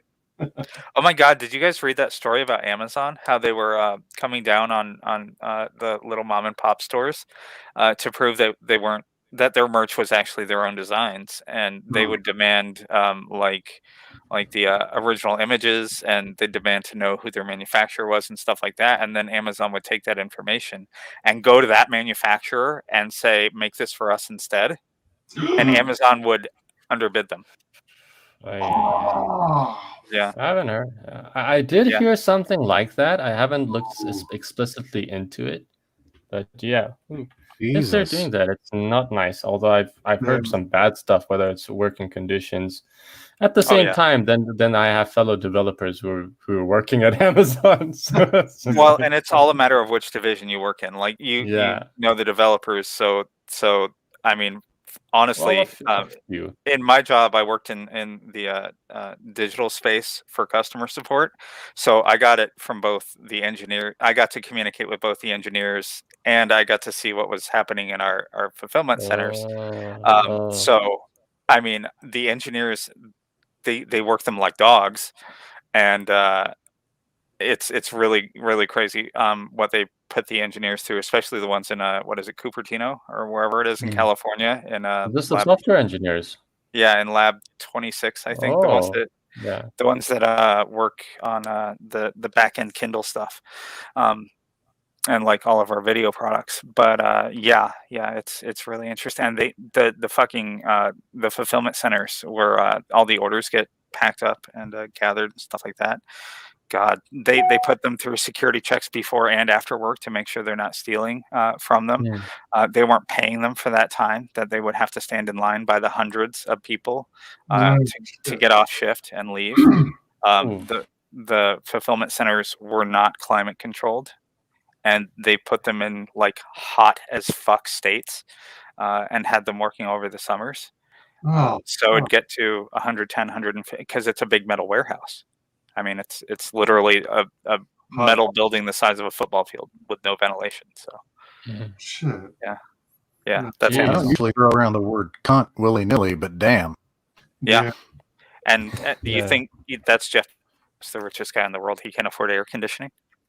So I mean, the thing is, I also know, I mean, in terms of corporate structures, it might just be, but if it's replicating the scenario throughout different warehouses where it's similar conditions, then it could be like there's something afoot there in terms of But if it's that particular warehouse, it just might be in terms of the leadership of that warehouse not doing anything about it. Like No, there was a if class action lawsuit. This was all my Oh. experience is about 5 years ago because I stopped working Mm. for them.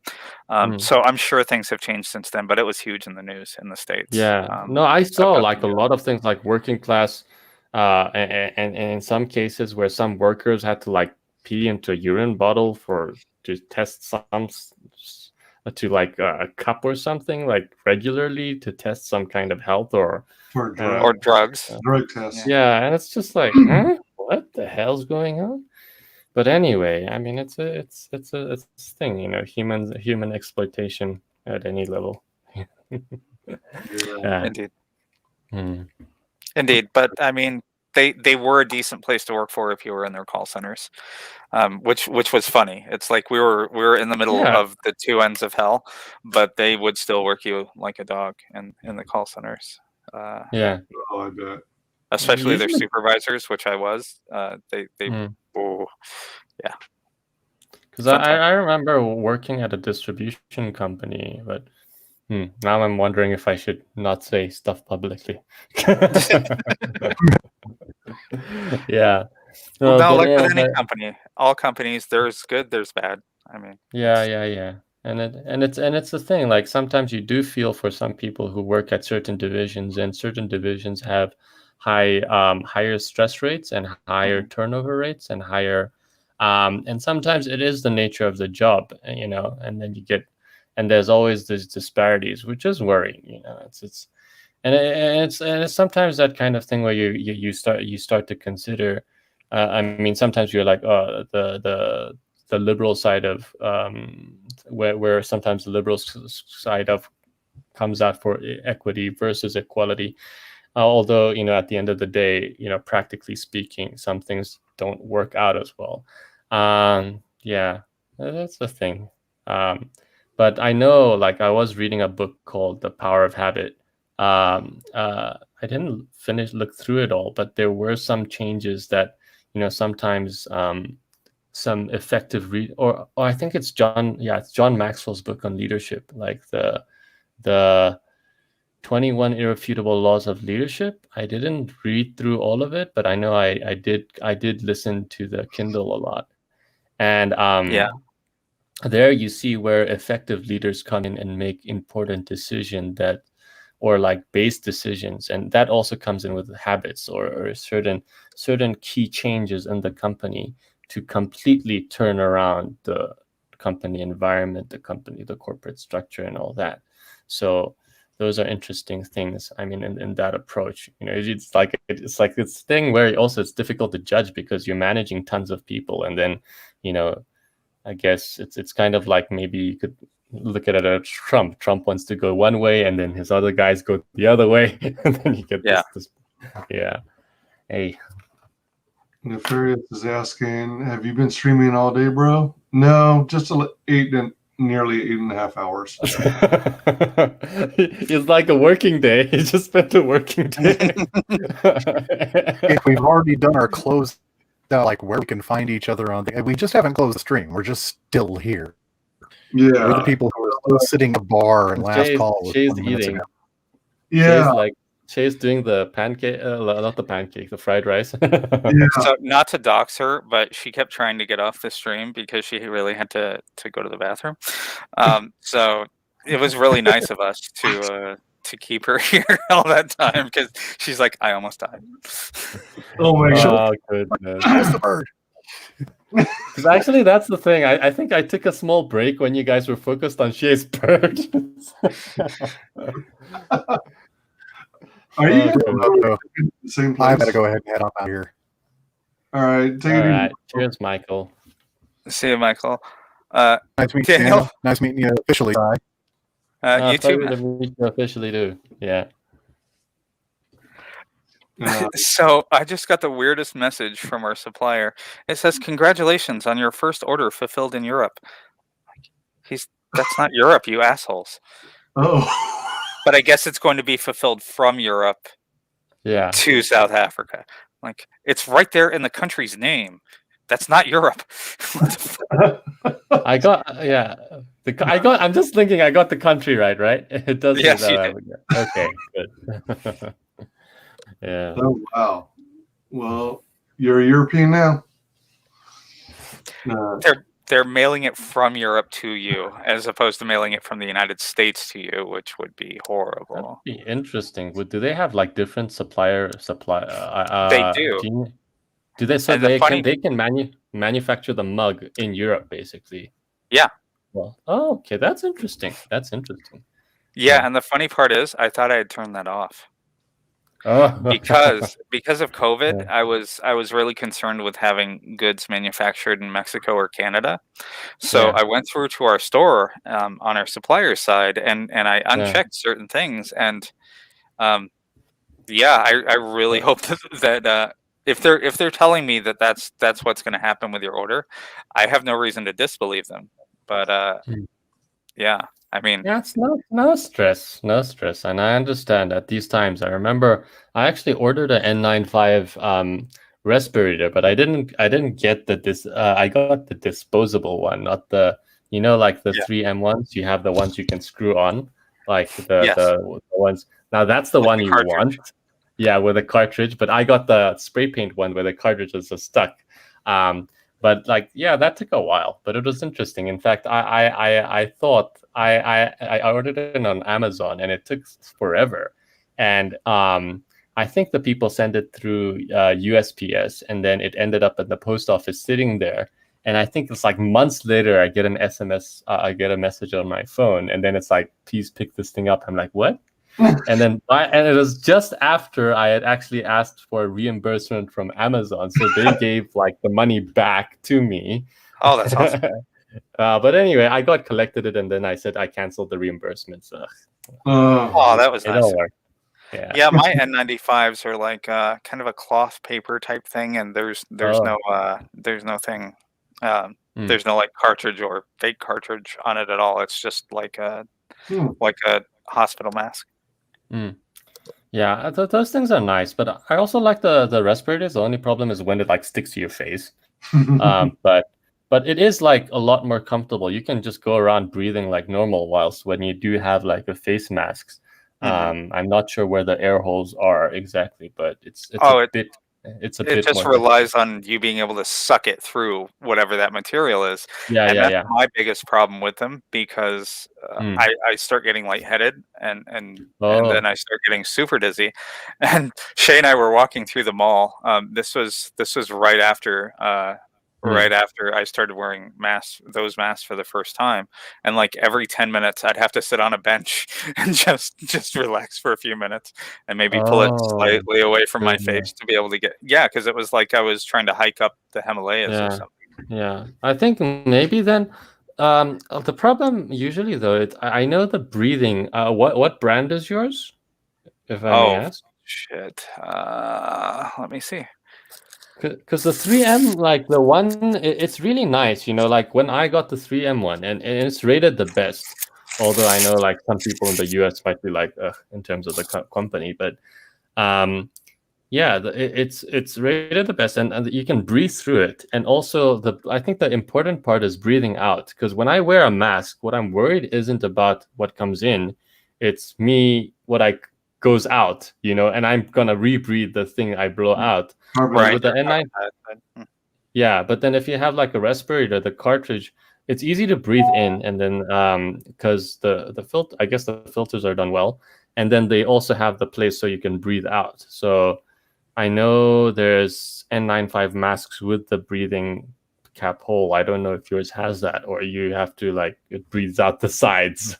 No, mine are cheap, and I got 20 of them for a certain amount. Hey, Wise, I'm going to DM you a picture because I don't turn on my camera on stream, and I just took a picture of like 5 of them. Okay. Wise, WYZ, yes. Continued on next screen. That's how long your fucking screen name is. Holy shit, dude.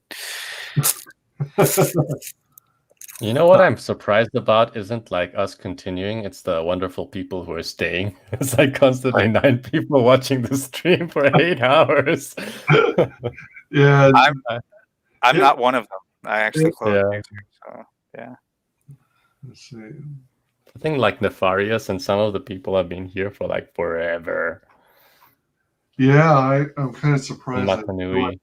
that people hung in, and I appreciate Yeah. that. Yeah.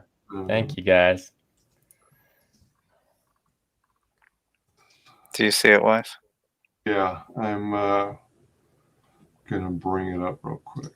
You can dox my DM. It's fine. It's the only thing in the DM. So, I mean, if you just wanted to share screen instead of having to upload it to StreamYard. I was. Whoops. What the heck? Desktop. Oops. Did I do it wrong?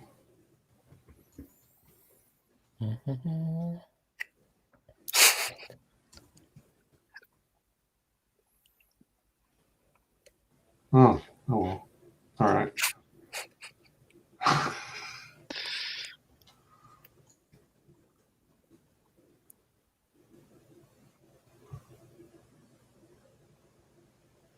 Saving it from the DM to what I thought was the desktop, and then it's probably going to put the word large at the end of the file type.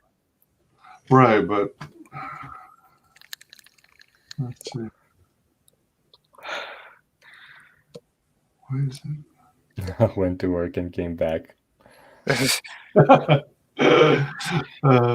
like with WyzGyz of the 16 hours. I literally went to sleep and then we woke up and I'm like, huh? WyzGyz is still on? I did that with EVS streams when he would launch something and go for 24 hours. By the way, I didn't even think you could go for 24 hours. Oh, goodness. I guess you could, but YouTube cuts it off at 12 hours. So if you want to leave the content up, you have to like re-upload it, break it into smaller pieces. And or you stop your live stream and then start again. Yeah, exactly. Exactly. Yeah, I think he was stopping in 16-hour chunks. Oh, okay. Yeah, Raging Golden Eagle, when he did his closeout, he did extremely long ones, but then he kept getting flagged and his streams would keep getting taken down. So he had to restart like 6 times before he finished his entire stream. But all right, let me just, since I'm having some trouble finding it, I'll just share the Twitter. Yeah, dox your Twitter, bro. Yeah, let me see, Twitter. So there's the image. Oh, those ones. Yes. Like I said, they're really cheap, but they're N95, so. Yeah. I think I did have a similar, these aren't as bad as like, though obviously the wire gauze, like the those masks that just like, it's painful to wear because it's like. I want to get that plastic framework that you see advertised all over Pinterest and, whatever different social media sites. That sit underneath and provide a framework so it holds the cloth or fiber or whatever it is away from your mouth. Yeah, those are better, I think. I mean, the vast majority of people don't even use N95s, which is well, I was undergoing cancer treatment at the time, so I didn't want to take the chance. Yeah. No, I'm just saying masks other than anything less than N95 is useless. But then the funniest thing is though you put on an N95 and you can't smell anything, or at least with the respirator, because it blocks all the particles. Yeah. At least it's working. It's working. So you walk right by the food court at a mall and you're like, nope. Exactly. You don't smell anything. And that's the problem. Then you don't know if you're smelling weird or something. Well, that's when you get on the subway because someone farts next to you. You're like, what? You have no idea. It's just like go through. Yeah, it's like a blessing and a curse. And it's just like it's like because you don't smell anything, it's like you hope everybody else doesn't smell anything either. Yeah, right. When you eat like, oh my god, I can't even imagine with Asian food how horrible you can make your ass smell. Oh man, oh dear. Nah, bro, I went to work and came back. Yeah. It's literally 8 hours. That's like working time. I'm painting, so I mainly listen to something. And when I saw Wise was live, I would check out what loot he would show. But the details of the stream is insane. Sorry. It's like ranging from politics to everything. I know, right? Yeah, cornucopia, as they say. RGE, hail Blade Devil, yeah. Blade Devil looks so awesome. Shay backs all the projects for us and then just shares because she backs them twice. She would not get the tentacle version of Blade Devil. She would not. I'm like, come on. She's like, no. She wouldn't get the not safe for work. I don't prude. Oh man, talk about, yeah, seriously. She's depriving me of my tentacles. No kidding. So I have an image. I'll send this image to you, Wise. You cannot show this on stream without it getting struck. All right. It's for your safety, not mine. So, but there was this back once upon a time for about 5 minutes. I was with War Campaign, and so yeah, maker of the memes. Oh, that's so funny. It opened up to one of my 2 meme folders instantly. It's like, I know where you're going with this, and I approve. But how the fuck did we even get on this topic? And so I think you introduced it. Like once upon a time, I was in a War Campaign with the master of the memes, maker of the memes. No, but I mean, what was the thing right before it? Because that'll tell me how I got here. I don't even know. It's a blank portion in space and time. Right. Yeah. Like Schrodinger's cat. It was something. And I memed Shay once upon a time. There's a pie place near here that was almost Shay's name, and so I made a meme of it being Shay's pie place. Yeah, this is the one. All right, here you go, Wise. Do not share this ever. It's like, this is the edited one. This is this way, and then it goes that way. No, actually that way. This is the safe for work one because it has here, Wise, since you're never going to show it, I'll send you the unsafe one. Oh, tentacles. That's why. Yeah, I remember that edited version. Yeah, and there's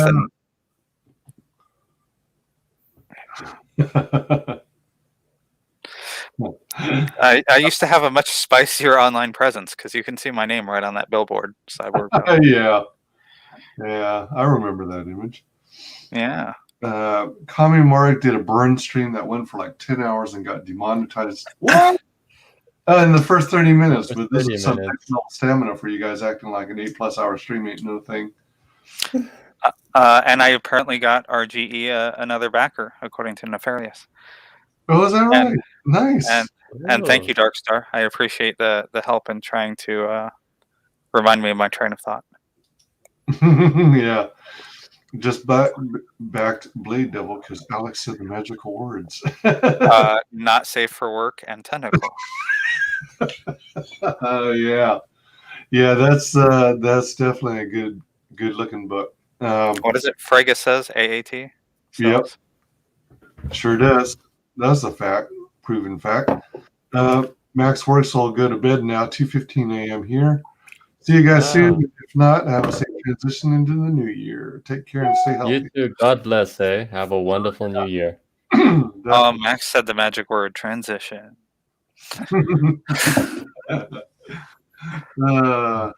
So are you two transitioning for the new year? Becoming my people? No? No. Sorry.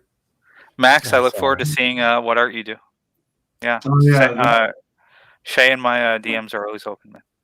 Yep. And if you don't follow me, it is going to go into my requests. So don't be surprised if it takes me a day or two to notice that annoying thing at the top. But I will. Hey, the last one was offering to your mama. So, I mean, I have good luck with DM requests lately.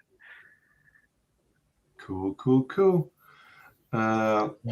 Great comic packages wise. That one with all the different stuff, the glass, the cards and stuff. Great. Yeah, thank you. It is cool stuff. I love CG. I have a huge bin of stuff. Although it's kind of hard to see with my lack of lighting, I guess. I've got this big bin with the yellow lid that's full of CG. Are those those wooden almost dolls? those look No. like nutcrackers? They're nutcrackers. The kinds you decorate yourself that you pick up from Michael's or Hobby Lobby. Oh. I've been meaning to decorate them. I keep putting it off. I'm sorry to interrupt. Wise, Max. One thing, if you're going to do art that encompasses the cyborg part of the channel, it's a cyborg, not a robot. Just saying, everyone does art of me as a robot instead of a cyborg. I'm actually paying someone to do art right now, where I have skin. Just saying. Think Ghost in the Shell, not Robbie the robot. That's a good point. Case in point, my Abby. Yep.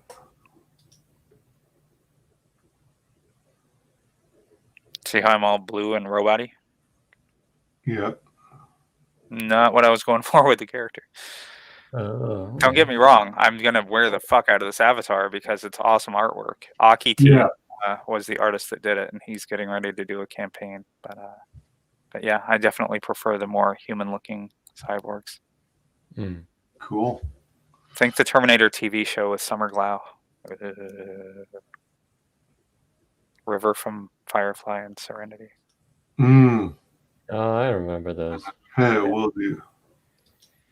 I actually remember Serenity was 2005, if I know. Was that 2008 or 2005? It was pretty early. Yeah. I remember, like, there was one time we played a game, and then I literally put Serenity and then the year, and the guys thought I was a nerd for doing that. Yes, 2005. Right on the dot. Oh, damn. Oh, yes. Oh, yes. Serenity. But you know what? Like, some of those films from long ago, they are such quality. It's like, because I don't know if it's that whole original element, like, this is new, this is fresh, compared to the ones nowadays, or maybe I just haven't been paying attention to some of the later modern films. But it's kind of like, you know, sometimes even with the effects, like, you know, with James Bond, I think when Casino Royale, I was totally cool with that. Like when Daniel Craig, right? He came out. Yeah, I love Casino Royale. Yeah, Casino Royale. But then the next one, I think, is it Skyfall or something? Yeah. And then I saw the trailer, and I think I did watch Skyfall myself. And then when they do the car scenes, but then they like have this shaking effect, you know, like with the cars. So, and then you're in this huge IMAX theater. I think in maybe video it's not as bad, but then it's like, bruh, I want to see what's going on, not this like fuzzy like stuff. And it's kind of like, and also just, I don't know if films in a sense have reached a saturation point in terms of what is like quality, what is good, like to the point where, you know, now they all, you know, for example, if it was in the 90s, then you'd have, you know, sometimes incredibly simple films, you know, incredibly simple things that are really released into the theaters. Yeah, but effective with very simple storylines, or like even Home Alone is just like about a kid and these guys are kind of get into a kid and like whatever. Joe Pesci sold that movie. I mean, yeah, and incredibly simple, but then like sometimes you would have like those incredibly refined movies that were outstanding, so that you'd have that. And now it's like, I don't know if it's come to a level where they've been educated, like the genre has been so refined that the elements, you know, it's kind of like when you train something up, then everybody's like the same. So it's difficult to see which one's really outstanding. I don't know if you find that too, or I'm just disconnected from the modern movie scene. Yeah. Modern movies tend to spoon feed the audiences so much. Mm. And it's like they leave nothing for the audience to figure out on their own. So everything is always over the top. The effects, the villain speeches, the everything. Movies are losing a lot of nuance, at least in my opinion. Yeah, I can agree with those points. I don't know, but then actually, it also might just be my fault because I think it might be true. Like sometimes what people say about the superhero films started coming out, and then everybody's like starting to be distracted by the superhero films and not the just simple story films. It's like everybody's waiting for like the next Avengers and the next MCU film, or the next Pirates of the Caribbean film, like these huge epics, or like there was like the next Lord of the Rings or something. Which, you know, I think we covered it earlier in the stream, but I think Lord of the Rings really did a good job where it's not exactly according to the novel, but they really stuck a lot of the core elements from it. They did a good job. It wasn't perfect, in terms of following exactly, but you know, you could read the book and you could imagine the movie. But yeah, I don't know if it's also that problem where now I'm maybe like too focused on those big action blockbuster ones. Like everybody's waiting for Wonder Woman 84, and I'm not bothering to watch the other like side things.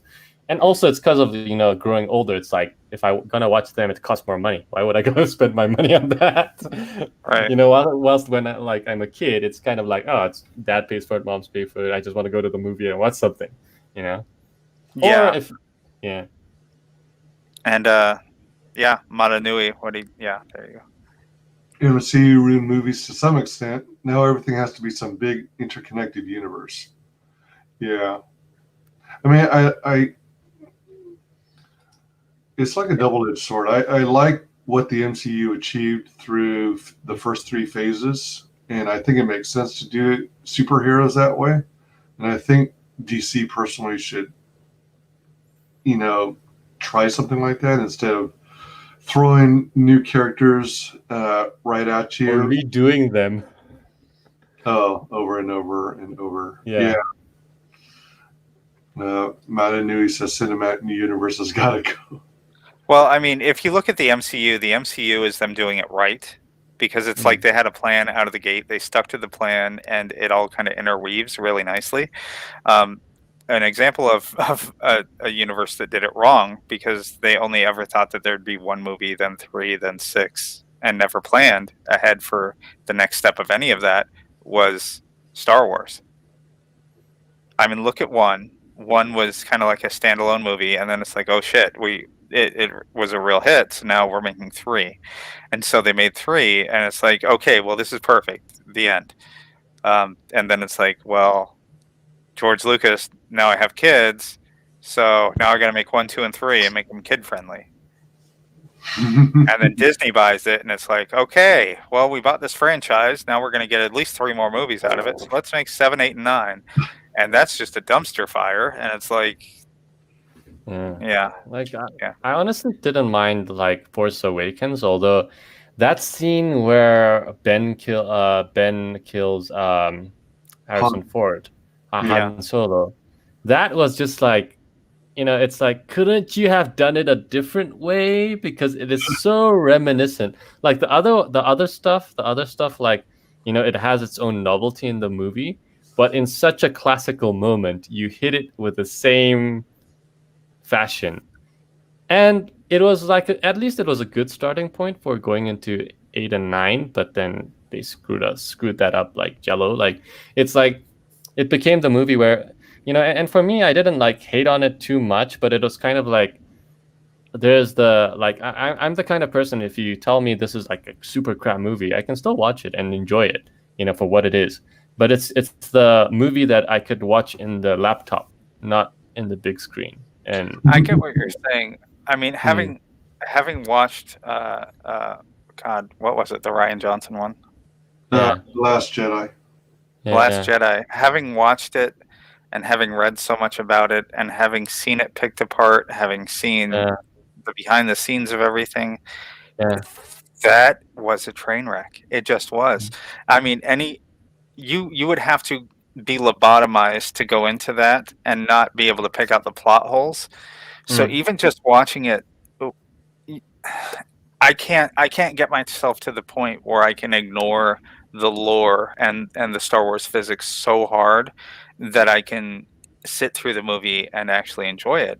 Because you see stupid shit like Holdo going to light speed through the fleet, and it's like you see it, suddenly we have to worry about gas. Okay, never a concern before, but now it's a major plot point. Now they can track through light speed. Never could before. Now you're going to light speed ram the ships. Well, I mean, I'm sorry, but in Star Wars lore that's been done. It was the Great Hyperspace Wars. Like It's space just age a technology? Space age technology that has remained stagnant for the last thousands of years, but suddenly you made a quantum leap. Yeah, and it's like, okay, so Holdo can go to light speed. A droid couldn't do that. They couldn't have done that with any of the other 20 ships that got slowly picked off as they were trying to flee this other the First Order. It's there's so much in that movie, one thing on top of another, and at a certain point it just collapses on itself. And so I just can't sit through that. I mean, I was even fine with Leia being able to in the novels, if you read the novels, Jedis can move their bodies unaided in space. Jedis can also protect themselves from the ravages of vacuum and absolute zero temperatures in space. But that got picked apart so much at that point. I'm tired of them introducing new things just to introduce new things as a matter of convenience. If you saw Luke talking to Rey about it, like, hey, did you know the Jedis can do this, when he's trying to impress upon her that she doesn't know shit about the Force yet, that would be something. I mean, even in the extended universe, Luke jumped out of his X-Wing in the dead of space and carved up a Star Destroyer with his lightsaber at the height of Luke's power. So, I mean, it's there, but you just gotta. There's so much of that movie that you have to shift your mind into neutral. I can't do it anymore. Yeah. And I'm definitely not willing to do that for Rian Johnson because he can't tell a story to save his life. Man, Newey says good, bad, mediocre, all of them gotta go. Everything. Nefarious says MCU. Thanos, everything. Comics, yeah. Harrison Ford only came back to get killed off. Yep. That still sucked. They could have found a better way to kill him off. Yeah. But he shouldn't have died a deadbeat dad either. That part pissed me off. Oh yeah. Fucking dumb Luke. I think cinematically though, The Last Jedi, I know in terms of lore wise and what you just said as well, like those were clear violations. I think cinematically though, if you had somebody who wasn't who had no prior idea of the Star Wars universe, like they were first time watchers, for example, like a kid, his first introduction is The Last Jedi, I think that kid could have enjoyed it in terms of how that the Rian Johnson did. But then obviously for the existing fans, it's like, what the hell is this? Yeah. I think the last one where you have this expectation and wrapping it up, and that did it more for me, because like the second last one, for The Last Jedi, I could forgive it cinematically. As I said, I could enjoy that as like eating popcorn. But the last one it's also symbolic in that it is like kind of like the definitive end. And then the whole scene with C-3PO and who do you call it? In fact, where the Chewbacca, that scene, the timing, which one? The scene where Chewbacca dies, right? Chewbacca dies. In the final one, what is it called? Skywalker. The rise of Skywalker. I must have missed that part. I did watch it. I rented it. The plane, where they're stuck in the desert, and then they escape, and then like a missile goes or something. Oh, where they think it's Chewbacca dying, and it's Rey and Kylo playing tug of war. Yeah. Exactly. And that scene, and the timing, they rush it so much. You don't have time to mourn. You don't have time to. It's just like, oh, he died. Chewbacca died, and then 1, 2, boom, next scene. Yeah. Now that got to me. I'm just like, bro, the Wookiee has been there all the time. Yeah. Yeah. You don't get rid of him, and then no remorse. And it's like also the whole thing about like C-3PO suddenly like he loses his memory, and then it's like, and then it effectively does the punch. It does the punches. It punches you because it's like, oh my god, that's C-3PO. He's effectively dying. Yeah. He's effectively dead, and also you get little time to digest that.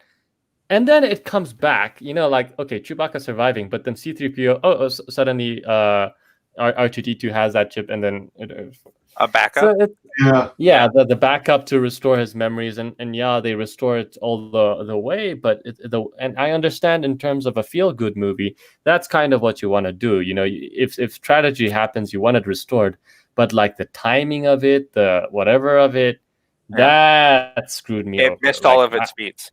Yeah, and that's the thing. It's like, imagine like an important character that very important, just like and he just got axed and then gone. Well, and the thing that made it really shitty was they kill Chewbacca. They pretend to kill Chewbacca in 9. Peter Mayhew just died a couple of years ago. I think it was last year. I think it was 2019 that he died in. Yeah. So the guy who played Chewbacca for so long before what's his name, the Northern European guy who took over from him in 8, he took over from him. So I think Peter Mayhew might have done 7, and then he took over. But then he died, and it's like, so okay, you're showing Chewbacca, quote unquote, and you're still ignoring the weight that's gonna carry. It's almost like you're saying we shouldn't care about Chewbacca anymore because it's a new guy in the suit, so we don't need any time to mourn Chewbacca for Rey force lightning his ass. Yeah. And they never gave it much time to mourn Leia's passing, or Han's passing. There were like deleted scenes where they had Luke, pause because he could sense that they lost Han, and it was supposed to be emotional and stuff, but they cut that out of the movie, the finished product. Well, and Leia does pause. The thing that galled me about 7, okay, you can say what you want about J.J. Abrams. Personally, he's okay as a director, I think, and I would just say okay because he takes so many fucking liberties with established universes that he really doesn't. I don't feel that he's earned the right to. Like, I've been a Trek fan since I was 4 years old. Mm-hmm. He destroyed Trek for me. Oh yeah. But I mean, the one thing that really pissed me off about 7, other than the fact that it's basically a rehash of New Hope, of 4, is the fact that afterwards, when everyone's returning and it's like, oh, Han died, you have who was it? Leia walks right past Chewie and hugs Rey as if Han meant a goddamn thing to Rey, rather than hugging Chewie, who was Han's partner for longer than Leia knew him, and Leia was his fucking wife. Yeah. That really took me off bad. And you know what their excuse was? We just didn't think about it. Yeah. That's interesting. I mean, this whole lot they didn't think about it. Yeah. Oh man, they didn't even think about canon. That's a sad part. It's not. Oh, go ahead. No. I was just saying, it's not like a book. And the thing is, like, even if it's a book adaptation, you can kind of forgive it because the books, but inherently contain that much more content, inherently contain that much more depth, But then now, like like it's an adaptation, so they'll do something a bit different, and you just kind of like go along with it if it's like came from a book. But this is from movie to movie, You're not moving from a different platform. You're getting from the same saga, so you have all the past stuff to draw from to make the sequel. It's not even like from a book to a movie where they butcher the book up. And then it's unacceptable that you can accept the movie because it has its own merits and stuff. You're in the same medium and you screw up. Yeah. Oh. And Nefarious, I totally get the thing about them excluding the extended universe shit. I get that, but if you're going to work in a genre, at least know even the unofficial source material. And George Lucas wrote a literal Bible about Star Wars. And most movies that are working in an established universe have what's called a Bible that has like all the lore and canonical stuff written in it, and that's the Bible. You don't violate it. I don't know if that survived coming to Disney. I don't see why it wouldn't. Right. But yeah, I totally get your point about her tossing that shit out. Not to skip through your chat because I know you take these kind of in order wise, but I just want to point out that Maxworks, who says that he was leaving like half an hour ago, came back to drop that info that Mayhew did the sitting in the cockpit scenes because he was a guy that tall. When they get old, their joints start to go. So he did the sitting. He walked with canes towards the end, and so he did the sitting down scenes where Jonas, or was it Jonas or Johannes, whatever. That guy did all the action scenes in the Chewbacca costume. Yeah, makes perfect sense. Anytime a film / comic / book or any piece of media violates its own mythology, it's going to lose fans because it compromises their suspension of disbelief. Oh yeah. And going back to what Daniel was saying, I mean, it's possible to do things that both bring in new fans and honor the universe, and to exclude the old fans and just worry about your new market, I think is extraordinarily short-sighted. And it's pissing on your fan base. And quite frankly, the teens and the 20-somethings have no money to spend on merchandise. So why are you going to cater to them instead of the fan base that's, in their 30s, 40s, 50s who have that disposable income? It's really short-sighted from a business standpoint. Oh, yeah. That's why Galaxy's Edge flopped. They pursued their whole universe that they were starting to build effective episode 7 instead of going back to going back to the original trilogy. Mata says an easy fix could have been pointing out that Leia is wearing a beacon that is transmitting constantly and likely had a wide range. Leia and Rey were both holding. I assume he's referring to the pulse beacon that they were both holding that was supposedly untraceable. If the Empire could have cracked that, then that's an easy way to say that they were tracking them through light speed. I agree. Yeah, the beacon. I'll just be right back, going to the bathroom. Wise, I am going to go in a minute. We passed 9 hours. I'm just throwing that out there, and I'm sure Daniel's hurting at 3 in the morning. Oh man, 3:38. And actually, I'm kind of back fresh now. I was getting sleepy, but then I'd like about to nod off, but then Shay's parrot does something. So then she's like, "Ow!" and I'm like, "Huh? What?" Now it's like we're on a different topic, so now I'm awake again. So I think I'm gonna crash and burn later, but it's fine. It's fine. But yeah, I mean, it's today. Yeah, and it's no. It's kind of holiday. I've got some work to do, so but I can do that tomorrow. It's also just like with series. I mean, like if you. Well, I said I'm gonna take a break, but then he's gonna leave. So Ladder of steel. It's kind of like Pirates of the Caribbean. They wrapped. Once when you have the feeling this trilogy is wrapped solid. Pirates of the Caribbean was like that. Whether you liked Transformers or not, the third movie wrapped up that franchise.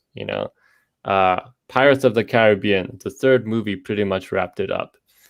But then they come out with a sequel after it that just like, it's like, I thought it was done. Because it's like, for example, Pirates, for me, is like, you had these solid 3 characters.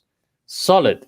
You had Jack Sparrow. Keira Knightley and Orlando Bloom. Keira Knightley and Orlando Bloom.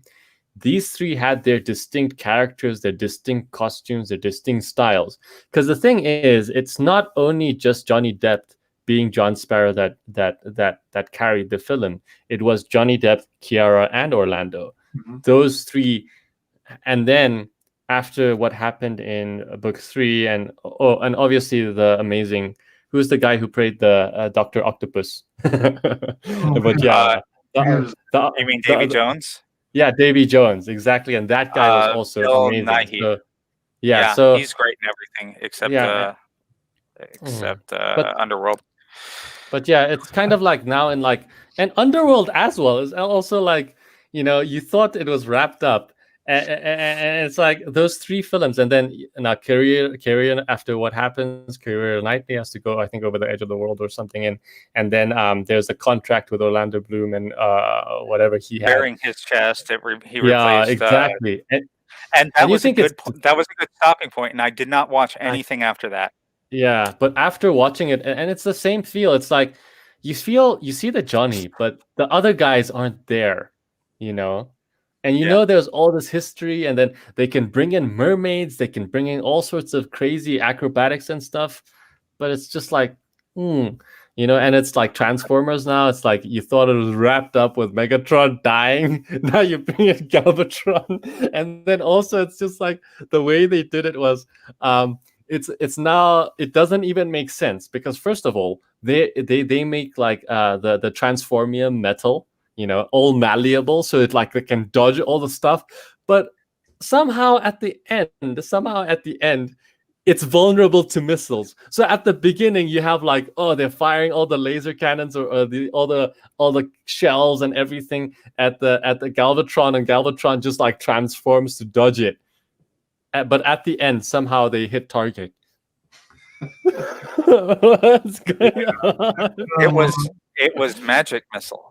It's just like, exactly, it's magic missile. They magically dodged it, but they magically couldn't dodge it anymore. Nothing happened to the transformium. They could still transform their super uber up way, but somehow they didn't want to anymore. It's like, huh? Yeah, I think they went a little too far with Toy Story as well, and Fast and the Furious. They're trying to make extended long-term franchises, and that's also sad. Like, there's trilogies, I understand, even books, they have trilogies, and sometimes if a book's really good, which is with its own novel story and everything. I mean, Harry Potter, I guess, is a good example of that, where the books, there's a progression with the books itself, where it's a unique character with unique stories, with unique focus. But then it's like, now you want to just carry on these franchises, and also, and then you have redos. It's like, okay, if they could come up with something so original and wonderful and beautiful at that time, why do you constantly want to redo something that somebody has done that was a classic, that is amazing in itself? And I understand in some cases, maybe if something is like, if you look at a film, for example, if you look from 1960s, 1970s, that's usually from the 1970s onwards, you have these really well-made movies that you can watch right now and it will be acceptable, right? But you want to redo those guys? Why do you want to redo the stuff that is already brilliant in its own way, And it's not either, like, for example, sometimes going into the future. I think Blade, I didn't watch. I think I watched, on my television, but I probably need to do that again. Blade 20 something. Blade Runner? Yeah, Blade Runner. The 2024 or something like that, or not? Yeah, 2070 something, whatever. But it's kind of like, you can either maybe put the sequel after it happened or before it happened, but then you want to redo the thing. Like, why? Right. So, truth be told, I would pay money to see a prequel Harry Potter series of the first Wizarding War, but not geared towards kids. Yeah, because mature level. Yeah, my main complaint about it was never real, and I don't just mean the fact that they're throwing around spells. I mean the danger was never really there. Okay, if adults were really practicing black magic, could really kill with a single spell, could really rip you apart, turn you inside out, and set you on fire all at the same time just by waving a stick at you, kids wouldn't have stand a chance but they were protected by plot armor. So I would like to see that first Wizarding War before Harry Potter was ever in there and needed to be protected by magic that whatever only happens once in the entire series and all this other shit. I would like to see it done in a serious adult way just to see what would happen, because there are some characters in there that are really well written. I really want to see what they would do with Helena Bonham Carter's character, Bellatrix, because she's supposed to be like the smartest and the most evil. Like, she rivals Voldemort in her brains and her evilness. I want to see her at her prime, like, just tearing shit up. But as long as it's a kid's franchise, they're never gonna do that.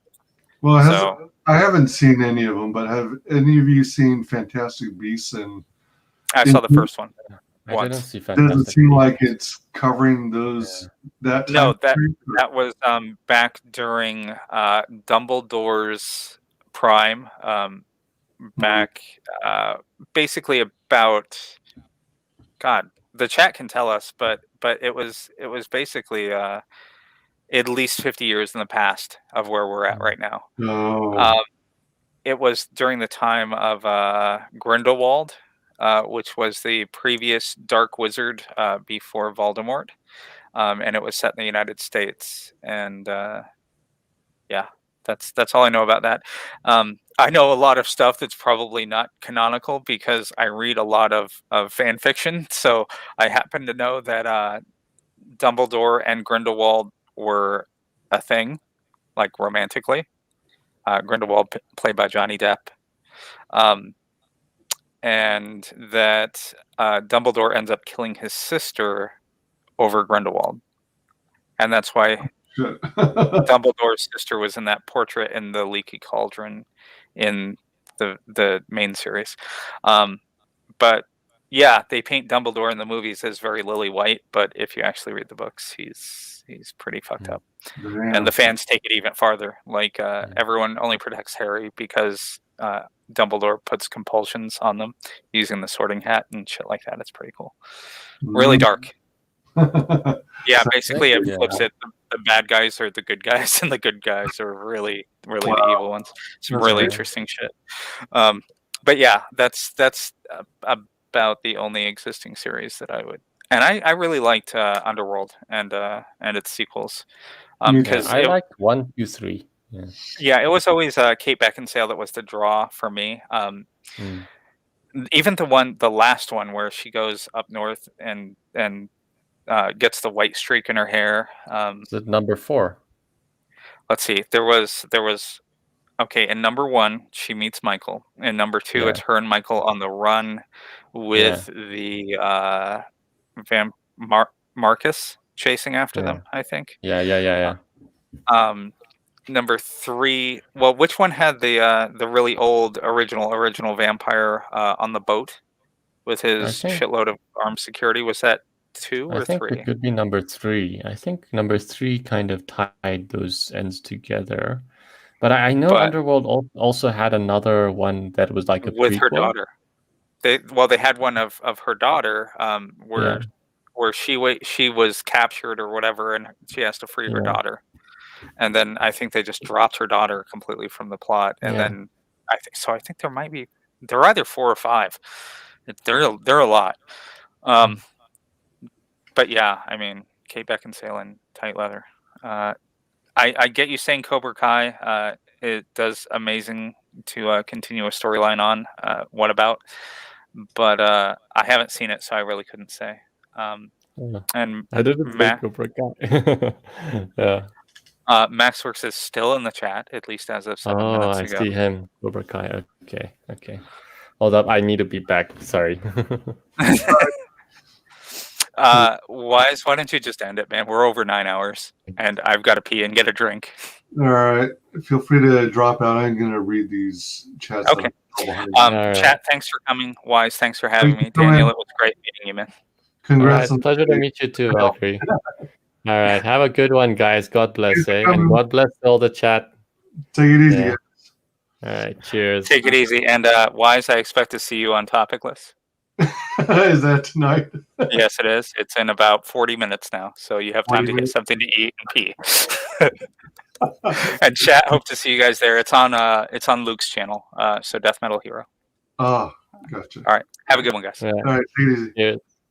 Okay, we'll do MCU movies to some extent. Now everything has to be some big interconnected universe. Cinematic universes got to go. Good, bad, mediocre, all of them got to go. I personally like it. I just don't like the direction MCU is going in these days. And I think DC Universe really should have kind of followed in Marvel's footsteps, even though they look like posers and ripping off the MCU. But I don't think it makes any sense to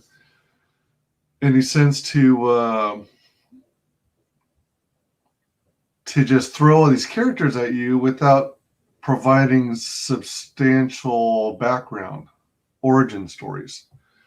It's like they threw Justice League and then they'd already fleshed out Wonder Woman some and Aquaman some, but everyone's seen numerous iterations of Batman.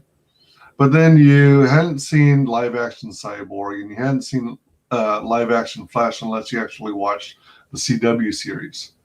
So you had to throw in not only those origin stories for those two characters, plus you had to come up with how these people came to become a team, and then you had to have this team fight a common enemy. So it was just a dumpster pile. MCU is better than Marvel Studios in the comics. I totally agree with that. Marvel Studios, the comic side, I don't know how long it's going to even last. And yep, Harrison Ford only came back to get killed off. See, Harrison Ford is an actor in two of my favorite franchises, Indiana Jones and Star Wars. And when I started seeing interviews of him and how he kind of despised the Star Wars fame and stuff, and how he wanted to be killed off after Empire Strikes Back, that was really disappointing to me. And then when he came back and to Force Awakens under the condition that he'd be killed off by J.J. Abrams, that pissed me off even more, because I mean, if I were in his shoes, I would hope that I would reflect on my career in Star Wars with love and affection, much like Mark Hamill does for Star Wars, well, until Last Jedi. And but Harrison Ford was not like that, and it seemed like he was always angry towards the Star Wars fans, because they loved him so much as Han. And I guess to a certain extent, similar to Alec Guinness's situation, where he was a known and respected stage actor, Star Wars kind of overtook his career in terms of popularity. And I think Alex Guinness kind of frowned on that. And I think something similar might have happened with Harrison Ford, which made him salty towards the Star Wars universe. And when, he kept doing those interviews wishing to be killed off, that kind of soured me on his wanting so badly to do another Indiana Jones movie, where I'm not sure where he's going to go from here. They're supposedly working on the latest Indiana Jones movie, and supposedly his view is that he's the only Indy and there's not going to be any torch passing to anyone, which I can respect, but I don't know if there's really especially after Indiana Jones and the Crystal Skull, I don't know if there's really another good Indiana Jones story to tell. I mean, with the right writers and producer and director, I suppose it can work. But I thought Crystal Skull was a kind of a disaster. Anytime a film, comic book, or any piece of media violates its own mythology, it's going to lose fans because it compromises their suspension of disbelief. Totally agree with that. Let me see. Oh, Doesn't change weather. Oh, all right. Let's see here. An easy fix could have been pointing out that Leia's wearing a beacon that is transmitting constantly, and likely Leia has a wide range. That might do it. Seriously, that beacon could have fixed that plot point. They had it sitting right there, and they didn't use it. I would still hate Rey. I would still hate Rey if I didn't know about Star Wars. If I didn't know about Star Wars, I would probably feel disappointed because she's such a Mary Sue. She never experiences any struggle, and things just like fall into her lap. And as Doomcock says, she's the bestest ever. I'm convinced that movie was deliberately written to not make sense. And regarding Luke in space, Kathleen Kennedy rejected the entire extended universe and all adaptable material, so I don't think Rian Johnson knew anything about how Jedi can use the Force. I don't know if you were referring to Leia in space, where she was Leia Poppins. But yeah, the Lucasfilm under Kathleen Kennedy's reign decided to get rid of the EU. So that was her excuse for claiming that they had nothing to go off of. But at the same time, they had the entire original 6 movies, aka my version of the saga, the prequels plus the original trilogy, to go off of and use as reference. That would have been a good starting point. Okay, let's see here. And the other thing that pisses me off is that surely they must have heard from loads and loads of the fan base early on that what people wanted was a reunion of Luke, Han, and Leia. They could have achieved that in Force Awakens before Carrie Fisher passed. But they didn't take that opportunity to do it. They focused so much, supposedly, from what I've read and heard, their intent was to kill off Han in the first movie, kill off Leia in the second. No, actually, I think it was kill off Luke in the second, and then kill off Leia in the third. But they didn't get a chance to because Leia died prematurely. But in any case, it only made sense after, what was the anniversary of the original trilogy? 40 years ago or more? I think it would have been pretty obvious and common sense to think that they'd want a reunion of their favorite characters, the main trio, Luke, Han, and Leia. But no. And it seems like Rian Johnson was only interested in subverting people's expectations, no matter the cost. Because they had an easy fix for the hyperspace tracking and didn't use it. More than anything else, The Rise of Skywalker suffered for Harry Potter syndrome. JJ tried to cram 2 movies worth of story into one film, and so the pacing is total crap. I think for a while they were actually contemplating splitting it off into 2 movies because there was so much information, so much story.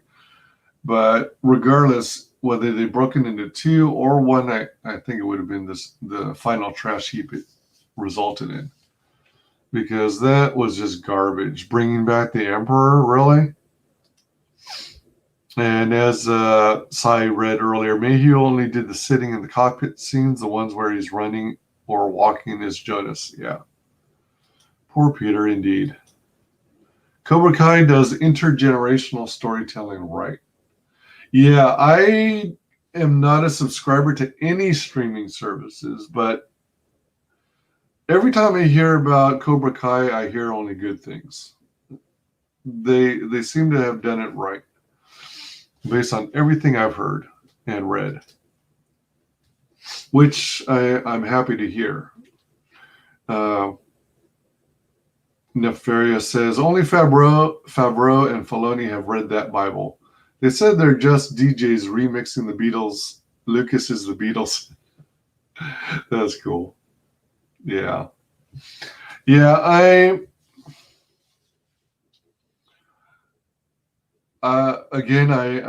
don't subscribe to any streaming services. I can't justify the cost, and it's the streaming wars are the equivalent to cable and satellite TV, in my opinion. And I don't want to be caught in endless subscriber services. That amounts to over $100 a month for all the entertainment I'm interested in. And, you know, despite the few gems of content that is out there, the overwhelming majority is crap and remakes and virtue signaling garbage and stuff like that. Yeah. Yeah, stream was still on, and I heard some of it, and Star Wars is one of my favorite topics, but I hate the Disney fan fiction movies, but I leave in a moment. Yeah, one more hour. Yeah, yeah. I'm hoping to do some more streams where I talk more about Star Wars. Let's see. I'll leave in a moment. One more hour. Yes, and as most people remember, even in episode 4, they put a beacon on the Falcon and traced it through hyperspace. The Death Star arrived not long after they got to Yavin 4.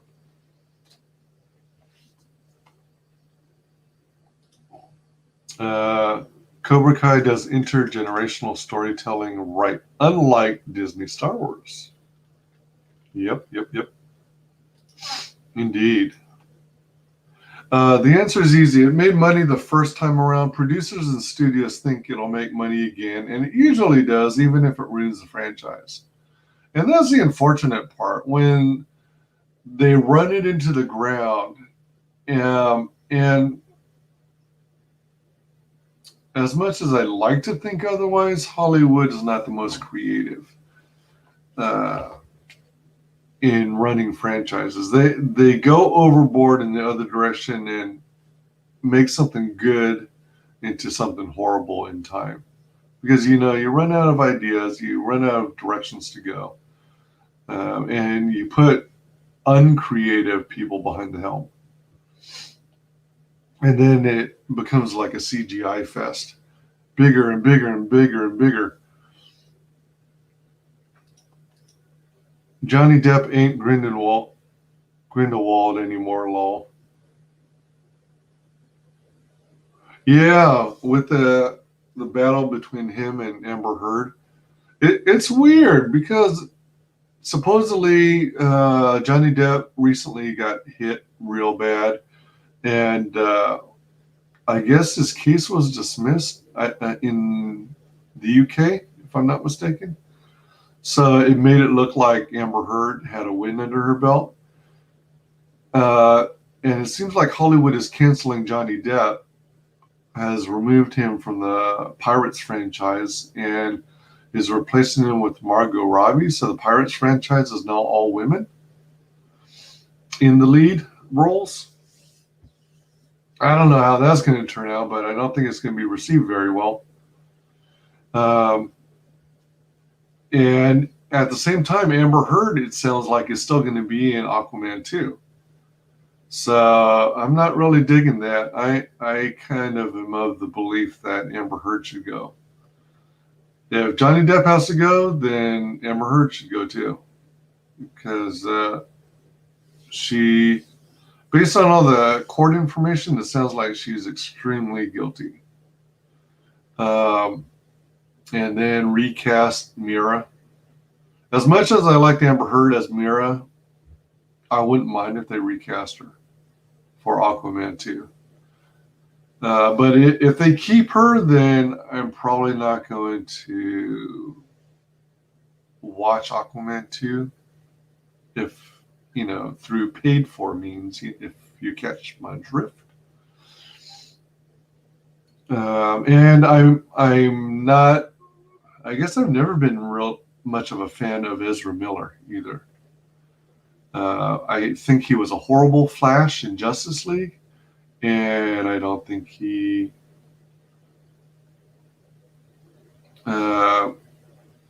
I don't see why they haven't canceled him for doing that choke on that female fan. 3 was Rona Mitra, the backstory of the Lycans. Okay. I've watched all of the Underworlds as far as I know. I think there's been, 5 or 6 of them? And as far as I remember, I like them all. But I can't keep track of what the main story was between each of them. I don't have that good a memory, I guess. The daughter was in the last movie. Oh. What about says 10 hours? Later, Alex, this was an amazing stream. Thank you. Yeah. Props to our amazing guests. Turned opening 9 packages on a P.O. Box opening stream into over 9 hours. Later, Cyborg Valkyrie. Bye-bye, everybody. See you, Daniel. Yeah, these guys are awesome people. I watched like 3 movies of the MCU. Been tired of it. I've watched, I think, every one of the MCU movies. Some I like more than others. The ones at the bottom of my list, I think, are, well, Thor Ragnarok, definitely Captain Marvel, and I think Iron Man 3. I mean, it's not the same. My least favorites aren't necessarily the same as what a lot of other people's least favorites are. I mean, there seems to be some sort of consensus that Thor 2 was bad. I thought it was all right. Let's see. And for some reason, they put Captain America, the First Avenger, on the bad list. I thought it was great. I thought it was a great introduction to Captain America, personally.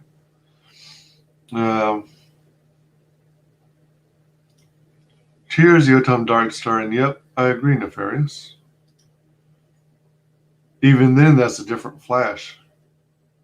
I don't know if y'all remember, but in the 80s, I think, late 80s, if I'm not mistaken, there was a Flash series on television, live action. And I forget his name all the time, but the guy who played that was cool. I liked him a lot. I liked that version of the Flash. And I liked the costume too. And it was interesting because it always looked like he was wearing velvet. But it was a cool looking costume. You know, I had the musculature, and I guess the actor himself was pretty much in shape. X-Men has always been by cinematic or fictional universe, but Disney Marvel is about to destroy that now that, like they did Star Wars. Yeah, I'm kind of afraid of what's going to happen to X-Men. I'm also concerned about what they're going to do about Deadpool. Deadpool, I think, Deadpool and Deadpool 2 were fun movies. The first one was the best. Deadpool 2 was decent. It wasn't as good as the first one, and not nearly as funny and cool. But it was still pretty fun. And they're also doing the Elementals, right? Is that what they're called? The Elementals? With Angelina Jolie and a cast of other supposed big stars. So I don't know how that's going to turn out, but I'm not eager to see that movie. I mean, I'll watch it eventually when I can find it for free, but I'm not eager to go out and see that one. Didn't he turn Indiana Jones into a deadbeat too? I honestly don't remember. It's been a few years since I saw the Indiana Jones movies. I've got the DVDs of them, of the Indiana Jones saga. Although I don't know if I own the Crystal Skull. Not sure. I thought Crystal Skull was too hokey. Indiana Jones Jr. Indiana Jones Jr. Isn't that the one where they actually had a TV series? I think it was directed by Spielberg. And it had River Phoenix in the lead. That was so-so, but I don't know. I have a hard time, at least in my mind, replacing Harrison Ford as Han Solo, which is why I didn't think that Ehrenreich guy worked. I didn't think he had the chops for it. He wasn't suave. He wasn't like a lady killer. He wasn't scummy enough to be a smuggler. And then in Indiana Jones, as decent a job as River Phoenix did, I can't think of anyone who could properly replace Harrison Ford as Indy. Thanks for dropping the links, Yotam. I appreciate it. The Gods Fear Me, Book 1 on Indiegogo, 3 days before the campaign shuts down. Definitely check that out. That's not even the only time the movie had an easy fix for something and then didn't do it. Yeah. Filoni read it and thought, how can I shove Ashoka into that? Yeah. As much as I appreciate Filoni's knowledge on the Star Wars universe and him having kind of been in on, George Lucas's knowledge and stuff like that, and being kind of like a Star Wars encyclopedia for Lucasfilm, I'm concerned that Filoni might knock Favreau's ideas off the rails. And it seems like they're integrating all of Filoni's new created characters, incorporating them all into Mandalorian, and then from there they're going to all have spin-offs or something like that. That's what it seems like. The Knights of Ren should have been the Emperor's secret sons, who were covertly manipulating Kylo Ren to go dark side. That would be an interesting way to go. But Amber Heard is now getting paid to give speeches about surviving domestic violence. Wasn't she the aggressor? Wasn't she the one causing the domestic violence? Oh my gosh. World is backwards. This is truly clown world. John Wesley Shipp was the Flash in the 90s TV show. All right, yeah. And it was 90s, not late 80s. Okay. Yeah. That was good stuff. I really enjoyed that. All right, Max says, so now I'm really gone. You can check out, but you can never leave. X-Men has always been my cinematic fictional universe. I meant to put my, not by. Oh, that's cool. See how Max works? Oh, yeah, the Eternals. What did I call them? Shoot. Oh, I kept calling it Elementals, right? Oh, shit. Yeah, the Eternals. Yeah, as in living forever. Kind of like immortals. Ahsoka will be pushed hard because she's female. Yep. I heard they, from YouTubers that and people in general think they did Ahsoka right. Other than the fact that those things on the side of her headdress or whatever, were too short.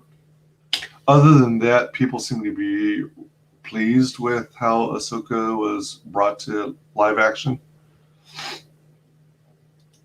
Yep, she definitely has her own show. That's true. A lot of race swapping in the Eternals. That's what I heard. I think I saw that in like the announcements or whatever, or several people on YouTube have covered this. And yeah, I heard the same thing, that there's a lot of race swapping. And they mentioned it will have a man kissing. Oh, shit. Another reason for me not to watch it. I mean, if you want to do that, that's your life. You do you. But I don't want this stuff shoved in my face. Because there isn't as large a fan base for the Eternals, so they can't get away with it. Yeah. Yeah. Yeah, in fact, I don't remember ever reading the Eternals. So if I eventually watch it, which I may, when it comes quote unquote free, then yeah, that's probably when I will consider watching it. Predominantly for the curiosity of it all. That would be the main reason.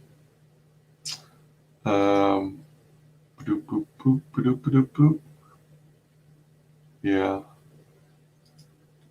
Okay. So there we go. There we have it. I think it is probably a good time to close this out. 9 packages for 9 hours. Oh, jeez. I did not expect it to last this long. I knew it would take longer than my usual P.O. Box opening streams, but I didn't expect to go on so many tangents on so many topics, but it was freaking fun. I hope you all enjoyed it as much as I did. And I appreciate everyone for your support, because for most of those 9 hours, we were holding steady at 10 or more viewers. So that was a trip. Let's see. But it helps to have awesome guests. So thank you to all my awesome guests. Oh, man, that was cool. Let's see here. They race swap in well-known franchises. They don't care. Yeah, and have you noticed that when they do swapping of established characters, they're often, for some reason, Hollywood loves to get rid of gingers and replace them with black people. I don't get what the appeal is, but usually when they get rid of a redhead, they replace it with a black person. I don't understand the logic.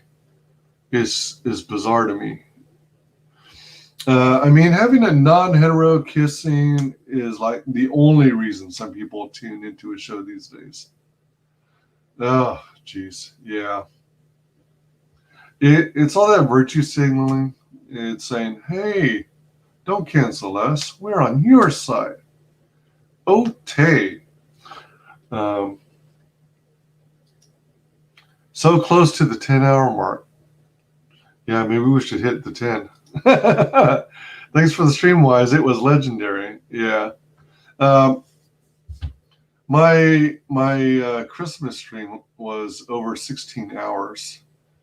But I think this one was more fun because of all the guests. And it was really fun seeing Shay's parrot. I didn't realize she had a parrot.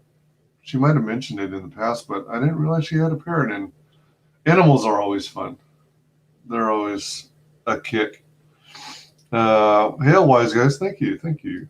Epic stream. Thanks, 'Panel and wonderful chat. Yeah, you guys rock. You guys are awesome.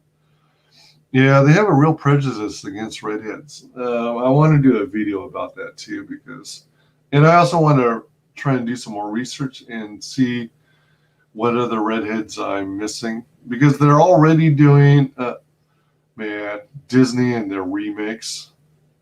I mean, their animated movies, their 2D animated movies are so beloved and so well known.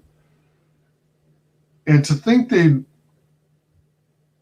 like tarnish or soil the original 2D masterpieces by making a live action version of the very same movie, it astounds me, you know? It's like, why? Why would you do that? I mean, I can picture, let's see.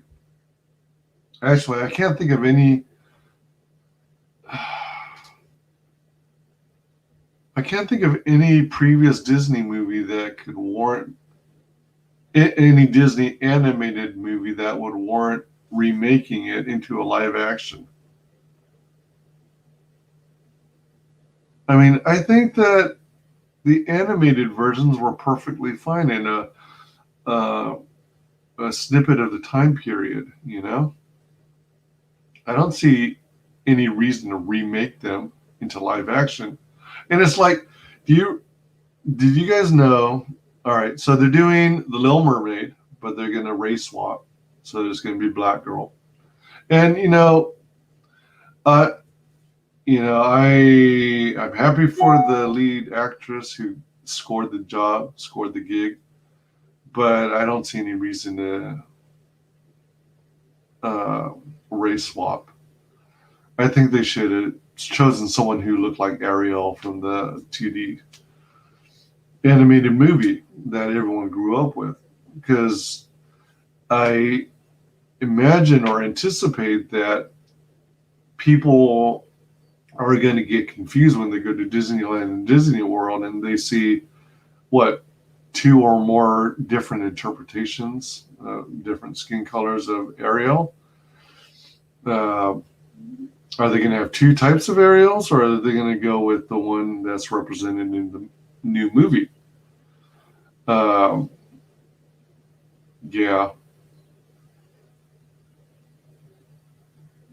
And then there's all this talk about, speaking of virtue signaling, you've got, supposedly in order to depict a gay person, you have to hire a gay actor, which defeats the whole purpose of the role, the job, the profession of acting, by the way. You figure things like that. I mean, if the original Little Mermaid had a Caucasian mermaid, then isn't that kind of going against the virtue signaling by race bending her? Because that's kind of Disney canon, if you will. And what was the other one? Crap, there's another Disney movie.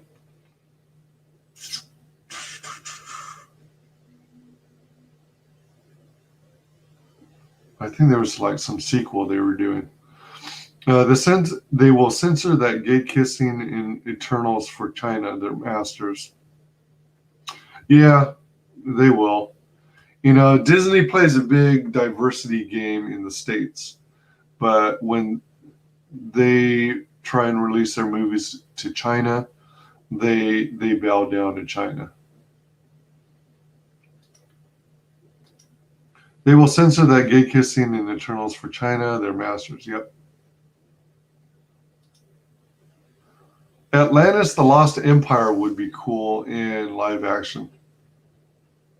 Yeah. I can see it. Yeah, I mean, stuff like that I can picture. Yeah, that would be interesting.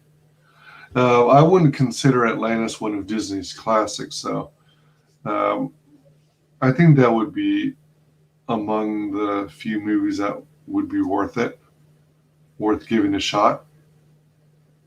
But yeah. Otherwise, like all the Disney princess movies, it's like Cinderella's been done several times, or at least a few times. Beauty and the Beast. There was even a TV adaptation. I don't know who owns the TV adaptation of it, but as much as I enjoyed the live action Beauty and the Beast, and I think what's her name? I think it had Emma Thompson.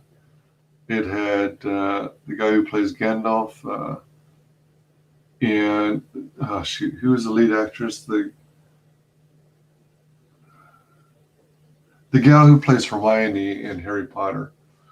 Supposedly, they all did their own singing, and if that's the case, then that was a great job. But I didn't think Beauty and the Beast needed to be done in live action. I think it was perfectly fine as a classic original animated movie.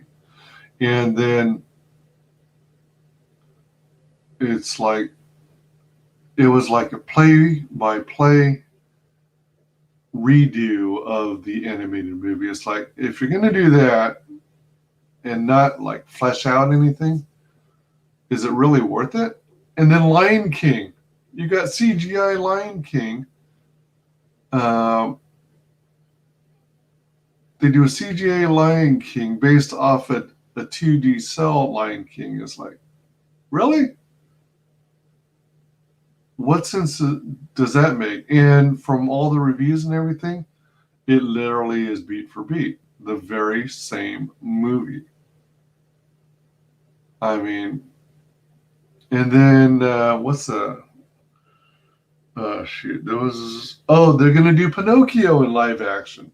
Pinocchio was awesome in animated form. And from the few clips I've seen of Pinocchio, early shots, it looks creepy as hell. It looks real creepy. Atlantis have all that diversity they love already in it. Yeah, that's true. Yeah, it does, doesn't it? Live action Beauty and the Beast was passable, pretty decent. Yeah, I mean, I liked it. I like the singing, but did you notice I don't know if you felt the same way, but you know the scene where the Be Our Guest scene, the big old song and dance number? There was so little food presented on the table. I mean, it's been a while since I saw the original animated one, but if I remember, in the animated movie, there was like this whole banquet of food. And then in the live action version, there were like just a few little desserts or whatever.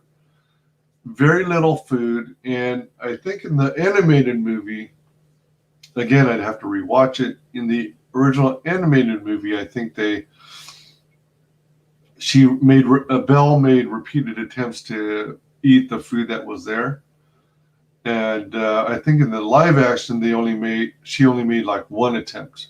And then she sat back most of the time just enjoying the performance. And the performance on the animated version far outshone the live action version. The live action version was meh. So it wasn't as spectacular as I remembered in the animated version. I noticed that as well. Gonna be honest, I like Ahsoka for reasons I still haven't figured out. I just think they're eventually going to push her so hard that it's going to get annoying. Seriously, I have no idea why I like Ahsoka. See, when it comes to Ahsoka, I like her, but I think she had to grow on me. I had never watched the entire Clone Wars, and one of these days I'd like to pick up like the entire, all the seasons on DVD or Blu-ray. But I haven't invested the money in it, and right now I'm dead broke, literally. But one of these days I'd like to get all the Clone Wars and watch them, even if it means doing a marathon or just watch a few episodes at a time. But I think it would be so cool because the consensus seems to be among Star Wars fans that Clone Wars is good, and it helped flesh out the Clone Wars Episode 2 movie. And to some extent, it made people appreciate the Clone Wars movie more after the animated series came out. But the few pieces I saw of the Clone Wars were when involved Anakin and Ahsoka together. And I just happened to hit it when, Anakin kept referring to Ahsoka as Snips. And Ahsoka kept referring to Anakin as Sky Guy and stuff like that. And that I guess, in a sense, it kind of triggered me. It annoyed the hell out of me the way, those silly nicknames they called each other. And I was like, oh man, I was so irritated. It was just aggravating every time I heard them call each other those names. And I was sort of bothered by the style of animation. They, like, if I remember, it was like hard jaw lines and stuff like that, like big jaws and stuff. And what I like about Ahsoka, at least now, is I guess she and Anakin eventually developed kind of a respect between them. As I understand, Anakin was Ahsoka's master or mentor. And I love her use of dual wield lightsabers. But that's the extent to which I like her. I don't know a whole lot about her. I haven't really delved into the canon much. What about hasn't watched any animated Star Wars and might one day? Yeah. I hope to eventually, but I'm not very interested in Rebels because I think that's part of Disney's fan fiction, if I remember. I think he did that in retaliation for calling him Sky Guy. The point was to annoy her. Yeah. But in annoying her, they both annoyed me. And strange as it may be and crazy as it may sound, it kind of turned me off to even watching the series because I was afraid that most of the episodes were going to have all that in it. So, yeah. I think now's a good time to go use the bathroom and to close out the stream. So I appreciate each and every one of you. You guys rock. You can find me on social media via exactly hit the 10-hour mark.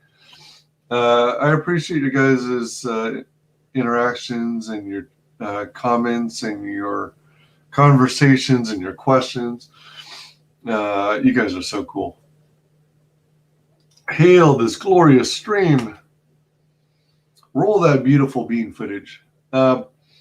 Speaking of going to the restroom, just kidding. Thanks for opening these packages with me. It's been fun. Loads of fun, literally. If I'm not mistaken, is it in half an hour? Yeah. I think at 10 o'clock is on Death Metal Heroes channel. There should be topic lists. So definitely consider hopping over there.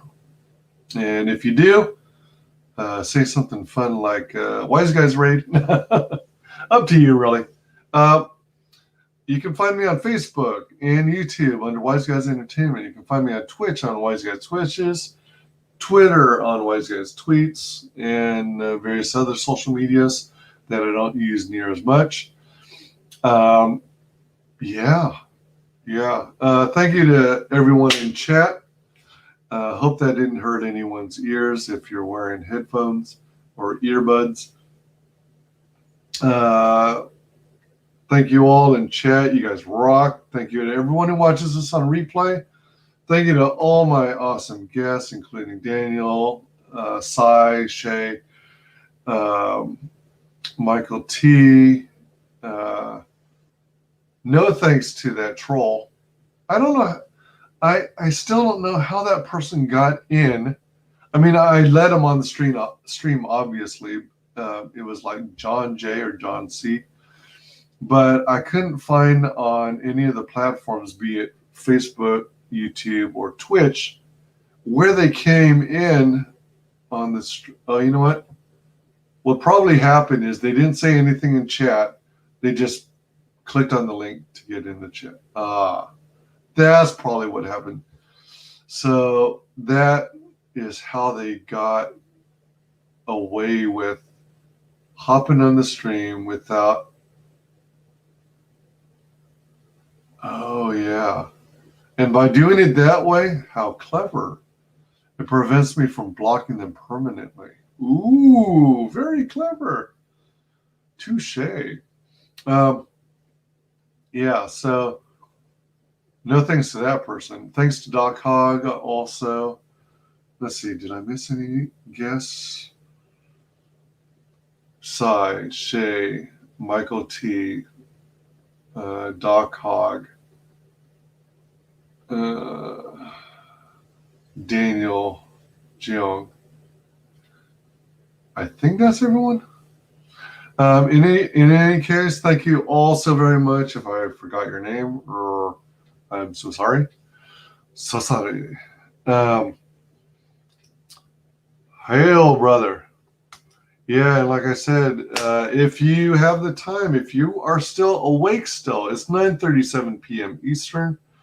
But if any of you are still up and want something to watch, topic list should be coming on soon in less than 25 minutes. So, yeah, I may be on it myself. If they shared the invite, if they did, then I might hop on. Yeah, it looks like they did. Yeah, it should be on Death Metal Heroes channel this time around. It bounces back and forth between Death Metal Hero and Jason Basco of Absolute. Absolute Volume 2 is on pre-launch, so sign up for that. So with that said, I'm going to grab something to eat. Later, everybody. Thank you all so very much. I appreciate you all. I appreciate your support and hanging with me for 10 hours for some of you. And for those who lasted 9 or 8 or fewer hours, thank you as well. Really, really awesome group of cool people. Let's close this out, shall we? Final guest that is the only person below White Holiday in the ComicsGate phone book. It's my favorite failed clone of Peter Sameti. The YouTube WyzGyz. How you doing, Cameron? Welcome to the show.